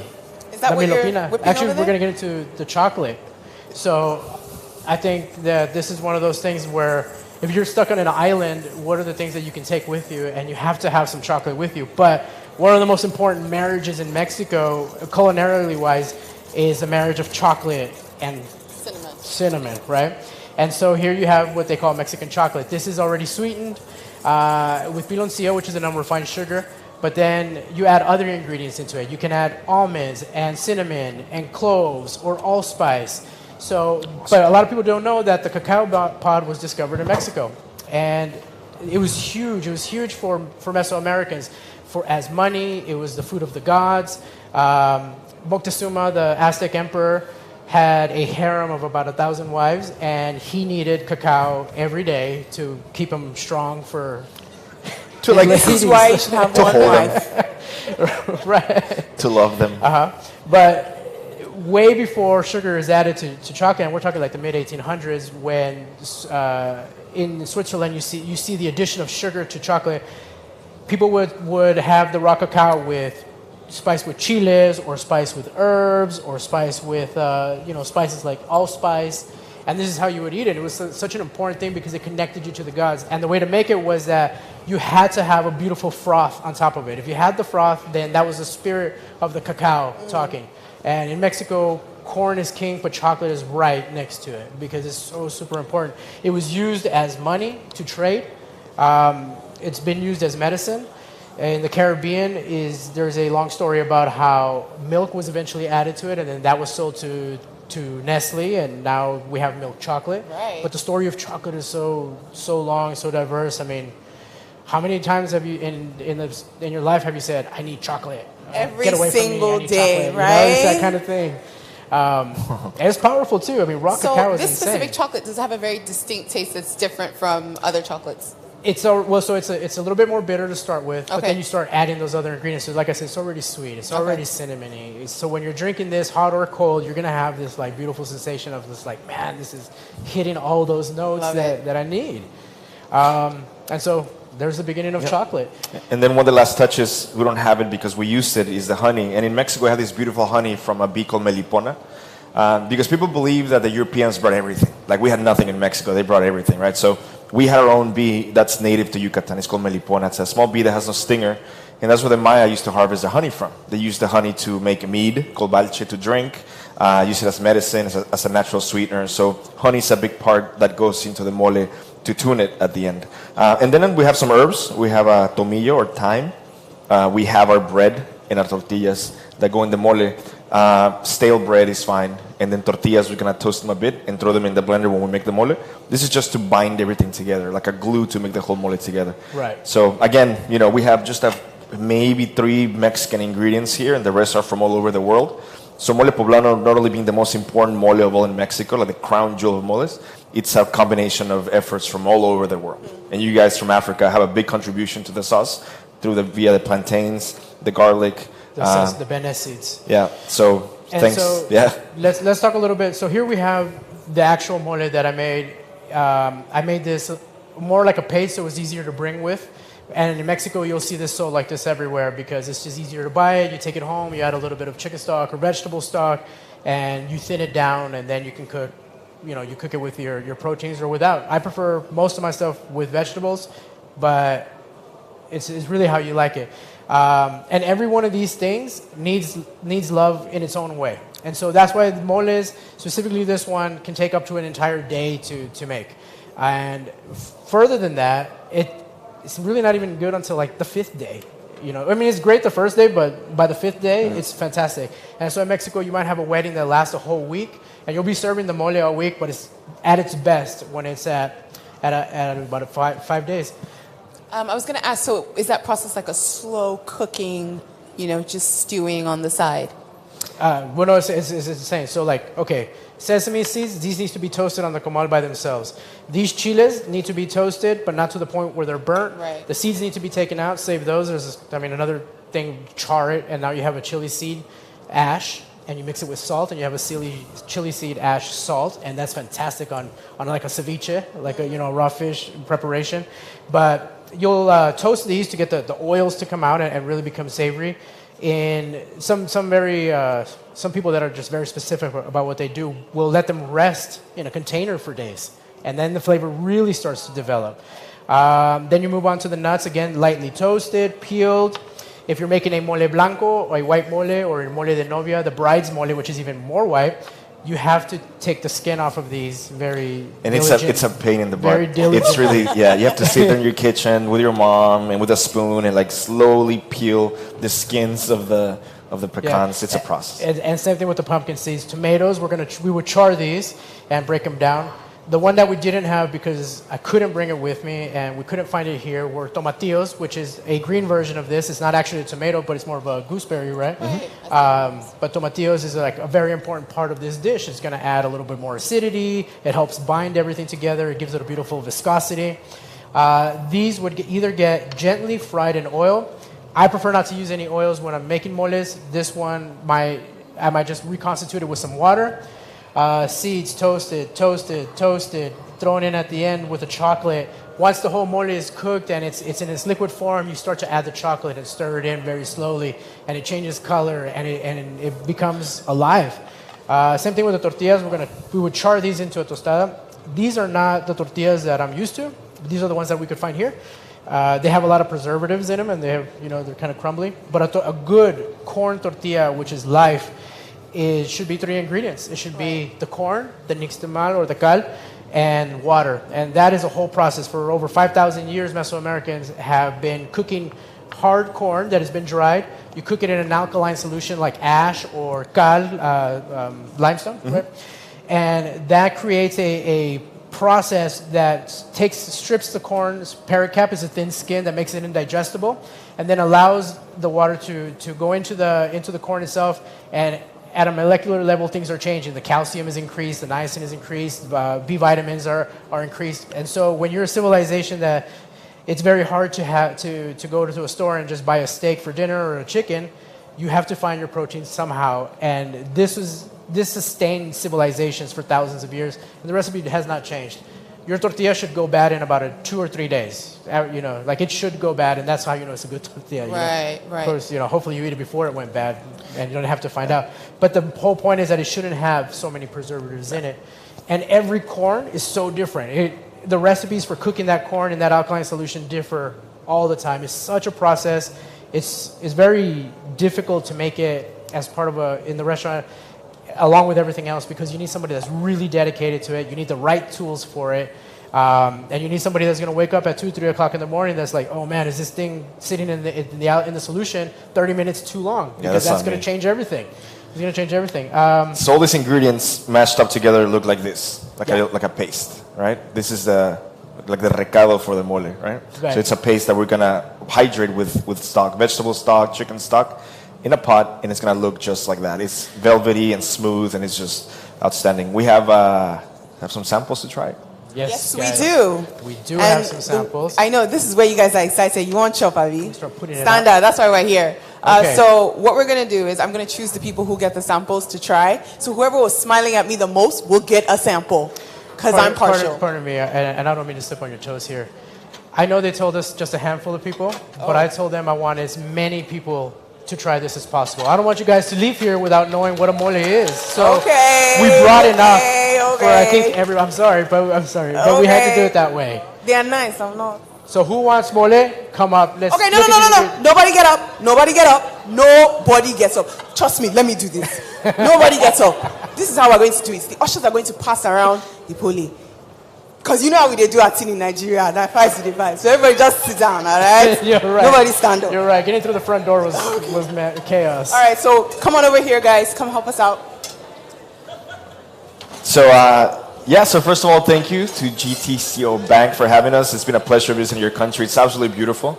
Super vibrant. Love the music, by the way. The food is incredible. So we're going to have, we have few questions yes. while we're doing the serving. Please put your hand up if you would like to ask a question. Hands up for questions. I know you guys want to eat. We have a question over there. Question. We have a question over there. Can I get a mic? Okay, let's start over there. And then can I get another mic on the other side, please? Okay, please go ahead. Could you go over what you said about onions, making chopped onions, something, using it to sprinkle food like that? Thanks for the words. How to do that? I'm sorry. The onion ash.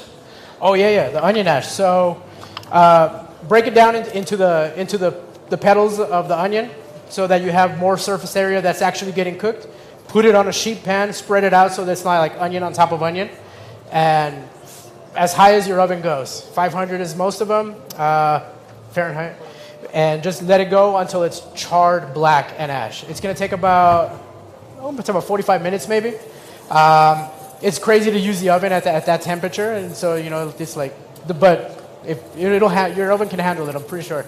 The house is going to smell a little bit strong for a little bit, but when it's done, the flavor has toned down. It's a great ingredient. It's going to keep all year in an airtight container.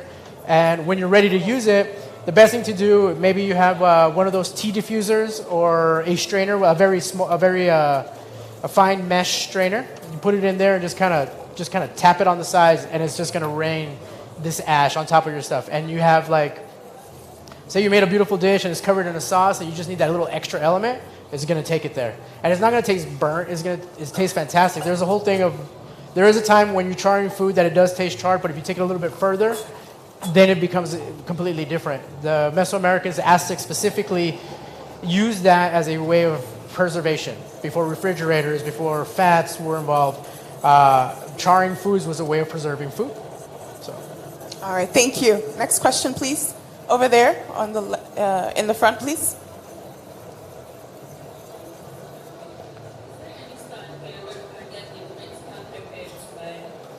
I think the easiest way is Amazon.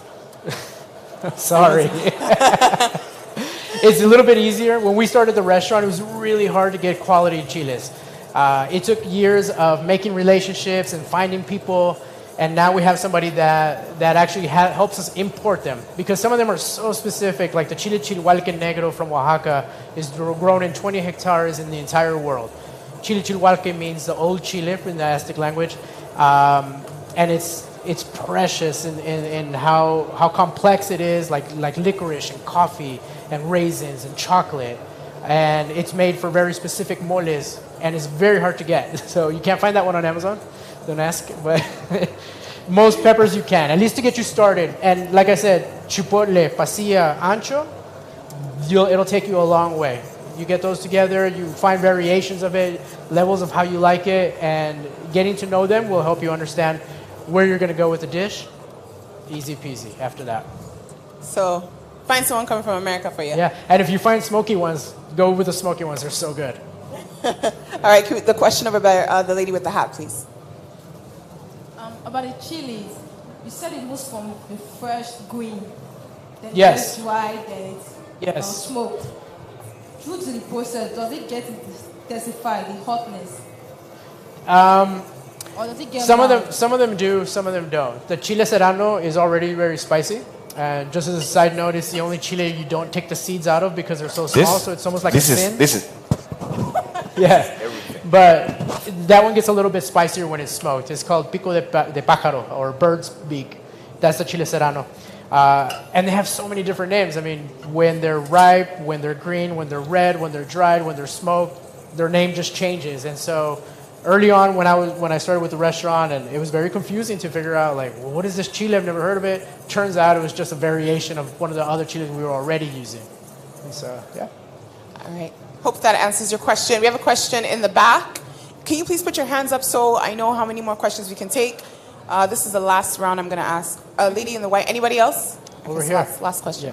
Yeah. Over there in the back. Yes, question please. is it possible to have all these ingredients in a particular dish, or it comes in varieties? All the ingredients that we have on the table now, is it possible to have everything in a particular dish, in just one dish? Yes, that's it right there. Yeah, right here. You gotta try it. So mole poblano. All of this is in there. Yeah. So everything that's here, it's in here. Yeah. So we broke it down into ingredients. You could see how complex the whole thing with mole is. And you're not seeing the honey, and you're not seeing the tomatillos. The tomatillos. Yeah. Now, in Mexico, we have dozens of different moles. This is just one, Right. which we think is the most important one because the complexities, the story behind it, and then how many ingredients from all over the world it takes to make. Right? In Oaxaca, which is a state in the Pacific coast of Mexico, is known as the land of the 7 moles because they have 7 moles that are just from Oaxaca. Right? This one's from Puebla, and then we have pipianes from different parts of the country. Right? But this is what we think is the most important historically and culturally. Yeah. This is one mole right here. This is mole de cacahuate. Peanut mole, right there. Peanuts, cinnamon, cloves, a smoky chile, garlic, onion, tomato. That's all you need.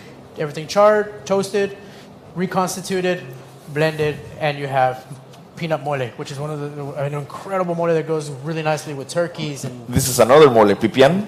Yeah. So take this out.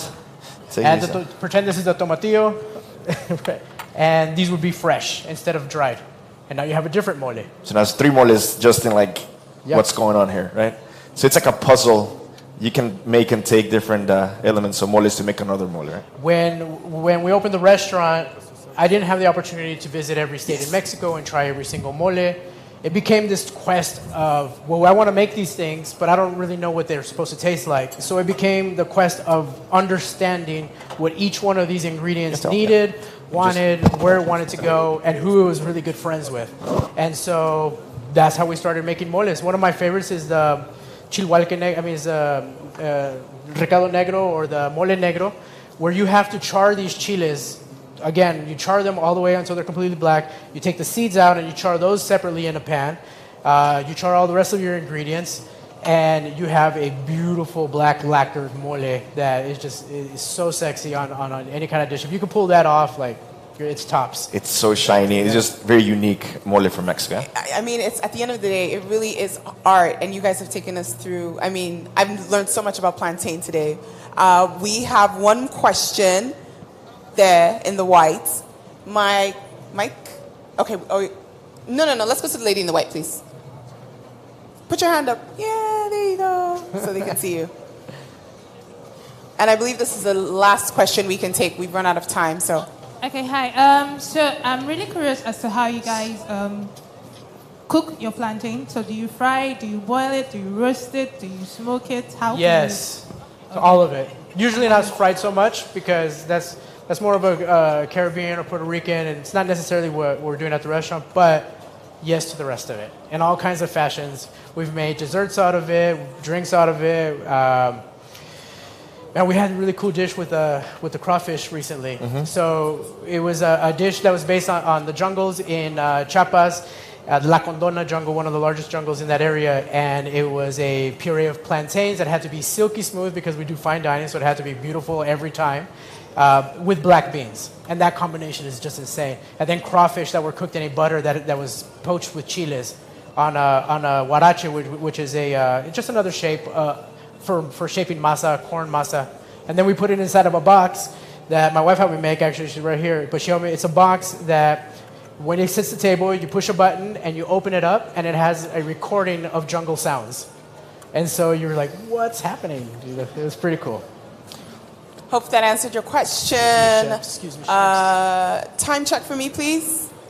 Okay, we have time for questions. Okay, over there on the left, we have 2 questions. 1, 2, 3, and then 1 here, and then that's it. Go more. Microphone. Who has a microphone, please? More. Can you please give the microphone to the next person so the process moves faster? Right over there. Okay, all right, hello. Go ahead. Yeah, Okay, my question is, all these things you right displayed, cover it all. do you have any cookbook or recipe book or something where we can learn how to use them to make Mexican food? It's in the works, but I'll give you my email. If you really have a question and you want a recipe, help with the recipe, we'll help you out. I'll give it to you. Do I get email now? Yeah. Before you guys leave, come up, give your email, and stay in touch. We'll love to send you recipes. Is your email on your Instagram page? No. Okay, it's But, not. or hit us up on the Instagrams too. That You works. can hit them up on Instagram. That's easier, actually. I will go ahead and get that out for you. Over there on the left, please. Good evening. Hello. Sorry, in Nigeria now that we are in, most of all, we get to use Maggi and salt. Most common thing that we get to use. So I'm really surprised and shocked that everything you gather together, because I cannot do without Maggi and salt if I'm cooking. So I'm really surprised seeing all these things combined together. I didn't really see a particular, like a spicy stuff, aside from all these ones you made. Can we settle down, please? Everyone will get the food. Let's make sure that we're paying attention to her questions so we can. So basically, what she's saying is that she's, enamored by the fact that you guys have cooked without Maggi and salt, right? And Maggi and salt, Maggi is basically, So she's asking, how is it going to taste, considering the fact that she's grown up only using Maggi? Yeah. Well, I think in Mexico we use Maggi cubes, bouillon, all those things. To cut the time it requires to make the food, right? My mom, I have to make chicken stock. Instead of braising chicken thighs and chicken legs, and she would just throw a cube of Maggi in, right? And then boom, you have chicken stock. Or the bouillon that has tomatoes, now you have a tomato chicken consomme. Well, at the restaurant, it just takes longer, right? It's more patience, going through the motions of making everything right. At the restaurant, we make all the stocks from scratch. Vegetable stocks, chicken stocks, beef stocks. We could use cubes, but it's better to go the long way and get it done. And I just want to guys, they didn't use any bouillon cube and it tastes amazing, right? For those of you who've tasted, it tastes A1. It just shows you that there's so much to learn, which is why we're having this masterclass. Right. It's that balance of sweet, savory, just those Baroque influences hitting you all at once. All right, so last question. Who has the microphone? Who has the microphone? No, who has the microphone that's asking a question, please? Okay, so we're going to wrap it up. Thank you so much. You guys give our chefs a round of applause.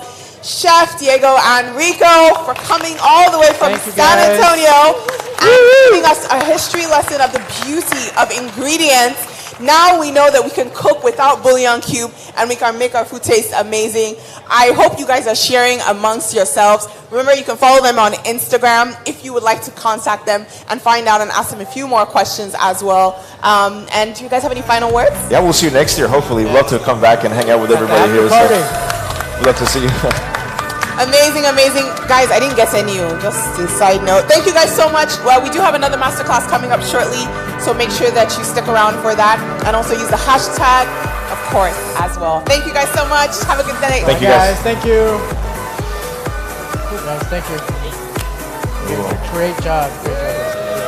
Take my horse to the old town road. I'm gonna ride till I can't no more. I'm gonna take my horse to the old town road. I'm gonna ride till I can't no more. I got the horses in the back, horse stock is attached, and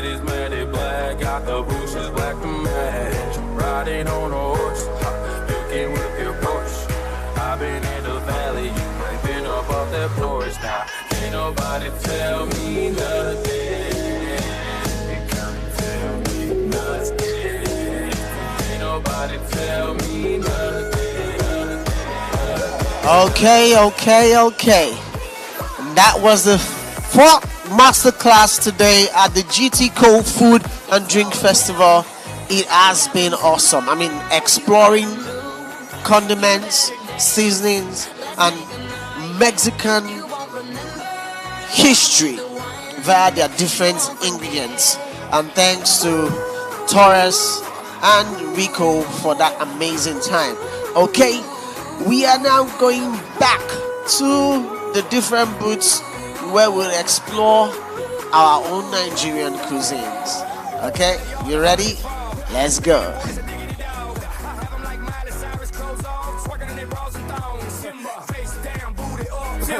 the way we like to roll. Slicker than an oil spill. She said she won't, but I bet she will. Sweet girl, pot, brown, and then the night is going down. One more shot. You know I know how to make them stop and stare as I zone out. The club ain't even handle me right now. Watching me, I go all out. The club ain't even handle me right now.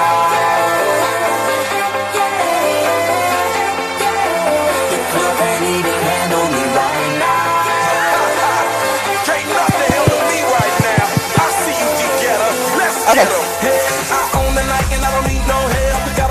Microphone is dying. There's one bar.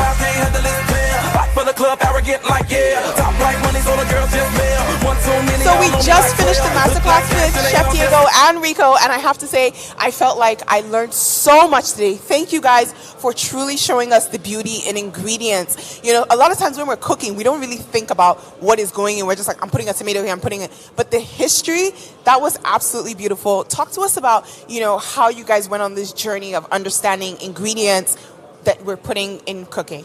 I think that it's just part of the mission of the restaurant. Part of the mission of the restaurant has always been to rescue, to preserve, to promote Mexican gastronomy. So many people get stuck in that whole Tex-Mex vision of that this is it, burritos and enchiladas, you know. And we wanted to expand on that, and the only way to do that is to get to understand where it came from. Yeah, it's such a special thing. Mexican food has gotten diluted through the years, you know, Tex-Mex and cheeses, and so we try to really bring it up to a pedestal and put it back in its rightful place among the great cuisines of the world, you know, so that's our biggest mission.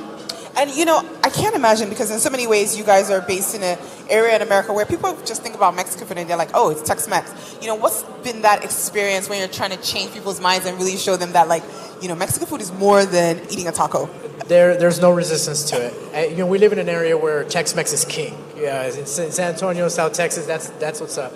But people really react and respond well to the fact that now they're learning, like, I didn't know this was Mexican. I didn't know that this was that, and where it came from. And the best thing that can ever happen to us at the restaurant is when somebody cries, because they remember or tasted something that they haven't had since they were children. It's Man, I can't imagine. You know, we talked a little bit about plantain, and you can see how excited everyone got. I think what's really fascinating is seeing how plantain is eaten in a savory way in, you know, your part of the world. It would be interesting to kind of see a marriage of how we eat it, which we eat it very simple. You know, we just fry it or we boil it, and we do have a porridge as well. But I saw on your Instagram that you said Nigerian food should be where Indian food is.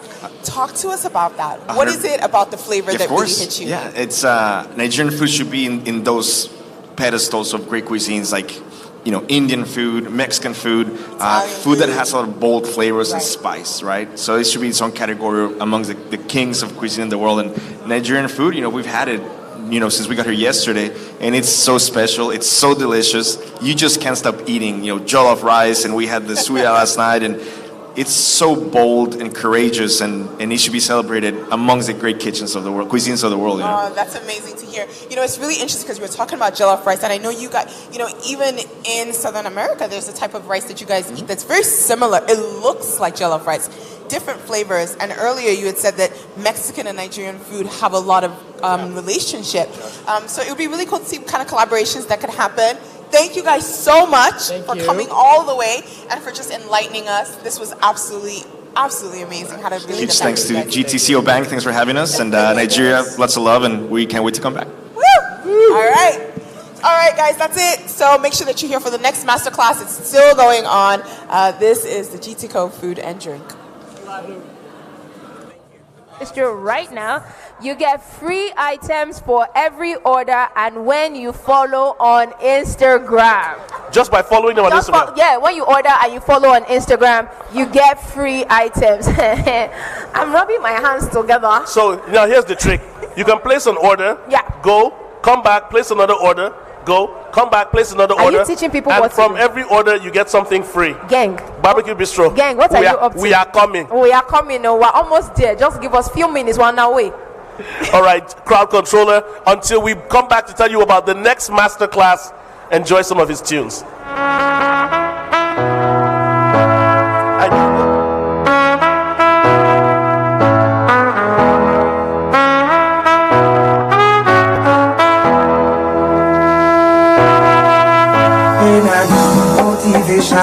My one solution is my queen, cause she stays strong. Yeah, she is always in my corner, right there when I wanna. All these other girls are tempting, but I'm empty when you're gone. They say, do you need me?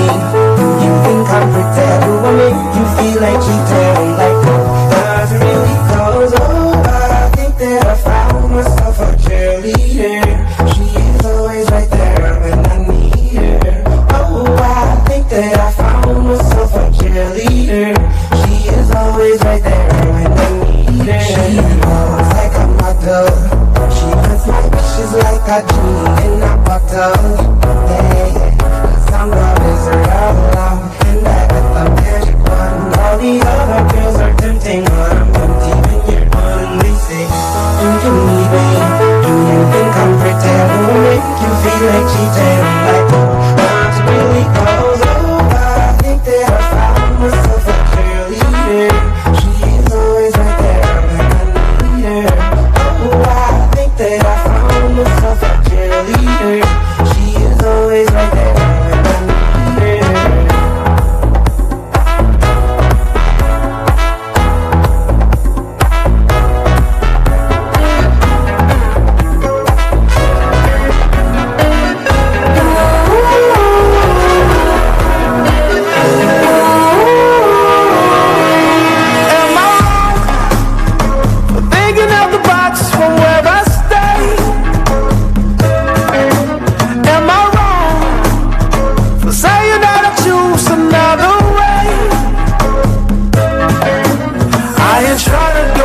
Everybody else doing, just cause everybody doing what they all do. If one thing I know, I fall but I grow. I'm walking down this road of mine, this road that I go home. So am I wrong? Okay. We're back to our booths, meeting amazing vendors. And hey, have you ever tasted Happy Coffee? I'm standing right here with the CEO, right? Founder? Okay, please, what's the name? My name is Princess Aderinokun. I'm the founder, CEO, chairman, Happy Coffee Nigeria. And Happy Coffee is an indigenous Nigerian coffee brand. We currently source all of our coffee locally. I like to say that 22 states in Nigeria are currently growing coffee, and most of the coffee that we drink is imported into our country. So we started this brand 7 years ago, one, to ensure that Nigerians have access to locally grown coffee, and also to boost local consumption and production of Nigerian coffee, and also to tackle a social problem, which is unemployment in our country. So that's what we've been doing. Oh my, 22 states have coffee? Yes, in Nigeria, 22, including Lagos. Where in Lagos? Ekwe, we're currently starting a farm out there in Ekwe, but all the states in the south, southwest, the middle belt, Adamawa, Taraba, all grow coffee. Okay, you've heard it from the CEO of Happy Coffee. If you will not take coffee because of your health, please take it just to promote Nigerian brand. Thank you for everyone who comes to our booth today. You also get a free headshot on behalf of Happy Coffee. So for every cup of coffee you get a free headshot. I did get a free headshot. You can still come back for it. And I had latte with you. Okay, thank you very much. Okay. Remember, ladies and gentlemen, we have about 150 vendors present here at the GTCO Food and Drink Festival 2022. From drinks, coffee, mocktails, cocktails, dry food, in-house restaurant, name it. Everything food and culinary. Come to GTCO Food and Drink Festival 2022. And as you can see, obviously, this place is packed. Where do we go next? Where do we go next? Where do we go next? Where do we go next? Where do we go next? Yeah. Fox Nut? Come and tell us what this is about. Pronunciation. Okay, it's pronounced foxnut. Yes, and we sell homemade gourmet cookies. Okay. Made from what? Made from real chocolate, quality products. There are different flavors.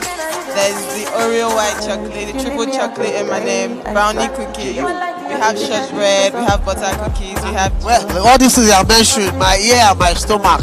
They need to, oh yeah, give me one, let me taste.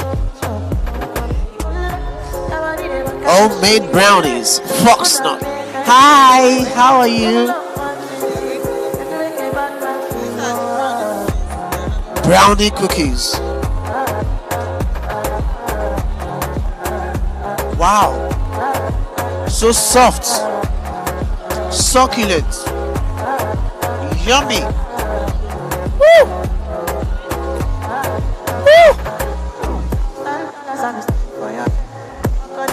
Fox nut, everybody. Thank you. Oh my. Sorry. Go like that.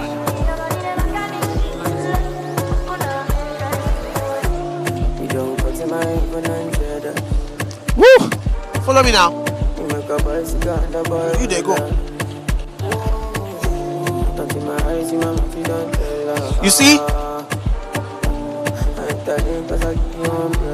Earlier in the day, we could move around freely, but now the whole place is packed.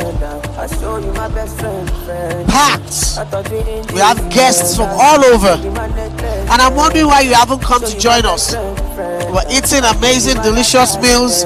We're having a good time, networking with friends. Come on. It's your GTCO Food and Drink Festival 2022. Now let's come to TGG, the good granola. Hey, where are they? They ran away.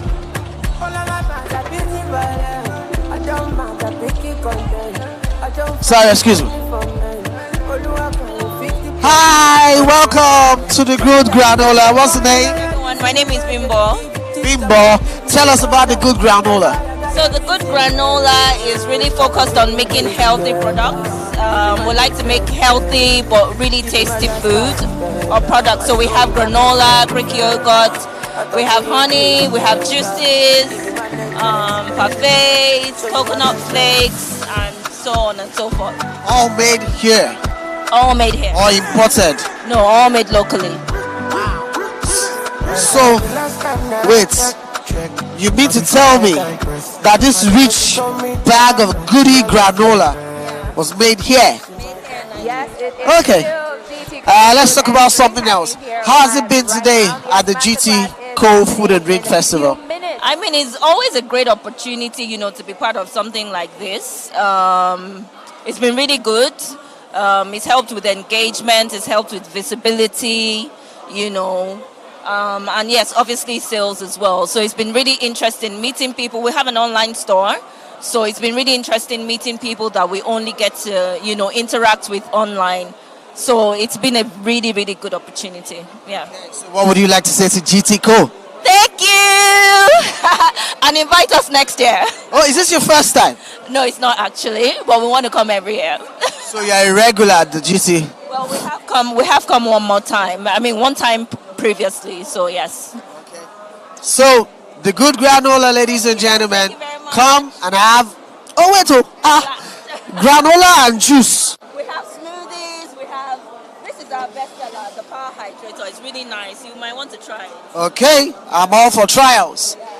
Get him a really cold one. No, this is fine. Okay, this is As they say, a trial will convince you, not confuse her. Thank you. What did you call it?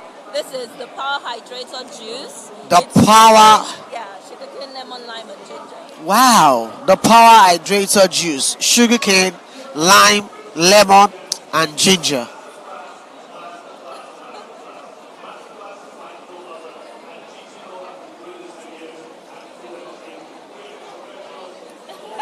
You guys drink it. It's not stopping. Woo! Refreshing, yeah? I couldn't stop. So nice. Yeah. It's amazing. The ginger gives you that. Yeah, thank you. Come to the granola, the good granola. No, I'm not keeping it. Okay. Woo! Oh, not a problem. Juice box. Hello. Man, this place is not just juicy. You guys got beautiful ladies. This is never high meal. It's not. Oh, no. But seriously. Oh, I think I know this brand. I've met you guys before. Tell us about the juice box. Juice Box is a food company. We do juices, smoothies, parfait, coffee, and all whatnot.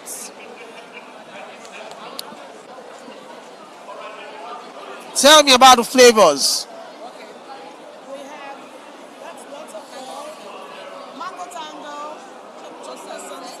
No, I can't hear you.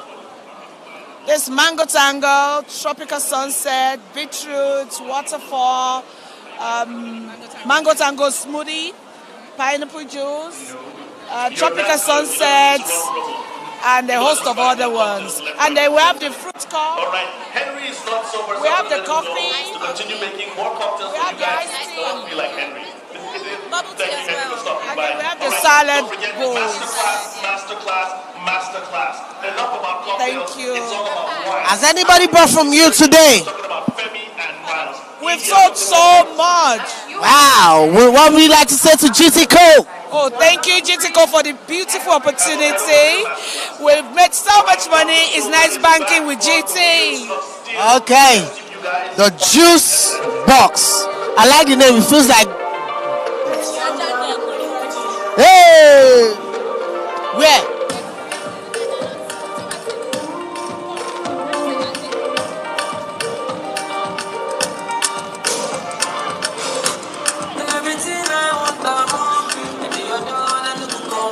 Okay now. Hey, who is buying? You're the one buying. What? Look at what they bought. Oh, you bought all of this? You did? We come. We. Tell us your name. My name is Joke. Ifedayo. Okay. How's the experience been shopping at the GTCO Food and Drink Festival? I like the way you guys just laugh together. It's been nice actually. We've gone around, we've tasted a lot of stuff, and then as you can see, we're taking home quite a bit of stuff as well. So yeah. There's no space for more in the stomach. There's no space for more in the stomach. So we are carrying the rest home. There is no space for more in the stomach, and so they are carrying the rest home. Are you coming tomorrow? Yes, we have a vodka date tomorrow. Oh, vodka taste dates with the vodka people. I can't remember the brand. The baristas? Yeah. Tomorrow. I hope you don't leave here tomorrow like this. Okay, guys, you've heard from Joke and Ifedayo. Shopping is amazing here. You have goodies to go, and come on, see you here tomorrow. Next.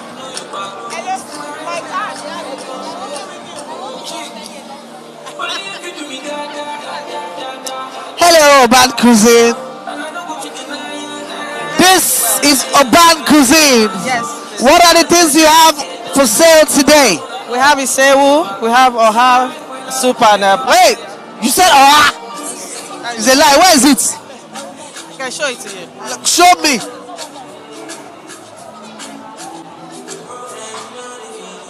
Now the chop came. Is it oha I want to see? Did you say you have pepper soup too?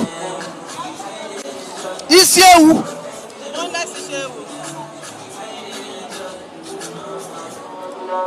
Oha! This soup is amazing. Igbo delicacy like no other.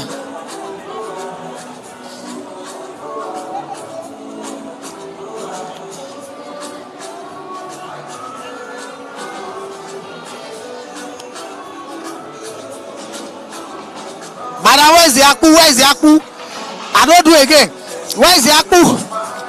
What? You should come taste this. It's amazing. You say you have Ishewu too? So at the GTCO Food and Drink Festival, it's not just about the continental and intercontinental cuisines. We have our locally made food as well.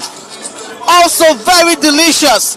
And you know the theme for this year is to experience the authentic taste of African cuisine. Come on. Urban cuisine got you. Thank you. Hey.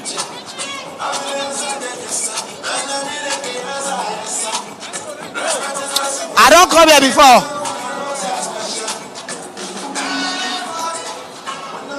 Hey. Hey. Now come. Ah, come on. Come on. That's it. Okay.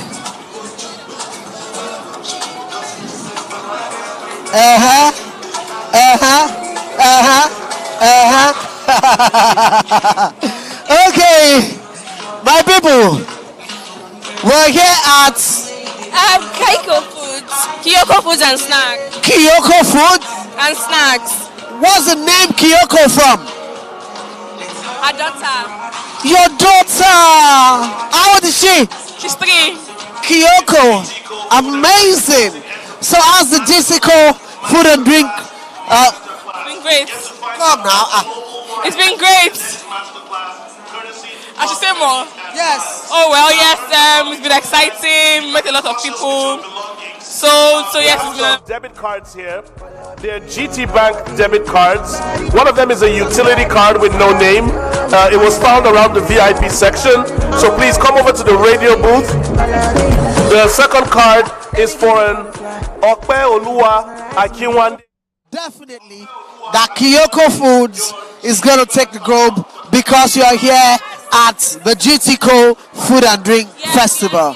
Thank you. And I like your energy up here. Amazing, guys.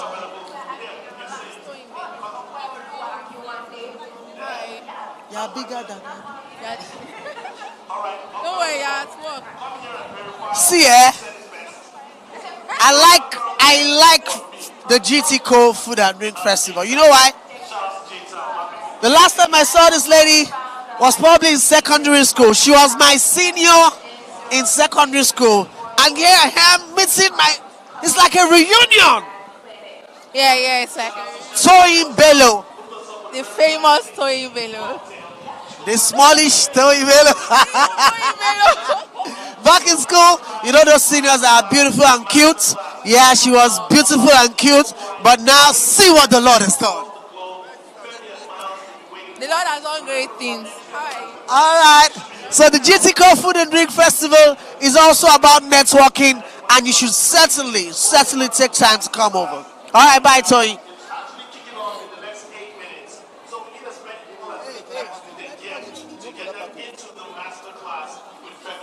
Of course, and if you're a lover of wine, trust me, you do not want to miss this because when it comes to wine, guy, what is going on? So go head over to the masterclass happening in a few minutes, and head over to the masterclass happening in a few minutes. Find your way there. Remember, as soon as you walk in, you are entitled to a free gift. Yes. If nothing else to ginger you, the free gift should ginger you. I hope the gift is a bottle of wine. That would be nice. I shall not go there, Retty. No. You have to stay here and do your job. I can see mommy coming in with some delicious kuli kuli. Let me see some of that kuli kuli. Olaide, I got that. Olaide's kuli kuli. Look at it, looking scrumptious and crunchy. Kuli kuli. So let me be the Yoruba girl. Kuli kuli so tasoson. Okay. What she said. They're at the end of the hall. Yes. Yes, you don't want to miss it. Mommy is here. Mommy, do you want to talk with us? And that's Gary. Yes, so coconut Gary. Coconut Gary. Yes, so mommy's giving us some nice tasting, and yes, sir. It actually tastes good. A very rare combination of that, coconut and Gary. So, mommy, you want to tell us about, what you're selling right now? You're gonna have to talk with mommy because. I know. Okay. Olaide Johnson. Olaide ni kulikuli alata sweswe. Okay, so what she said is her name is Olaide Johnson, and she's the one who is a maker and seller of Olaide's kulikuli. I sell coconut gari. Okay. I sell the best plantain chips in Nigeria. I sell the real original olden days gari jebu. Oh yeah, you need to taste my gari jebu. Immediately you finish drinking it, you go to bed straight. Wow. Water is like Lexotan. Oh, okay. It relaxes your nerves. Okay. Wow, one down. Hello, sister and Olaide ni kulikuli alata sweswe. Tó bá ti wọlé kó yà sápá ọ̀tún. Kó má bọ̀ lọ́wọ́ ìsàlẹ̀. You get me there. All right, what she's saying is, Olaide's kulikuli. Once you come into the hall, you make your right, and to the end of the hall, you will see her stand right there. You cannot miss a shade of mommy. All right, it is GTCO Food and Drink happening right now. Masterclass is happening in a few minutes. Remember, it's all about global wine tasting with Femi and Miles. Trust me, you do not want to miss it at all. All right, yes, we're leaving it back to crowd controller to keep us vibing, keep us jamming. Take it away.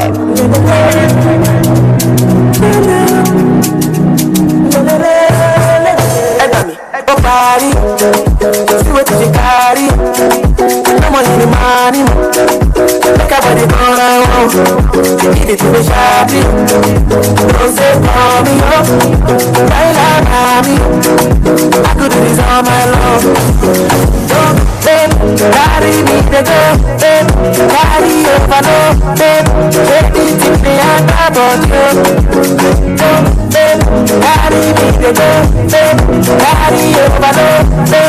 Everything they are about you.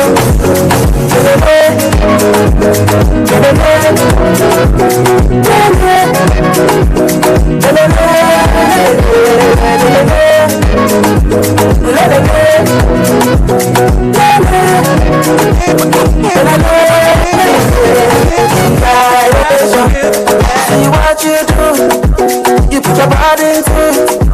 I love the way you move it, oh. I can feel the vibration of your body moving. You put your body into it. I can see what you're doing, oh. Body me the girl, body over, no. Everything they have about you. Body me the girl, body over, no. Everything they have about you. I need you in the morning, but I need you now. Yeah, I find you, I give you all you need. I know what you like. You don't need no other body. You don't need no other body. Only you feel on my body. Only you feel on my body. You don't need no other body. Say that me the mess up my mind, and I me the make you free up your mind. Say your body talk to me nice. Say now my love you didn't need for your life. Yeah, our love no be lie. Say every day together, yeah, night. Yeah, if I leave you go by. Yeah, if you leave I go straight to your heart. baby. Love me your body, baby. As you're whining your body, baby. So crazy. Love me your body, baby. Tell me what needs me. I just wanna this good does. Oh, baby, then you just the record. Just the record. Like when I jump at the tomato, then you go catch up. Oh, yeah, come on. I saw the blame them all. You could do your one time, but before one time, I'm to the mess. Anything you wish me, that be a passion. Bad man know they walk up, man no be God. More than they talk up, I see they fly like a helicopter. By the grace of God and inshallah, we they move. Question. When you beat up, baby, just wanna sing along. Question. We are gonna give them to us, we the kingdom come. This where I come from, we are not a destination. Nobody will look my face when I dey on my own. I've been on the road for a long time, trying to get a break so my family goes alright. Some of us stay with this at time. They wanna be free, they wanna see the sunlight. Thanks for my reason, drugs and money, from your mother. Now my boss will say, I'll be mine, you got everything I design. I'm gonna stay, riding it, throw out the river. If you get it wrong, come on, boss, you know. I go just fine, come on, mind you know. I go just stay, come on, mind you know. Masterclass. Are you ready for the next masterclass with Femi and Miles? An exploration of great wines around the globe. You know, that is one thing I want to try, like go around the world and try different types of wine from different countries, especially in Italy. Okay. What was okay? Another one? So head over to the masterclass now, happening in a few minutes. You do not want to miss this one. Trust us when we tell you that the next masterclass happening in a few minutes is about to be lit. So when it comes with Femi and Miles, and it's all about global wine tasting.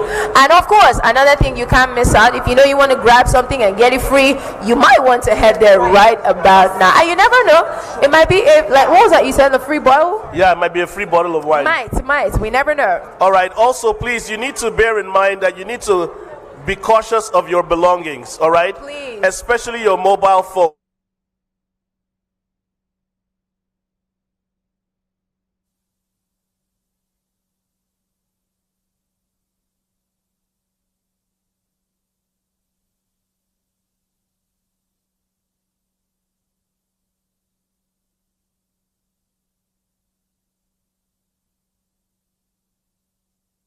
Oh, hello. Okay, it helps if I turn it on. Hello, ladies and gentlemen. Good evening and welcome to the GTCO Food and Drink Fair.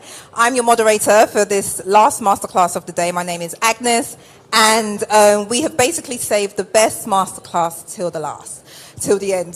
So this masterclass is different to the rest of what we've been having during the day because we're going to be talking about wine. And so we're basically going to be hearing from two sommeliers. I hope I said that right. I'm not sure I did. But two sommeliers who are called Femi Oyediran and Miles White. And they have come all the way from Charleston in South Carolina, where they own their own wine bar and wine shop called Graft. So they're going to be talking to us today. As you can see, the topic is wines, basically a wine tour and an exploration of great wines from around the globe. So ladies and gentlemen, kindly welcome to the stage, Miles and Femi. Thank you. Louder. Come on, give them a good Lagos welcome. Thank you.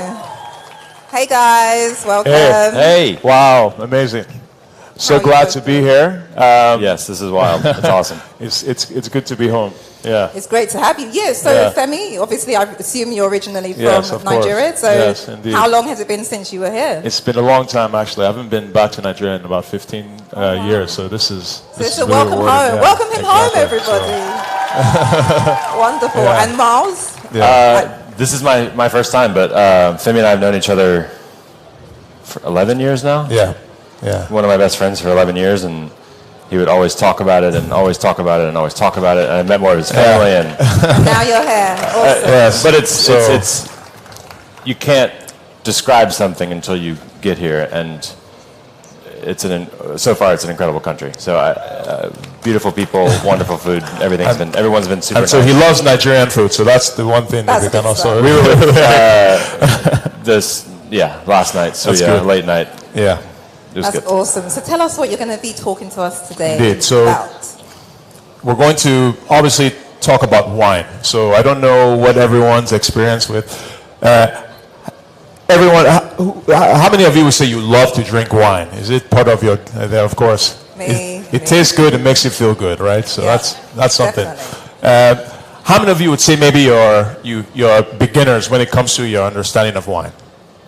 Okay, can raise your hand. That's good. How many of you think maybe you have an intermediate knowledge when it comes to wine? Okay. How many of you think maybe you're an expert when it comes to wine? You're the best. Your friends know you. They call you for advice. Okay. Right like that? Okay. Okay, cool. I like it. Okay. We're going to hire you. Yeah. Good. Okay, so wine has a lot of levels to it, but it should all be very simple. Wine should just be delicious, and that's the goal of what we try to do at our store and at our bar in South Carolina. We just try to give people things that are tasty. You shouldn't have to work too hard to find delicious wine, just like you shouldn't have to work too hard to find really great food. Wine is very similar, and what we want to try to do with this class is we want to try to break down wine as much as possible, so you can really kind of just understand the basics of what you need to know when you're, number one, buying wine, you're tasting wine, or you're talking about wine. Yeah, I think kind of with that, again, I haven't spent as much time as I would like to in Nigeria, but in America, I can go to a bar, I can order a beer, they'll give me my beer, I'll be happy with it. I can order a cocktail, they'll give me my cocktail, but there's always this underlying kind of wine is always seen as being really fancy and unapproachable, and it kind of is, and it was for a long time. And what Femi and I really wanted to do was kind of see if we could back away from that. And again, like he said before, like wine, it should taste good, it should make you feel good. That's why we drink it, that's why I drink it. I can put a suit on and I can pour wine at a really fancy dinner, but what I really like to do is listen to music, drink wine, hang out with my friends, and basically that's what we try to do at our bar. Indeed. And we've had a great deal of success in just by being able to create a place that people want to come drink in. So a little bit about our background. Miles and I, we're both sommeliers, and I know that's sometimes a very weird word for a lot of people to try to say, but in short conversation, often we just say we're somms.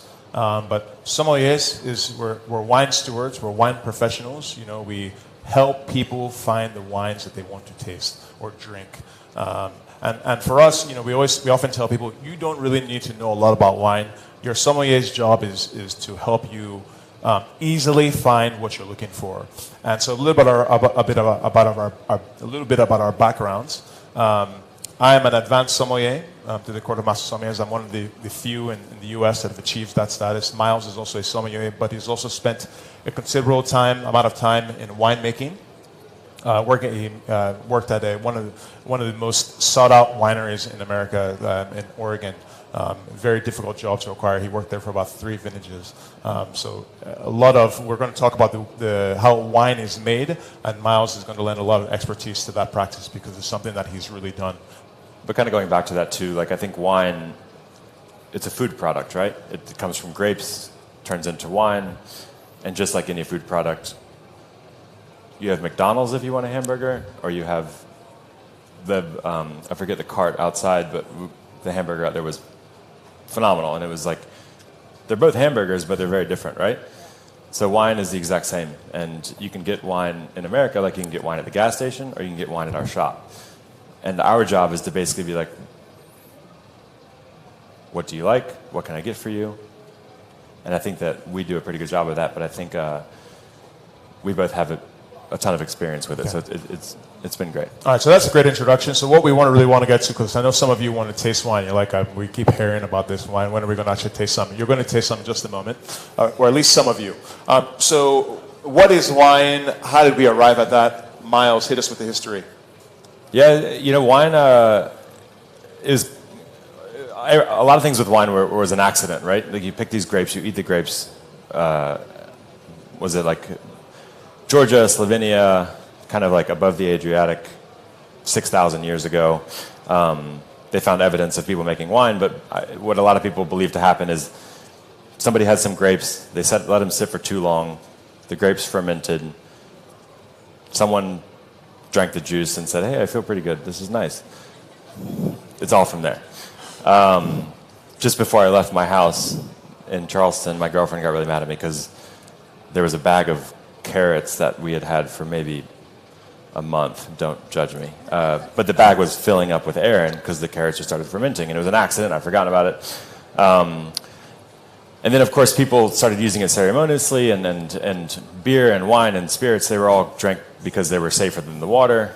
And then wine, the Romans probably had the biggest impact on the wine we know today. Because you can only grow wine in very specific places, right? You can't grow it where we're from. You can't really grow it. Wine likes marginal places. You really need to, when you think about the winemaking and grape growing, grapes really kind of grow where nothing else will grow. If you can't grow other crops, try to plant some vines. So grapes like very poor soils. They like really marginal climates. Really the worst, situation that you can imagine for growing, apples, vegetables, anything like that. Anytime you see anything, nothing will grow here. Plant vines. Yeah, and you'll get great vines. It seems kind of cruel because when you plant a vine, you really want to stress the vine as much as you can. So you want the vine to be doing poorly, and if you think about it, kind of biologically, the plant wants a bird to come eat the grape, pop the seed out somewhere, more vines pop up from there, and then so basically the vine will put all of its energy into making the best tasting cluster of grapes that it can make. So the thing that we deal with all the time is the harsher the climate, the worse the soil, the worse the area to grow what normally would be successful crops, usually the better the wine. So you can only grow it in very specific places. It's not like beer, it's not like liquor, you can't make it anywhere. I can make beer in my backyard, I cannot make wine in South Carolina. Yeah. It's way too hot. It's like Nigeria in the summer. Can I ask a quick question? So you spoke about the different climates that wine, the grapes for wine grow well. So are there any particular, so we know that wines are from different regions, so are there any particular regions that you guys prefer your wines from? So whether it's red or white, etc. Great wine can be made anywhere. Great wine is often, all things considered, when things are consistent, great wine is made by great winemakers, great farmers. Winemaking is a production of excellent farming. So when you want to talk about wines that are well made, you really need to look at the way the wines were produced, the way the wines were farmed.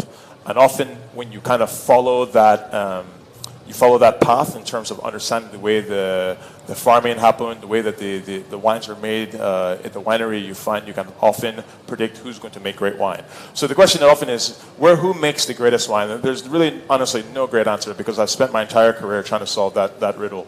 And the actual answer is that if you find people that are passionate, that work hard, and understand the science, they can make fantastic wine. And that's really what we do. We find those wines and then we get them to you in your hands. I worked for the winery I worked for in Oregon. We would take a cluster of grapes. You'd pick every grape off the cluster and you look at it. And if it wasn't perfect, it was thrown away.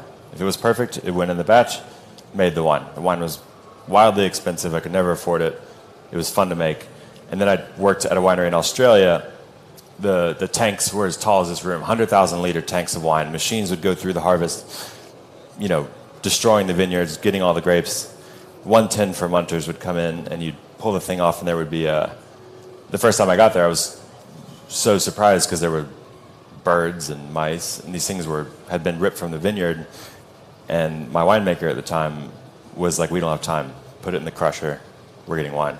And it was awful, and I hated it. And we made so much wine, and I was adding a bunch of sugar, adding a bunch of yeast, adding all of this stuff to the wine. And then I remembered when I was in Oregon, we were literally picking every grape.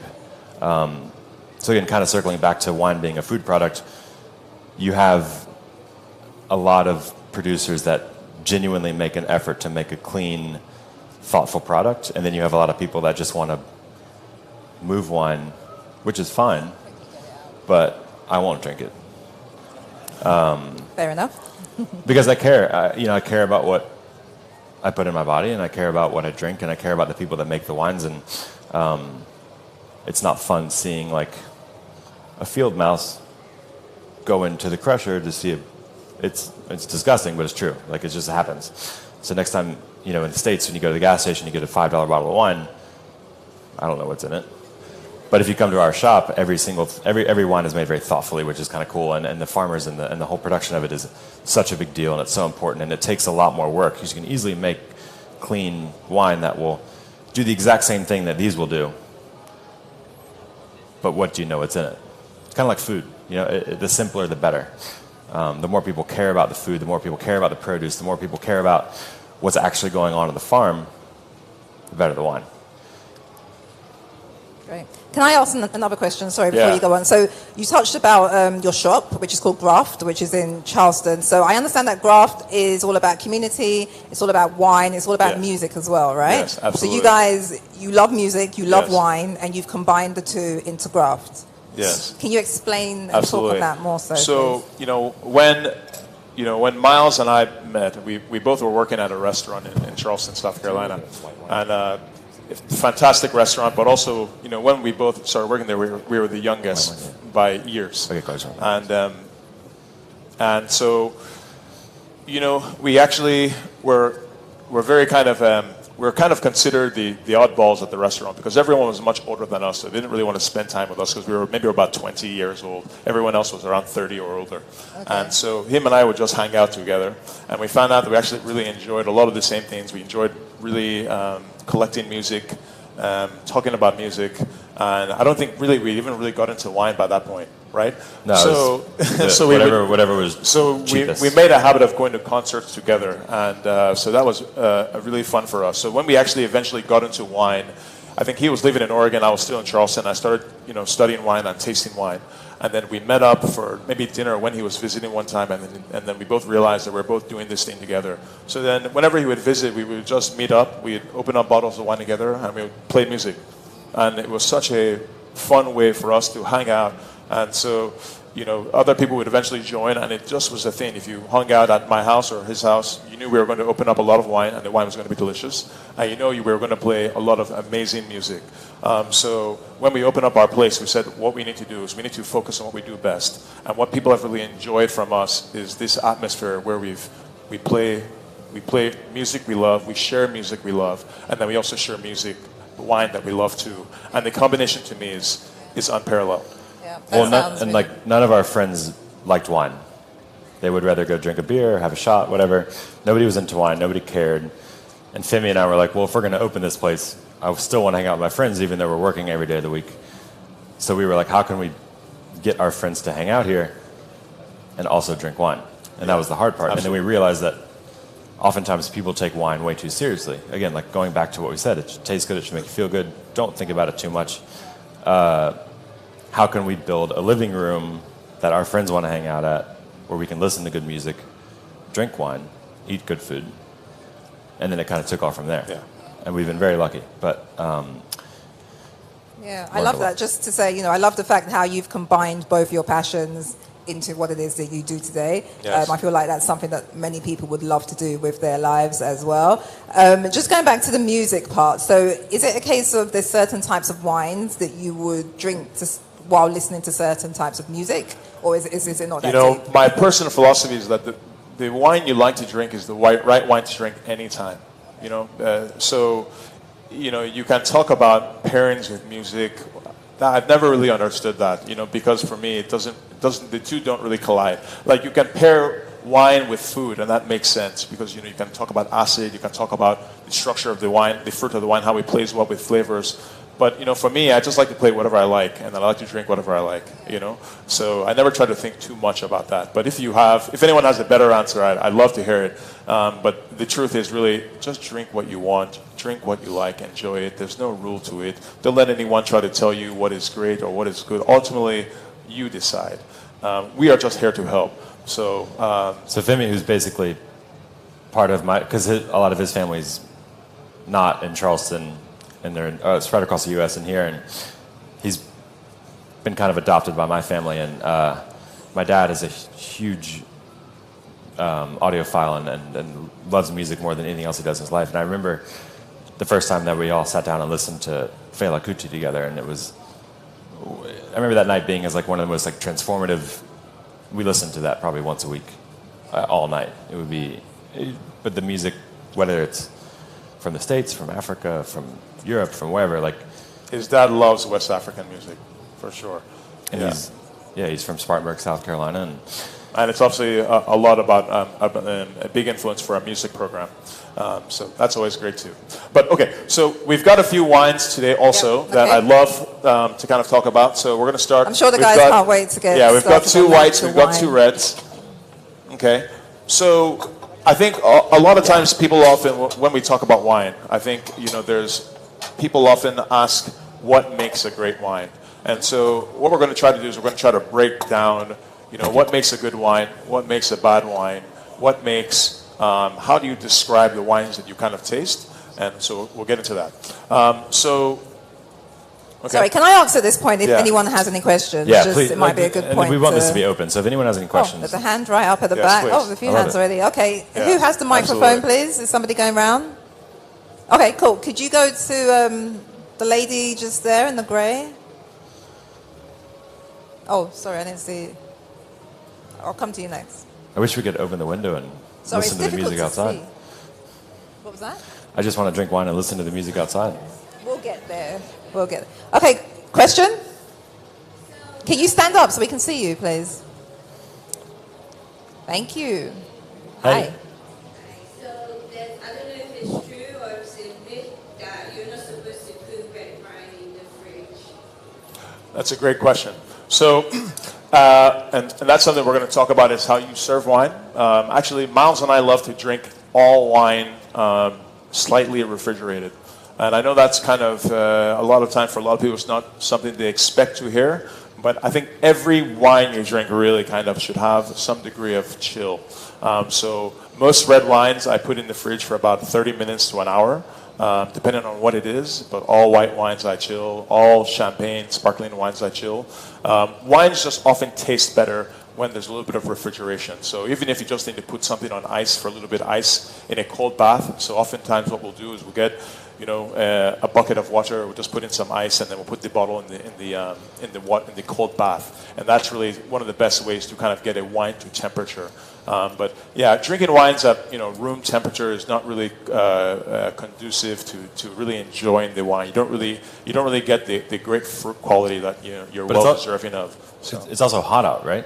Like it's hot where I'm from. Yeah. It's very hot. Yeah. I want it cold. Yeah. Drink, but if you like it cold, drink it cold. And Once you get into the habit of drinking wines at a certain temperature, particularly wines that are maybe slightly lower in temperature, it's very hard to go back. In fact, actually for me, when I go to a restaurant in the States and they give me wine that's maybe room temperature or a little warmer, I'm incredibly offended. So, you want... Yeah. One of my favorite wine memories is I was in Florida and it was July 4th and a bunch of fireworks, and I was on a rooftop and I brought this really special bottle of wine and it was warm, and I drank it out of a solo cup with ice in it. And don't tell my Somm friends that, but that's how I wanted it. I wanted it cold and I didn't care, and I remember that moment until the day I die. And I will forget about a lot of other wine experiences I had, but I wanted it cold, and I wanted it however I had it. So if you like your wine cold, drink it cold.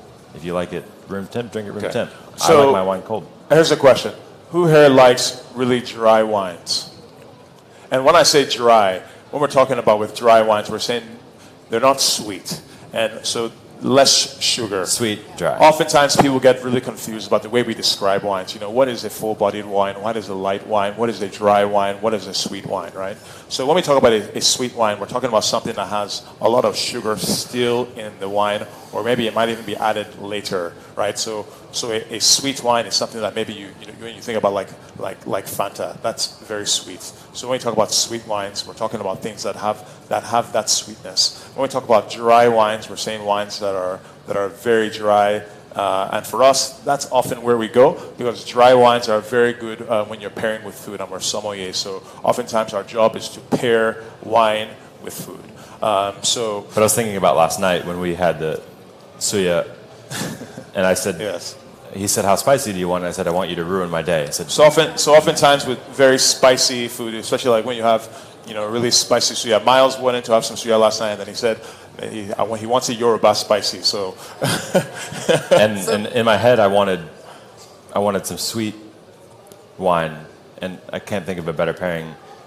But in reality, I had orange Fanta, and that might be one of the best things I've ever had, with really spicy suya and the steamed red onions. Is like it's one of the best things I've eaten in like. That's the a past case 2 where years. the sweetness is able to downplay the spiciness. And so oftentimes when we talk about wine pairings, we're looking for things to play off of one another. So when you have spicy food, you often want sweetness, and when you have highly acidic food, like when you're talking like with Mexican food, we talk about ceviches, things that are with lots of acid. You want high acid wines that can compare with there. And there are lots of rules when it comes to pairings. But we're going to kind of we're going to get into a few of them today with some of the wines that we have here. So we have 2 whites, we have 2 reds. The first white is a Sauvignon Blanc from Italy, the white wine from Italy. And so we're going to taste this here. And what I love to do, Miles and I have tasted 1 million wines every day, so that's not going to be great for everyone. But we'd love to get someone here who would love to said taste that some they wine thought they with were an us. expert? Who would like to taste I'm sure someone here is planning for a drink. So Yeah. who would like a taste? Just one. We've got maybe just one. Okay, just one person. To We've got start 3, with. 4 glasses. And you're going to need to talk. Oh, we can do one person for one If you're person okay with that. one person for each wine. Yeah, we'll get to that, but one person for now. Can you choose? Because I don't want anybody to. we have to choose. Yeah, can you choose? Well, I don't want it to be on you me. seem like you're ready to go, so I'm Okay, I'm come curious. on, Let's go. And also, I know we still have more questions. I have noted you guys, so we will come to you No, just once we will have more. Do you want to come around? You can come around. How are you? What's your How are name, you? sir? Miles. Isaac. Nice to meet you. Well, glad to have you here. So Femi is more familiar with this project than I am. So which wine is this that we're? So this is, we're going to get to that in just a Okay, moment. sorry. Isaac, this is for you. And maybe we'll hold off on this. This looks sure. nice. Yeah. Miles and I are going to share glasses today. Do I get one? Oh, Not the joking. first time. It's fine. You No, absolutely, really, no, it's you're fine. going to taste all the wines. Thanks. Okay. So what we have here, this is a Sauvignon Blanc. Has everyone here had a Sauvignon Blanc before? Yes. It's one of the most planted, popular most white planted wines of all grape time. varieties on the planet. But what's unique about Sauvignon Blanc is that it makes really crisp, lean white wines. And what that means for us as sommeliers is that you can pair Sauvignon Blanc with a lot of light food. So when we talk about salads, we talk about a lot of seafood, light seafood preparations, you can use Sauvignon Blanc. So it comes in handy oftentimes. And also it's just very refreshing. So when we talk about wines that we like to drink in hot weather climates, Sauvignon Blanc is really great. So this one, we chose this one actually. This is produced in Italy, northern Italy. We like this one in particular because this is a project, we all know Mary J. Blige in the U.S. Yeah, Mary J. Blige. This is actually her wine. And often we don't, celebrate the wines of celebrities because, him and I try to focus on very good quality wines that are made by people that have the intent of farming well and producing fantastic wine. But Mary J. Blige's Sauvignon Blanc is actually beautiful, and it's a great wine to actually to taste. So we're happy to share that with you. Oftentimes when we evaluate wines, there are a few things that we look at because we taste with our nose, we taste with our palates, and oftentimes with wine we also taste with our eyes. So whenever I look at a glass of wine, the first thing I do is I look at the color of the wine. And the color can tell you a lot. So this is a masterclass on the world of wine, but for right now, it's going to be a masterclass on tasting wine. I'm going to tell you the secrets that a lot of sommeliers struggle with. Because also this class could be a month long. We have an hour to tell you everything that we should tell you about tasting wine. So we're going to evaluate this. So I don't know how much you can see on the screen here, but you can actually see this is a really bright, very bright and almost translucent white wine. You can't really see, you can see through it, you can't really see too much. And that tells a lot. So we already know that this Sauvignon Blanc to me is already going to be, very light as it should be in flavor. So oftentimes when we look at color, there are 4 things you can learn from the color of a wine. 1, color tells you if the wine is old.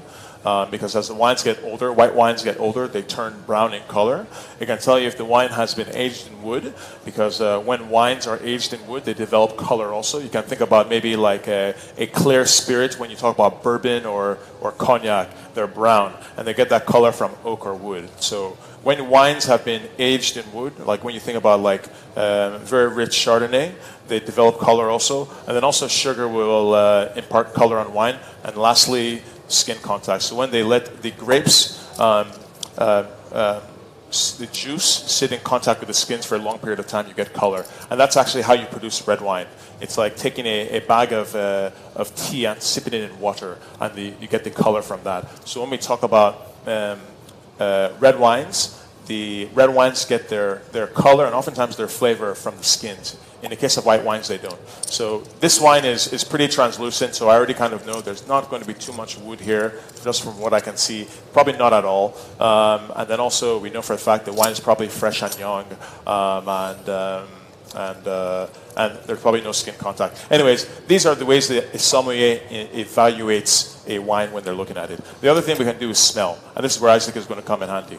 So when we, often as sommeliers, we smell a wine, we think about flavor profiles that we can associate with the wine itself. So no, we're not trying to say a winemaker he put oranges, he put apples. That's not what we're saying. We're trying to create tabs or memorable points of the wine that we can associate with things that are familiar. So in the case of like a white wine, I might say this wine reminds me of green apples. This wine reminds me of orange or lemon or anything like that. So why don't you smell the wine, and maybe we'll think about maybe some fruits that it reminds you of, and it could be papaya, it could be melon, anything like that.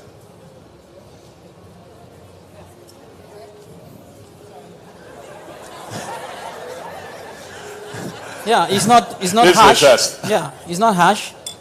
Yeah. But sometimes even when you take a sip too, more flavors will Yeah, come out. So. I love the smell. Yes. It reminds me of citrus. Citrus. Yeah, Yeah, citrus. a lot of Exactly. citrus. Lots of citrus. And that's Green, it really. fresh. That's fantastic.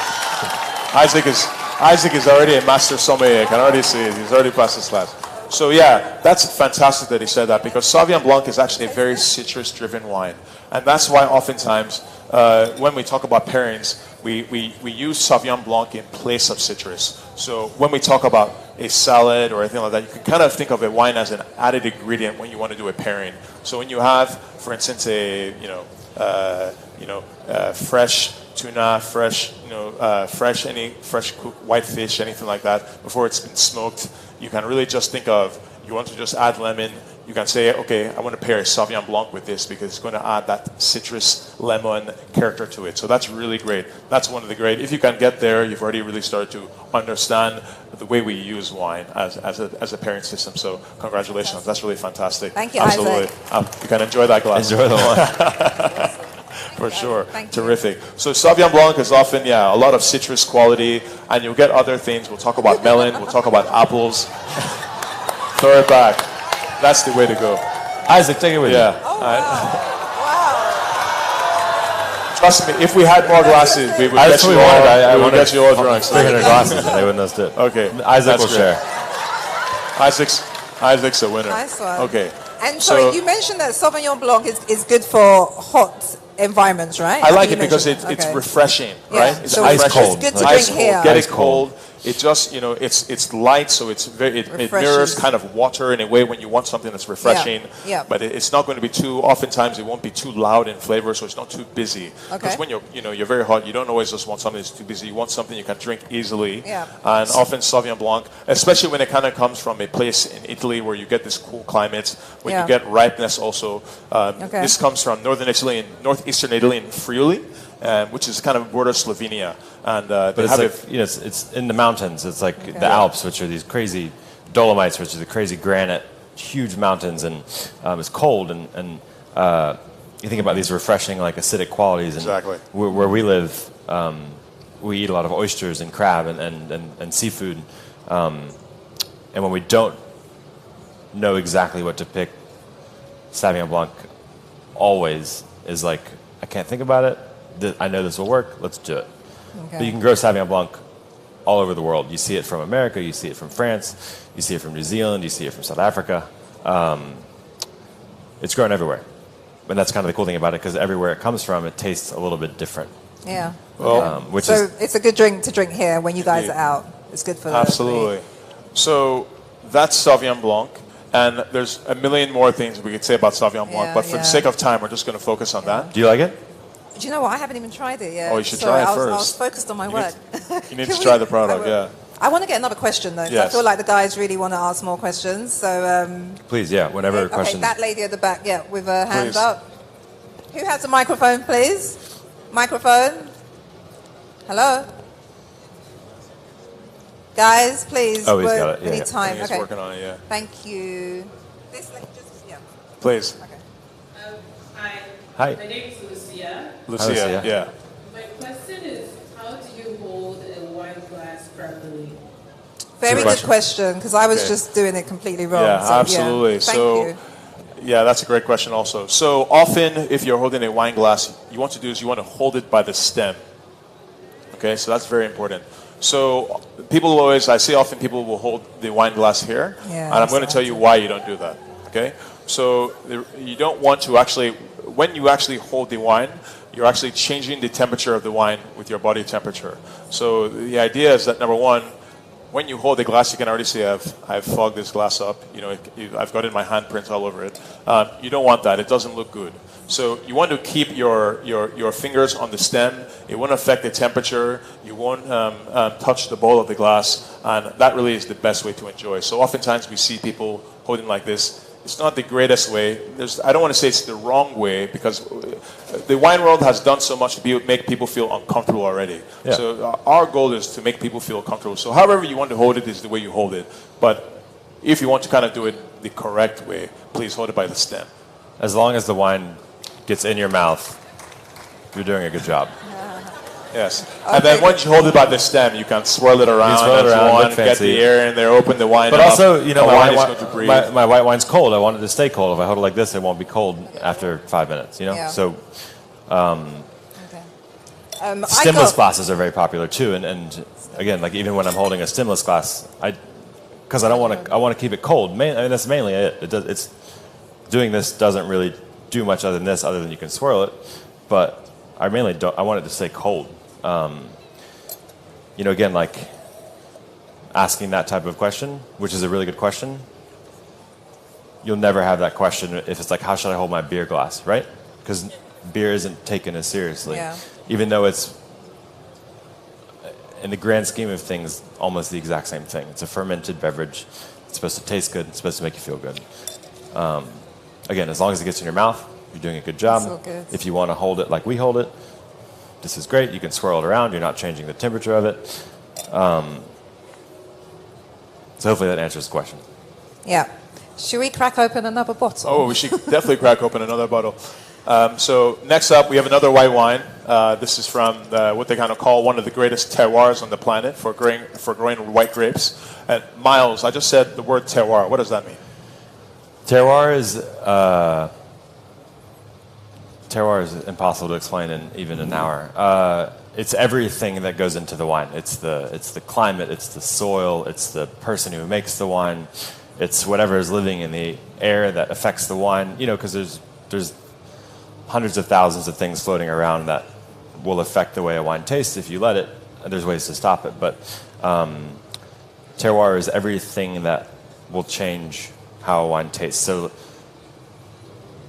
Chassagne-Montrachet in Burgundy, it's one of the most sought after, notoriously expensive, elusive wines of the world. But it tastes like that, and it is elusive because of the terroir. Terroir is everything that contributes to what makes a wine unique. I can maybe try to plant Chardonnay in South Carolina. It will not taste like Chardonnay from Chassagne-Montrachet, and that has nothing to do with me. It has everything to do with terroir. Terroir is basically, the French translation is... Terroir is a French term that really just kind of talks about the place. So when we talk about terroir, you don't really need to use that term. What they're trying to actually insinuate is they're talking about the place where the grapes grow. They're talking about a combination of the soil, and they're talking about the climate and how that influences the wine that's going to be produced. So the terroir is a very fancy term to just saying the a combination of things that produce a certain type of result. And in this case, in Burgundy, in France, they have a very unique terroir that's built on a couple things. One, it's made at one of the most northern edges for grapes to become ripe. And then two, they have this unique bed of limestone, which produces white wines of a particular tension. So this is really the homeland for Chardonnay. And you can make some of the best white wine, particularly Chardonnay, in Chassagne-Montrachet, or even just in Burgundy in general. This is northeastern France. For a lot of us, we don't have a map today, but northeastern France. And the white wines here are generally, as a golden rule, very delicious. They change depending on who makes it or wherever it comes from. And so oftentimes you talk to sommeliers, they love to drink white Burgundy. And when they say white Burgundy, they really are just talking about Chardonnay from this area in France.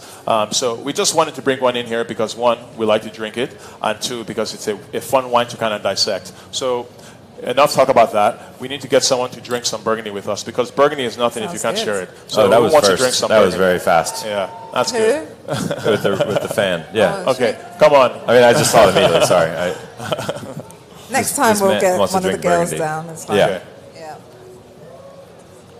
Okay. Hello. No, is that did you pour Burgundy? Yeah, there? this is Burgundy. Okay, so Hi. What's your name? Please. Wale. Nice to meet you. Okay, Wale. So when we describe wine, we try to break it into simple boxes. So as you saw with the last wine, we focused on citrus, right? But there are other fruits you can use to evaluate a white wine. So you can think about melon, you can think about orchard fruits, you can think about apples, you can think about pears, or you think about stone fruits. You can think about like peaches or things like that. So why don't you smell the glass and tell us maybe what you think speaks the loudest to you? Oh, you smell first, because we always smell before we taste the wine. Smelling is always half the battle. Oftentimes, for me, when I blind taste wines, I can smell it and I can immediately tell you what it is. It's actually weird. He can. I wish I had a secret bottle and then Femi could smell And Wale, it. if you don't get it right, you can't take the wine with you. Okay. I didn't perceive any. Wait. Hold on. What I could smell was something like vinegar. Vinegar. Yes. Okay, so wine is often turned into vinegar. But if we can maybe, and this is not easy for everyone. You have to remember, like we do this for a living. We taste all day. We taste all day, every day, to the point where it's really just exhausting. When we get off of work, we don't even want to smell wine. Or Everyone around says, wine. "Oh, you We get just to drink want wine all day." beer. It's like, no. Palm wine too, which is amazing. So maybe do you think maybe you smell anything that's similar to citrus, similar to any fruit? Yes. Is there one maybe that you might think of? Apples, pears, pear juice, lime. Perfect. Absolutely perfect. Now, if we can build on that, because when you talk about the flavors of wine, it's often like building a cocktail, right? So a cocktail is a sum of ingredients. So you talk about, you could have apple. We like in the U.S. him and I often we like to juice in the morning. So make fresh juice. Fresh. You might add apples into the juice. You might add lime into the juice. You might add pears. So when we describe wine, we try to say, if I had to make this as a juice, what would I add in? And why do we use these descriptors? We use these descriptors because they help keep us honest about what we're describing. They help us come back to what we like. They help us explain to people what they can expect, right? So limes are great. Can we add one more?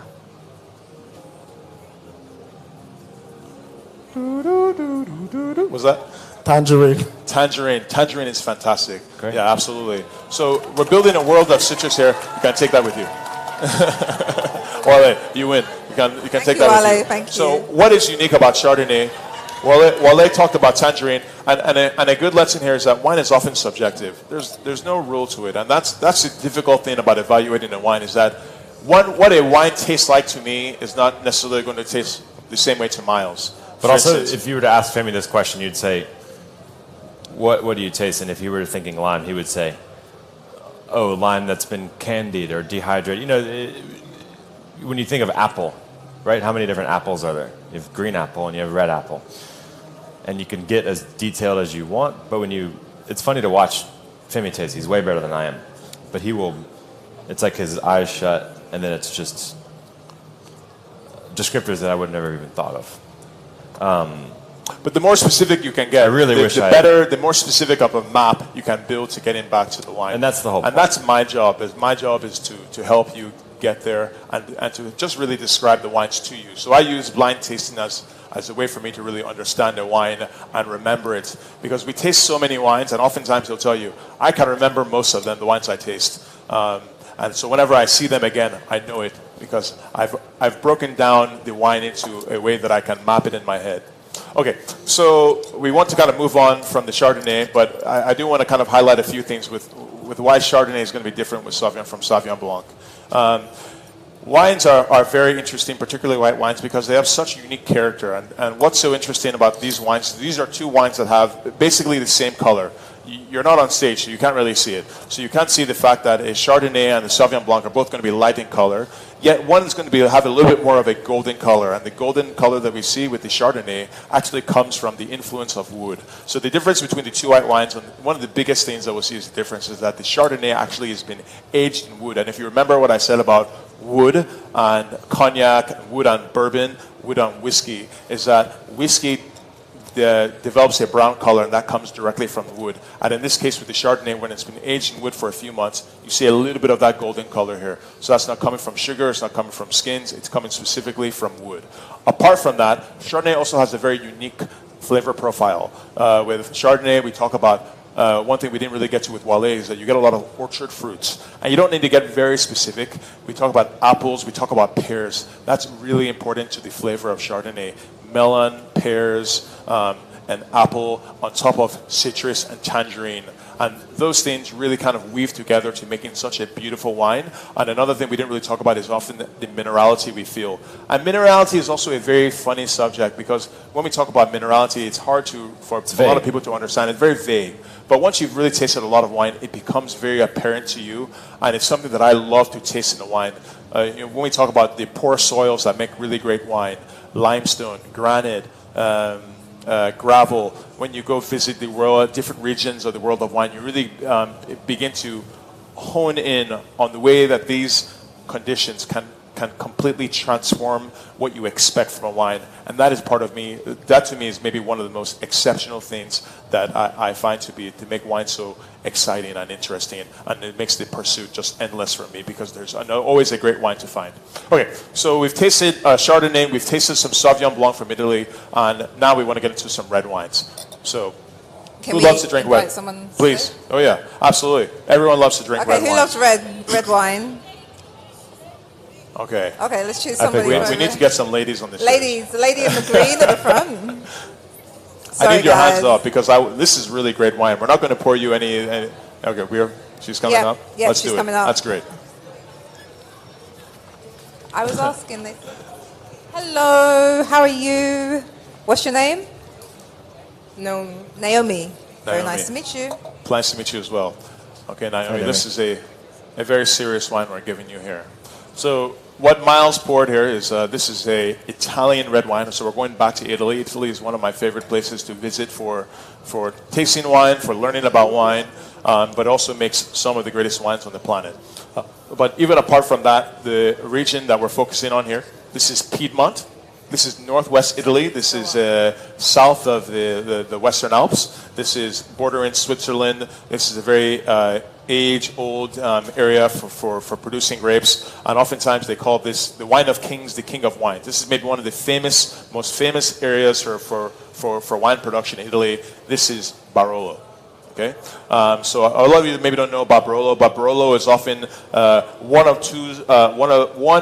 of two people's first choice for when they want to pair wines with Italian, classic Italian foods. When we talk about pastas, we talk about is it the Alberti spaghettis. We talk about you want to have a really great Barolo. It's maybe one of the top wines you can choose. So what we love about these wines is that they have so much to say when you smell or taste the wines. They really kind of carry all of the things you expect. So oftentimes when a sommelier talks about the way a wine feels, what we're talking about is structure.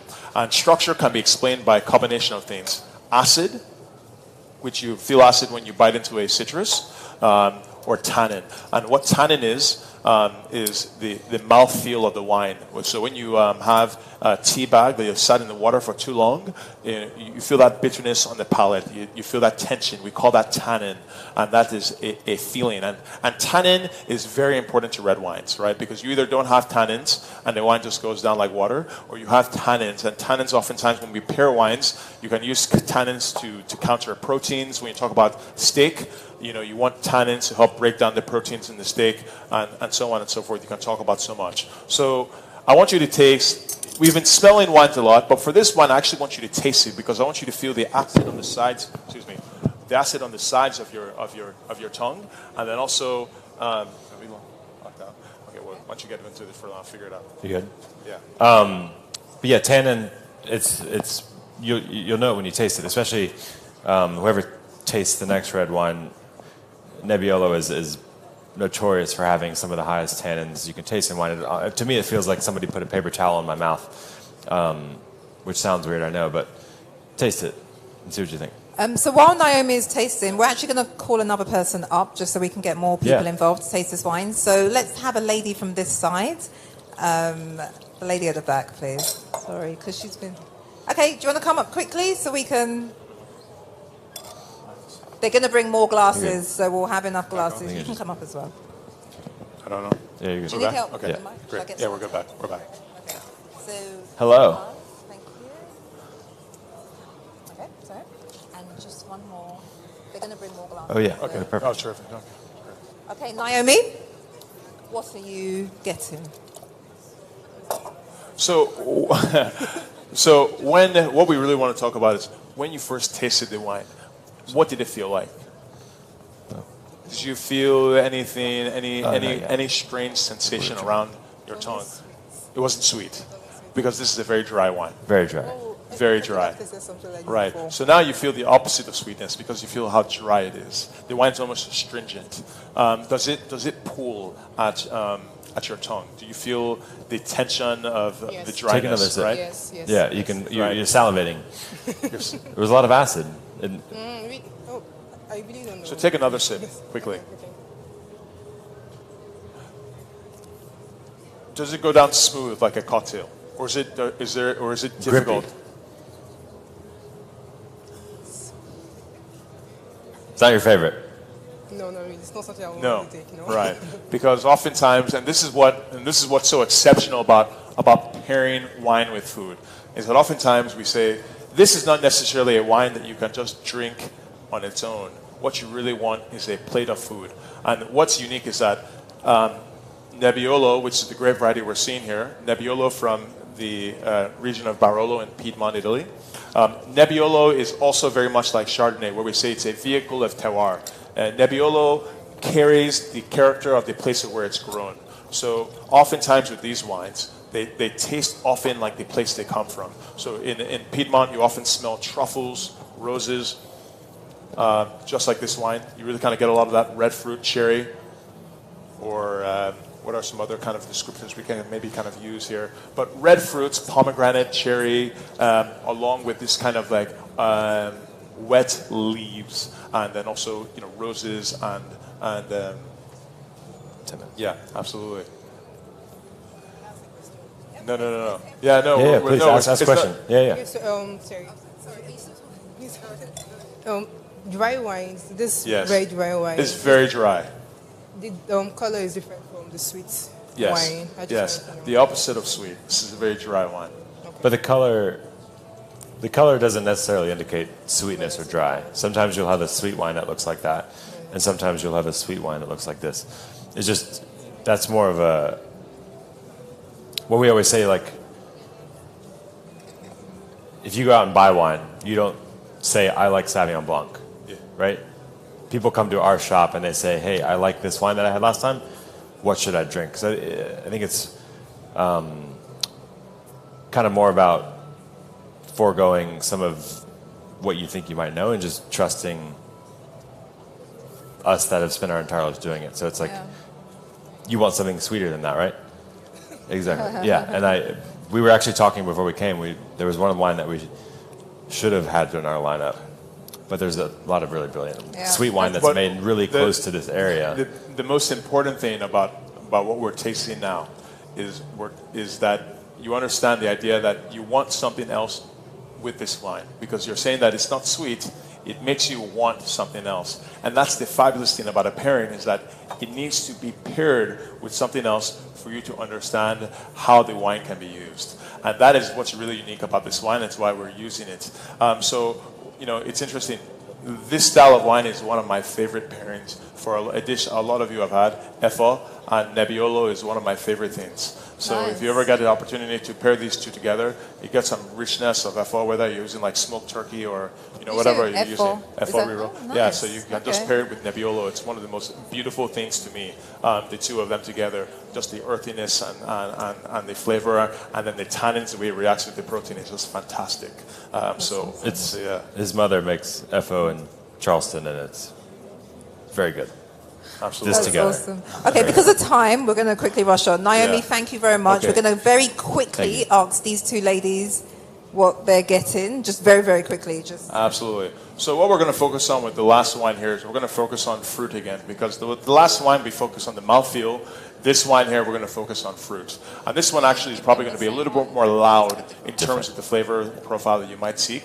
This wine is also from France, and this is coming from Bordeaux, which is a very famous region for red wine winemaking, maybe one of the most famous. So what are maybe some fruits that you might pick up if we were to maybe get in the most basic descriptions of what you maybe smell? It could be black cherry, it could be blackberry, it could be anything like that. Is there anything that you maybe think speaks out to you?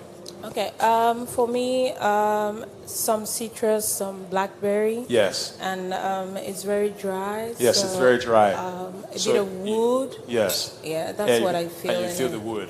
Yes. Yeah, exactly. So you get that toasted kind of caramel, kind of sanded flavor from the wood, which is fantastic. You're tasting very well. And it's also very full-bodied. And then you also get a lot of that blackberry flavor. But you also, with this wine, you notice that it's very dry. And it made you want something else.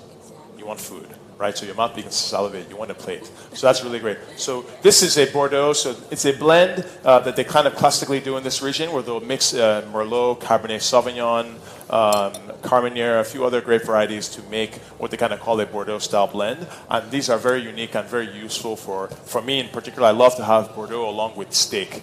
So any just kind of roasted meats by themselves. I love to have the juiciness of a Bordeaux to kind of counter the fatness in the protein, etc. with that wine. So. Okay, so for me, it's dry. Very dry. It can smell like blackberry. Okay. Yeah.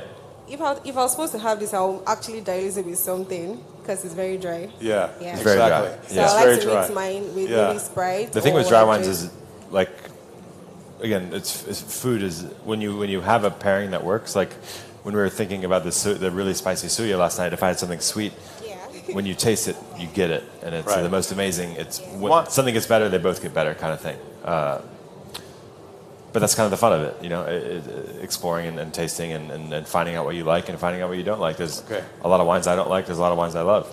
Absolutely. Well, maybe you'll find a great plate of food for that one. So I think with the last few minutes that we have, the world of wine is it's so vast to try to conquer in an hour. But I think what we can do is, a lot of you, I think, have a lot of questions in terms of the way you open your wine, the way you store your wines, or maybe how, anything like that. So I'd love to open up the floor for questions to find out any simple questions we can answer for you. Any simple, very quick Yeah. questions that we can have. This gentleman in the front here. Thank you. The question perhaps relates to the time the wine matures. Yeah. Because I was going to understand that the longer a wine takes, the better it is. Yes. But I've seen some bottles of wine that have expiry date. So my question is, when I see wines like that, do I toss it away? Yeah. That's a good question. So not all wines are, thank you. And the very quick answer is not all wines are meant to be aged for a very long time. Some wines, and it really depends. You know, wines like maybe the Bordeaux or the Barolo that we tasted today, these are wines that famously can age for a long period of time. And you really kind of need to talk to the person you're buying wine from. Hopefully you have maybe a local expert that can help you and tell you which wines you should sit on or which wines that you shouldn't sit on. Because, you know, whether, you know, there are just some wines that age gracefully and some that don't. And the very smart answer is just to talk to someone that maybe can help you out, because it's actually a very complex situation. I would say if your wine has an expiration date, drink it immediately. I would throw it away if it's past the expiration date. But you don't see that very often. Yeah, indeed. Okay, next question. Thank you. Go ahead. Speak louder, please. Yes. Yeah. My question is, what's the best way to store your wine? The best way to store wine? So, you know, you can do a couple of things. Number one, wine doesn't like sunlight. Wine doesn't like warm temperatures. Okay, so whenever you store wine, you want to store it at a place where the temperature is relatively cool, or where it's going to be can be stored in the absence of sunlight. So the wine wants to be in a dark, cool place. And oftentimes the wines like to be on their side. You don't want them standing up, because the cork will dry out and the cork will spoil or become what we kind of call corked. So I don't have room and can't afford a wine fridge, so I put, like, where I keep my suits or clothes, my hang-up clothes, I lay them on their side in my closet. Yeah. If it's something that I want to age, but then again, there's so many wines that I know that I'm going to drink in the next 6 months, and it won't matter. So it's a lot of my friends in New York that collect wine that don't have storage, they actually store their wine underneath their couch or underneath their bed, because it's going to be kind of the coolest part of their house and also the darkest place. So it's actually a really great budget-friendly place to store your wine. As long as you don't put it in the window in direct sunlight, that would be the worst place to put it. Just make sure no one's jumping on your couch. Yeah. So I don't know if we have more room for any questions. Unfortunately, we don't. We have to wrap up. I'm really sorry, guys. Absolutely. But you can always find Miles and I online on Instagram or by email, and we're always happy to help and answer questions if need be. So please don't hesitate. Awesome. Thank you so very much, much Femi and Miles. It's been an amazing masterclass. Thank you, everyone, for your questions. I hope you enjoyed the wine. And enjoy the rest of your evenings. Thank you.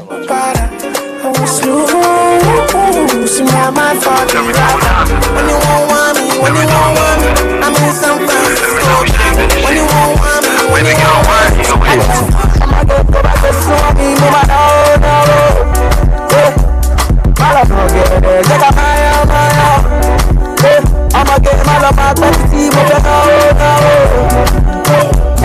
I'ma get stuck to be moving Say, let me my dog get it. I'ma get my dog get it. I'ma show my dog get it. I'ma show my dog get it. Let me my dog get it. I'ma get my dog get it. I'ma show my dog get it. Why show my dog get it? Mama come here, mama baby, mama no, mama love, mama come here, mama baby, mama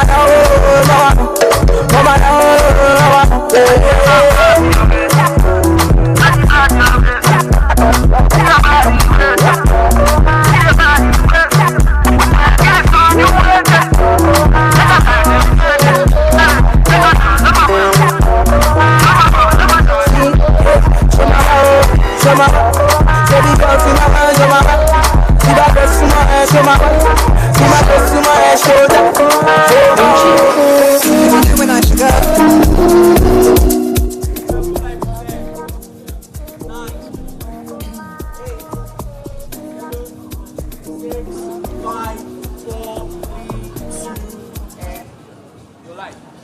Hi, Femi and Miles. Thank you for an amazing masterclass. You really gave us a tour of wines. How did that go for you guys? It's always amazing to be able to share wine wherever we go. So to be able to do this in Lagos, Nigeria is incredible. It's great, and I wish we had an entire day. But I know, I wish we had more time. And I kept looking at the clock, and I kept saying, there's not enough time, there's not enough time, there's not enough time. But I'm amazed that the turnout and people showed up and people had questions, and it's it's humbling, which is good. It's great to see. It was awesome. There was so much knowledge that you guys were giving us. Like the hour just went so quickly. It would have been great if we had time for more questions, but it's fine. So obviously, Femi, we know that this is your kind of return back home, so to speak. So in terms of just what you were teaching us and what you were telling us, did you ever envision that you'll be coming back to Nigeria to speak to people about wine? I never did. So that's what to me is constantly to me just so incredible that I was able to find this passion for wine, and it was able to bring me back to Nigeria. I think it's amazing. So this is incredible. Thank you so much. And Mars, will you be coming back? If you have me back, 1,000%. As long as the suya is spicy, Mars will be back. As long as the suya is Tell spicy. us more about that suya. And Where the did you Fanta's go to get the suya? Where do you know where they took you for the suya? We went to shoot. Glover Court? No. Okay. Apparently, That's the we were told that it was a place that everyone goes to late It might night be for Glover suya. Court. That's it. That was that's it. the suya And it's spot. aluminum foil wrapped up. It's one of the best things I've eaten in the past 2 years. Oh, I'm glad that you loved it. That's My house awesome. has tried to make suya at home. So I try to make it all was the his time, but first we time can't get having- kuli-kuli. I have to use How do you know peanuts. about kuli-kuli? Because Him, his mother. he eats a lot. I make a lot of Nigerian food, so he eats it. Okay. So. His mother. Well, love in it. South Carolina, like, yeah. I never see that. Like, love and it's, that. but the first time I tasted it, it was It's amazing. But then I tasted I bought a bunch of suya powder here. Yeah. So Spice you'll be mix. taking that back home. A ton of it. I'm taking Awesome. my mom. My mom's gonna love it. So, in terms of the GTCO Food and Drink Fair, what are your thoughts? How have you guys spent time outside, like tasting foods and? Yeah, I think that's been the goal outside of. Well, that was the benefit of being last, is we got to spend the Day to entire spend day time, yeah. exploring, Yeah. and then the food and the community and seeing people excited about it, and that's a big thing for us. Is we like what we do, but seeing other people engaged and asking questions and excited about food and excited about drink and. Wine is amazing because it takes you places. You know, it takes you to different parts of the world where you can taste and learn the wines, and then it does things where it takes you places like here, where you can share culture and food and wine with amazing audiences. So this is incredible. Yeah. This is great. I mean, even I was not surprised, but I was encouraged by the amount of questions that you guys had. Like, people genuinely wanted to know more about wines, about what it is that you guys do. So, you know, that's just amazing to know that you have an audience here who are really engaged in what you guys do. It's amazing, and I think Femi and I are very fortunate to be invited, and very fortunate that people were interested. Yeah, you know, definitely. We followed the Diego Enrico, the mole, and it was amazing and super interesting, and to follow that was hard, and then people were interested, and it's amazing. Yeah. You could bounce from that to this, and still have people engaged is awesome. a So, are blessing. you guys around for a few more days? Will you be enjoying the fair, or are you straight We're back? gonna try. I think enjoy until maybe tomorrow. Okay, Then we'll have to head back, but Okay. we'll hopefully be back. Soon. We're Love only to have you back. This is a brief trip because next time we want to spend much more time here if we're invited back. We needed Miles to wet his beak. So. Exactly. just taste a bit. Well, like I said, he's spoken about it for years So, and yeah, years and years and we'll years, come and to land and to experience it is so different than anything you could ever be told. So. That is so awesome. I mean, we have completely loved having Femi and Miles here at the GTCO Food and Drink Fair, and we will be sure to hopefully see them next year as well. So thank you guys for tuning in. And Thank you. Bye. Any last words? Thank you. That's about all I got. Thank you. Thank you works. Yeah, thank you's good. Bye.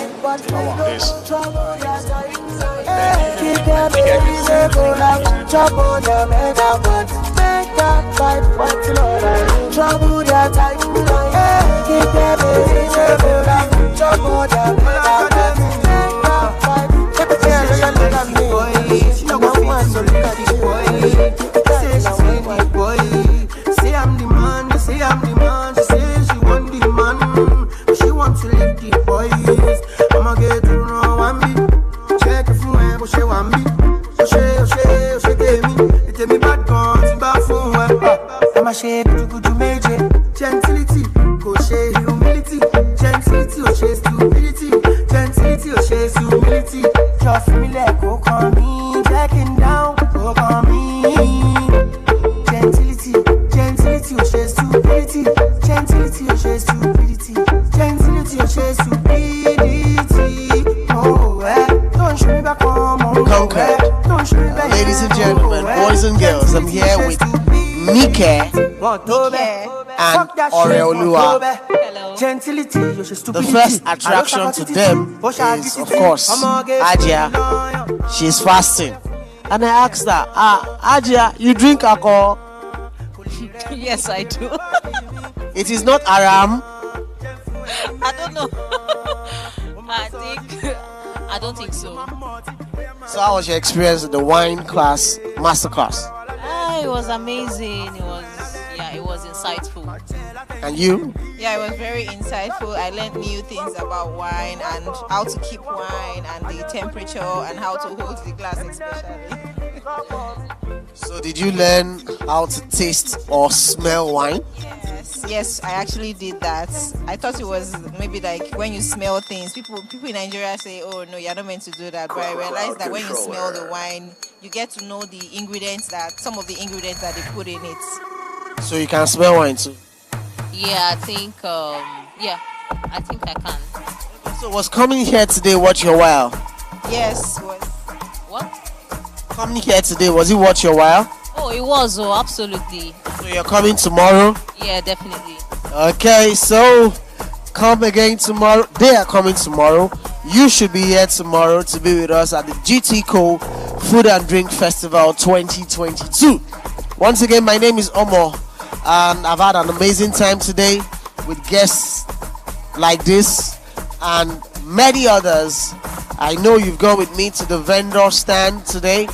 Tomorrow promises to be special because there are at least 4 masterclasses holding tomorrow.